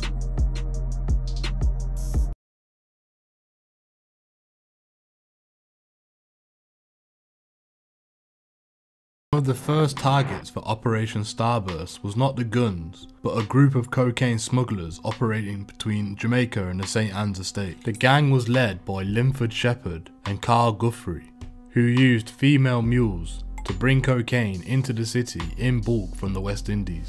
Mr. Guthrie, who was jobless and lived on the St. Anne's estate, and Mr. Shepherd had extensive links to Jamaica and were pouring millions of pounds worth of cocaine into the region. Operation Conduit was set up to target them, and within a few months, dealers working for them were being taken out. The base of the business pyramid was being chipped away at. By the time the team got to Mr. Guthrie and Mr. Shepherd, they had taken out 62 of their foot soldiers and seized more than £3 million worth of cocaine. One 29-year-old smuggler, Sandra Cook, who lived in Sneinton and worked as a cleaner at Nottingham Evening Post, had made a number of mule runs to and from Jamaica, but was also ripping off local dealers. In February 2004, she made another trip under the guise of visiting her sick mother in Montego Bay. She was met off the plane, driven to a sugarcane field and executed with one shot to the back of the head. Eventually, Mr. Shepherd and Mr. Guthrie, having ran out of workers, were forced to get hands-on. Mr. Shepherd, the senior of the two, used his son Jonathan Levine to ferry coke into the UK. He was caught and jailed for 10 years. On the 11th of January 2005, Pamela Fogo, a 51-year-old mother of 3 from St. Anne's, was met by Guthrie at the airport. She had already been searched once after the sniffer dogs marked her out, but custom officers had failed to find the cool bag stitched into the inner lining of her rucksack, which contained uncut cocaine worth £320,000. Officers from Operation Conduit, who knew she was carrying cocaine somewhere, followed the two as they took a taxi back to Nottingham, stopping the car on the A453 coming into the city. Miss Fogo received a 6.5-year prison sentence for her mule work, and Mr. Guthrie received 10 years for conspiracy to supply Class A drugs. Mr. Shepherd, who had by now assembled substantial wealth, including properties all over Jamaica, had received a 5-year sentence. It was a successful operation by any standards. By now, the Starburst team was ready to take on the white gangs, starting first with the Dawes family. In January 2004, Nottinghamshire police arrested a young man on suspicion of burglary. Detective Sergeant Darren Mee began interviewing him at Oxclose Lane police station over a suspected break-in, but soon the youth, Peter Williams, stopped the interview and said he wanted to speak to a senior officer. He said he had some information about a murder which would interest them. The senior officer on duty, Detective Inspector Tony Webster, was called out to handle the matter. Gradually, a story began to emerge. "I know something about the Marion Bates murder," Mr. Williams told him. Those involved were Craig Moran, a lad called Betton or Breton, and another lad that I don't know. Craig had the car, which was a dinger, to use on the job. There was also a scooter. I think they brought that. The lad, I don't know his name, was the rider of the scooter, and it's him that did the shooting. "So how do you know all this, Peter?" Mr. Webster asked the young man. "I was there," the teenager told him. "I went into the jeweller's with the other lad, and I forced the lock off the cupboard with the crowbar, and the next thing I heard was a shot. I didn't know he was going to shoot anybody. And another thing, I also know who set the job up and where the gun came from. It was all a gunny's job, Colin Gunn." He said nobody would be shot. Peter Williams was charged with the robbery at the Time Centre and the murder of Marion Bates. But crucially, D.I. Webster, who was working under a heavy load at the time, neglected to write up the notes in his pocketbook until 2 days after the event. A judge would later cite this as one reason for ruling Mr. Williams' confession inadmissible in a court of law. D.I. Webster, who also apparently was unaware at the time of the arrest of police intelligence logs, which stated that Mr. Williams was strongly suspected of involvement of the Marion Bates murder. It was later also discovered that Mr. Williams had been on an electronic tag and, on the day of the killing, should have been monitored by a private security company, Premier, but had removed his tag a week before after being released on licence from Only Young Offenders Institution 3 weeks earlier. He also missed 7 out of the 11 scheduled meetings with Nottingham Youth Offending Team. This breach of bail conditions was not picked up by the company, which should have checked that Mr. Williams was at his home address and under curfew. Later, at the trial of Mr. Williams, Dean Betton and Craig Moran, D.I. Webster revealed his failings in an emotionally charged moment at Wolverhampton Crown Court. "I don't think I've been good enough at my job," he admitted. "I don't expect sympathy from anyone. I've let the Bates family down, the CPS down, and the barristers," he said. Mr. Williams did make those admissions. He did say that, but how I've recorded it wasn't correct. The gist of what he's saying was correct, but having considered it for months, I believe it was a vast error on my judgment on my part in going anywhere near him that night.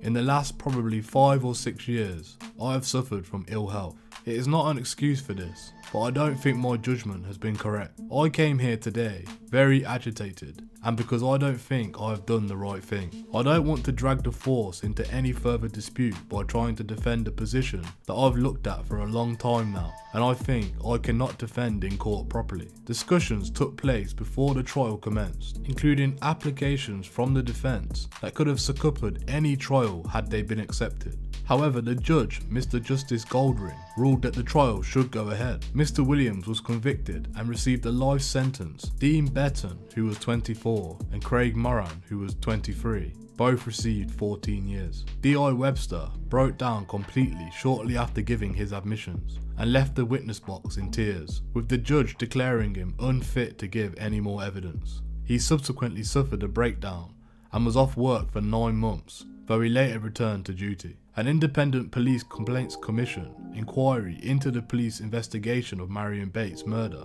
found that there was no evidence of any misconduct by Mr. Webster or any of their officers involved, though it did say that there were lessons for Nottinghamshire force to learn in relation to the best practice with regards to the timely completion of pocket notebooks. Inspector Sam Wilson, Vice Chairman of Nottinghamshire Police Federation, pointed out that Mr. Webster had been commended 5 times for his work and had an exemplary record. Tony is highly respected by his colleagues and has never lost his focus on what the job is about, catching criminals and protecting the public, he said. "We are heartened he has been completely exonerated by the totally independent IPCC. Police had intelligence at the time that a car linked to the Bates robbery, a maroon Peugeot, had been pulled over 3 months before the raid, when it was driven by Colin Gunn's common-law wife, Victoria Garfoot. And by February 2004, they had information about Mr. Gunn sponsoring the raid. But it took until January 2005 for him to be arrested.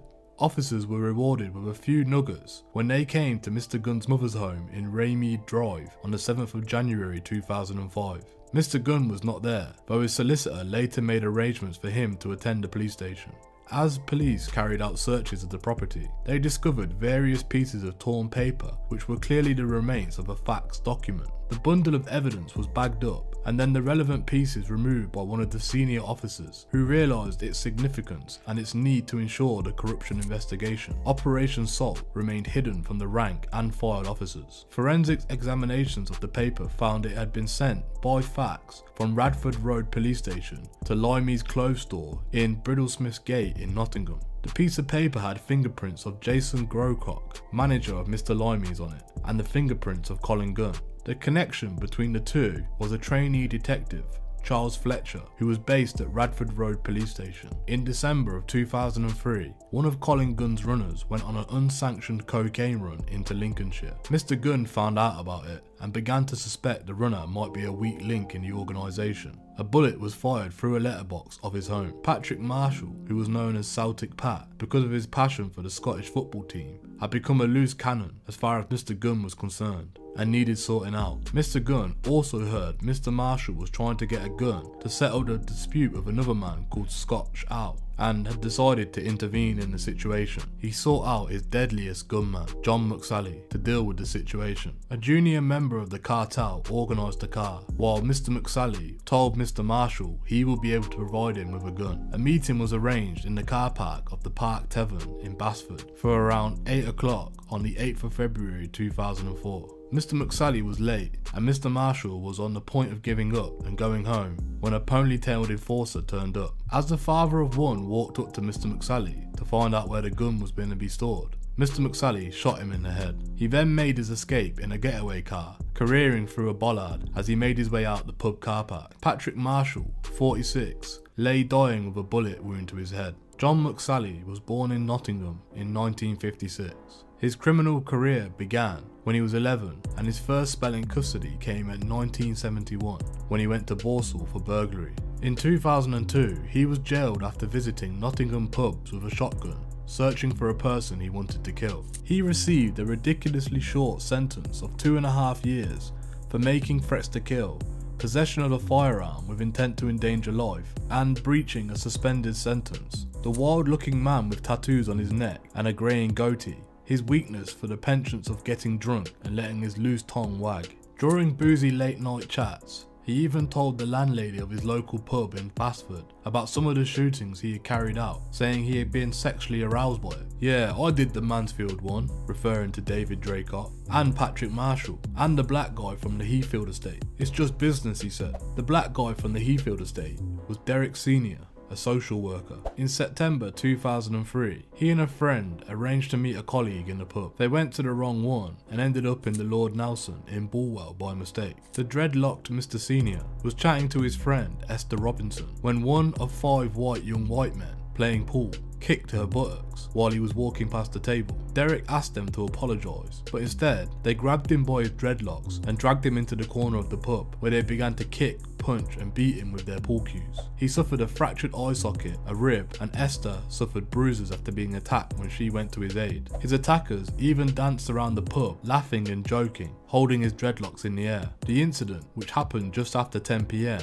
was caught on CCTV. 5 men were all members of the Bestwood cartel. They had been out celebrating a birthday and also the arrest of Michael O'Brien for the murder of Marvin Bradshaw. The men were 20-year-old James Brodie, a young man who had just carried out a series of robberies, John McNee, who was 24, who had a history of violence in virtually every pub he'd ever been into, Joseph Graham, who was also 23, Lee Marshall, who was 24, and Robert Watson, who was 25, whose birthday it was. By the time the case came to court in May 2004, Mr. Brodie had disappeared. He was wanted in connection for the shooting of Marion Bates. One of the Bestwood cartel contacted a drugs worker they knew and asked him if he would approach Mr. Senior and offer him some money to withdraw his complaint. But the 50-year-old had already given police a witness statement. Colin Gunn wasn't happy that his crew would have to face court, particularly as an incident would spark more questions about what had happened to James Brodie. Mr. Senior, who had started growing his dreadlocks 33 years earlier, told police, "It was the greatest insult I could ever suffer. I am a Rastafarian. It encompasses my life and religion. I have been deeply affected, more than you can possibly imagine. The physical scars and injuries have healed, but the mental scars are likely to never heal." His attackers received sentences between 6.5 years and 2.5 years at Nottingham Crown Court on the 14th of May 2004. 3 days later, Derek Sr. was feeling more vulnerable than ever. He knew how these people might react, having gone to court and seen them sentenced. He had taken to driving his car to the shops, even though it was just down the road from his house. As he got into his car that evening, he didn't take much notice to the motorcycle revving up nearby. It just looked like a pizza delivery man. He had a cardboard box in his hand. He didn't see another man with a motorcycle helmet get off the bike and approach his car. John McSally thrust his handgun through the car window and pumped 3 bullets into Mr. Senior, shouting, "You grassing bastard." Mr. Senior sat in his car with his hands still on the steering wheel, trying to play dead as he battled to stay calm with the bullet wounds in his legs and his armpit. He later told a courtroom, "I was trying to play possum, play dead as it were. Then I got up, I hit the horn, and I screamed, 'I've been shot.'" Derek Sr. survived, but was forced to enter the witness protection program. He has not been back to Nottingham since.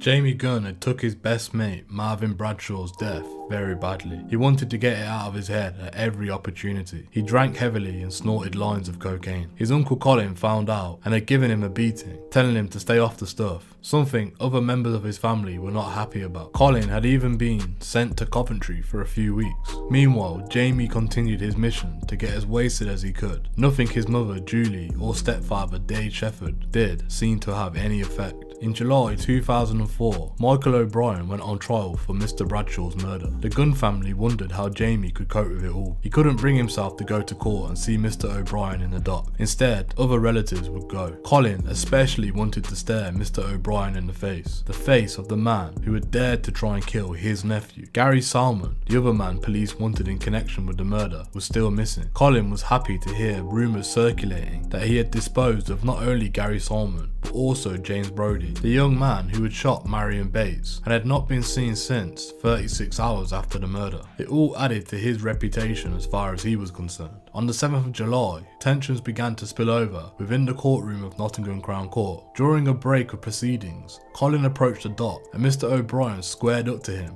implying to Mr. Gunn that there was a bullet waiting for him. "Hey Colin, I've got something for you," said Mr. O'Brien as Mr. Gunn walked away from the dock. "Tell that fat Colin I've got something for him, or perhaps that something is coming his way." Mr. Gunn had to be restrained and ushered from the courtroom. He was advised not to return while the case was on. 6 days later, the courtroom again descended into chaos. Mr. O'Brien had been found guilty and was being sentenced to a minimum of 24 years in jail when he launched a tirade of abuse at the family of Marvin Bradshaw. He threw a tumbler of water over them and shouted as he received a 24-year sentence, "Hey you, your son's head looked like a donut. It had a big hole in it with a big red bit in the middle. I'm not bothered, you know. I'm a bad boy. It means nothing to me. I can do this standing on my head. I know where you live as well." Colin Gunn was incensed by the comments. Attempts had been made already to get Mr. O'Brien whilst in prison, but had come to nothing. Police had become aware that the Bestwood cartel had even corrupted prison officers, and they had taken precautions to ensure Mr. O'Brien was safe. Mr. Gunn began thinking about revenge from another angle. He was sure that he could track down Mr. O'Brien's mother,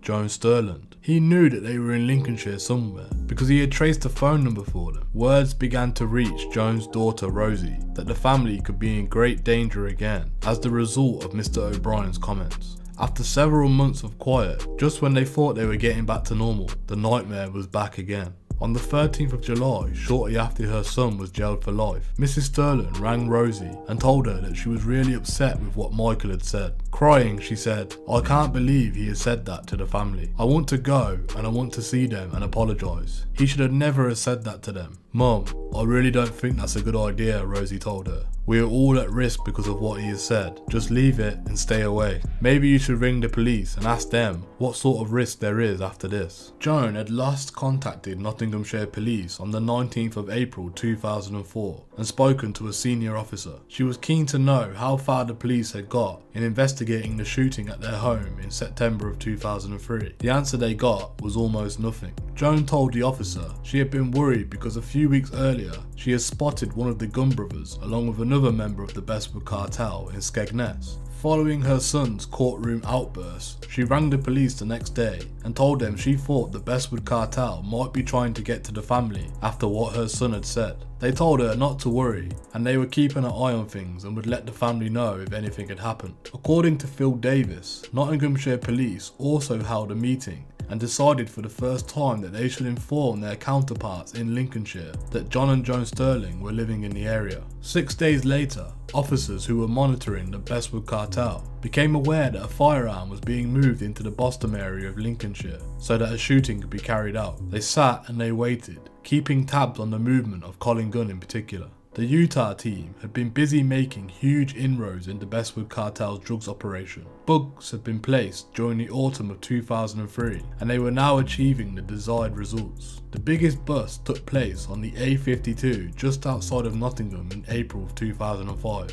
Darren Kirby, who was one low-level runner for the gang, was on his way back from Liverpool after picking up a huge consignment of drugs when he was pulled over by the police. They claimed that they had a faulty light on his car, but in fact, electronic surveillance had indicated exactly who Mr. Kirby was, what he was carrying, and where he was going well before he had left Liverpool. The faulty light story was concocted to lay a false trail so as not to compromise the other surveillance methods which were being used. When officers asked to search the 31-year-old's van, they found 6 holdalls crammed full of ecstasy, around 600,000 tablets. Tests later revealed the tablets, embossed with the Heineken and PlayStation logos, had a very high active MDMA content, around 70%. They had probably originated in the Netherlands. It was the second largest ecstasy haul by the police in the UK, with an estimated street value of £3 million. Mr. Kirby said he had been just paid £500 for driving and needed the money to pay off his gambling debts. He would receive a 15-year jail term, reduced to 13 on appeal, after admitting his guilt.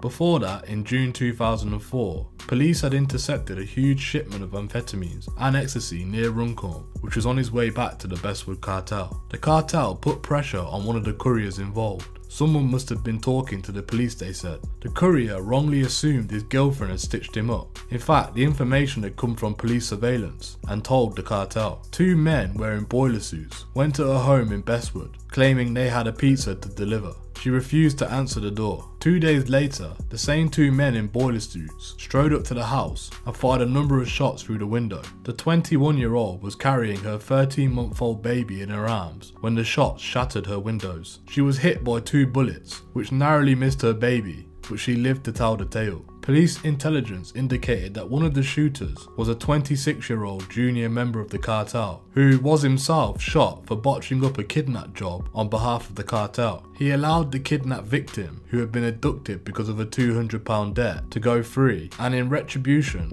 Colin Gunn sent the terrifying John McSally to shoot him for his mistake. Mr. McSally was supposed to kill him, but was only able to wound him in the shoulder. The 26-year-old was charged with the attempted murder of Karina Hancock and 2 counts of possession of a firearm, but the charges were later dropped on advice that there was insufficient evidence against him. On the 11th of June, police busted 41-year-old Andrew Gascoigne and 33-year-old Jason Carroll, 2 of the cartel's foot soldiers. Both had large quantities of drugs in their houses and cars, which were going to be cut up and distributed into smaller deals. They searched Mr. Gascoigne's Range Rover and found nearly a kilo of cocaine worth £95,700 in the passenger footwell, and a bag of cocaine worth £19,400 in the glove compartment, as well as sheets of paper with names and phone numbers on them. At Mr. Gascoigne's home, they found £149,000 worth of cocaine in his washing machine, bringing the total of his stash up to £264,200. When the police went to Mr. Carroll's house in Gainsford Crescent, they searched him and found he was carrying a few grams of cocaine and £1,444,000 in cash. He also had some paper with a list of names, phone numbers and an amount of money. Police found £74,100 of cocaine in a cupboard under a sink. There was also £7,260 worth of amphetamines in his freezer, 181 ecstasy tablets worth £905 in a vase, and a coffee tin with some cocaine and some broken ecstasy tablets in it. He had £800 stuffed into a jacket and a wardrobe, electronic scales, and a chemical used to cook the drugs. His total stash of drugs was £83,065. Both men pleaded guilty and were given 10-year sentences in December of 2004. More members of the Bestwood cartel were arrested after a bungled armed raid on the city centre casino on the 11th of November 2004. The gunman, Martin Hogan, was jailed for 12 years and his accomplice, David Martin, got 10 for the hold-up at the Victoria Club in Victoria Street. In passing sentences, Judge Andrew Hamilton referred to the branding of Nottingham as the most dangerous city in England. I visit a number of institutions to talk to students, and one of the first questions they ask is, am I going to be safe in Nottingham? Am I going to be shot in Nottingham? I can assure the public that judges will do everything to ensure that those who commit crime will be given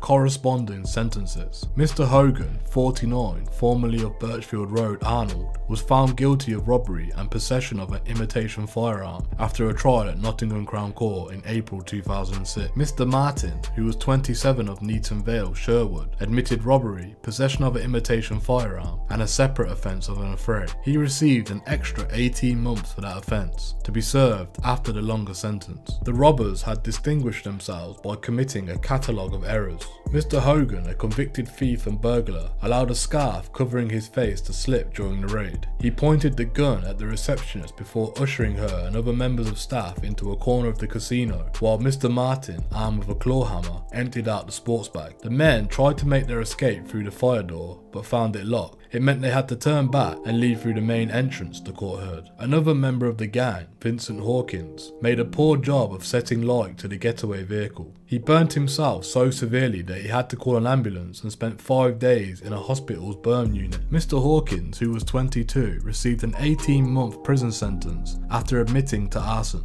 Detectives used mobile phone records to trace all three movements. Back in Bestwood, the Gunn family was getting worried about the impact that Michael O'Brien's trial was having on Jamie. He was going on drug-fueled benders on a nightly basis with some members of the cartel, including Michael "Tricky" McNee. Jamie's mum, Julie, tried to keep him in, but he would say that he was nipping out for a bit and then would disappear for days on end. Jamie couldn't get the visions of Marvin dying out of his head. He couldn't even look at pictures of his best friend. Every time a newspaper story ran about Mr. O'Brien's trial, it just brought everything back. Jamie was in self-destruct mode. He didn't care what happened to him. On the 2nd of August 2004, 21-year-old Jamie Gunn was found lying on his bed at his home in Southglade Road. His family couldn't wake him up. His body had given up. The official cause of death was pneumonia, and his 5.5-month-old son Reese would grow up without ever knowing him. The outpouring of grief from the members of the Bestwood cartel was overwhelming. Colin was down near Hampton Lodge near Warwick when David Gunn finally reached him, just after 9:30 AM that day. Colin phoned Jamie's friend Michael "Tricky" McNee immediately. Maybe he knew something. Colin then phoned another of Jamie's friends, John Russell, to tell him about Jamie's death. Tricky McNee hadn't seen Jamie since Sunday. Colin was crying uncontrollably. Jamie was like a son to him. There was also some guilt. Perhaps he shouldn't have given Jamie such a hard time about the drug taking, Colin thought. But no, he wasn't to blame for Jamie's death. It was somebody else, and that somebody else would have to pay. An eye for an eye, two must die, one for Marv and one for Jamie. The day after Jamie's body was found, Tricky McNee told his brother John what had happened. John McNee was locked up at Ranby Prison near Radford, and phone calls were being routinely bugged. Tricky revealed to his older brother that he had been drowning his sorrows with senior members of the Bestwood cartel in the Royal Hunt pub. "I can't believe it's happened," he said. "I only saw Jamie on Sunday. I had the big man, Colin Gunn, with me, and he was in tears. I've had Baz on the phone as well. He was in tears. It's hit Colin and Baz, Dave Barrett, really badly. I'm fucking off to Scotland for a week. It's gonna take 2 weeks for anything to happen anyway." Colin had already made it clear that there would be revenge after holding an army council style summit at the pub the day after Jamie's death. No point of going for Michael O'Brien. This was personal now. and his cold heart was dreaming up the cruelest revenge he could think of. Something that would leave Mr. O'Brien and his sisters, Rosie and Tonette, in more pain than it could be achieved of taking his own life away. Colin didn't need lines of cocaine to make him feel confident. He already felt supreme already. He had been implicated in no less than 4 murders and more than 50 shootings, and he hadn't been charged with a single crime since 1998. He was, as he thought, invincible. Nevertheless, precautions would need to be taken, including buying some new pay-as-you-go phones for the job. They already had access to a couple of clean guns. Beretta 9000, a gangster's best friend, reliable and deadly. Tricky would not be going to Scotland after all. A flurry of phone calls were already being made to try and trace Mr. Gunn's targets, and the contacts the gang had in British Telecom were working their magic. Joan and John Sterland were effectively walking dead. Just a few days after Jamie's death, Joan received a phone call from Nottinghamshire police. "Emotions are running high, Joan," the officer said. "Just watch your back." Joan phoned her daughter Rosie late that night. "Rosie, I'm really scared. I think the Gunns are going to go all out and try and get to us, you and Tonette. I want you to get out of the house now." "Mum, I'm not getting the kids up. It's past midnight. Ring the police and ask them what you should do." A few minutes later, an officer from Nottinghamshire police rang through to Rosie. "Your mum has asked me to call you because she's upset," he said. "She's heard some more stuff about people from Bestwood." Rosie was angry. "Well, I'm not being funny, but you're the police officer. We've been hearing we are in danger for months now, but you would have moved us if we were. You're the ones who know what's going on. So what do you think?" "Wow, Rosie, I think your mum is overreacting," the officer told her, according to Rosie's account. "To be honest, I think it's all just a load of pie in the sky." The day after Jamie Gunn's death, Colin Gunn began planning the most audacious and brutal crime of his career. He would use weapons smuggled into the country from Latvia by a Polish lorry driver. They were clean Beretta 9000S pistols. No history, no comeback. Colin contacted a man from the Carlton area of Nottingham called Kevin Holm, whose father Raymond was best friends with John Sterland and had visited the couple in April that year. Colin knew this because Kevin Holm's sister, Holly, lived with 38-year-old Shane Bird, a long-time associate of the Gunns. Mr. Bird had served a jail term for his involvement in large-scale cigarette smuggling with Robert Briggs Price. On the 3rd of August, there was frantic activity on Colin Gunn's phone. He was calling Mr. Holm and Mr. Bird, trying to get information about where John and Joan Sterling lived. By that afternoon, he had their phone number and postcode, but no full address. He asked Mr. Bird to find out through his contacts. One of them was a former British Telecom worker called Stephen Poundle. Mr. Bird told Mr. Poundle he needed to know the address of J. Sterland in Lincolnshire. Mr. Poundle phoned his mate Anthony Kelly, who worked for British Telecom in Nottingham. Mr. Kelly couldn't access records for Lincolnshire, so he phoned another friend, Andrew Pickering. By 8 AM on the 5th of August, after extensive checks carried out by his former work colleagues, Mr. Poundle had the address of John and Joan Sterling, and by 8:43 AM that day, he had phoned Mr. Bird to let him know. Mr. Bird spent the next hour trying to get through to Colin Gunn, until Mr. Gunn eventually answered his phone at 9:47 AM. It's not Sutton-on-Sea, it's Trustford. The call lasted just a few seconds, but it's all he needed. Mr. Gunn phoned Michael Tricky McNee at 10:14 AM. "Tricky, put Scotland on the back burner. The job is on, so get yourself sorted." Mr. McNee had been chosen as one of the shooters. He was itching to extract revenge for Jamie's death. The identity of the other shooter had not been decided. It might be John Russell, who Colin phoned a few minutes earlier after speaking to Mr. McNee, but Colin was also pumping himself up to do it. Such was his guilt and rage over Jamie's death. At 10:37 AM, after speaking to Mr. Gunn, Mr. Bird rang Stephen Poundle. "Thanks for all your help, mate," said Mr. Bird. "There will be a drink in it for you, so don't worry." Mr. Poundle, Mr. Pickering and Mr. Kelly had all unwittingly been used in a grand conspiracy. As with many others, they will have to live with their actions for the rest of their life. Mr. Bird from Carlton Hill, Nottingham, would later claim in court that the phone calls between him and Mr. Poundle were in order to do a favour for another man who had asked him for a phone number of his aunt, Joan Sterland. The day that the gang got confirmation of Joan and John Sterland's address, they began to work out the logistics of the operation and travelled to Lincolnshire to case out the house at Radio St. St. Peter's. Colin Gunn drove with the 19-year-old Tricky McNee in the car. The classified section of the Nottinghamshire Evening Post would be filled with obituaries for Jamie Gunn for the next 2 weeks, in an unprecedented outpouring of grief for the 19-year-old. Nevertheless, there were many people who had dealings with the Gunn brothers, who knew it was in their own interest to show some respect. There was even a notice from Godfrey Hibbert, who had looked after drugs for the cartel to his own cost. The funeral was set for Friday the 13th of August at St. Mary's Church near Bulwell Town Centre. Notice went out to the people of Bestwood and Bulwell that they would be expected to show their respects by attending. Jamie would be buried near his best friend Marvin Bradshaw at Wilford Cemetery. John Russell and Tricky McNee sent their own death notice to Nottingham Evening Post. It read, "Jamie Gunn, bro, we still don't believe it. You are still with us. If not by our side, then in our hearts and our souls. Don't for 1 minute think we will ever forget you. You are in our thoughts every day, every minute. Just can't believe you're gone, bro. Love you to bits always. Deepest sympathy to Julie, Chef and the family." From Tricky and John.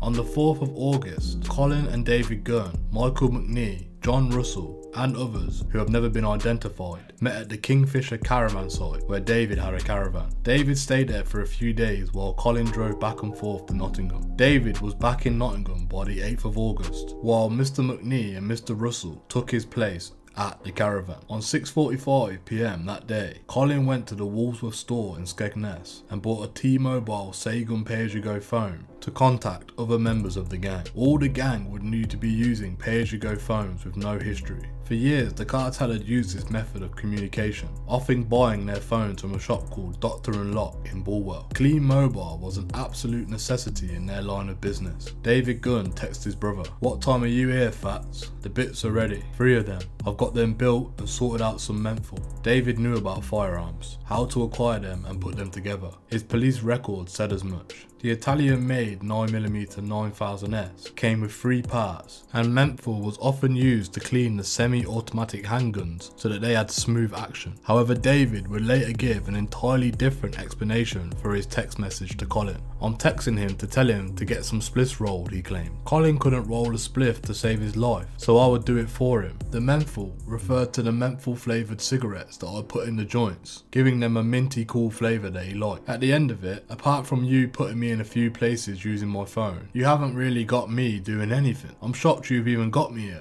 John Russell was busy smoking himself stupid while Tricky McNee drank and fidgeted. A takeaway meal had been delivered to the caravan. It was the 7th of August. Colin, John and Tricky had been reconnoitering at Radio St. Peter's, and Colin had driven over to Trustfoot 3 times that day. It was obsessive last-minute planning to make sure that nothing could go wrong. A black Volkswagen Passat, stolen a few weeks earlier from a house in Nottingham, would be used to drive the 2 gunmen to and from the target house. Then afterwards it would be ditched and burned. They had already found an isolated spot around 2 miles away in Crawcroft Lane to dispose of the car. It was perfect, no houses nearby. The shooters would then be transported by another car back to the caravan at Ingold Mells or Nottingham if necessary. Mr. Russell and Mr. McNee made another trip to the Sterling's house late on Saturday evening to satisfy themselves about the layout of the property and to ease any niggling last-minute doubts, though Mr. Russell was nearly caught when one of the neighbours spotted him leaping over the Sterling's garden fence. When the morning of the 8th of August broke, it held all promise of optimism that the sunny mornings have, and so it was for Joan and John Sterling when they woke to the sun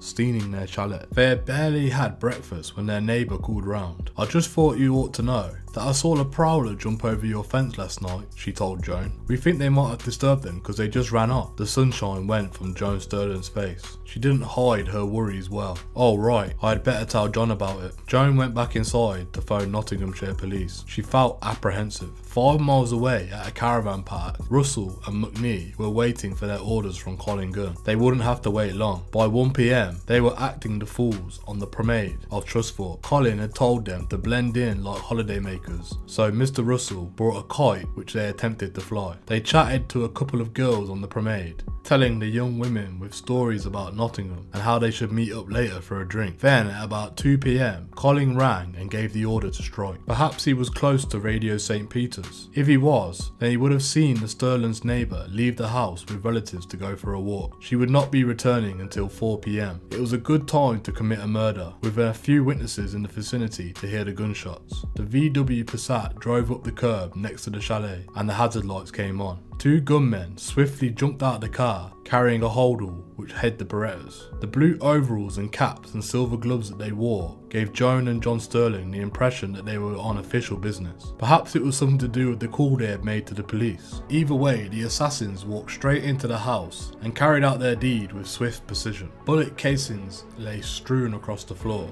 Joan and John Sterling had just been murdered in cold blood by 2:20 PM. As the assassins left the house, a taxi driver spotted them getting into a car. They screeched off towards Crawcroft Lane, tailgating a car as they tried to overtake in narrow lanes. Whoever was at the wheel of the Volkswagen Passat drove like a madman, and the two gunmen were seen arguing as their car sped down the road. Before setting the vehicle alight, Tricky McNee dumped a load of bullet casings into the car. It would all help burn the car to a cinder and destroy any forensic evidence. By 3 PM, the two assassins were back at the Kingfisher's Caravan Park in Ingold Mills. By the evening, they would be laughing, having a few points, and even texting the girls they had met at the promenade earlier. Colin Gunn had planned the assassination meticulously. Within 24 hours of the murders, journalists had made the link between Mr. and Mrs. Sterling's brutal slaying and the jailing of her son Michael O'Brien at Nottingham Crown Court a few weeks earlier. The story was all over the national papers by Tuesday morning. Worst seaside couple shot in revenge, said the Daily Mail. Couple shot dead in gang revenge at the seaside. Middle-aged victims linked to pub killer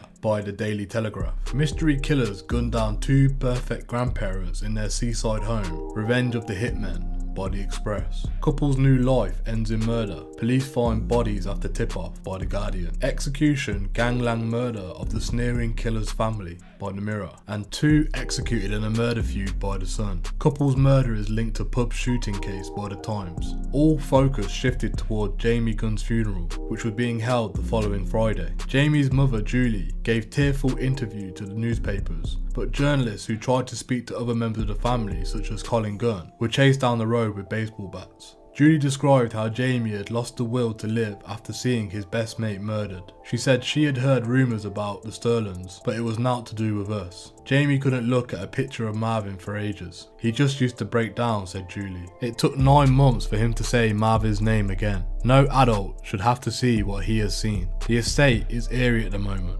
It's in shock. The support we have had has been amazing. Some people have had to deal with it in their own way, but we have had an army. But the army was crumbling. Everybody knew Colin Gunn was behind the Sterling's murder, and Jamie's funeral would be the last show of any significant support for the Bestwood cartel. One former member said, "Yeah, there were attacks on this person or that, but most of that was business, keeping people in line and off their patch. When the Sterlings got done, that was it. People started seeing what was happening. Colin was out of control. You can't go off shooting someone's grandmother just to get at someone else." That was Colin's downfall. There will still be people who will try and say he's good and he got stitched up by the cops, but he did a truly evil thing that day, and people started seeing him in a different light. That was the day he lost the support of the estate. More than 1,000 people turned out for Jamie's funeral. A black horse-drawn carriage took the coffin through the streets of Bulwell and up to Wilford Hill Crematorium after the service. The streets were not only lined with hundreds of locals, but with also Mercedes and BMWs. It was a depressing day, full of menacing darkness and teeming rain, and with men in black suits, wearing dark shades, as if they had just walked on the set of Reservoir Dogs. Only this was for real. It was a gangster's funeral, and Jamie Gunn was buried in a brand new Lacoste tracksuit, which was specially brought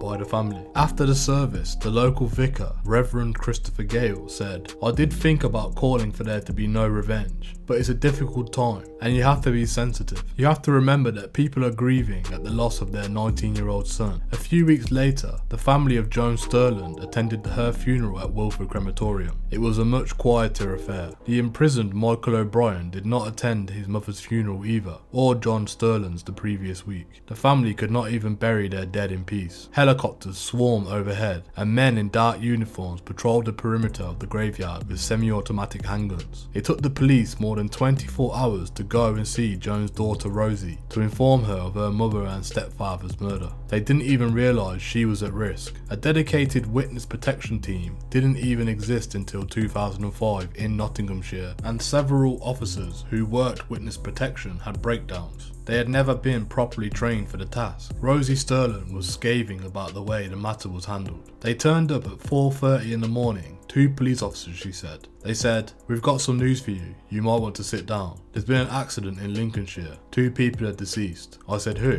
They said, "We believe it's John and Joan Sterling, and they have been shot and they are dead, basically." I said, "You know who's done it. You better go and arrest the gunnies, hadn't you?" They said, "Wow, can you notify the rest of the family and then we'll leave it to you?" And they walked out. They weren't even here for 5 minutes. I didn't know what to do next. I said to my partner, "I can't believe they've just left us." Lincolnshire police rang me the next afternoon and asked if Notts police had been in to see me yet. They said, "We've got your sister Tanette, but who's looking after you?" They said I should complain about Nottingham police. They sent someone down from Lincolnshire police who spoke to me and then asked me if I would identify my mum. From that minute, we were put into a hotel with my sister and our mobile phones taken off us, and we were told we couldn't go back to Nottingham. We were kept under armed guard and I couldn't even be allowed out of the hotel room, and if anyone saw us we had to be moved. I spoke to Lincolnshire police and said, "You knew she was in danger, so why didn't you go straight round to my mum's house?" They said, "Oh, she didn't want flashing light." I said, "She meant she didn't want people drawing attention to her, not that she didn't want them to hurry up. She didn't want panda cars.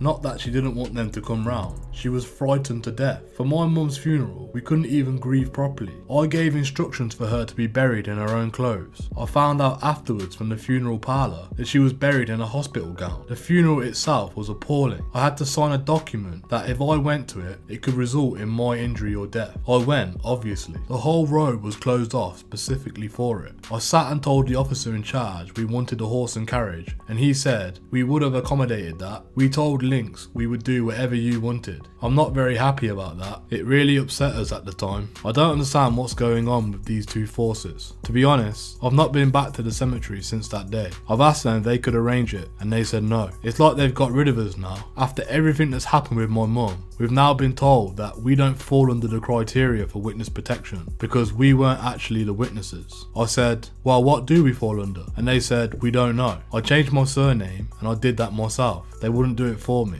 The police kept us in Lincolnshire for at least 2 weeks. We were in a hotel overlooking a lake for the first 4 days, and then we were moved to a disused agricultural college in Lincolnshire. It was a right state. All the firearms police were downstairs and we were upstairs. Me and my partner and the kids, my sister, her partner and her kids. We had a room each. It was appalling. There were no carpets on the floor, the kitchenette was dirty, and if we wanted any shopping, they had to bring it to us. The kids weren't allowed to play in the field at the back. The firearm guys didn't want to sit outside with them. My partner at the time needed to go home to sort a few things out. They said they would take him to his home and bring him back the same day. I got a phone call at night time saying he doesn't want to be part of this. He wants to finish with you and he isn't coming back. I was like, what? I had my mobile phone. I hadn't given it to the police, and I spoke to my partner and he said, "Are you alright? What's going on?" They said they would come back and get me tomorrow, but they've rung me up and said, "You don't want me to come back." I said, "No, they just told me that you don't want to come back." He said, no, and he was going mad. I went mental and walked out. I told them they were just trying to save money, the way I saw it. I walked 6 miles to the nearest village, being followed by them. I phoned my partner and asked him to come and pick me up. The witness protection people said they would drive me and my partner and come and collect us in a few days. I just want a normal life now. Everything was cleared out of our homes and put into storage. We were in a privately rented house for 18 months and that was being furnished. When I actually got my own home, they said they would bring the stuff down,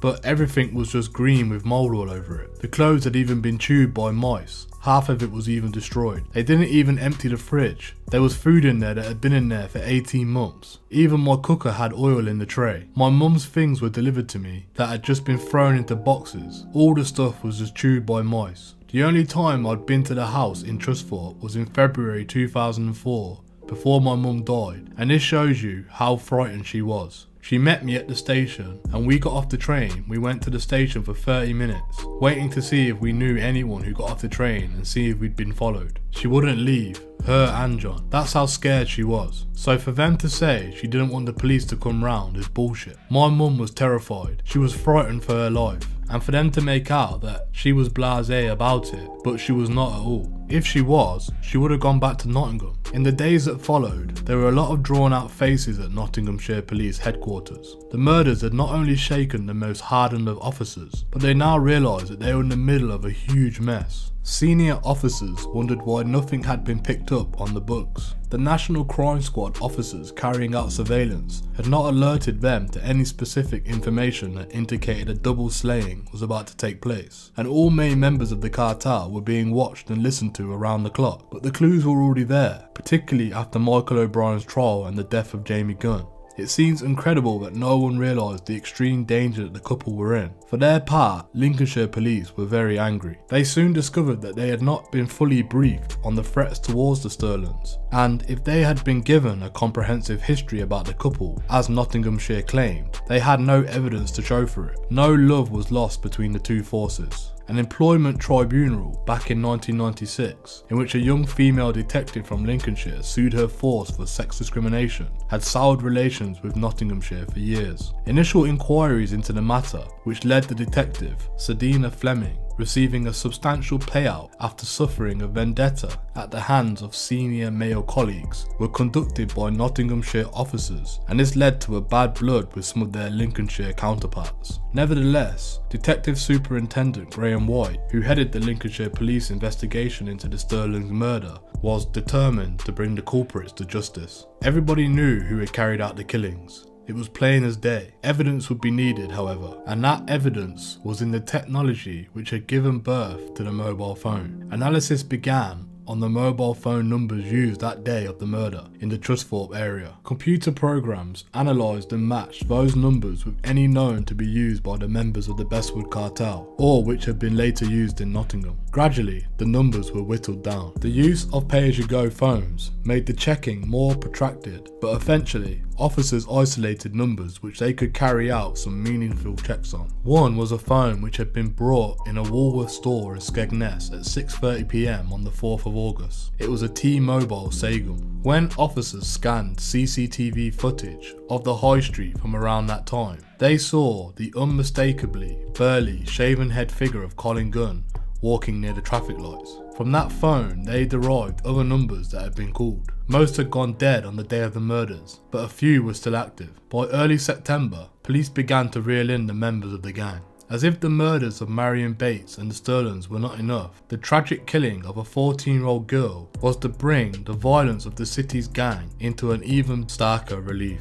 Danielle Beacon was gunned down whilst walking home from the annual Goose Fair, held every October in the Forest Fields. It had become an event often used by rival gangs from the NG Triangle to settle long-standing disputes. Police were often tipped off about impending trouble, but in October 2004, there were no such warnings. In the early hours of the 9th of October, Danielle was with a large group of friends as they entered the Chase area of St Anne's. Danielle was no angel. She had probably smoked cannabis that night, according to what was later found in her bloodstream, and had a lot more money in her pocket than her mum could account for. She mixed with many families who were dealing drugs on the estate, but was about as innocent as she could be, given that St Anne's life was running through her veins. She had grown up with crime all around her and had recently been living with her father Dale in Derby, who was now holding large amounts of cannabis at the time. Just 5 days before Danielle's death, Dale, who had moved away from St Anne's in 1995, was at Derby Crown Court pleading guilty to possession and growing highly potent skunk cannabis. In a subsequent court case less than a year later, he was convicted of possessing skunk and was again given a rehabilitation order. Danielle, or Baby D as she was known on the street, had decided to move back to Nottingham where her mum Paula and many of her friends had grown up and lived.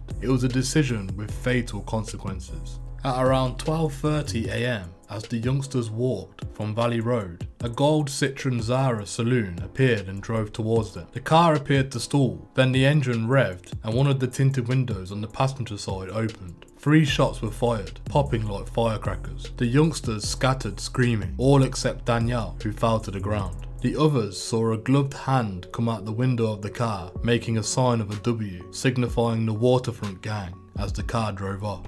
Danielle was just yards from the safety of her home, and her mother rushed out to tend to her, but it was too late. Danielle's last words to her mother were, "I'm not going to make it, I'm dying." She lost consciousness, and despite attempts at the Queen's Medical Centre to save her, died soon after she arrived at casualty. Meadows gang members Junior Prentice Andrews and Mark Yardy Kelly were arrested among 20 others during Operation Holly after Mr. Kelly's car was traced down following the shooting.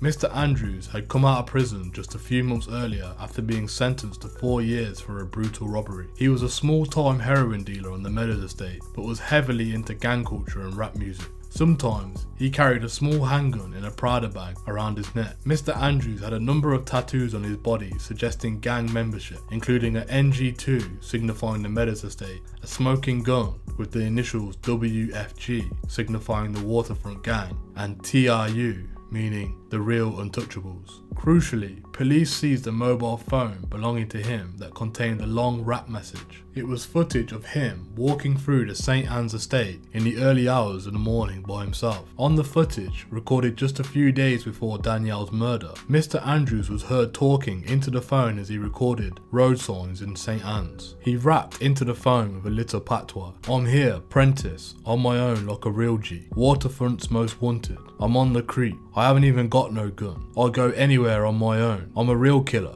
You can't see any waterfront man come this way. I robbed enough man down there." Which waterfront man could say they've been down here at 2 o'clock in the morning? "Look, I'm here on my own. Now you get me. Look at that Prentice on his own, rolling around the Ville, St. Anne's, like it's Meadows. I don't really know anybody like me who's a real killer. I come up here and I haven't even got my bulletproof vest. I've got one at home. Prentice walking about St. Anne's Ville this time of year with no gun, no vest. All I've got is one broomstick. Waterfront. I've been, I've sworn, and I've conquered." On another recording, Mr. Andrews is heard rapping, "When we shoot to kill, we shoot the Ville, St. Anne's for real." How many people are gonna get popped before you realise it's ride or die? And that means I'm ride and you're gonna die. Mr. Andrews and Mr. Kelly were convicted and sentenced to life with a minimum tariff of 32 years each in prison. Mr. Kelly's tariff was reduced to 29 on appeal. He had been born in Jamaica, hence his Yardy Mark nickname, but had strong gang connections to Birmingham and eventually became a member of the Raiders gang from Smethwick. This gang had strong links with the infamous Johnson crew, whose war with the Burger Bar crew in Birmingham culminated in the 2001 New Year's Day murders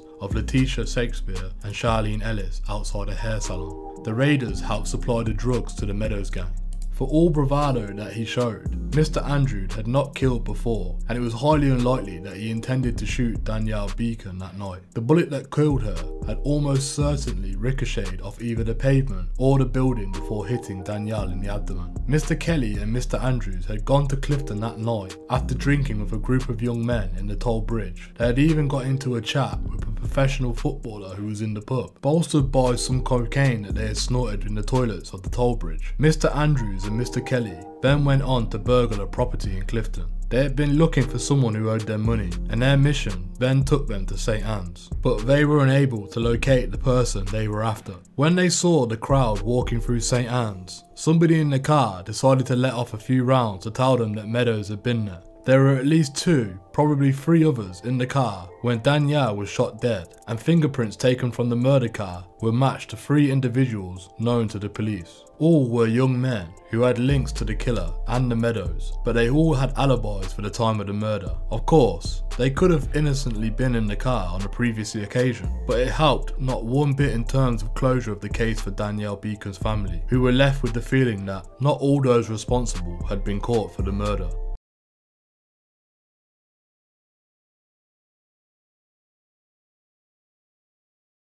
On the afternoon on the 8th of November, 3 months after the Sterling murders, a probe was planted inside Radford police station as part of Operation Salt, picked up a conversation between DC Charles Fletcher and Jason Grocott, Mr. Fletcher's former boss at Limey's clothes store. Colin Gunn was trying to find out what the police had on him. Mr. Fletcher explained to Mr. Grocott the difficulties he would have in finding out about the murder inquiry and other operations against Mr. Gunn because of the secrecy surrounding the investigation units. It wouldn't be common knowledge to anybody except those who knew they were going to get him, said Mr. Fletcher. There's those different squads, murder teams, who are looking into various things. You've got Stealth as well, which is out on Oxclose Lane, and they're like their own unit with their own DIs, DSs and DCs. We just fucking deal with the shit on the streets. So as something like that, it would be quite sophisticated. It would be kept in-house with a specialised team. Bobby wouldn't necessarily hear about it because he's got no fucking need to hear about it. And what Stealth do? They do a separate entity in the section of CID. So we don't know anything that they do unless we hear about it when we see them in custody or we go into the office for a cup of tea or something. But Stealth, and those operations like that keep everything dead secret because they don't like any fucker to know. So for me to hear that would be a very rare thing, and it would be an off chance of me just wandering by and speaking to someone in that team. But the chance of that are fucking approaching zilch. As Mr. Fletcher pointed out, for me to find anything, I would have to ring Lincoln and they'd think, who the fuck are you? You'd have to go through the right channels. On the 25th of January at 5:22 PM, another call was made by DC Fletcher to Mr. Grocott. Colin Gunn was now worried that he was a wanted man. Their chat was deliberately vague as they tried to skirt around the subject of their call without saying anything too incriminating. You know me other mate. He can't work out why that bloke has said to him at the weekend that he's definitely now wanted and it's coming up that he isn't. Right, he was wondering whether or not if the NCIS, the National Criminal Intelligence Service, and things like that are up, would he not put it in the PNC as not to frighten them off? Yeah, that's always a possibility. That's a tactic. Yeah, just leave it, that's a tactic. It's a tactic that you could do. Will you check them two out for me? Yeah, the big fella, Colin Gunn, and Baz, Dave Barnett. Yeah, and just give us a tinkle on yeah, I will do. On the 4th of March 2005 at 14:05 PM, video surveillance picked up footage of DC Fletcher putting pieces of paper into his pocket at Radford police station. He then made a phone call to Jason Grocott. I've just done a few things, nothing new on Darren Peters and Jamie Neal. There's a couple of bits on and a few bits on the fella, so I printed that off. So right, so what are you doing tomorrow? What day is it tomorrow? Saturday. Are you working? We're in the shop all day. Right, I'll pop in and come and say hello. I'm working at 8 to 4. Alright, and what's that? You've got one on Neil and the big lad. And the big lad's not. He's back on, is he? Yeah, there's a few bits on there now. Nothing fucking remarkable. And Peters is 0, yeah? Yeah, I suppose he is. He's just, the last one that was talked about, what was the last one you talked about to me? Oh, there's more. There's a couple on there, sorry. Right, okay then. Well, that's cool then. That's brilliant then. Well, yeah, there is. I think there's one. It's on about him fucking in a hospital or something and buggering off back to Spain or something. He what? In hospital then went to Spain? Yeah, I think that's the one. Right, okay. Operation Salt had been underway for a year, and DC Fletcher's computer at Radford police station had now been cloned so that all the keystrokes used by the officer on his keyboard could be replicated, showing what he had written and the searches he had made or had attempted to make on the force's intelligence database. By December 2003, Operation Salt logged searches Mr. Fletcher made on the police national computer for the names Dean Betton and later Craig Moran. Mr. Fletcher also searched for Colin Gunn's name on a regular basis to see if it was coming up with anything on the Marion Bates murder investigation and on other shootings, including the attempted murder of Joan and John Sterling in 2003. Between December 2002 and September 2004, DC Fletcher searched for Mr. Gunn's name on the computer 30 times. He printed out sheets of intelligence at least 25 times between those dates. In the wake of Marvin Bradshaw's murder and the arrest of Michael O'Brien, Mr. Fletcher passed on information on the home of Joan and John Sterling at Southview Road in Carlton. Information provided by Mr. Fletcher to Colin Gunn included a report about a man who had gone to the police police, saying he had been threatened by Mr. Gunn over his domestic situation. Mr. Gunn had allegedly told the man, "You're a dead man if anything happens to this woman." Another report given to Mr. Gunn mentioned how he had threatened a police officer with, "I know where you live," when he was being questioned. Mr. Fletcher also gathered intelligence on Mr. Gunn's connection to a dark coloured BMW, about houses he owned or was linked to, and details to pubs police believed he had financial interest in. There was a report about Mr. Gunn smashing a man's hand with a hammer after the man had lied to him. Mr. Fletcher was also able to tell Mr. Gunn the extent of the police knowledge about security at Mr. Gunn's home in Revelstoke Way, Rise Park. Mr. Fletcher told him that officers were aware of CCTV coverage in the house and that it was relayed to a utility room. Slowly but surely, Mr. Fletcher began compromising police investigations into members of the Westwood cartel. One prosecution against Darren Peters, a racehorse owning associate of Colin Gunn, involving a road rage incident in Netherfield, collapsed after Mr. Fletcher gave out the name and address of a witness, who was subsequently visited and threatened, leading to him withdrawing his statement. "I want to know how the fuck they got my address," complained the witness. One of Colin Gunn's more psychopathic henchmen, who seemed more incapable of going out of his home for more than a few minutes without attacking someone, assaulted a man on the estate in 2005. So severe was the beating that the man received that it was almost classed as an attempted murder. He suffered broken arms and legs. DC Fletcher carried out MOT checks on the status of the investigation, and the man was able to breathe a sigh of relief. Mr. Fletcher told Mr. Grocott that no one would be charged unless they could get a statement off the victim. The victim was saying nothing.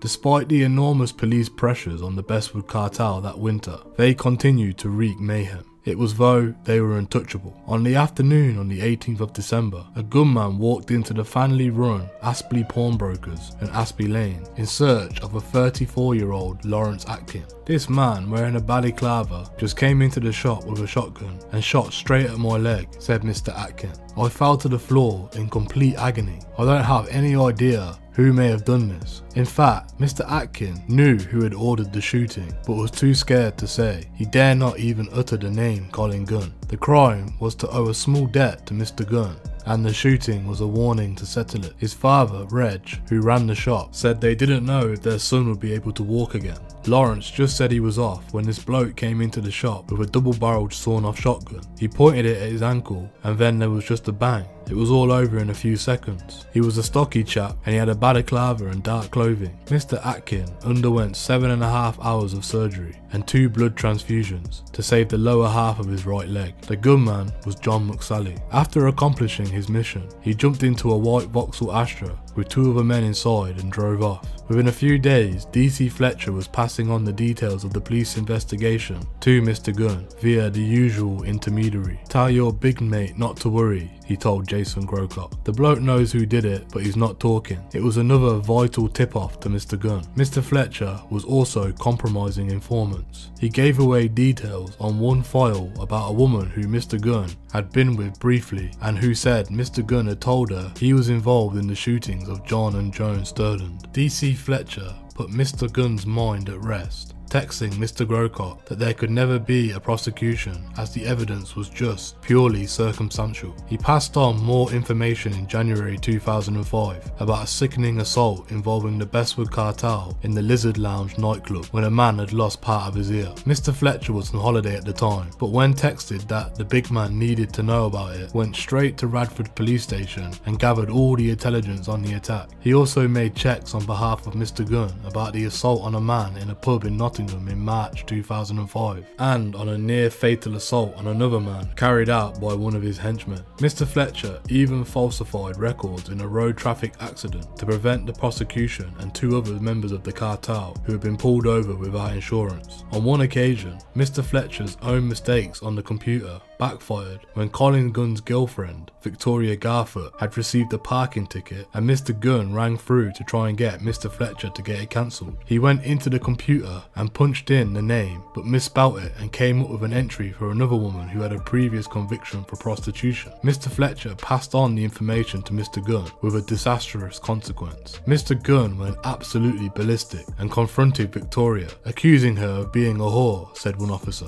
Then he gave her a severe beating Victoria would remain loyal to Colin despite numerous police attempts to turn her, and described her man in relatively glowing terms to the Nottingham Evening Post. No one says Colin has been an angel. He sells a few bent cars and that sort of thing. He's being blamed, but where's the evidence? The police just don't like him, but everyone round here likes him. We're not just scum like everyone makes out. Two things emerged from the probe into Charles Fletcher. One was positive and the other was negative. Several officers were caught in the dragnet which had been set up to catch him. One was a constable called Phil Parr, who worked in the vice section. Mr. Parr had a passion for scooters and was friendly with Javed Rashid, who worked at Icon Scooters, which was owned by one of Colin Gunn's lieutenants, David Barrett. After Mr. Fletcher came up with the false information about Mr. Gunn's girlfriend being involved in prostitution, Mr. Gunn had been increasingly obsessed with checking out the information. He got Mr. Barrett to ask Mr. Rashid to ask DC Parr about it because he worked in the vice and he would probably know. In November 2004, DC Parr received a text on his mobile phone from Mr. Rashid.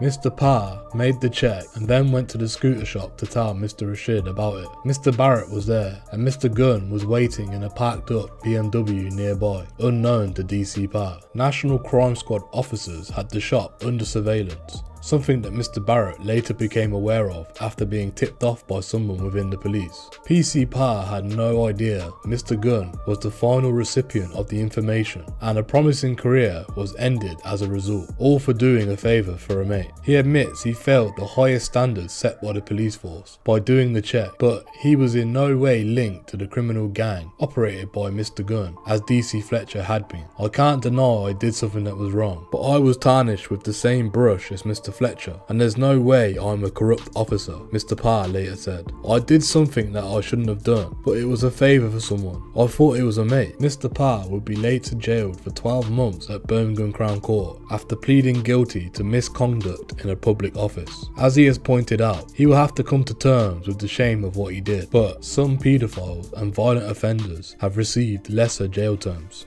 His career was over and he lost much of any pension he could claim from an otherwise unblemished 10-year career. A number of other officers were even more hard done by in the fallout that came from the surveillance of Mr. Fletcher. Detective Constable John Fawley, a highly respected officer, worked at Radford Road Police Station near Mr. Fletcher's desk. The probes that had been in place for Mr. Fletcher caught him talking in colourful terms about some yardies who planned to murder an officer outside Oxclose Lane Police Station. Mr. Fawley explains what happened to him and another colleague who had been caught on the bugs chatting inappropriately. On June the 21st, 2005, the phone rang at my home. Charles Fletcher had been arrested. Mr. Fletcher was a young trainee detective I'd worked with for several months. He was brash, overconfident, and had a tendency to engage mouth before brain. I sighed. An hour or so later, my colleagues and I sat and listened to a horror story. We were told Mr. Fletcher was a criminal, in league with some of the most violent criminals in the city. He was selling information to criminals who operated extortion rackets and ran Class A drug rings. We all knew them well. We had all seen their handiwork. I'd stood at the foot of the bed at the Queen's Medical Centre while a man who had most of his foot removed by a shotgun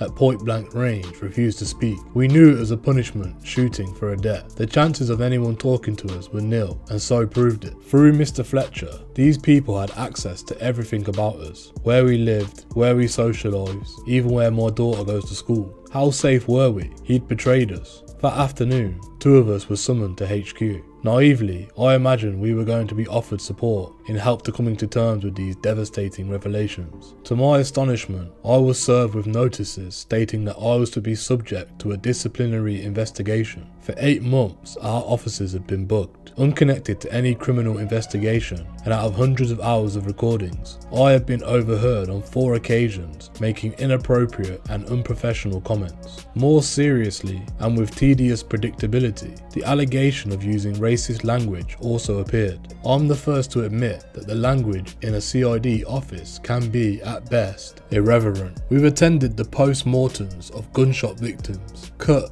hanged bodies down from coat hooks, and sat across tables from paedophiles who have committed the worst crimes and had to pretend to be sympathetic. Mr. Gallo's humour is, and has always been, necessary to remain sane, but always in private. To all intents and purposes, my career ended at that moment. I was placed on restricted duties. I was to sit behind a desk and do nothing of value. I was never to do any meaningful work again. Neither I nor none of my colleagues are racist or homophobic. One of us is openly gay. From that moment, I was airbrushed from history. It was as if my 30 years had never happened. When one comes near the service's obsession with racism, an unblemished 29-year service counts for nothing. I always thought that if I ever was faced with difficulties, I would receive help and guidance. Wrong. Most senior officers were almost behind barricades if I went too close. My despicable crimes, by the way, behind closed doors and in private, were nasty remarks about, firstly, a Jamaican who was trying to recruit a shooter to have one of us murdered outside Oxclose Lane police station as we left work, and secondly, about a woman who had invented a rape allegation that led to 2 innocent students being incarcerated for hours. I admit on both occasions it was quite likely I did make derogatory comments. To refer to a group of people as Jamaican pond life, as I did, could be considered rude. The group I referred to as this were killers and drug dealers. If I'd had said Broxtowe pond life or St Anne's pond life, then it's not a problem. What utter nonsense. I retired a year later, but was connected with corruption and tainted with racism. I always suspected, but it took me almost 30 years to discover, that this organisation does not value any individual. Careers and reputations are ruined in a whim. We were treated like a newly discovered coven of the Ku Klux Klan. Mr. Fletcher's legacy wasn't only to destroy himself. On a positive note, the feather associated with the anti-corruption probe ended some unblemished careers. The force tightened up their procedures for dealing with applications to join the police. Detective Superintendent Russ Foster ensured future applications to work for Nottinghamshire Police were thoroughly vetted in the wake of Mr. Fletcher's probe. In August 2007, DS Foster announced that a 6-month investigation had discovered that at least 6 people, so-called clean skins, working on behalf of organised crime gangs, had applied for jobs in the force. They were identified and groomed to infiltrate this force with the aim of providing intelligence to the city's organised crime leaders, he said. There was nothing obvious on their applications to suggest who they were. It was only after extensive work by me and my team that we identified their associates and their links with some of the biggest crime groups in Nottingham. On the 26th of January 2005, Operation Utah, which had been investigating the Bestwood cartel's drug dealing activities, suffered a serious breach of security which sent shockwaves through the team. 2 detectives, a constable and a sergeant from the National Crime Squad, were taking tapes for examination to the Forensic Science Service in Birmingham. It was a routine job, but given the sensitive nature of the material, only a handful of people knew about it. One part of the tapes had a police interview with Colin Gunn. The other was recorded material from bugs which had been put in place by the Utah team.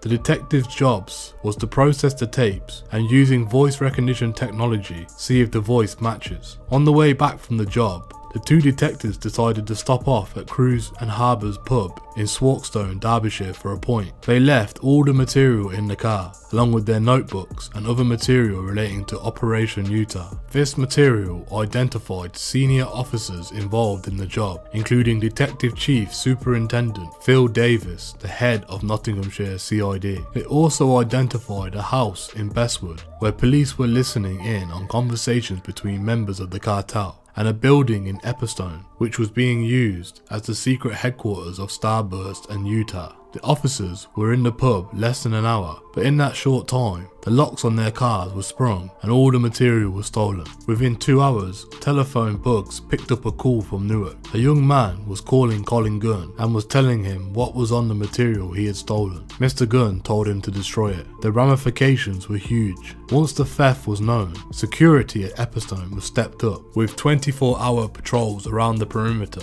The house, used for eavesdroppings, eventually had to be brought by Nottinghamshire Police at a cost of more than £100,000, and the people living in it had to be moved to a safe house and put up the witness protection. Then, on the 10th of February, police received an anonymous letter. It said that there would be an attempt to assassinate 2 senior Nottinghamshire police officers, including DCS Phil Davis. Threats had already been made against Detective Superintendent Ian Waterfield, then head of Operation Stealth, and the Chief Constable himself, Steve Green. The information resulted in Phil Davis having to move out of his house while security was upgraded and the threat diminished. It also led to a debriefing for senior officers on how to exit their homes if there was an imminent threat to their lives or their families. 2 days after the threat was received, John McSally was arrested with 5 bullets in his pocket. Evidence suggested that Mr. McSally was on his way to a job with a boiler suit in his car and a pair of Wellington boots. To this day, there has never been any public acknowledgement of any detailed investigation into the theft of the confidential material by the Serious Organised Crime Agency, SOCA,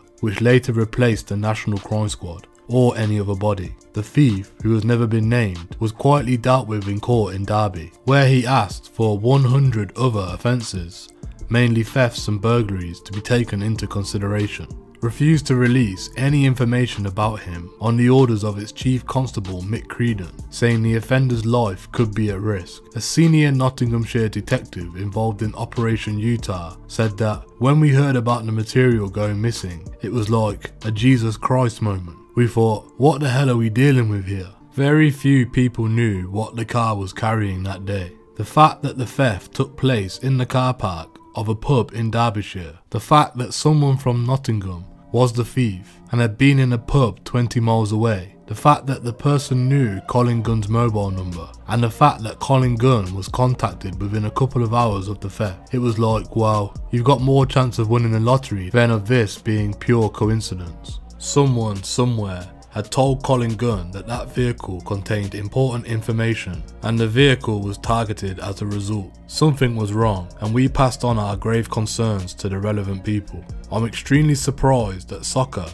say they didn't even conduct an inquiry, because the National Crime Squad was certainly aware of it, and once SOCA took over the National Crime Squad's responsibilities, it would have been passed over to them. David Gunn was arrested by Nottinghamshire police involved in Operation Utah that February. The bugs they had placed in the headrest of his BMW had nailed him, and he had been caught talking too loosely on the phone. After a few drug shipments were intercepted, Mr. Gunn told his associates, "They've got another load. Hope it's not a whole lot. It's just a poxy bust really. They're trying to take out all the little sergeants, but they can't get to us, the colonels or the captains." Mr. Gunn was also caught talking to associates on the phone about where he could launder some of his money in South Africa. Police moved in and arrested 41-year-old right-hand man Terry Witts, who had recently married a schoolteacher. They also moved in on Mr. Gunn and arrested him. The pair, along with their friend Kevin Warsop, were linked to a small shipment of more than £20,000. Mr. Gunn had been watched seeing off a taxi carrying some of the drugs. The Bestwood cartel was even ripping off some of its own customers by recutting large amounts of vacuum-packed drugs and then resealing them as if the stuff had just come in wholesale. It was just another way to keep the profits high, even if the customers were not going to get as high as they were led to believe. But if there was any relief at their arrest of David Gunn and the impending arrest of Colin, it would be blown away by the following month when a reporter was to personally experience how Chief Constable Steve Green handled the media. The reporter had suggested an article for the Sunday Telegraph on the troubles facing Nottinghamshire police after a number of officers from both the front line and senior level approached him to voice their concerns about the state of the force.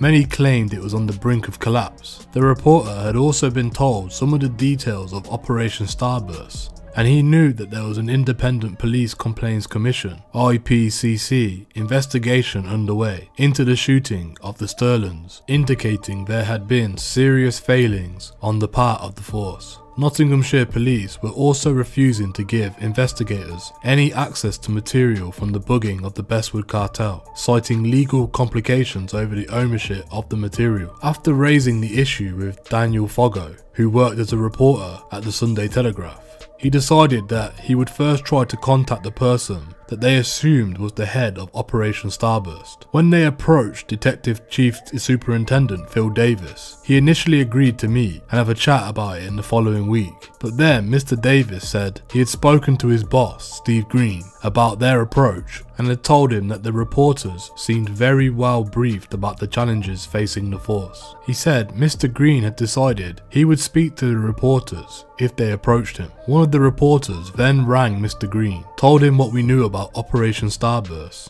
and said that they were considering running a story about the issues being investigated by the IPCC. Mr. Green was clearly unhappy about this, claiming that they might compromise covert operations, a dubious claim to make when they were approaching the subject in response to a manner and would be under legal constraints about what they could print anyway. On Friday the 10th of March 2005, Mr. Green agreed to an interview over the phone, but Operation Starburst was off the agenda. Daniel Foggo is an experienced reporter and someone who does not pull any punches, so he began to question the chief constable about various problems facing the force, based on what the reporters knew. They were both staggered as he began to admit the failings and pressure the force was under. The interview was completed before the end of Friday afternoon and the tape was recorded. When the story emerged on Sunday morning, neither reporter realised the impact it would have. The story made the front page of the Leeds Sunday Telegraph on the 13th of March. Police Chief, we cannot cope with violent crime. One of Britain's most senior police officers has admitted that his force is being overwhelmed by violent crime and cannot cope. Steve Green, the Chief Constable of Nottinghamshire, said that among his principal causes of crisis were government reforms that compelled him to use officers for clerical tasks instead of frontline duties. Steve Green says, "We are in a crisis situation. The situation was so bad that he was preparing to farm out murder investigations to other police forces because his own detectives did not have the time to tackle them." Nottingham has been one of the worst affected areas for gun crime, which hit record levels across England and Wales last year. Mr. Green said ministers have a fixation on keeping up numbers, but had in fact been responsible for policies that had taken police away from frontline duties to do jobs that should be carried out by our civilian staff, such as writing Home Office reports. "We are reeling with the murders," he said. "We are in a long-standing crisis situation with major crime, and it won't go away overnight. Having police doing back office jobs is one of the factors hampering us. I want to increase the number of operational cops by reducing the numbers doing back office jobs. It's frustrating to know that I could make better use of the money I've got, but I'm constrained from doing it because office numbers is a political football. All parties have the same fixation." Mr. Green said he was prevented from putting more police onto frontline duties because if he reduced the number of officers doing clerical work, he would lose a large amount of his fundings from the Crime Fighting Fund, a Labour measure that gives extra money to forces that keeps officer numbers high. "Our accountant has said that if there was a way out of it, he would tell me." Mr. Green, whose comments will increase pressure on the government over its law order policies, said his force was heavily in debt. He regularly had to borrow detectives from other constabularies to tackle a spat of large drug-related murders. "We are now routinely going into foreign forces to get additional officers. One option they were on the verge of adopting was to farm an entire murder inquiry to another force. I'm not aware of any other force ever having to do such a thing," he said. Nottingham's crisis has been prompted to a sharp rise in the number of murders and other violent crimes. Since 2001, the force has had to investigate 21 Category A murders, those classed as being high profile with no immediate suspect. Before 2000, it was dealing with one Category A murder every 12 to 18 months on average. Its officers are currently running 30 murder investigations. Nottinghamshire residents are also 3 times more likely than the national average to have their car broken into, 4 times as likely to be burgled, and 5 times as more likely to be robbed, and twice as likely to suffer a sexual attack. Nottinghamshire was also among the bottom 4 underperforming forces in official figures. Mr. Green's decision to speak out follows another fatal shooting last week. Paul Thomas, who was 34, had left the pub in Radford, Nottingham, when he was gunned down just after 4:30 12:30 PM on Thursday. Firearm offences in England and Wales rose to a high of 24,094, with levels in Nottingham the 5th highest head per population after London, Manchester, Liverpool and the West Midlands. The Association of Chief Police Officers said that other forces were experiencing similar pressures to Nottinghamshire because of the need for officers to carry out bureaucratic tasks that should be done by civilians. "We've been raising it with the government for some months," said a spokesman. "There is a fixation with police numbers and an inflexibility over budgets, which is not producing effective policing. We can recruit officers, but not necessarily civilian staff." David Davis, the Shadow Home Secretary, said Mr Green's predicament was an example of the government's ring fencing of money, together with the forces being swamped with bureaucracy. He said, "We will do away with the national policing plan that creates these targets so that those police they have can be properly used." The story broke as the general election campaign was about to get underway and crime was on top of the agenda. Shadow Home Secretary David Davis wasted no time in wadding into the debate. Privately, he was critical of Mr Green, but publicly he said the comments showed how Chief Constables' hands were being tied up by red tape across the country by a Home Office which was not funding them adequately. The daily newspapers were champing at the bit to follow up the Sunday Telegraph story. For a Chief Constable to be so clearly unable to cope and speak about it publicly was almost unheard of. Mr Green was in the soup as far as the Home Office was concerned, but he would find support from the media and fellow Chief Constables over his stance rather than criticism. Only those who knew what was really going on inside the force knew that many of the problems were linked to his handling of the resources at his disposal. Nevertheless, he realised his job could be under threat, and his press officer, Margaret Kirk, began to brief journalists that Mr Green had been blackmailed into agreeing into the interview. It was an extraordinary claim to make, effectively alleging that the reporters had forced him to tell the truth by committing a criminal offence. "We weren't the only ones who were angry. Her Majesty's Inspector of Policing was fuming." The comments from the Chief Constable about his force being in crisis had come only a few weeks after Dennis O'Connor, a senior HMIC inspector, had given the force a clean bill of health. Sir Ronnie Flanagan, Chief Inspector of HMIC, soon had the Home Secretary Charles Clark knocking on his door demanding answers. Downing Street entered the fray too,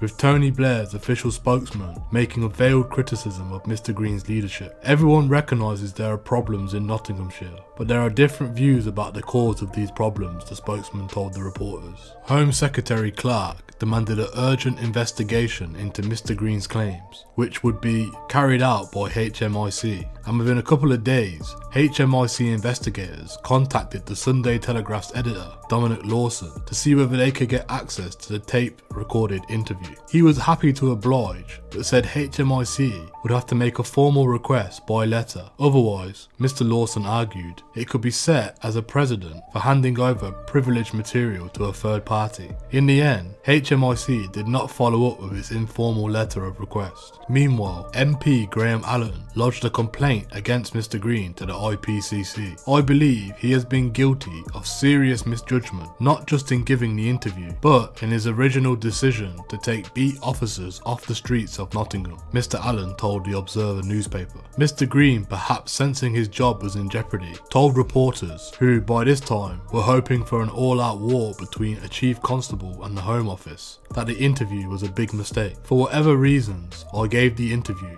I must concede that the interview itself was not my finest hour," he said. "With hindsight, I was wrong to accept the word crisis during the interview, but nevertheless, investigating murders is a major challenge to us." Marion Bates' widower, Victor, pulled no punches. "Nottingham has always been as lawless as it has been under this Chief Constable. The man is a menace to law and order," he told reporters. "The way the criminals in Nottingham have been allowed to flourish under his regime is ridiculous. It's frightening. There are less police officers on the street, and we now have a community warden who has no power. It must have cost the lives of over 15 people over the last 2 years, including my wife. The criminals have been encouraged by a system that prevails. Crime is now a lively occupation investigation because the chances of being caught are so little. Later, Mr. Green, who would eventually leave Nottinghamshire Police in June 2008, was critical of Victor Bates' stance, claiming that he was being led by others with an agenda of their own. I have listened to what Victor Bates has said, and he is perfectly entitled to his opinion, he told Nottingham Evening Post. I have no problem with Victor. I respect he's been through too much.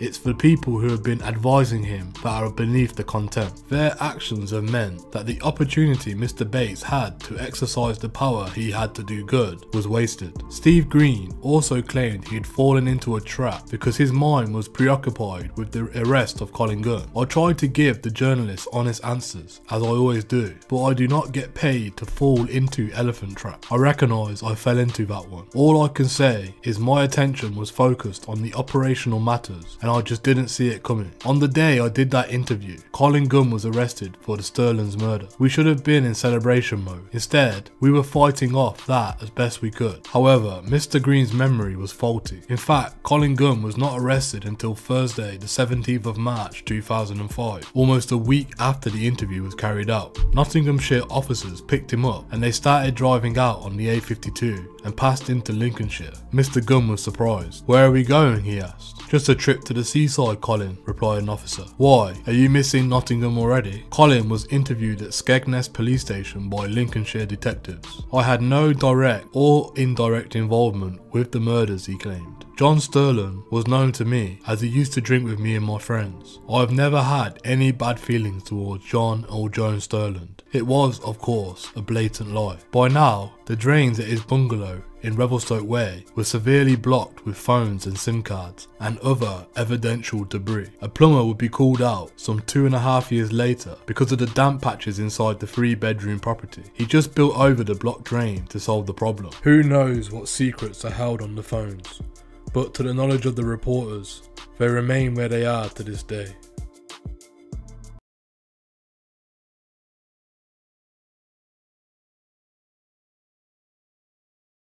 A huge armed presence ringed the courtroom at Nottingham in March 2005 for the trial of the drug smuggling Dawes cartel. Police spent more than £500,000 on the security operation, not because they feared John Dawes would try to escape, but for his protection because they thought he might turn and offer information on his brother Rob, who was still at large in Spain, and his partner Gary Hardy, and not at least the Bestwood cartel.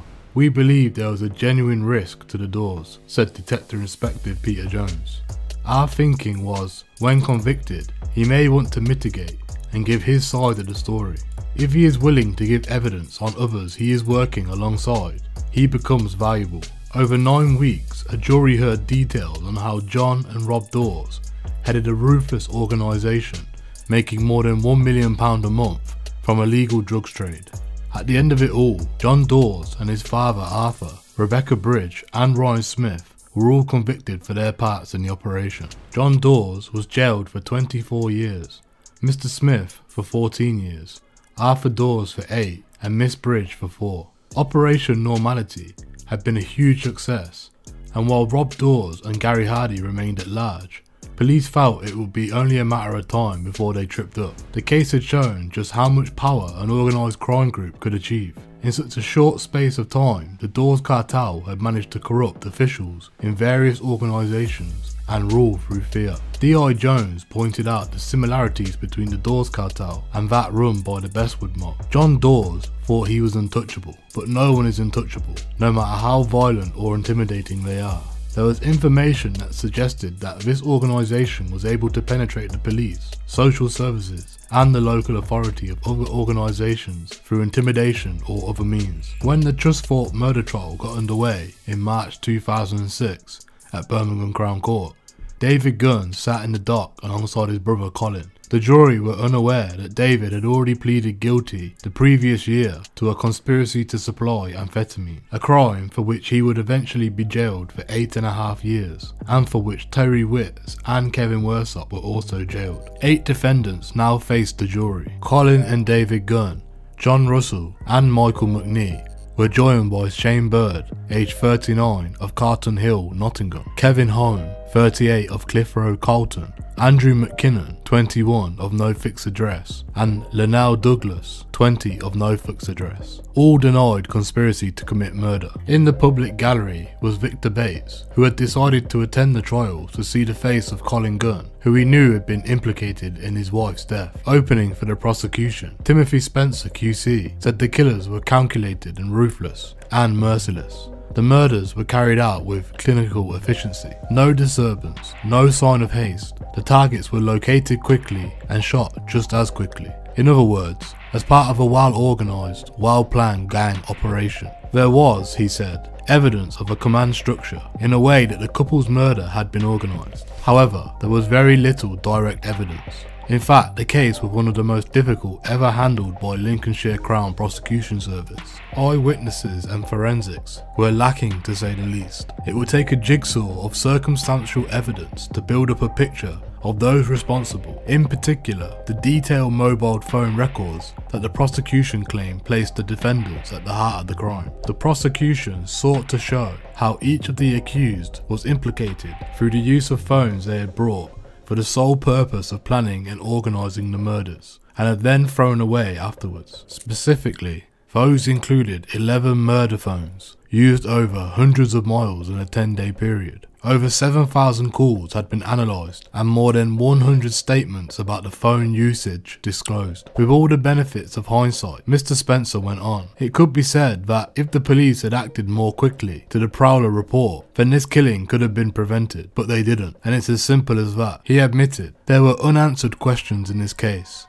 and there will be unanswered questions at the end of it. The prosecution suggests that we have the greater part of this gang. We suggest we don't have it at all. John Russell's defence was to claim that he was half drunk, flying a kite, chatting to girls when the Sterlings were shot dead. Andrew Hall QC, defending Mr. Russell, also disputed prosecution claims that his client had taken blood-stained clothing to a laundrette the day after the murders. The court heard that Mr. Russell had more than 80 previous convictions for drug dealing, burglary and stealing cars, but no record of violence. He claimed that he was on the East Coast with Michael McNee to look after a caravan full of amphetamines and supply local drug dealers. He is a professional criminal and no doubt a considerable menace to the people of Nottingham, said Mr. Hall. But that's not the issue. The issue is he a killer?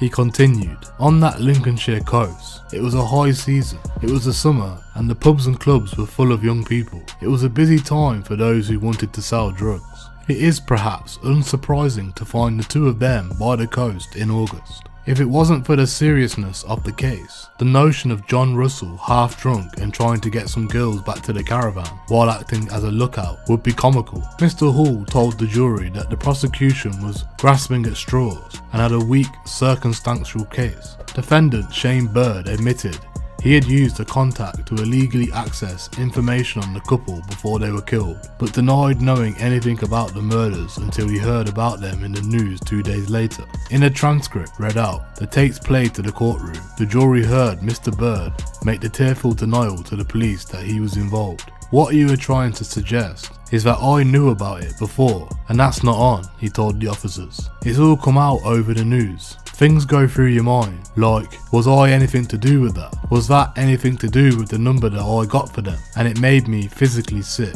In the same interview, Mr. Bird could not explain frequent phone calls made a few days before the shootings to David Gunn. The record showed the calls to Mr. Gunn were made back to back with calls made to Mr. Bird's British Telecom contact. It was suggested to Mr. Bird that the calls were about the Sterling's address and Mr. Bird's progress in obtaining it. He denied the suggestion from the police. When he came to take the stand, Shane Bird was more in control of his emotions than he had been in the police stations. He told the courtroom, I was proper upset thinking the number might have something to do with the murders. It actually broke my heart. Mr. Bird, who owned 2 scooter shops in Ingold Mells, Lincolnshire, had made no fewer than 1,600 phone calls on his mobile phone in the first 8 days of August 2004. His phone was tracked to the Trusthorpe area in the days leading up to the murder, but he argued that his business in Ingold Mells required his attention and his presence in the area, and it was nothing unusual.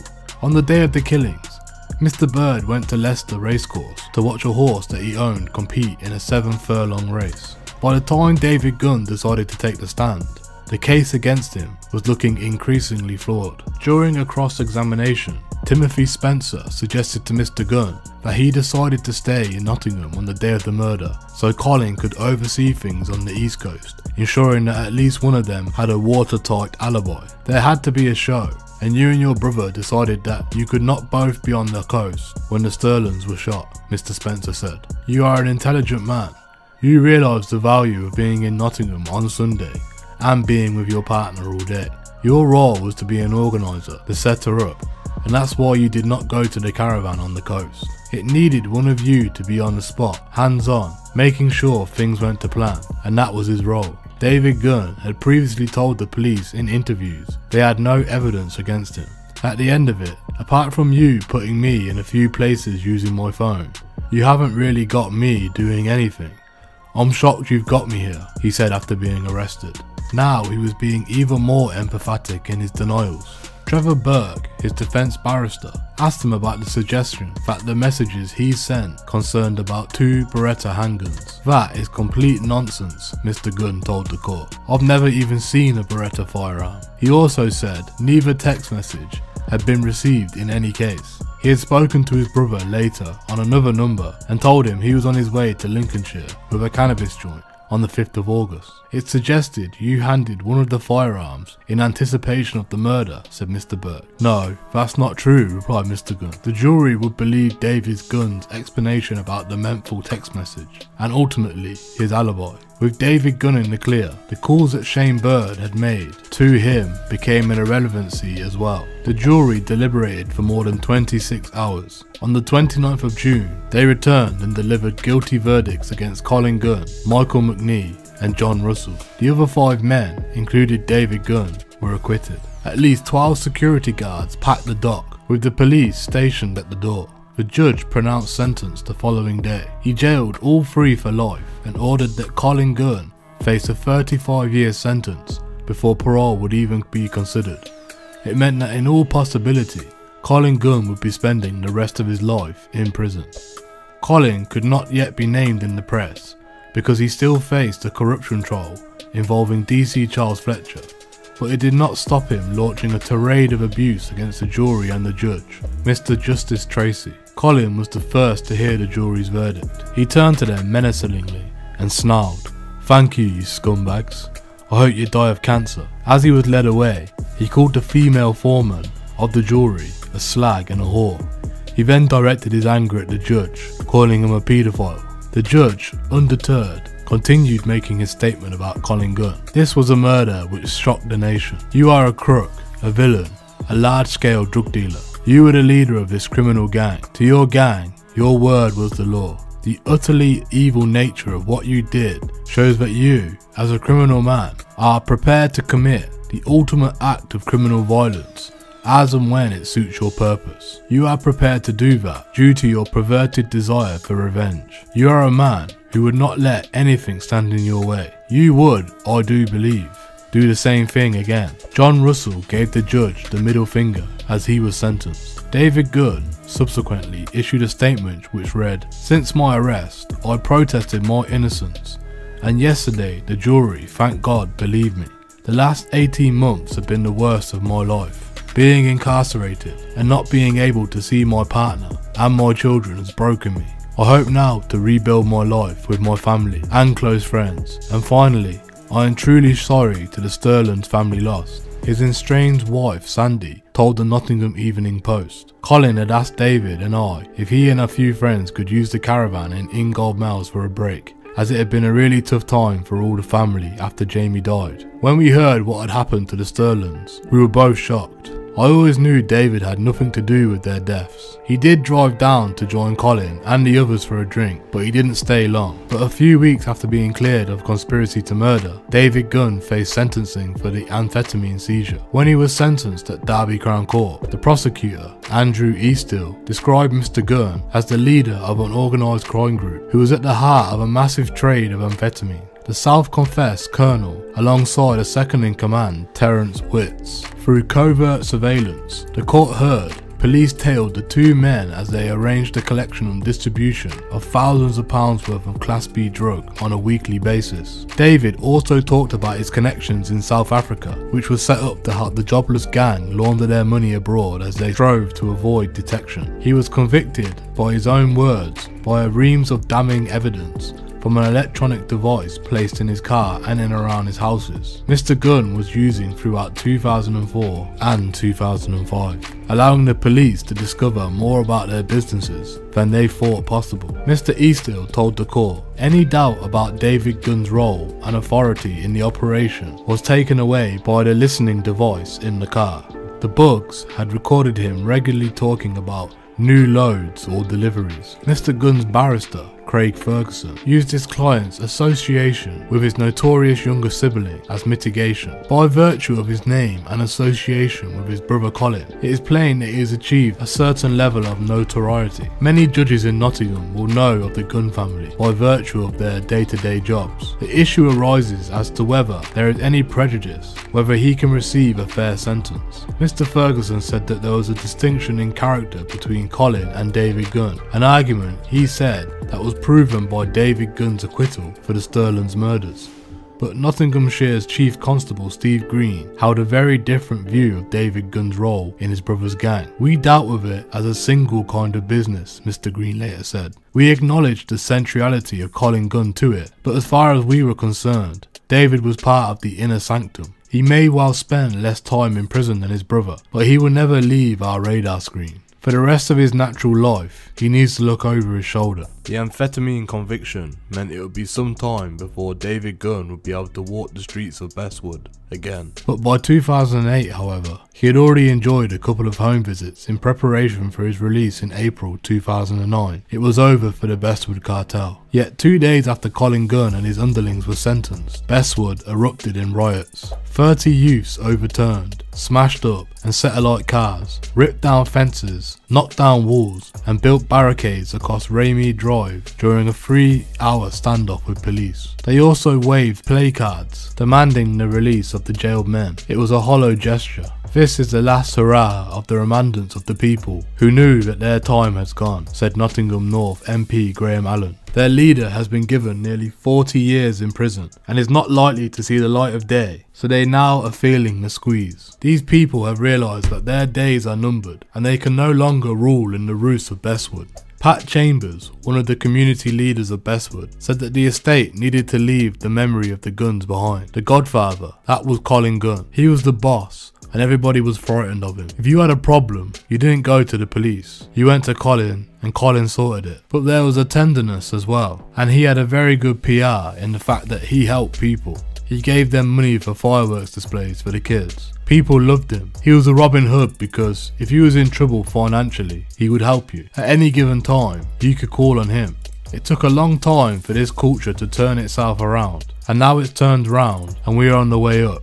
Detectives Chief Superintendent Phil Davis, the man to whom a lot of credit must go to in pursuing the Bestwood cartel to the end, and who spent many a night sleeping on the floor of the operation room as the investigations gained intensity, describing the 90-odd operations against the family as akin to fighting a form of terrorism. The difficulty in getting the Mr. Biggs is similar to that trying to take down the IRA leaders in Northern Ireland in the early 1970s. There was no evidence behind the alleged IRA activity. Some criminal networks in Nottinghamshire were organised like IRA hierarchies using the cell system. Anyone tried to deal drugs or commit other crimes inside their patches would at least get a good beating. One of those cells, what might be termed as an intelligence unit, was the next to be dealt with. Jason Grocock, David Barrett, Darren Peters and Kevin Warsop all pleaded guilty in 2006 at Birmingham Crown Court to conspiring to commit misconduct in a public office in connection with a corrupt detective Charles Fletcher.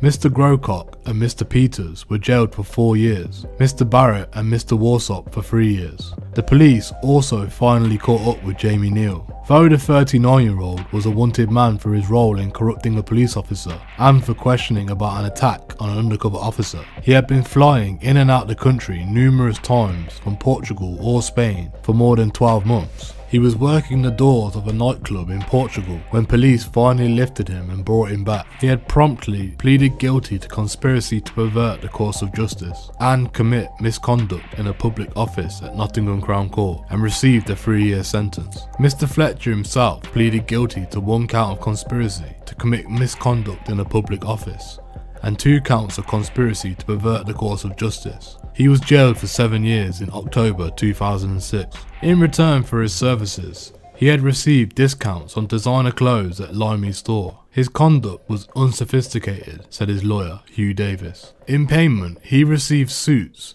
which are of no use to him where he is now, and he will be out of fashion when he gets out to wear them next. His motivation is source material for forensic psychologists rather than his counsel. Perhaps he found it exhilarating to be involved with criminals. After his conviction, Mr. Fletcher sent a letter to his former colleagues attempting to explain why he had done what he had done. The letter read, "I suppose you're wondering why it's taken me this long to write and offer some sort of an explanation. To be honest, it's taken me this long to come to terms with the shame of my actions, but most especially to the betrayal of all my old colleagues. The answering why. I feel my greed, vanity and naivety were to blame, and the fact that I didn't have the strength or courage to face up to my wrongdoings and tell someone before the inevitable happened. I was blind to the consequences of my actions and chose to ignore them. So selfishness has played a big part in my downfall, as I showed no regard for how my actions would affect my family,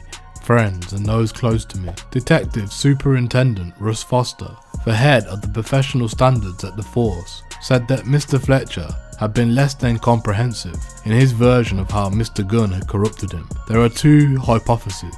One is that he infiltrated Nottinghamshire police purely to supply to organised crime groups or the criminal fraternity, or he joined Nottinghamshire police, became vulnerable, suspectable, and was corrupted by these individuals while serving as a police officer. I'm not certain which of these 2 theories are correct. Mr. Fletcher has given us no indication. In May of 2007, it was the deadly John McSally's turn to face justice. He had been arrested after walking into his favourite pub drunk and waving round a revolver, saying he had a job to do that night. The landlady persuaded him to leave the revolver in the pub safe, and Mr. McSally drove off to his home in Plaza Gardens in Radford with the bullet still in his pocket. The brave landlady then phoned the police and told them what Mr. McSally had said, adding that she had managed to persuade him to leave the gun. Armed officers were dispatched to Mr. McSally's home. They pounced as he got out of his Nissan 4x4 and seized the bullets from his pocket. They were .38 caliber and matched a .38 revolver later recovered from the pub safe. Mr. McSally could only say, "You planted those on me." A jury at Leicester Crown Court did not agree. They convicted Mr. McSally, aged 50, of the murder of 46-year-old Patrick Marshall outside the Park Tavern in Radford in 2004, and of the attempted murder of the youth worker Derek Sr. in May 2003. The pub landlady, who had been in regular contact with the police from the middle of 2004, gave vital evidence to help bring him to justice. Mr. McSally boasted that he had shot Derek Sr. for 3 bags of sand, which he explained was £3,000. He even boasted about shooting Joan Sterland, and although later evidence emerged that he had been somewhere else that day, his phone was linked to the Lincolnshire area in the days leading up to the murder, suggesting that he may have been involved in the planning. The judge jailed him for life and told him that he would serve at least 35 years. "You are an incredibly dangerous man," said Mr. Justice Pictures, ready for the money to kill without a second thought. Mr. McSally,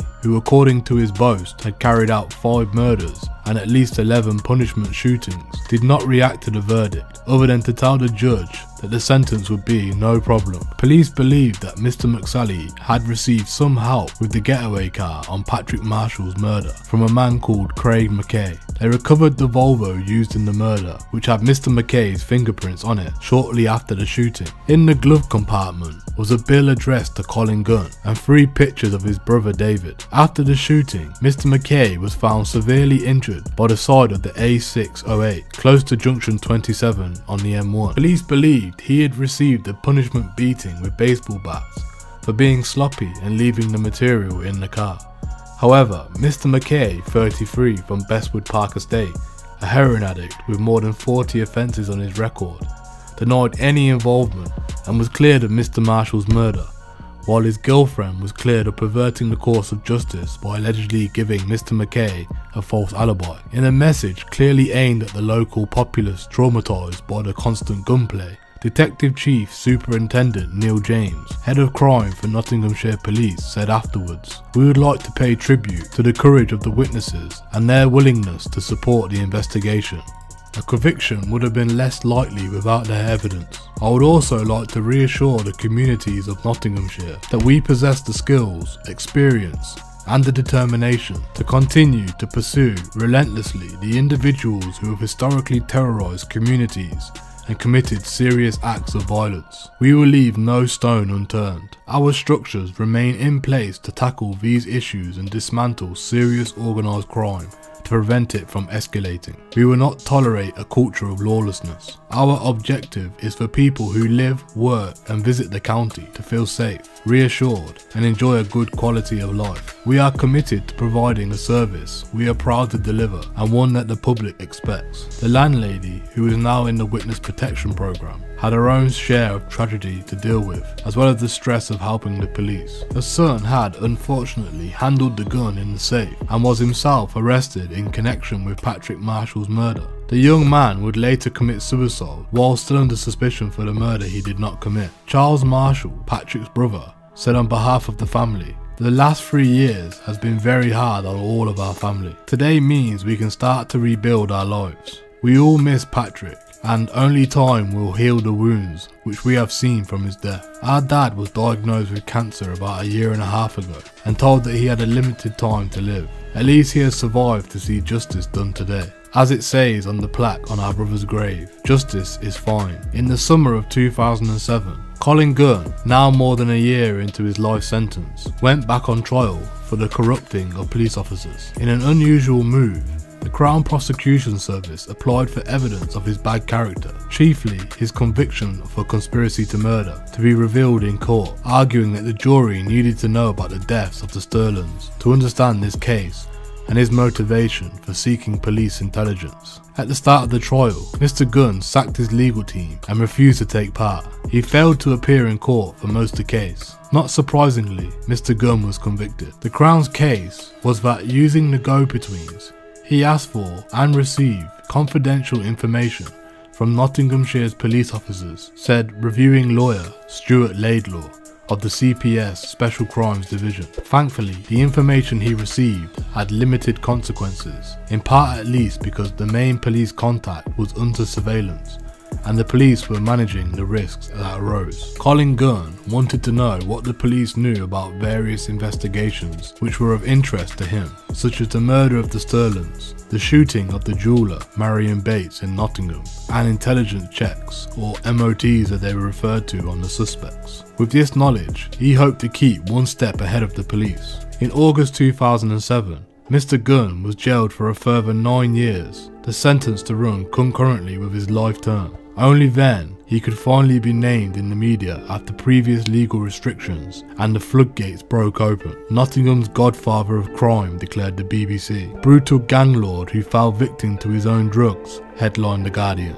Gangster #1 finally unmasked, blazed The Sun. The Nottingham Evening Post, which had been waiting for 5 years to expose the extent of Mr. Gunn's evil empire, produced a special 32-page pullout which flew off the newsstands. As the CPS lawyer Mr. Laidlaw said, for a long time, Colin Gunn stayed one step ahead of the law. The law has now caught up with him.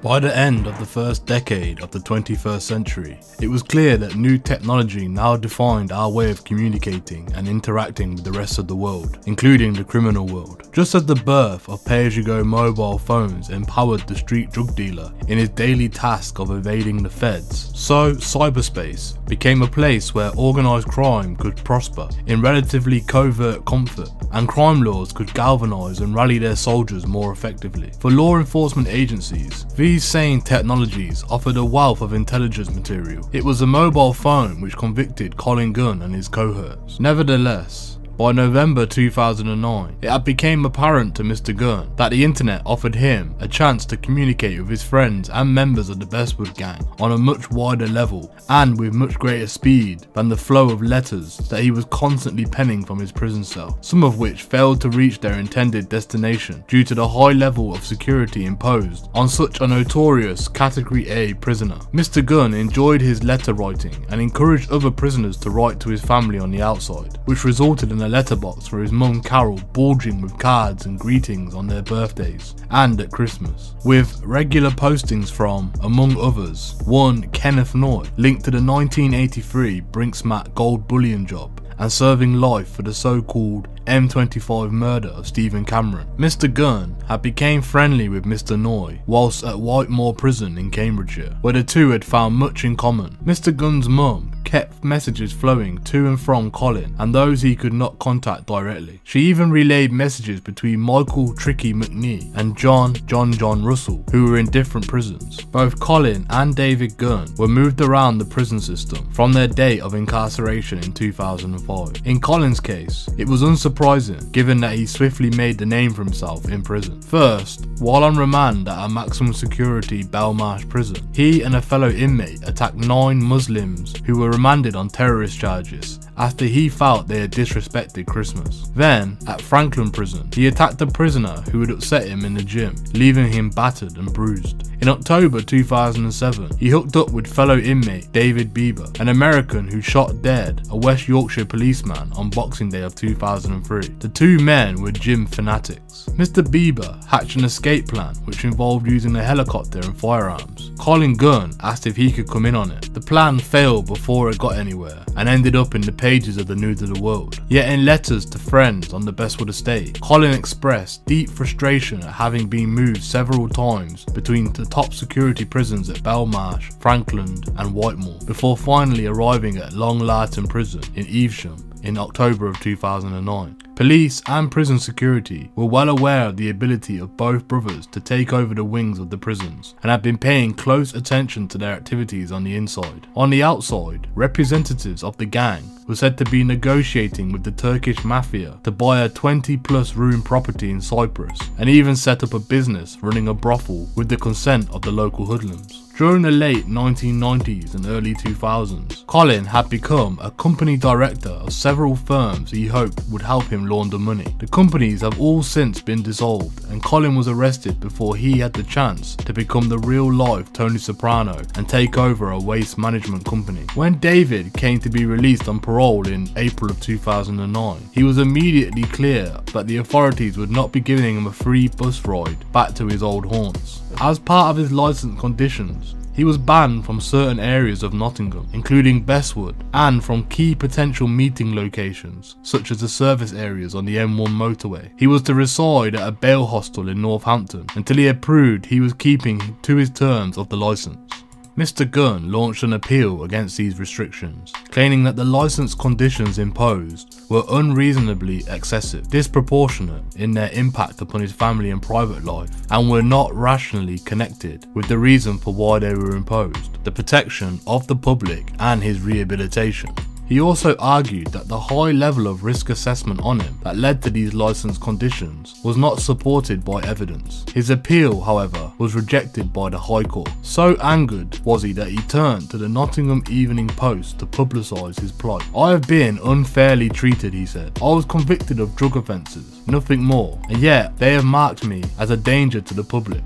I think that is completely wrong." He failed to point out that he had been convicted of violence offences in January 1993 and of threats to kill in November 1998, resulting in the jail terms totalling of more than 5 years. He told reporters, "I don't have any grievances against anyone. All I want is to have this ridiculous ban from my home overturned. If I have done anything else wrong, then why won't they arrest me?" He was particularly miffed by an argument that crime would rise if he was allowed back out onto the estate. "That is one thing they keep bringing up to use against me. It is wrong. If it wasn't for us, it could have been out of hand. And we never used the name, the Bestwood Cartel either. You just don't speak to your friends like that."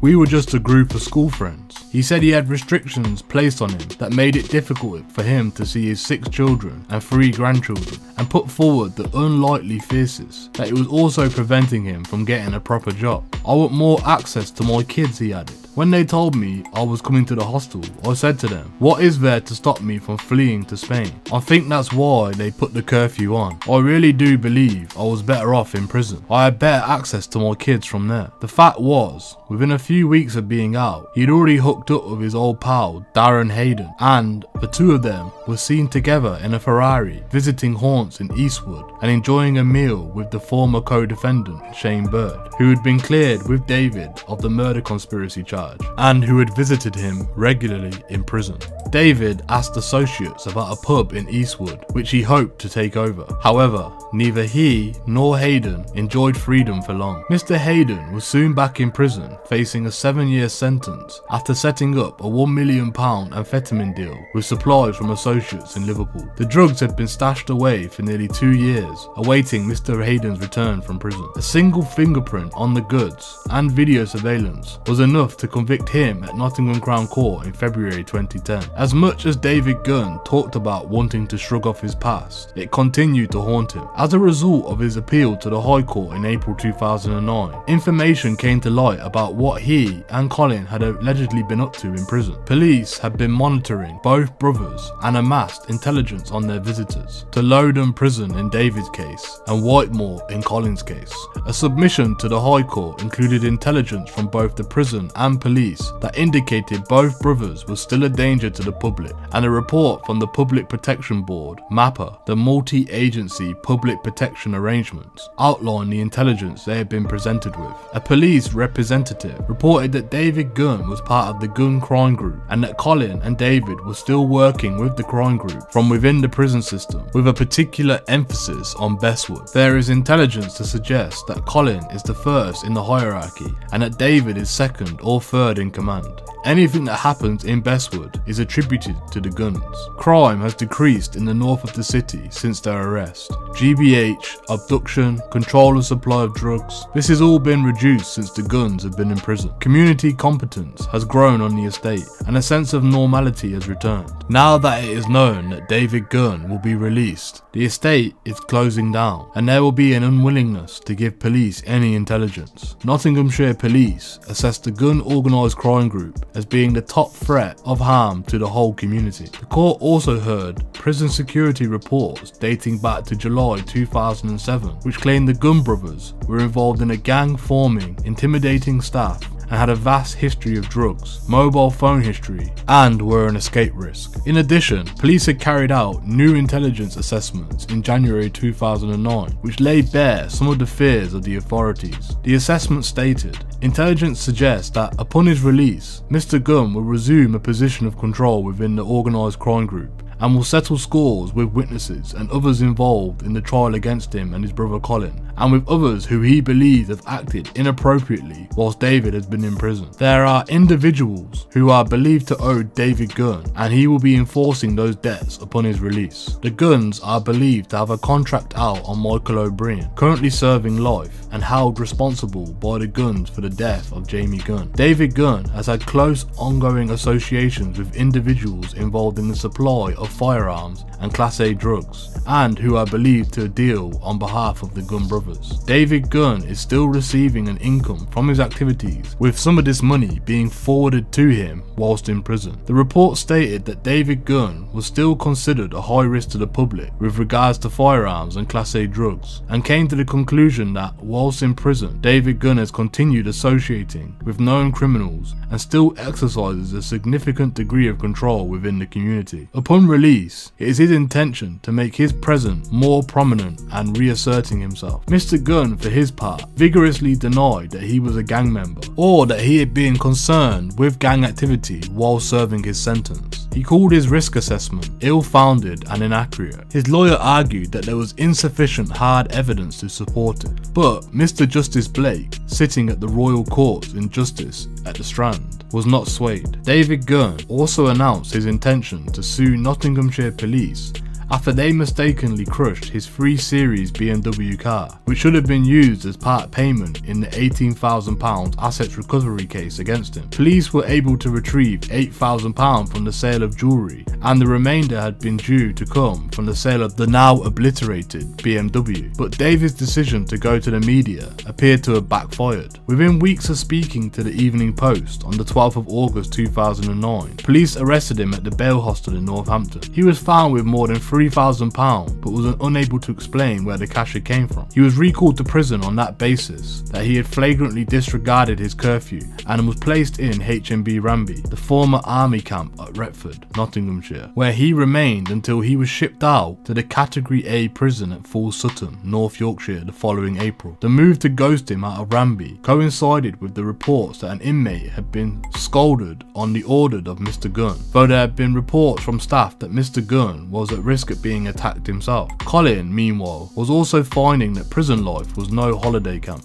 In a series of letters sent out from Long Lartin, where he was being held in November 2009, he raged at the authorities' treatment of him, particularly over the prison visits and opening of his mail. "All my visits are in the special room for high-risk visits," he wrote. The high risk is an escape classification, which means there is far more security for me than other Cat A or Cat B prisoners even get. At our visit table, a screw sits almost on it, taking notes of all of our conversations. I'm trying to keep my head down in it. I need to get off the managing challenging behaviour strategy that they put me on. It's not a good look. He also revealed that he was glad that he had been moved from Whitemore, as the regime at Long Lartin was much more relaxed. "I was at Whitemore for 18 months and was relentlessly pursued by the security department, who seemed to think that I was the only criminal in there. My name was put up for anything that went off in there. Assaults, drugs, phones, you name it. All this without one bit of evidence. All intelligence, which we know means they made it up. And the word intelligence means we were never able to see this on paper." Long Lartin was a really good move for me. Things are only going to get worse at Whitemore. Things got so bad for me there. The security department started opening up my legal mail. I took none of this lying down and let my pen become my sword. I had a lot of meetings with the security governor at Whitemore, all along the lines of me being influential and the prison service getting lots of security reports about me. At one stage, 70% of the intel reports involved me. This is absolute crap. It was just a phrase to use to refer to me as their ultimate goal of putting me in isolation. In early October, I had the Mufti squad at my door. Mufti is an acronym for prison officers dressed in riot gear and expert restraint techniques. I was videotaped and taken off to segregation for concerns of bullying. I asked who I'd bullied, and again it came back, intel. At the same time, some Mr Gunn's family members and associates in Bestwood were raided by the police as part of a money laundering investigation. By now, even the guards at Whitemore appeared to have had enough of Mr Gunn's name turning up on their intelligence reports. Family and friends had the pigs raiding for money laundering. Coincidence? Yeah, right. Nothing was found. The pigs searched for masses of money and took computers, phones and anything else they could find. Then, on October the 22nd, I was lying on my bed one mid-afternoon and they came in and told me I was moving. As usual, when I move anywhere, it's total secrecy. The whole prison gets locked down, phones turned off, everything. And then I'm on the move, flanked by armed police, helicopters, all overkill. But what do you expect? So now I'm in Long Lartin on the new wing. This is the 3rd time I've been here and about the 20th time I've been moved in the 4.5 years since I've been locked up. Colin signed off the letter in his usual manner. Chin up, chest out, thugs love. One of the reasons Whitemore prison officials had come down on him was because Mr Gunn's supporters had set up a website for him outside, putting forward his case. He and his supporters viewed this book as a wholesale character assassination which had damaged his credibility. But the publicity the website received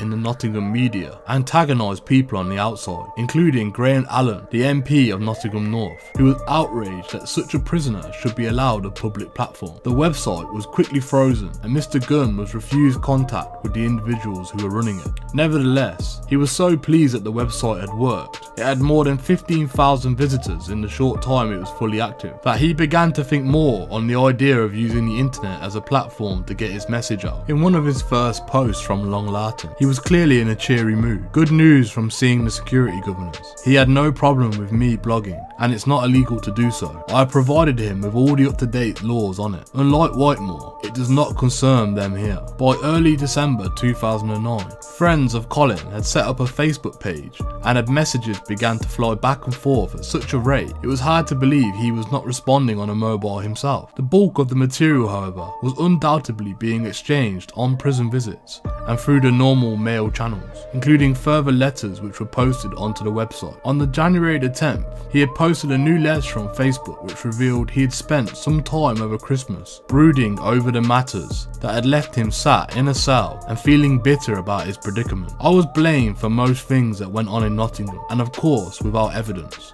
I have never had a drug charge against me, and my criminal convictions before these convictions was in my younger years. I'm no angel, but I had fuck all to do with the murders, and I aim to show fresh evidence this year. Cannot comment too much, or the letter will be delayed or not sent at all. I admit I'm up against it, but I will never give up in the others out there who I thought were friends and have already given up on me, and I do not hear a thing from people who I honestly thought was friends. It turns out those people have no balls and were mere cowards who sought protection. Rats, they know who they are. I will bump into those people again, I know that. He also had strong words to say about his book and its author. What a joke. Shows what an idiot Carl Fellstrom is. My Gracie could have wrote a better book. What's worse though than Mr. Fellstorm himself was all the gossipers, the people who believed it. Anyone who knows me knows I would never have done any of that shit Mr. Fellstorm wrote about. Anyone who believed it, fuck 'em, rats. I'd love anyone to have the balls to try and say it to my face. Cowards, all chatting shit with a hooter full of Colombians. Still, I suppose it gave the mug something to chat about. In the later years of his criminal life, it was true that Colin Gunn played less of a direct role in the terror that visited upon his enemies. Instead, he directed others to do it. But as the judge in the Sterling's murder trial, Mr. Justice Treacy, put it, to your gang, your word was the law. You would, I am sure, do the same thing all over again if it suited your book. Mr. Gunn was particularly incensed by the implication that he had been helpful to some police officers, and he published letters from Nottinghamshire police that stated categorically that he had never been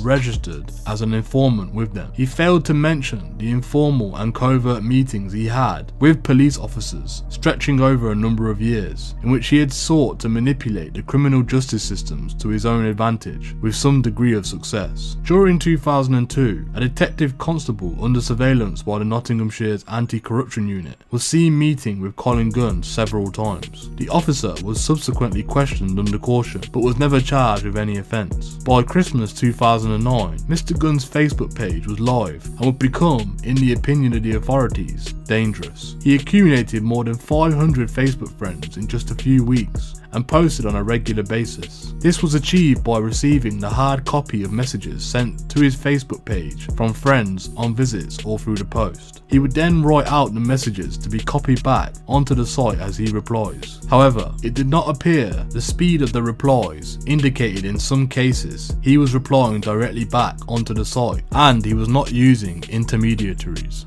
In one case, he was replying back to Michael McNee, who was in HMP Franklin in Durham, and at this point, he certainly had access to a mobile phone to send out messages to Facebook. In one exchange between the two men on the 13th of December 2009, Mr. McNee, who was using the name Riley McNee, wrote to Colin, "Yes my pal, hope you're cool, chin up, chest out. You just remember who was the best looking one from Bestwood, and you're the second one by the way bro. Love you mate, Tricky." Mr. McNee even used Facebook to end a relationship with one girl and begin a new one with a young woman who changed her surname to his within a space of a few weeks. Mr. Gunn was also using Facebook to communicate with the Friends of Ours network from Mansfield, the Dawes cartel with whom he had been pally with since the 1970s. One posting from Helen Dawes, wife of the Dawes cartel general John, said, "Hi hun, just a little something to make you chuckle. Heather took out 5 screws, prison officers, yesterday, and Johnny received your letters yesterday. He's doing okay. Love you lots,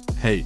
Colin also made contact with Darren Peters, convicted for his part in the police corruption case against Charles Fletcher, who was now free and eager to visit Mr. Gunn in Long Lartin prison. By February 2010, investigations were coming to a startling conclusion that there were hundreds of inmates now using Facebook through mobile phones smuggled into prisons. Other faces mentioned earlier in this documentary were using the network to chat to people on the outside, including Ashley Graham, serving life for the brutal murder of Roy Henry, who was going under the names GZ De Niro and Mr. J. Darren Kirby, a Bestwood cartel runner caught with a huge shipment of ecstasy, went under the name Daz Kirby. Gavin Dawes, jailed for 14 years for the biggest heroin seizure ever in Nottinghamshire, also had access to a mobile phone. Mr. Dawes had joined the Free Colin Gunn Facebook page, and his own post boasted that life was cool inside HMP Loudon, where he joked he had his own ensuite cell, Sky Television and an Xbox. Shortly after this posting, he adopted the surname Beaton, his mother's surname, presumably to avoid detection. The Ministry of Justice was not blind to the problem of prisoners using mobile phones. Years of poor wages for prison staff had led to some officers to go native, taking bribes from prisoners in order to bring in phones, drugs and other contraband. During Nottinghamshire's police Operation Utah into the Guns, a number of prison officers had been identified as having taken bribes from the Bestwood cartel to provide favours, although none was ever charged. Corruption has been a problem which has grown in the prison system in parallel with the growing black market economy. Dealers could expect to get up to 10 times more for drugs inside prison than on the outside. The introduction of mandatory drug tests had led to more prisoners turning away from cannabis towards Class A drugs, which could be flushed out of the system much more quickly. Cannabis sometimes showing up to more than 30 days after being last used. Some prisoners were building up large debts from their addiction to drugs, and would be subjected to bullying and threats, which might even extend to their families on the outside. The nature of the relationship between the prisoner and keeper places staff in a potentially vulnerable position, whereby the tail can wag the dog, resulting in some prison officers being compromised. All these ingredients provided a flourishing organised crime network within the system, where gang leaders could take over the wings of some prisons and not only continue to run their empires on the outside, but also expand their networks to take over the prison community. The upshot of all this in the prison system, which is not only unfit for purpose, but was also creating more criminality. Over the past 5 years, numerous examples have been given of people being sent to prison who had a minor drug issue before they went in, but at the end of their sentence had left with a full-blown Class A addiction. Often these people will be back in the system within a few months as they drift back into a life of crime in order to pay for their addiction, an addiction which they picked up from prison. In one case, a young woman who had been sent to prison for continual shoplifting walked out after 12 months as a substantial heroin addict. Before her fall from grace, Helen had a steady job. Then her marriage broke down and she began to drink too much, eventually getting sacked. Unable to pay her bills or look after her family, she resorted to shoplifting. After her prison sentence, she was desperate to kick her habit, but it had such a grip on her that she not only sank from shoplifting to prostitution, but also began to corrupt other young women, some barely even 16, into her business, and they also became heroin users. Sitting in a squalor of a terrace house in Normanton, Derby, it was profoundly sad listening to her story among these teenagers as she confidently jacked up her veins and tried to kid herself that the following week she was going straight, getting off the smack and getting a proper job. It was a pipe dream and she was soon back in prison. The Facebook site was a fascinating cauldron of information which showed just how Nottinghamshire's criminals and others further afield were connected to each other. Beefs or arguments regularly blew up over the pages between rival gang members all over the country. Nottingham was no exception. On some pages, the colours and bandanas of various gangs were displayed. Red for St Anne's, black for Radford, and blue for Meadows, and green for Snetton. Gang members paraded their homespun philosophies, rapping lines from well-known songs, and often using their street names with acronyms attached to denote which area or stance of life. MPR stood for Money, Power, Respect, or Make Paper Regardless. GWOP stood for George Washington on paper, as in the US dollar. TOPV denoted someone from the Top Valley area. RAD, a member from Radford or NG7. SV, a gang member with affiliation to St Anne's area or Stansville. WFG, the Waterfront Gang, from Meadows or the NG2 area of the city. Snents meant Snenton, and BPG meant base pound gangster from the Radford area of the city. MOB was also a favourite abbreviation, taken from a song by Tupac Shakur, the US rapper gunned down by a LA gang in 1996. The abbreviation denotes money over bitches, meaning money was more important to these wannabe gangsters than the love of a woman. Without money, the street dealer would not be able to keep the babe on his arm. A favourite one-liner, also called, though not exclusively, from Tupac was "Only God can judge me," furthering the idea that they were outside the operation of normal rules of society. The avatars that these young men used on their Facebook pages included the usual suspects: John Wayne, John Gotti, Tony Montana, the Cuban gangster portrayed in Al Pacino's Scarface, Tony Soprano, and Don Corleone from The Godfather. These were fictional characters in the main, yet in the eyes of these young gangsters, they portrayed the values they aspired to. It was apparent that we now had a generation of drug dealers growing up who were so influenced by the gangster rap scene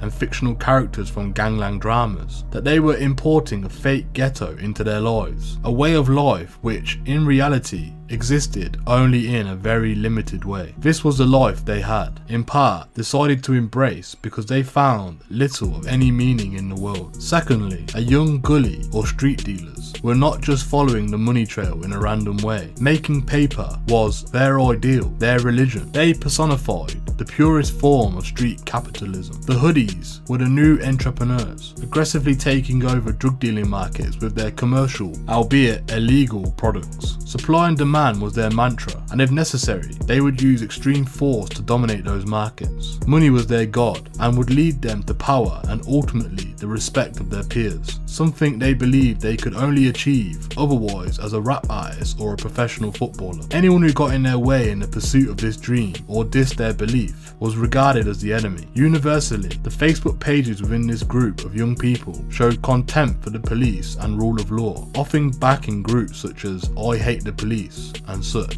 Street life was their world, and there is a different rule of law operated: dog eat dog. Often the commentary of their pages would include shouts on the status updates like "Free all my SV guys," referring to the criminals on the St. Anne's estate who had been locked up. Elsewhere, there would be a few lines about how the feds or snitches were undermining their dealing activities.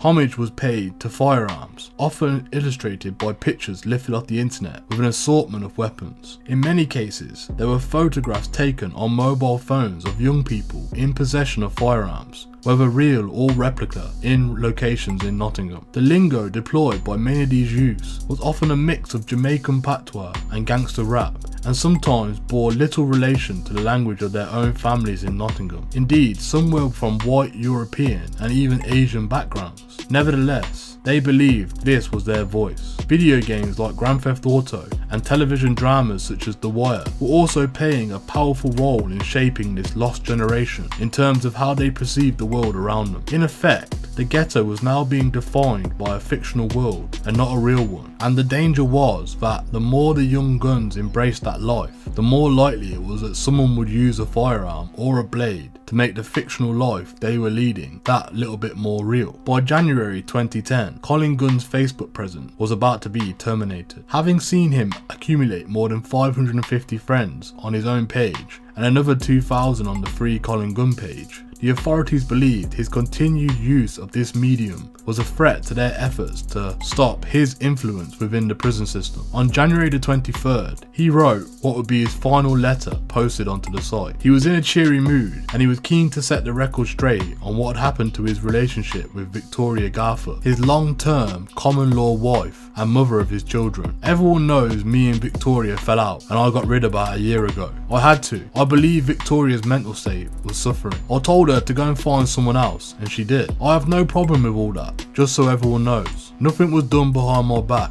I truly believe that Victoria deserves some happiness. Don't get me wrong, it was a tough decision, but there was nothing there for me or from me. Just clearing that up in case people was wondering why I allowed it. I won't comment on her new fella. I think we all know the dance there. All I'll say is, what a guy. Haha, fuck them. They deserve each other. There's certain rules that have to be kept, and I'm happy for her then. Mysteriously, properties linked to Victoria's relatives and her new fella suffered a number of suspicious fires during 2009 and the early part of 2010. The fires were investigated and confirmed to be arson attacks, but there was no evidence that there was ever linked to Mr. Gunn. Mr. Gunn carried on his missive, looking forward to the inquest of the Sterling's death, and remarking that he hoped for more information that would come to light, which could help him in his appeal against his conviction. He also joked that he wanted more letters from the ladies and asked that they could include photographs as well, as he needed something to work with while alone in his prison cell. But it was the final lines of his letter which would land him once more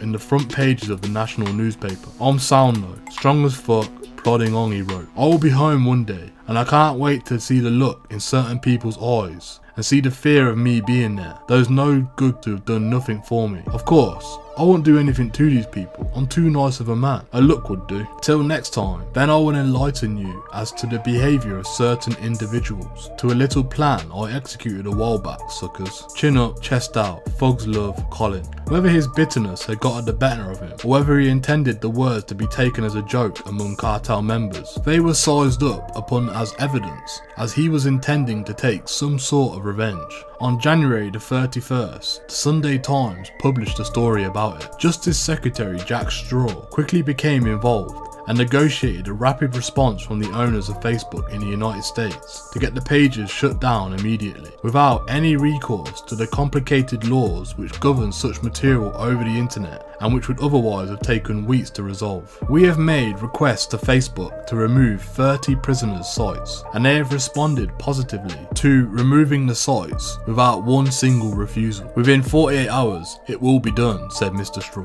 "It's unlawful and against the prison rules." Mr. Gunn was reportedly fuming, not least because, in the aftermath of his exposure of the story, the prison's governor decided that he must also lose any privileges he had accumulated and should be placed in segregation without access to private phone calls. Michael McNee's site was taken down too, but within a week he was back, having taken over the Facebook profile which belonged to his mother. The authorities had been considering the cell phone problem for some time, as well as other pieces of technology such as gaming consoles, which provided a capability for communication with the outside world. In 2008 alone, prison staff in the UK seized more than 4,000 mobile phones and SIM cards, which had been smuggled in for the prisoners. In August 2006, power that such phones gave to prisoners became evident when 19-year-old Liverpool gang member Liam Smigger Smith visited a friend's at Outcourse Prison on the Merseyside. Mr. Smith, a member of the Strang Gang from Norris Green, had a verbal spat with inmate Ryan Lloyd, a member of the rival Cockstuff crew, in the visiting area. When visiting time ended, Mr. Smith left the prison, but not before Mr. Lloyd, who was on remand for firearms offences,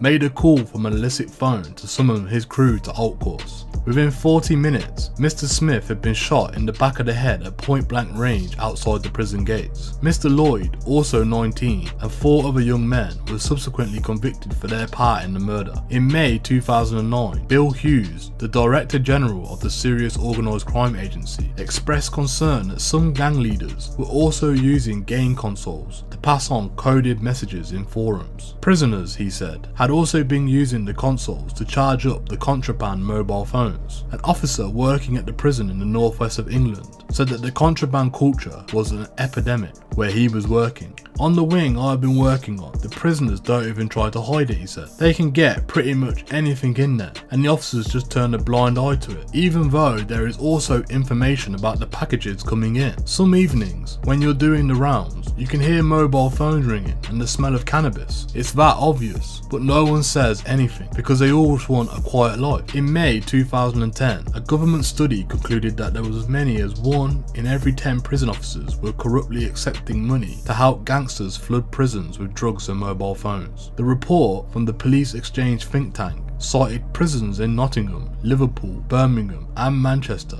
among others, as having acute corruption problems and said that 85% of inmates interviewed found it easy to get hold of drugs. The authorities changed tactic and announced that they were considering a signal blocking technology. By the beginning of 2010, 3 prisoners had been picked for trial to see if the technology could be introduced without having an impact on people about going their normal business with mobile phones near the perimeter of the prison. At the time of this, there was also a plan to roll out the program nationwide. Colin Gunn, meanwhile, had been forced back into the old snail mail routine of handwritten letters, hoping that sensitive material sent through his legal channels as privileged documents would not be opened by the prison security unit. His flirtation with the internet was over for now, and 2010 was looking like a bad year for him in other ways. News had reached him that in early March, his close friend within the gang, Luke Scriven, had hung himself while on day release from prison after a bust-up with his estranged wife. Mr. Gunn organised to help for the family for the funeral from his prison cell, along with a personal message of condolence placed in the Nottingham Evening Post. Indeed, there have been a number of tragedies on the Bestwood estate in the preceding 12 months, including the death of Stuart Loans, stabbed at a party by a 22-year-old Robbie Maffer, who was at the time the boyfriend of Laura Gunn, David's daughter. Mr. Maffer received an 8-year sentence for manslaughter in May 2010. Jack Gunn, Colin's 18-year-old son, was arrested after being involved in an incident in September 2009 in which an 18-year-old was stabbed by members of the Raiders gang from Top Valley. A subsequent trial at Nottingham Crown Court resulted in Jack being convicted but walking free because the time he had served whilst awaiting on trial was enough to cover the 12-month sentence he received for the violence disorder. He was sentenced by Judge Dudley Bennett, who told him, "I think to some extent you were taken advantage of because of the notoriety of your father. I'm satisfied you had no idea about this night." Colin, who had predicted his son would be home by March in letters to his friends some 2 months earlier, was happier with the result. However, by that same March, Colin had been told to pack his bags once more for a return to HMP Belmarsh. He told his friends he was glad to be out of Long Lartin, but the travel distance to Woolwich would inevitably mean fewer visitors. There was no appeal in sight, despite all the bragging, and the inquest into the death of the Sterlings would not deliver anything that questioned the case against him. His supporters continued to be overly optimistic, blind to the overwhelming evidence against the big man. Their Free Colin Gunn page carried on until it was deemed to have breached Facebook rules on offensive content, though the only thing of offence on the site appeared to be pictures of Colin Gunn posting bare-chested against the bonnets of various top-of-the-range cars bearing the Gunny number plate. Facebook took down the page in May 2010. On the day, it announced its response to privacy invasion fears among users, but it re-emerged the following day under the name of the supporters of Colin Gunn. Mr. Gunn's Category A status continued to be questioned by his supporters, but it was appearing increasingly likely that his 30+ year future staring at walls of a prison cell had all but been cemented.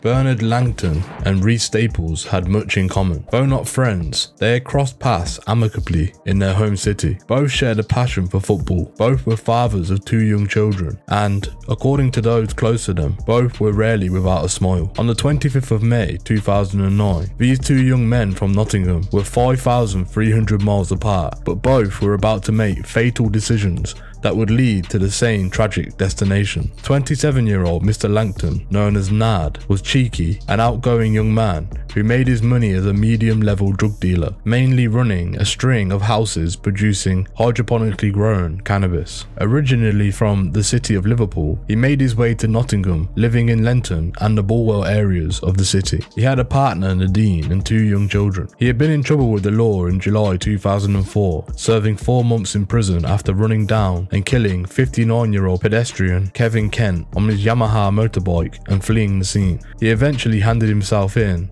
when his conscience got the better of him. Mr. Langton enjoyed clubland to the full, and it was no surprise that in the early hours of the hot bank holiday weekend, he decided to visit a newly opened venue in the city's lace market called Paris, formerly known as Geisha, to finish off what had been a banging night out. It was about 1:45 AM in Nottingham, and the neon-lit streets still held an abundance of promise for young clubgoers who knew there was no work to get up for on Monday morning.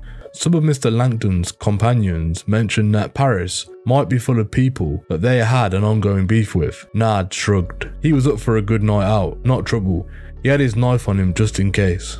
He walked in, nodding to the doorman. They didn't dare search him. On the other side of the world, in the quiet Costa Rican coastal town of Talamanca, it was 6:45 p.m. 19-year-old Rhys Staples, nicknamed Doubler, had ditched a promising football career in Nottingham. Now he was thousands of miles from home and planning to make a purchase of high-grade crack cocaine. He had told friends he was taking his girlfriend, Kylie, on a Caribbean holiday, but he was here to make a deal. He would buy enough crack that, once it was cut for sale, would bring in around £27,000. It still had to be transported back to the UK, but Rhys knew what had to be done. It had all been planned before he had set foot in Costa Rica. Although he would not be the primary recipient of any profits, others who had brought the plane tickets for him would see to that and keep the wolves from the door. Sure, the pressure pulsated through his body and his heart beat faster when he thought about what he was doing, but that was all part of the game. Besides, he chuckled to himself, when he was done, he could dine out for weeks telling his friends about the smuggling vacation adventures. Back at the Paris nightclub, Nad was clocked by a number of people as he walked in. Many hollered to him, but there were others lurking who had a history of Mr. Langton and his friends. It went back to an incident several years earlier when a friend of Mr. Langton's had been shot in the back near the city's Showcase Cinema. One of those who had a beef with him, Alex James, now pushed his way through the teeming club. Without warning, Mr. James struck Mr. Langton over the head with a champagne bottle. Mr. Langton reacted instinctively, pulling out his knife and stabbing Mr. James in the leg. Someone close by then whipped out a handgun and fired off 2 shots. People screamed, "Get down, somebody's got a gun." Friends of Mr. James, seeing the blood running from his leg wound and hearing the gun discharge, thought he had been shot. Even as the people began running from the upstairs bar down the stairs onto the street, an armed police response unit was being sent to the scene. Among the crowd was 34-year-old Dion Griffin, a braggart who had situated himself in the gangster life for 2 decades. Mr. Griffin was a mid-level drug dealer, always looking to step up and leave his mark. He had been convicted previously in Operation Opal, which had focused on dealers being used by the Bestwood cartel, and had also been suspected of ordering a number of shootings in the past. In one case, a 27-year-old man from the Applesby area had displeased Mr. Griffin and was kidnapped outside the Lord Nelson pub. The victim was beaten and tortured for 3 hours, and then, whilst pleading for his life, was shot several times and left for dead on Moore Road. The man, who police say was very lucky to be alive, managed to crawl to a telephone box and dial 999. When medics arrived, they were kept back for several minutes whilst armed officers quizzed the victim about who carried out the shooting. Such was their belief that he would not survive. Whilst there was little doubt that Mr. Griffin had ordered the kidnap and the shooting, he had distanced himself enough to avoid being charged. Now, in the early hours of May the 25th, Mr. Griffin cemented his notoriety. He summoned Anthony Tony Tirado, his personal enforcer. Mr. Tirado was armed with a handgun and pulled out a pair of black gloves.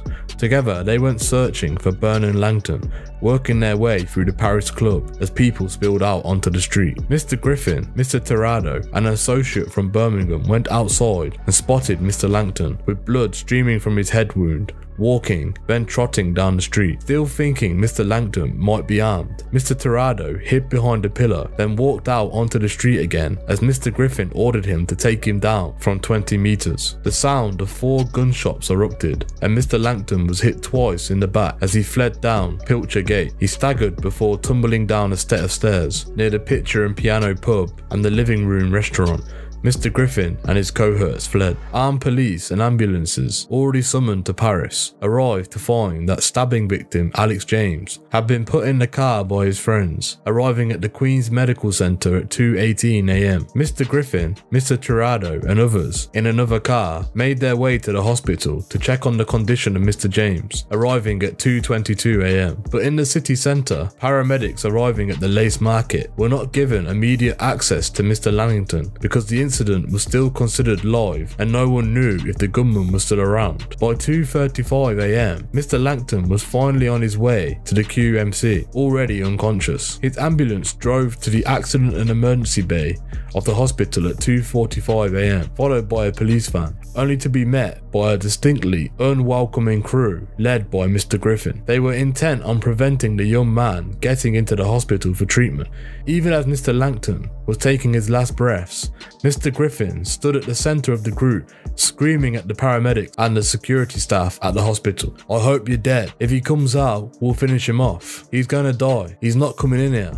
8 minutes elapsed before staff could get Mr. Langton into the hospital, but by then it was too late. He was officially declared dead just before 3 AM. In Costa Rica, Reese Staples was having problems confirming his flight to the UK. He was also trying to judge the right time to swallow the crack cocaine he and Kylie had brought. When the couple eventually arrived back at Luton Airport on June the 5th, they were greeted at the airport by a man who had sent them on their mission, Stanley Leach, a Jamaican national living on the Broxtowe estate. Mr. Leach was married, but was having an affair with Kylie and clearly had some kind of hold over her to demand that the pair become drug mules for him. Reese insisted that he take the risks and swallow all the drugs himself. The 22 pellets of crack had been secured in cut-off fingers of latex gloves, which were then sealed with wax and wrapped in cling film. The disruptive stages of the flight back to the UK meant that Reese had to re-swallow some of the packages he had swallowed 25 hours earlier, but nevertheless, he and Kylie walked unhindered through the customs at Luton Airport. Reese was able to give Mr. Leach 3 of the cocaine packets he had excreted, but constipating agents he had taken to make sure the drugs did not pass through his body too quickly meant that a further 19 packets remained inside him.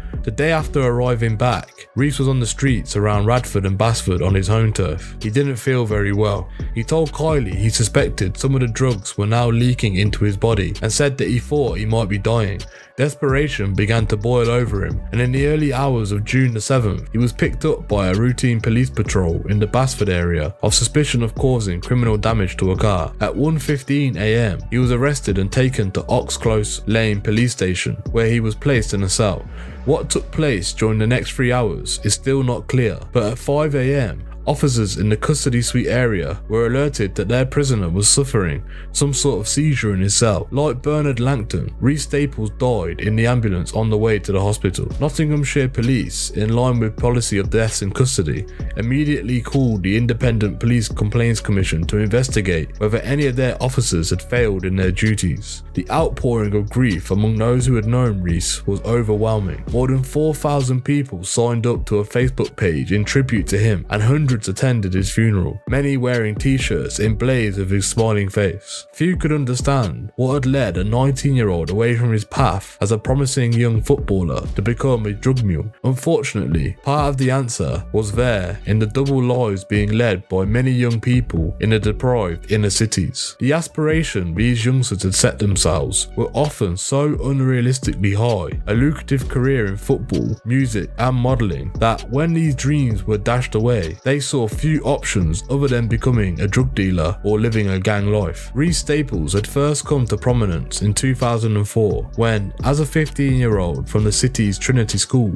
he played for Nottingham Forest under-16s and then signed for their rivals Notts County. It wasn't long before Premiership clubs lined up at the Meadows Lane to secure the signature of the surging, goal-scoring midfielder. He was potentially the best thing to come out of the club since Jermaine Pennant, who went on to play for Arsenal, Leeds United and Liverpool. Manchester United, who had been on the receiving end of Reese's talents when he was with Nottingham Forest, won the race to sign him, ahead of Aston Villa and Blackburn Rovers, after he was impressed on a trial. But things did not work out at Old Trafford, and less than a year later, Reese was on his way back to Nottingham. He returned to the Forest Youth Academy and was given the number 34 shirt of the full squad. By 2006, he seemed back on track with the Forest youth team, regularly turning up for key performances, which helped take him through to the 5th round of the FA Young Cup, and during the 2007 and 2008 season to a 15-match unbeaten run. But it appeared he had two personalities. There was Reese, the promising young footballer,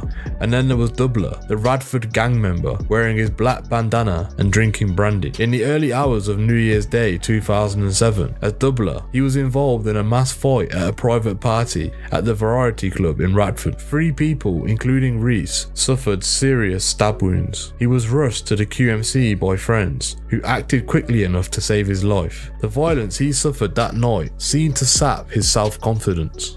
He continued with Nottingham Forest throughout 2007 and 2008, but his head was somewhere else. In October 2008, he was released by them and snapped up by a town league team, Carlton FC. Away from the pressure of professional football, Reese's confidence and passion for the game returned, but he could not stop Doubler dragging him back into the gully life that cracked in the streets around him. It was no different for Bernard Langton. Both were victims of a lifestyle which, if they had the strength of mind, they would surely have wished to escape. Instead, they were lured to their end by the intoxicating draw of another life, gambling on the promise of street credibility and financial security. Both men would be remembered by those closest for the smiles and the brightness they beamed into others in their short lives. But there was also the terrible legacy of sadness they left, that of unfulfilled hopes, and not least, the unfortunate situation that 2 sets of children would now have to grow up not knowing their dads. In May 2010, the individuals identified by the police as playing part in pulling Reese Staples back into the ghetto were jailed at Nottingham Crown Court. Stanley Leach, 38, was sentenced to 5 years and 3 months for conspiring to import and supply crack cocaine. Kylie Hodgson, 24, who had a child by Reese, was sentenced to 3 years after admitting to importing the drug, which police estimated would have been worth up to £27,000. The 135 grams of high-grade coke that made up the shipment was not a large amount and may have just been a test run in preparation for regular excursions. The authorities seemed to be perplexed as anyone about why Mr. Staples chose drugs over football. Judge Milmo, QC, said it's impossible to work out why a lad of 19 who spent time with Nottingham Forest Academy got involved, to put it bluntly, in drug smuggling. Bernard Langton's death was the first gun fatality in Nottingham in 3 years, since the killing of 17-year-old Nathan Williams in September 2006. Drug dealer Courtney Hunt, aged 21, was later jailed for life for shooting Mr. Williams through the heart in the Meadows Bridgeway shopping precinct after a teenager had taunted him for being fat. The introduction of airport-style scanners at the entrance to some of the city's clubs offered reassurance to some, but there were criticism from the owners that it had been put there to put people coming to their club. The fact was that gang members were increasingly treating clubs as their own offices and extended cribs. Questions were rightly being asked about how 2 people had managed to enter the clubs that night carrying firearms. One club, plagued by gun problems on the outskirts of the city, had its license revoked after testimony from the police that the licensee had been cleaning up evidence after one particular clash in which a car was shot up. It did not take police long to arrest those responsible for Bernard Langton's death, thanks largely to the CCTV footage from the outside of Queen's Medical Centre and around the Lace Market, which had caught the flashes of the gun being fired. 8 people, including Dion Griffin and Anthony Trinidado, were arrested. Their trial got underway at Birmingham Crown Court on May 2010, with experienced QC Peter Joyce leading the prosecution. The full scale of the terror visited upon Nottingham that evening emerged in what was described by the judge as something akin to the Wild West. One of the 4 shots fired by Mr. Trinidado had gone through the window of a pub, hitting the optics behind the bar. It was only by luck that no passing revellers were gunned down that night. The court heard how Mr. Griffin had a hold over Mr. Trinidado, appealing to the younger man's perverse ambitions to become a fully fledged gangster. Mr. Griffin's word was law to Mr. Trinidado, who was more than happy to carry out the demands of his ego-fueled boss.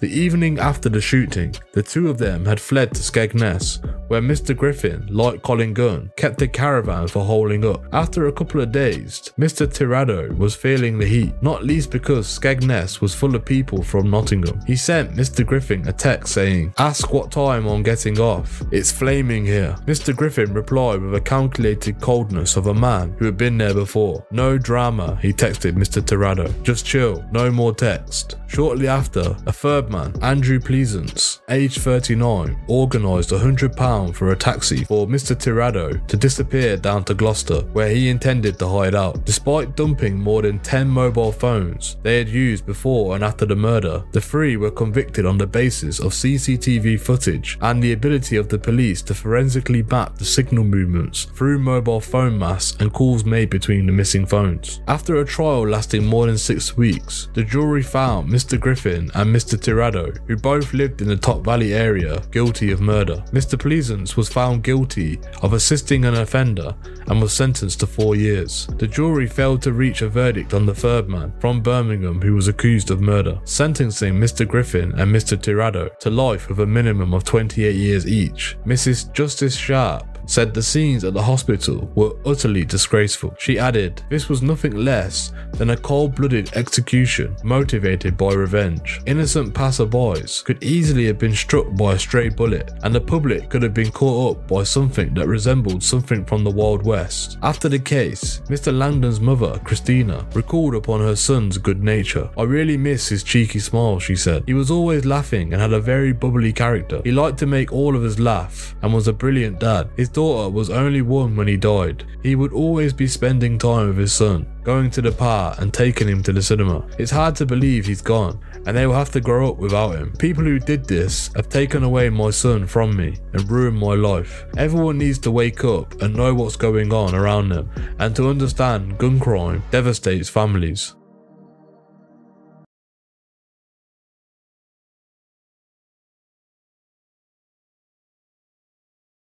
One man, who is not featured in this documentary yet, remains one of the most powerful organised crime figures in Nottingham. For legal reasons, we shall call him the Taxman. The Taxman is a legend in his own right, controlling the money end of drug dealing throughout the East Midlands. He also has legitimate business interests stretching across the country. Many drug dealers who need collateral for the products they need to smuggle into the UK will go to the Taxman for funding. It is a profitable route for them if they believe they can turn around their drugs quickly to beat his extortionate interest rates. If their shipment gets busted, they know what to expect. They may be in debt to the Taxman for the rest of their life. The Taxman prefers his borrowers not to pay up in full, so the bills keep going up along with the interest. He is known to take protection money when business executives come to him seeking help after being pursued by other crooks. On one occasion, a businessman who was being threatened by the Bestwood cartel approached the Taxman to sort it out, saying he was not prepared to pay the cartel, but would pay the Taxman if he could deal with it. Taxman said it would cost a couple of grand to do it, and, true to form, the matter was sorted. The businessman was not aware that the Taxman had split the money with the Bestwood cartel. The Taxman had business dealings with other villains such as Wayne Hardy, Dave Francis, and members of the Dawes cartel. He was probably worth in the region of £50 million. Most of all is the climate of fear that he generates, and not his wealth, which enables the Taxman to consolidate his power. Police have questioned him several times, but have never managed to nail him. He has the ability to slip from their grasp every time. On one occasion, National Crime Squad detectives came close after they stumbled across what they believed was a multi-million-pound money laundering exercise. It involved a major land development that went bust after large amounts of money had been invested, not least several £1,000,000 of his. At least, that's what the paperwork showed. Detectives believed that in reality, he was probably losing money that had come into him in cash from trade in illegal products. After the 2-year investigation sifting through all the financial records for the deal, they had enough, they believed, to put a file together for the Crown Prosecution Service. It was not enough for the lawyers, and because no one was willing to talk, they didn't have a case. Taken over companies which have been about to go to the wall, owing him money, and he has used these companies to launder some of his illegal millions. The wall of silence that pervades his everyday work means that he can go about it safe in the knowledge that it is highly unlikely that anyone will squeal on him or be able to get close enough to hurt him. Other major factors that prevents the law enforcement agencies getting close to him is that he has friends in the police.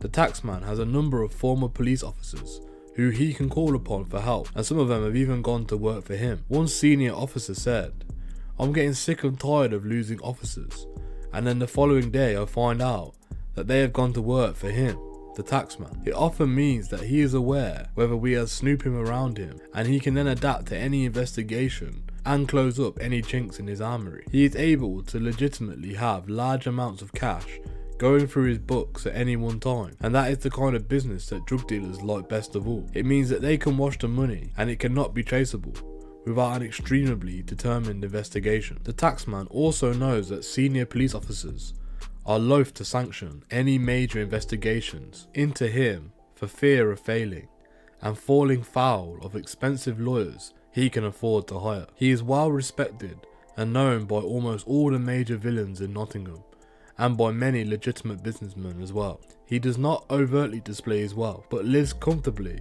with his wife and children just a few miles from the city in a house worth £750,000. He also resolves disputes such as problems between rival criminal gangs, and has a huge influence with the criminal traveller community. On one occasion, a man charged with killing a member of a travelling community was under threat after a court case against him collapsed. He went to see the taxman to sort it out, otherwise he would be looking over his shoulder for the rest of his life. The dispute was resolved, but for 12 months the man was forced to carry out money collecting duties for the taxman, visiting poor families who had been so desperate they had to borrow money and had fallen behind with the payments. The authorities continued to keep a close check on the taxman, and he was arrested again in the spring of 2008 after a major drugs trial involving members of the Doors cartel was being prepared. The Serious Organised Crime Agency wanted to question him about transactions with Gary Hardy and the business partner of John and Rob Dawes. They believe Mr. Hardy sent him money for the sale of drugs in the city nightclubs. The taxman had already given officers from soccer his explanation and they went on their way. He remains as elusive as ever. No sooner had the police dealt with John Dawes than they had begun to set their sights on Mr. Hardy. He had been spotted at the scene of a drugs deal involving Mr. Dawes, and police suspicions grew that he was a senior member of the Doors cartel. On the 23rd of May 2005, Operation Normality was about to be brought to its conclusion with the arrest of John Dawes, with a decision having been made to arrest Mr. Dawes at the earliest opportunity. Undercover police officers followed Mr. Dawes diligently that day. They knew Mr. Dawes had a meeting that day to pick up some money, but they were not sure who would be turning up at the liaison. Mr. Dawes hung around at the junction of the Sutton Ashfield town centre until a black Porsche appeared at high speed. It stopped at the junction long enough for John Dawes to get into the passenger seat. Gary Hardy was the driver. A plastic bag, which it later transpired contained £14,000 in cash, was handed over to Mr. Dawes by Mr. Hardy, who promptly sped off in his Porsche without looking back. The police officers had been given no instruction as to what to do as far as Mr. Hardy was concerned, so they let him go. Mr. Dawes was arrested with the money. In interviews later, Mr. Dawes refused to admit that Mr. Hardy was the man in the car who had given him the money. Safe to say that the money was for Apex Windows. Mr. Hardy was, on the face of it, a successful businessman with his company, Apex Windows, showing off more than £1 million in assets and enjoying ever-increasing profits. He was also the former chairman of the local football side, Eastwood Town FC. Mr. Hardy went on trial in June 2008, along with his brother Paul and his mother June Meadows, accused of conspiring to supply heroin, cocaine, amphetamines and cannabis. Also accused was Carl Busby, who faced money laundering allegations. The trial was held under the tightest security ever seen at Nottingham Crown Court, with a large amount of police cars carrying secret witnesses under the protection programme, one of whom was Jonathan Guest, one of the gang's lieutenants. The witnesses were ferried in and out, flanked by the police motorcycle riders and a helicopter which brought traffic to a standstill at the beginning and the end of every court day. Mr. Guest had pleaded guilty in 2002 to conspiracy to supply amphetamines and cannabis, and possessing £150,000 worth of heroin. He was still serving his 12-year sentence in 2006 when he decided to approach a solicitor in London and then got in touch with Crime Stoppers from prison. He spoke to Notts Police in November 2006. Mr. Guest told the courtroom how he was kidnapped and moulded into an organisation, sent on drug runs and left in charge of amphetamines factory in Colwick. The former university student became involved in the drugs trade over an unpaid business loan to Rob Dawes. He told how Mr. Dawes had pointed a gun at his head because he could not sell the Range Rover to pay off the debt. Mr. Guest then became desperate, stole one of his grandparents' cheques and wrote it out for £15,000 to give to the man. Mr. Dawes told Mr. Guest the cheque had better not bounce, as he was going to put it through a car dealership in Kirkby and Ashfield belonging to Gary Hardy. When the cheque did bounce, Mr. Guest knew he was in deep trouble and his debt continued to increase. As the problem developed, I ended up taking more money from my grandparents to pay off the debt, Mr. Guest told the court. I believe it was £40,000 in total.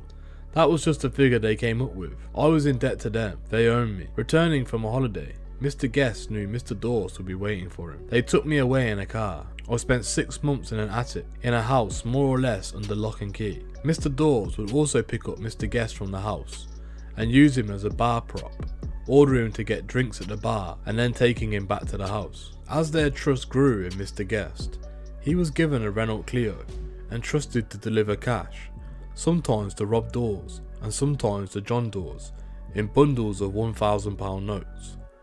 On one occasion, I was asked to go to London with a holdall. I believe it had £100,000 in it. Mr. Guest often used to meet drug contacts on the motorway junctions. He would be given their name and a description of their cars, and was ordered to make a quick cash exchange. He also started delivering drugs to Matlock, where he would be told to go to a car park of a garden centre. A man in a Toyota pickup truck would oversee the exchange. His soldiers came on motorbikes and collected the drugs off me and drove off at bikes on speed, said Mr. Guest. It was literally pass the drugs to the person on the motorbike with his visor down. Mr. Guest had first met Gary Hardy in the Devonshire Arms in Sutton and Ashfield. Mr. Guest came to believe that Mr. Hardy was one of the 3 drug generals operating in the area. Each would receive £8,000 from the £40,000 that 1 kilo of heroin would bring to the streets. Mr. Guest, who would hide the heroin in buckets in the ground in the woodland, said he was collecting a kilo every 7 to 10 days. Gary Hardy had also held a drug dealer's lottery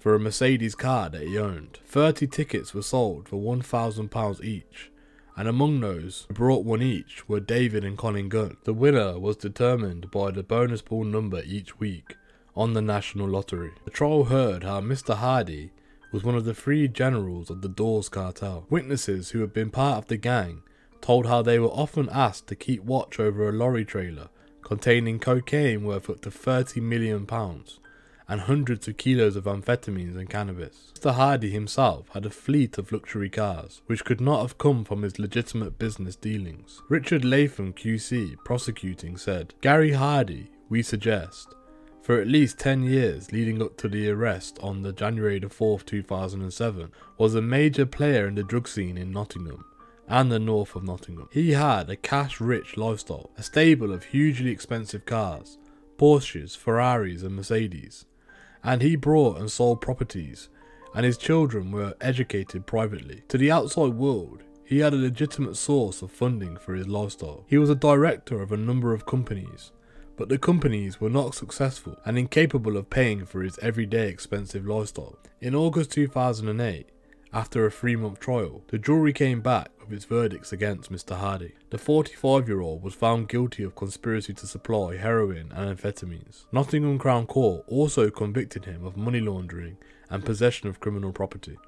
His mother, June Meadows, aged 66, of Pearl Avenue, Kirkby and Ashfield, was found guilty of conspiracy to supply amphetamines and conspiracy to supply cannabis, and his 47-year-old brother, Paul, was found guilty of conspiracy to supply heroin, amphetamines, cannabis resin, and possession of criminal property. Paul Hardy's girlfriend, Zoe Chapman, 29, of Willow Avenue, Kirkby and Ashfield, was convicted of conspiracy to supply amphetamines. Carl Busby was cleared of money laundering charges. Gary Hardy was jailed for 20 years, Paul Hardy for 12 years, Mrs. Meadows for 3 years, and Mrs. Chapman for 3.5 years. Before Gary Hardy was led away, still maintaining his jovial facade he had throughout the proceedings, Judge Henry Morrison told him, "Those who deal in drugs are dealing misery to addicts. Heroin has a devastating impact on their addicts, their family and society. You dealt in large quantities of heroin and amphetamines and made large sums of money.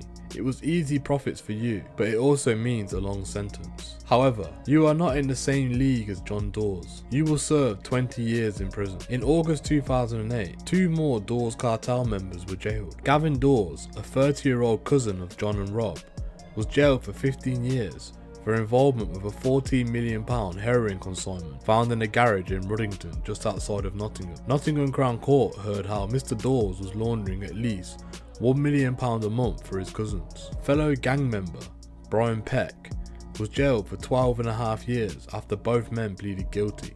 It followed a joint investigation by Soccer and the Nottinghamshire police. The haul included 65 kilos of heroin, 89,000 ecstasy tablets, and 10 kilos of amphetamine, and had been stored in the garage by Peck. Assets recovery investigators, however, failed to locate all the millions which the Dawes cartel had earned in their drug dealing. After the hearing at Southwark Crown Court in September 2008, Judge Michael Pert placed an assets recovery order of just £355,000 on John Dawes, concluding that although it was accepted during the court proceedings that Mr Dawes had made over £8 million during the course of his criminal activities, most of the assets could not be located. Another trial linked to the seizure of the heroin in Ruddington revealed that, at a conservative estimate, at least £1 million in cash was being washed every month by the cartel. A doctor from Leicester, Mohammed Aziz, was convicted after helping Gavin Dawes wash the fruits of drug dealing through a series of money transfers at the exchange bureaus. Police discovered that Mr Aziz's phone was hot with texts confirming regular cash transactions of £150,000,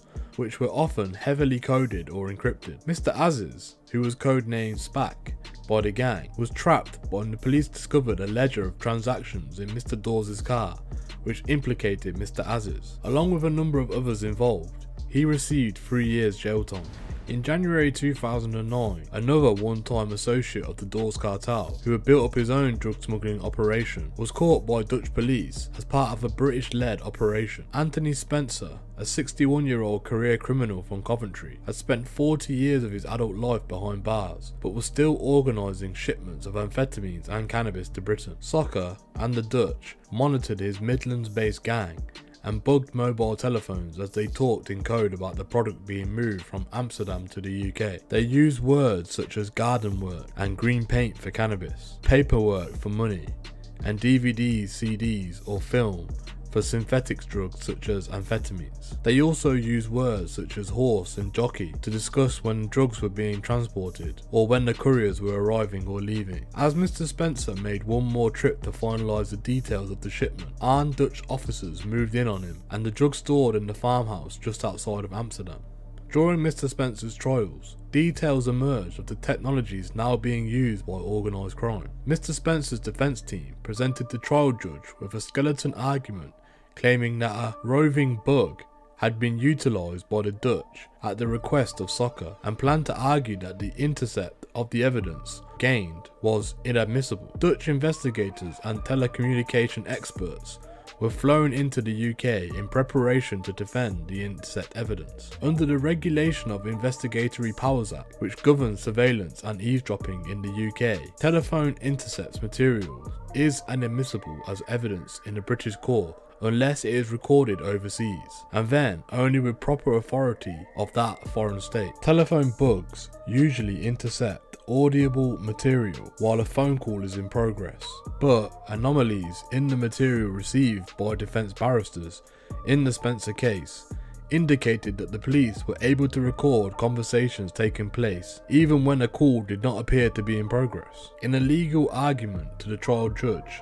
defence barrister Charles Benson QC stated, "We are aware that a different technology now exists, known among other things as a roving bug. This enables a prospective eavesdropper to access the headset of the telephone in question and use it as a transmitter or a microphone, whether or not the call is actually in progress. Indeed, any conversation within some 10 feet of the handset thus can be overheard." Mr Benson alerted the trial judge to one conversation between Anthony Spencer and a member of the gang, which had purportedly been bugged by the Dutch authorities when both men are known to be in England. However, despite having flown in Dutch telecommunication experts in preparation to defend the use of the bugs. Late guilty pleas were accepted by the prosecution, which meant the issue was not debated in open court. Mr. Benson's proposition to the trial judge, and one which was accepted as a wholly possible by security experts, was that the mobile phone can be connected by remotely infecting it with a piece of software, either by text message or other message not visible to the target. The method had been considered urban myth until in 2006, a court application made by the FBI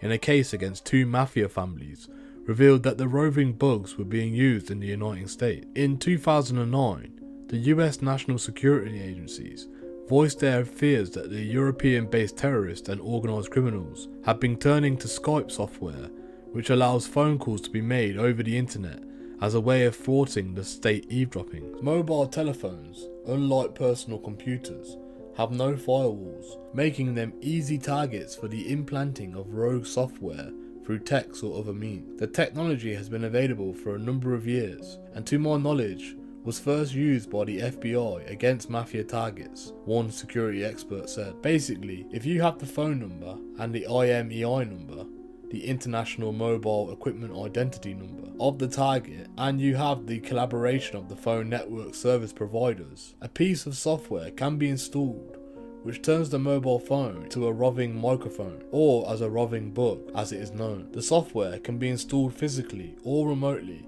without the knowledge of the target. The software can then be used to trigger the phone as a mic at will or by the voice activation, so you can not only hear two sides of the conversation on the phone, but also any activity within a few feet of the infected telephone. One recently retired head of the UK CID force confirmed the technology has been available to the security services and soccer for a number of years now. I can only tell you that it has been never used or made available to my own force. While the debate over the inadmissibility of bugging materials in the British courts is ongoing, it may be only a matter of time before the authorities are forced to concede that they only have the prospect of a conviction in some gang-related cases if such intercepted material is allowed into court. Anthony Spencer pleaded guilty, along with his lieutenant, former prison governor Jogendranath Rajkumar, aged 59, also from Kersley, Coventry. Mr. Spencer was jailed for 5 years and 3 months, Mr. Rajkumar for 3 years and 9 months. 6 men also pleaded guilty to their roles in the conspiracy to import and supply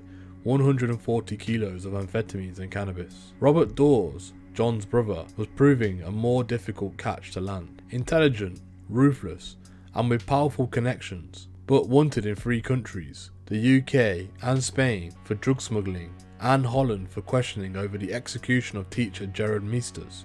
He escaped arrest until June 2008, when he was caught when he flew into Dubai from Spain. The Spanish authorities had been after him for several months in connection with a multi-million-pound haul of cocaine. Caught up in the Dawes' sting, which had been conceived, planned and executed by officers of the soccer, was an innocent British pensioner. Trevor Wade wakes every morning in the small cell of Leon, northern Spain, which has become his home since September 2007, and wonders what he has done to deserve his misfortune. Trevor is no spring chicken. He is entering his late 60s and has a history of poor health, including prostate cancer, angina, and a crumbling spine. He and his wife Anne and their 2 children were looking forward to a quiet retirement when Trevor's ill health forced him to give up his first work as a lorry driver and then his work for a private firm of investigators. When a supposed friend asked him to accompany him to help him out with some driving on a 4-day trip to Spain, he worried about leaving his family for a few days, but Anne convinced him to take a break, told him that it would do him some good and would get him out from under her feet for a bit. But the decision was to propel Trevor and his family into a nightmare of momentous proportions. Trevor had known Carl Hayes for some 8 years through the haulage business and thought he knew everything he needed to know about him, but he had no inkling that Mr. Hayes had become indebted to the cartel run by Rob Dawes and had been working for them more than 5 years, helping to smuggle drugs and launder money. As far as Trevor was concerned, when he set out from his Lincolnshire home in September the 5th, he was simply helping out Mr. Hayes by doing a bit of driving from England to Spain, so that Mr. Hayes could pick up some payments due for the fruit and vegetable transports he carried out between Valencia and the UK. After an uneventful journey through France, the Mercedes car the 2 men were travelling in began its journey into Spain. As they approached Madrid, Mr. Wade was told by Mr. Hayes that the car was overheating and he needed to pull over to allow the engine to cool. In a letter from his cell in Leon, Spain, Mr. Wade explained what happened next. When we pulled up, I got out the car to stretch my legs, and then I saw this man approaching Carl, who was still in the car, and began talking to him. All of a sudden,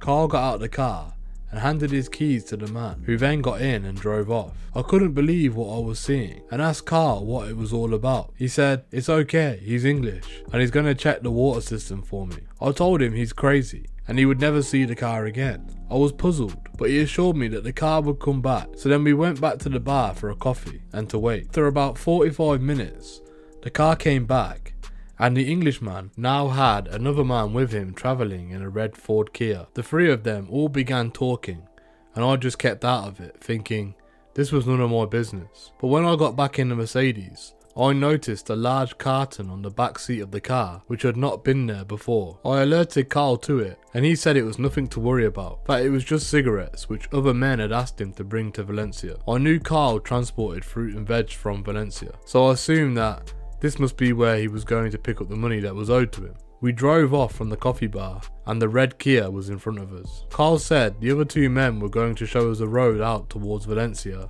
as far as the service station a few miles away. I knew we needed some more diesel, so I said no more. When we got to the service station, Carl got out to fill the car up while I went to the service station to pay. After paying, I walked back out, and then just as I was about to get into the car, I was grabbed from behind and pushed against the car. I could see Carl on the floor surrounded by other men, and they were all armed. At first, I thought the petrol station had been robbed and that they wanted our car as a getaway, but then I realised as they handcuffed us, as well as the men in the red Kia, they were plainclothes policemen. Unbeknown to Mr. Wade, the carton in the back of the car and 5 others in the boot contained 200 kilos of cocaine with a purity of 82%. It was worth £7 million wholesale, or approximately £22 million at street value. Mr. Wade, along with Carl Hayes, Andrew Cunniff, another British subject, and a Colombian, was charged with requiring to distribute cocaine. Soccer had Mr. Hayes on their radar for more than a year, and having allowed one shipment through, had tracked the Mercedes car electronically from Boston, Lincolnshire to Madrid. Also in their sights was another British lorry driver, Brian Kelly. As the job progressed, soccer investigators sent communicators to their counterparts in Madrid, detailing what they knew about Mr. Hayes and Mr. Kelly, and linking them both to robbed doors. One soccer officer stated, "Our information indicates that Brian Kelly, born on the 20th of April 1954, is en route to collect 100 kilos of cocaine from Spain and transport it to Belgium. After receiving a legitimate cargo, Mr. Kelly will then go on to meet Mr. Dawes' partners in Madrid and collect another 100 kilos of cocaine. We have received information that Carl Hayes, on behalf of Mr. Dawes, has travelled by car to Spain this afternoon to be able to see that the lorry meets its destination. The following day,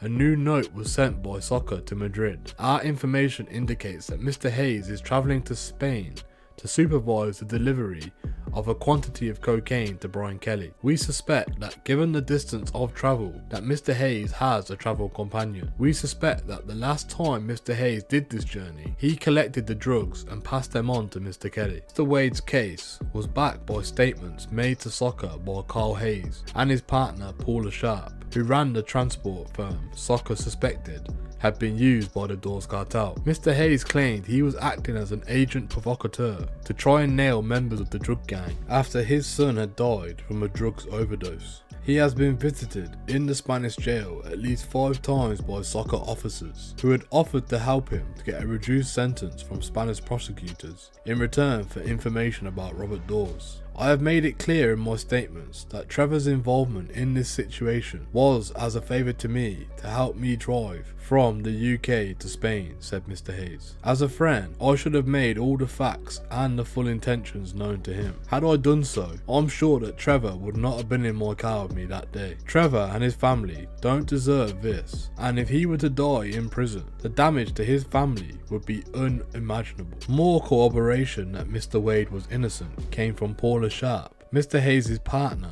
at Sharp's haulage. She stated, "Carl was needed back in England for the weekend. for other duties, and so I made a suggestion that he took Trevor Wade with him to share the driving and hence get back for the weekend. This is indeed what happened, and Trevor Wade has been innocently caught up in the consequences. Soccer's own communications to the Spanish investigators indicated that there was no intelligence that Mr. Wade was involved in the drug deal. Indeed, communications stated that there was an unknown man in Mr. Hayes' car, who they presume was merely a travel companion for Mr. Hayes, given the distance of travel. Mr. Wade's wife, Anne, has been campaigning for his release through the Fair Trials International, the Foreign Office, and her MP. She is the only breadwinner in her family now, working long hours to keep the family afloat financially as well as mentally. Every day she tries to find a way through the mountain of bureaucracy which is preventing the truth in coming out. I have only been able to go to Spain to see Trevor once, and I fear that he will die in prison without being able to see his 2 children ever again. I am at the end of my tether. There is in no way that Trevor would have agreed to accompany Carl Hayes if he thought he was doing anything dodgy. I just can't believe that this has happened. I keep thinking I will wake up and it would all have been a bad dream. But this has been going on for 2 years now. Now Trevor has been told it will be another year in prison before his trial even starts. He is just being left to rot in prison, while the guilty ones are either going to go free or being offered cuts in their sentence. The Foreign Office and Fair Trials have been doing what they can. Soccer have not been very helpful. Soccer officers have been to visit Carl Hayes at least 4 times in prison in Spain, and have told his ex-wife they have agreed a deal for him which will give him a reduced sentence in exchange for his information. I have asked them why they have not been to see Trevor, and they have told me it's because he is not involved and has nothing to offer them. The whole thing stinks, particularly when you look at the way the British government did everything they could to help free the Lockerbie bomber and get him back to Libya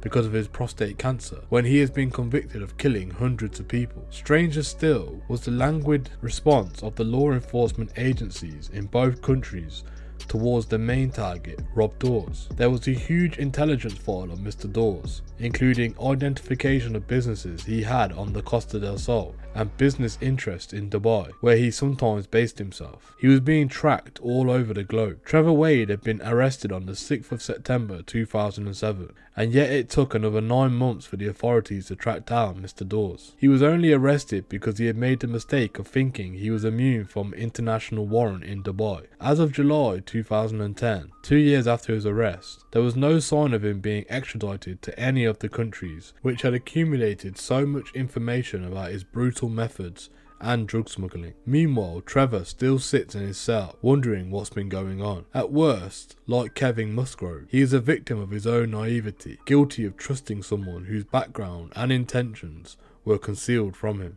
He learnt the hard way that no matter how closely one follows the letter of the law, it sometimes pays to be more careful about who your friends and business associates are. Prison life in Leon would have broken many lesser a man, but what he lacks in physical strength, he makes up in mental fortitude. He and his supporters are determined to see him back home with his family. Every evening, he gets to make a 5-minute phone call. During one of these calls, he told of his daily routine. We get up at 7:30 AM, and then it's down for breakfast, which is usually a cup of coffee and a 2-inch piece of sponge cake. Lunch can be anything from a bowl of soup, which is usually tinned French beans mixed with water, and a roll. 2 days a week we get some fish, which is boiled to nothing, and a bit of liquid, which is usually cold and slimy. We usually don't get any fresh vegetables at all. Anything is army surplus tin stuff, which comes from the barracks nearby, I guess. If we are lucky, we sometimes get a sausage or a slice of fat pork belly at the weekend. The only thing I can honestly say I look forward to is a bit of Spanish tortilla we get sometimes. There's no kind of work or education regime here like you might get in a British prison. They stick us outside in the yard for a few hours every day, and in the winter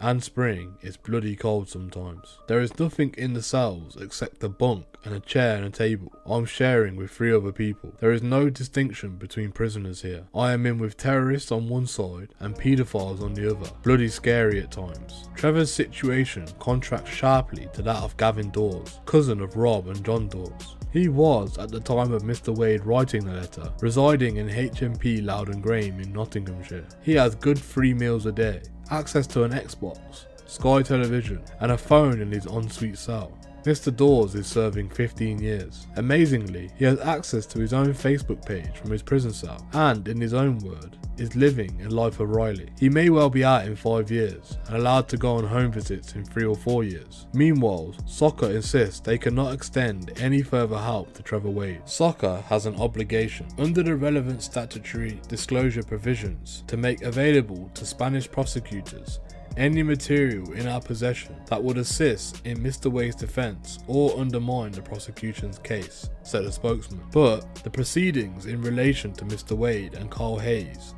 lie firmly within the jurisdiction of the Spanish authorities. We do not have the authority to offer a benefit to any prisoner on behalf of another jurisdiction. As in the case of Kevin Musgrove, it is to be hoped that justice will one day be served. Mysteries continue to surround the disappearance of James Brodie, the man who pulled the trigger in the Marion Bates murder. Rumours, some wild, circulated regarding Mr. Brodie's fate from the day he disappeared, including that he was shot dead on Colin Good's orders 24 hours after the botched jewellery raid, and then he was fed to pigs, or that he was buried under new buildings on the site of the old Sporting Chance put, or that he fled and is now safely hiding out in Portugal, Spain or Ireland. In October 2007, there was a fresh appeal for his whereabouts, but all inquiries, which even had police digging up farmland in Finland, drew a blank. Rumours also circulated that an extensive dig was carried out on a land in Bidworth and was connected to the search for Mr. Brodie's remains. Either way, the police remain convinced that Mr. Brodie was executed within 48 hours of Marion Bates' death because it was feared his capture would bring down the rest of the gang. Arrests were made in April 2010 for the murder of David Draycott. Police have been able to use new technology to recreate the scene of the shooting, which they said provided significant new evidence. But after a few days of questioning, the two men arrested, aged 22 and 33, were released without charge. In June 2008, Vincent P.G. Man Robinson passed away after a long battle with cancer. In September 2008, Kevin Warsop, who had been arrested with Colin Gunn back in 1998 over an incident over the Astoria nightclub, threatened to shoot police officers and blow up his house during a 24-hour siege at his home in Raymead Drive, Bestwood. The standoff began when the 39-year-old Mr. Warsop refused to let officers into the property after his wife had dialed 999 following a domestic incident. Mr. Warsop made the gun gesture at the officers and said he had a firearm. "Just see what happens if you come in," he told police. "Just see what happens to the first one of you that come through that door." A nearby school was closed off the next day as the siege continued. Homes were evacuated and the gas supply to his house was cut off. The siege eventually came to an end when 5 officers entered the house and arrested Mr. Warsop after a struggle. No gun was ever found. Mr. Warsop was subsequently jailed for 21 months after admitting making threats to kill and threatening to damage property with intent to endanger life. Nottingham Crown Court heard that the father of the 2 young children had been taken parenting courses while in prison and intended to move from Bestwood to avoid criminality. He recognises, even knowing where his roots are, that he is going to have to move away if he's ever going to put his past behind him, said his barrister. On the 1st of February 2010, an inquest into the deaths of Joan and John Sterland finally got underway, 5.5 years after they perished so brutally on that sunny day on the East Coast. Nottinghamshire police had already agreed to pay the Sterland's children compensation amounting to less than £20,000 in recognition of their failings. Given the circumstances of the couple's death, it came as no surprise that this was not an ordinary inquest. There was tight security at the Lincoln Crown Court, with members of the public and press barred from the building and instead directed to the local magistrates a mile away, where a video link had been set up to view proceedings. Michael O'Brien, Joan's son, who was serving a life sentence for the murder which sparked the killings, was also allowed to watch the proceedings over the 3 weeks from a room in prison. Almost all the police witnesses in the case were given aliases, being referred to by letters of the alphabet. The outcome would be decided by a jury, and the members of that jury were directed not by the usual coroner for Lincolnshire, but rather by barrister Karen Monaghan, a QC from London Law Chambers Matrix, who had been called in to oversee the complexities of the case as a human rights law specialist. Karen Monaghan made it clear that the jury would have to consider a number of specific allegations when considering the evidence, key of which were whether police corruption had played a part in the deaths of the Sterlings, and whether police had failed in their duty towards the care of the couple. From the outset, it was clear that the covert nature of the investigation into the Bestwood cartel had hindered the normal flow of information and intelligence within the police force about any threat to the Sterlings. Secrecy had been so tight that the senior investigating officer heading Operation Utah, the probe into the guns, did not even know who the Sterlings were until the news reached him of their murder. Other police witnesses said that their belief within the force was that the murders were beyond the capability of the Bestwood cartel. As one senior officer put it, Mr. Gunn usually sought out and injured those who were involved in organised crime. As far as they were concerned, the punishment shootings being carried out on the estate at the time were a case of bad on bad. Yet, one former detective superintendent pointed out that early on in the investigation into the crime empire, intelligence suggested Mr. Gunn had a team of hitmen, at least 6 shooters, who were willing to carry out jobs in return for payments or drugs. This list included Michael McNee and John Russell. Added to this,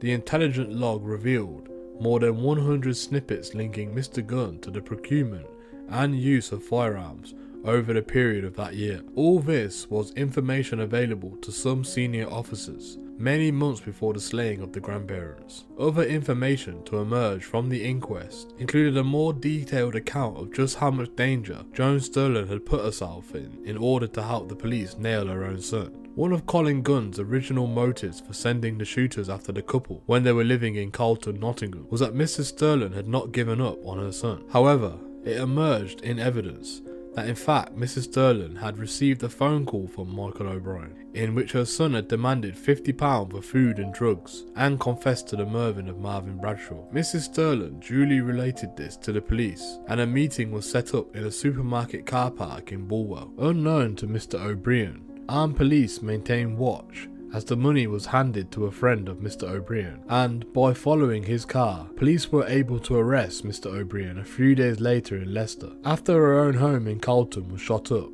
Mrs. Sterling asked Nottinghamshire police officers to make it known to Mr. Gunn that she had helped police trace her son. Officers refused the request, saying it was not appropriate. Perhaps most controversially, it emerged that the police told Joan Sterling that they could not give her protection because she had refused to give them a signed statement implicating her son. Nick Gargan, Deputy Chief Constable at the National Policing Improvement Agency, told the inquest that the witness protection arrangements for the couple were poor and inadequate. He said it was wrong that officers had given Mrs. Sterling the impression that she could only get protection if she made a statement against her son, and other solutions had not been sought by senior officers. Command level officers had not considered the option of threat to life policy, something in place at the Metropolitan Police, where they could have given the Sterlings more protection without going into witness protection. Not only did they not offer the required level of protection, it emerged that there was a record of new Lincolnshire safe house addresses on a Nottinghamshire police computer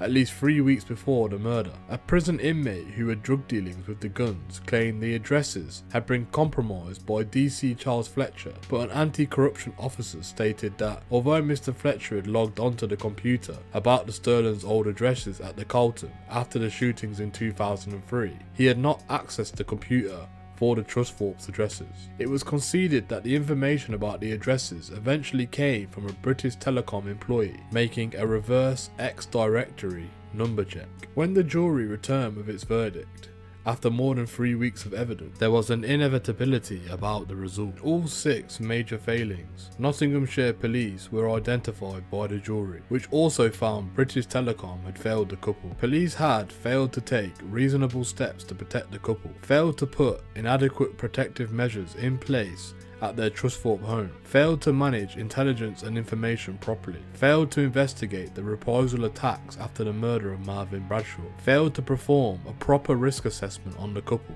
and failed to warn them of Mr. Gunn's links along the Lincolnshire coast. It seems perverse that the design of the operation to bring down the Bestwood cartel, in particular its inherent secrecy, prevented some officers from passing on and receiving vital information. This information indicated that the Sterlings were in extreme danger. The failings, highlighted by the inquest, gave heart to Mr. Gunn and his supporters, who felt it would help in any bid for an appeal. But an important fact had become lost amongst all the backslapping of the cartel supporters. Colin Gunn was not arrested and convicted on evidence submitted by Nottinghamshire police. It was Lincolnshire's Operation Carew, the biggest inquiry in history of the force, headed by its most senior detective Graham White and his team of officers and Lincolnshire Crown Prosecution Service, which had finally brought the crime lord and some of its henchmen to justice. After the termination of Steve Green's contract as Chief Constable in 2008, Nottinghamshire Police looked to improve its poor standing in the league tables of crime prevention and detection. But by the time of the Sterlings inquest, the force was in turmoil. Following Mr. Green's departure, the police authority selection panel once again went for a successor who had no background in crime detection or CID. Julia Hodson, the daughter of a Derbyshire coal miner, was variously described as a well-liked and, when she needed to be, feisty. A former acting Chief of West Yorkshire Police, she was the first woman to be appointed to Nottinghamshire Post. She inherited a difficult situation, with the country's force still lying at the bottom of the league tables for many areas of crime. Added to this, there were Machiavellians going on in the background, with several councillors looking to remove Police Authority Chairman John Clark. The lack of unity, both within the police authority and at the command level within the force, became public knowledge in December 2009. First came in the resignation of Police Authority Chief Executive David Wilcock, who had been on the job only 2 months. His leaked resignation letter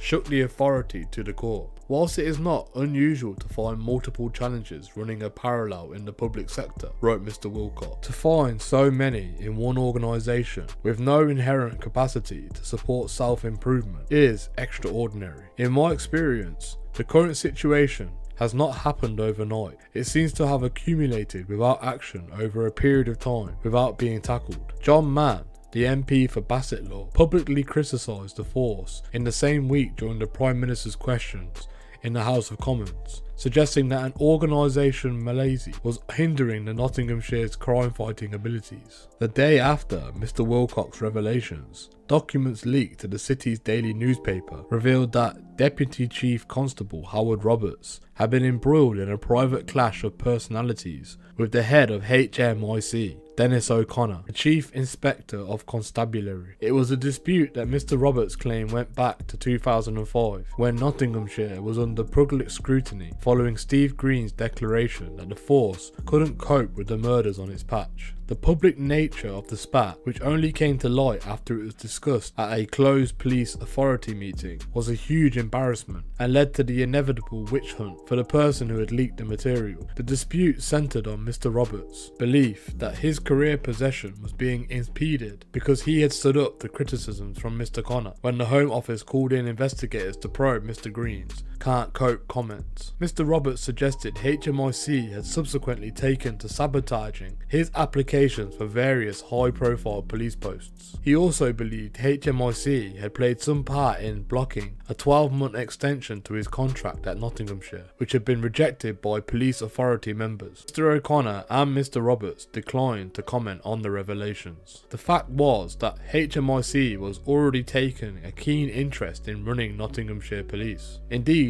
it had been gazing over the shoulders of Nottinghamshire Police Authority and command team since 2005. Some even felt its presence was hindering the ability of the Chief Constable to make robust decisions and resolve some of the problems besetting the force. I think Julia Hodson has got her work cut out to deal with the mess she was left with, one former senior officer said. She could have not foreseen the malevolent political landscape which has been building around the force for the last few years, ever since Steve Green's ill-advised outburst. The chapter of Nottingham devoted to meddling and muddling outside influences, all of which appear to be speeding up to the march towards a crisis. HMIC finally showed its public hand when a Daily Telegraph article speculated that some authority that Julia Hodson's job was on the line and that the force was locked in a cycle of underperformance. HMIC admitted it was monitoring Nottinghamshire closely and was working with it to produce an improvement plan. Before the end of January 2010, HMIC declared it was facing an enduring issue of Nottinghamshire Police's underperformance and that a team of experts would be sent into the county to plan improvements which could be enacted within 90 days. It was an unprecedented move in policing terms and one which placed a question mark on Miss Hodgson's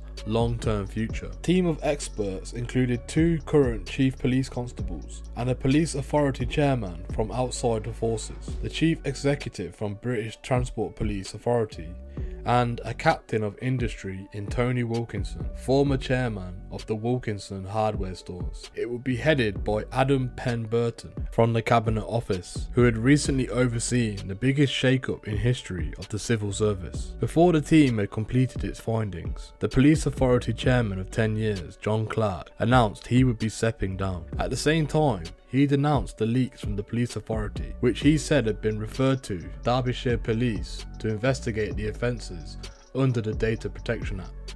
I'm fed up with information getting out and being blamed for poor performances when I'm in a non-operational position, he said. I can't work with information I'm given, be it details of counter-terrorism or organised crime, if someone within the organisation is leaking information. I'm proud of my record in helping achieve the reduction in crime in Nottinghamshire, but on a day-to-day basis, there are people out there trying to undermine. The way I've been treated by some people, I believe, is absolutely scandalous. He didn't identify where he believed the mischief was coming from, but the HMIC review team, when it made its findings public 2 weeks later, stated poor leadership from the police authority was impeding the progress of the police force. The leadership of authority is ineffective. The authority is not seen as adding value to policing in Nottinghamshire. By virtue of his long-standing positions, the chair and the chief executive must accept primary responsibility for this. Alongside this criticism, the review team declared Julia Hodgson unable to push through her vision because she lacked the capable chief officer team. It is a precondition for the authorities and force's future success that these issues are resolved, the review team added. With Clark's departure announced, the usual jockeying for position began, with City Council leader John Collins taking the reins as chairman, elected in a secret ballot. Vacancies for deputy chief constable and 2 assistant chief constables were filled to strengthen Miss Hodgson in the top corridor. Before that had happened, the latest HMIC report into Nottinghamshire branded the force as the worst in the country. It could not sink any further. Some officers speak of a deep malaise in policing in this country, one that may have much to do with our social changes that have taken place among police officers and law-abiding public in the past 4 decades. A former head of CID from a force close to Nottinghamshire said that he had begun his 30 or so years in the force living among a community he actually served, pounding the streets as a beat bobby, as many officers did. He got to know his community, he drank in the local pub most evenings, and he gathered intelligence on who was who and who was doing what. He made sure he was present in the community he lived in, as an individual, as a family man, as a neighbour, but as above all, as a police officer. And he was respected. Even if he had to arrest someone he had been talking perfectly fine with the previous day. He said, what happened was, as time went on, police officers' pay got better and officers stopped living on the estates. They didn't want to live there because they could afford to live somewhere else. And all the police's houses that were on the estates got sold off, and suddenly the connection between the police officer and the community had been eroded. The police officer wasn't someone you could relate to or connect with anymore. That also meant police didn't know what was really going on the estates as well. The changes in the way Britain's streets are policed, the reduction of police patrols, and the expansion of police vehicles has exacerbated that feeling of detachment, creating a gulf that could easily be exploited by organised crimes and gangs. The growth of the black economy has also seen otherwise honest people increasingly both at risk of being criminalised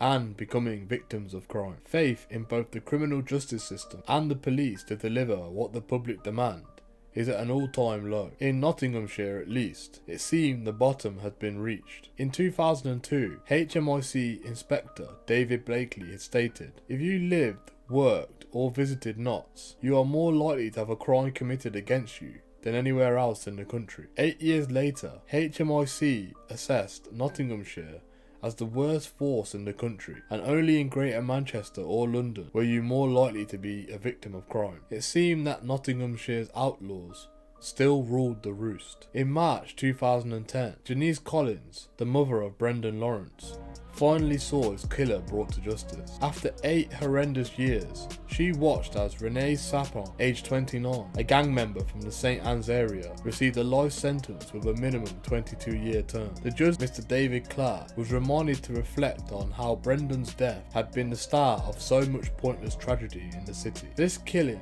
in February 2002 was the first killing by shooting of a young black victim on the streets of Nottingham, he said. It was not to be the last. The killings that followed gave this city a reputation as a lawless place. Men are now serving long sentences for those offences, and Nottingham is throwing off that unfortunate reputation. It has taken a long time to get a conviction. The jury had failed to reach a verdict at the previous trial of Mr. Sarpong and had found another defendant not guilty. This time, the relief for Janice Collins was evident as she shouted "yes" and punched the air as the jury returned its verdict. "It's been absolutely horrendous," she confided afterward. "I've never slept through the night in 8 years. You are walking the streets and going to the shop and doing what you're doing, and it's constantly on your mind.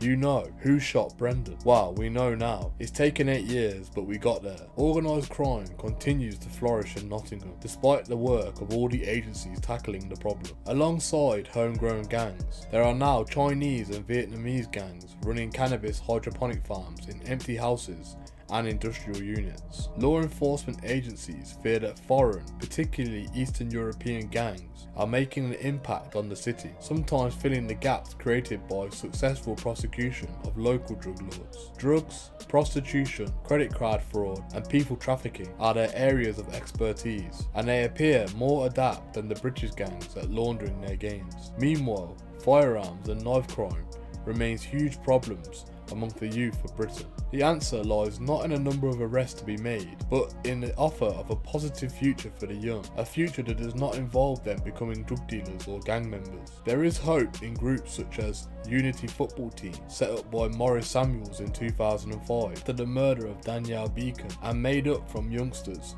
from the 3 areas of the warring NG Triangle: Radford, the Meadows and St Anne's. There is also a no-gun organisation set up by Clayton Byfield, continuing to get the message out to young people that guns and knives do nothing but take lives away. These groups offer something positive to the young people, despite the lack of support and funding. From little acorns, great oak trees grow, as they say, and these projects offer some hope that there is a brighter future than one which the individuals and communities have often seen in the past, and be ready to give up doing the right thing and willingly accept the rule of the gun.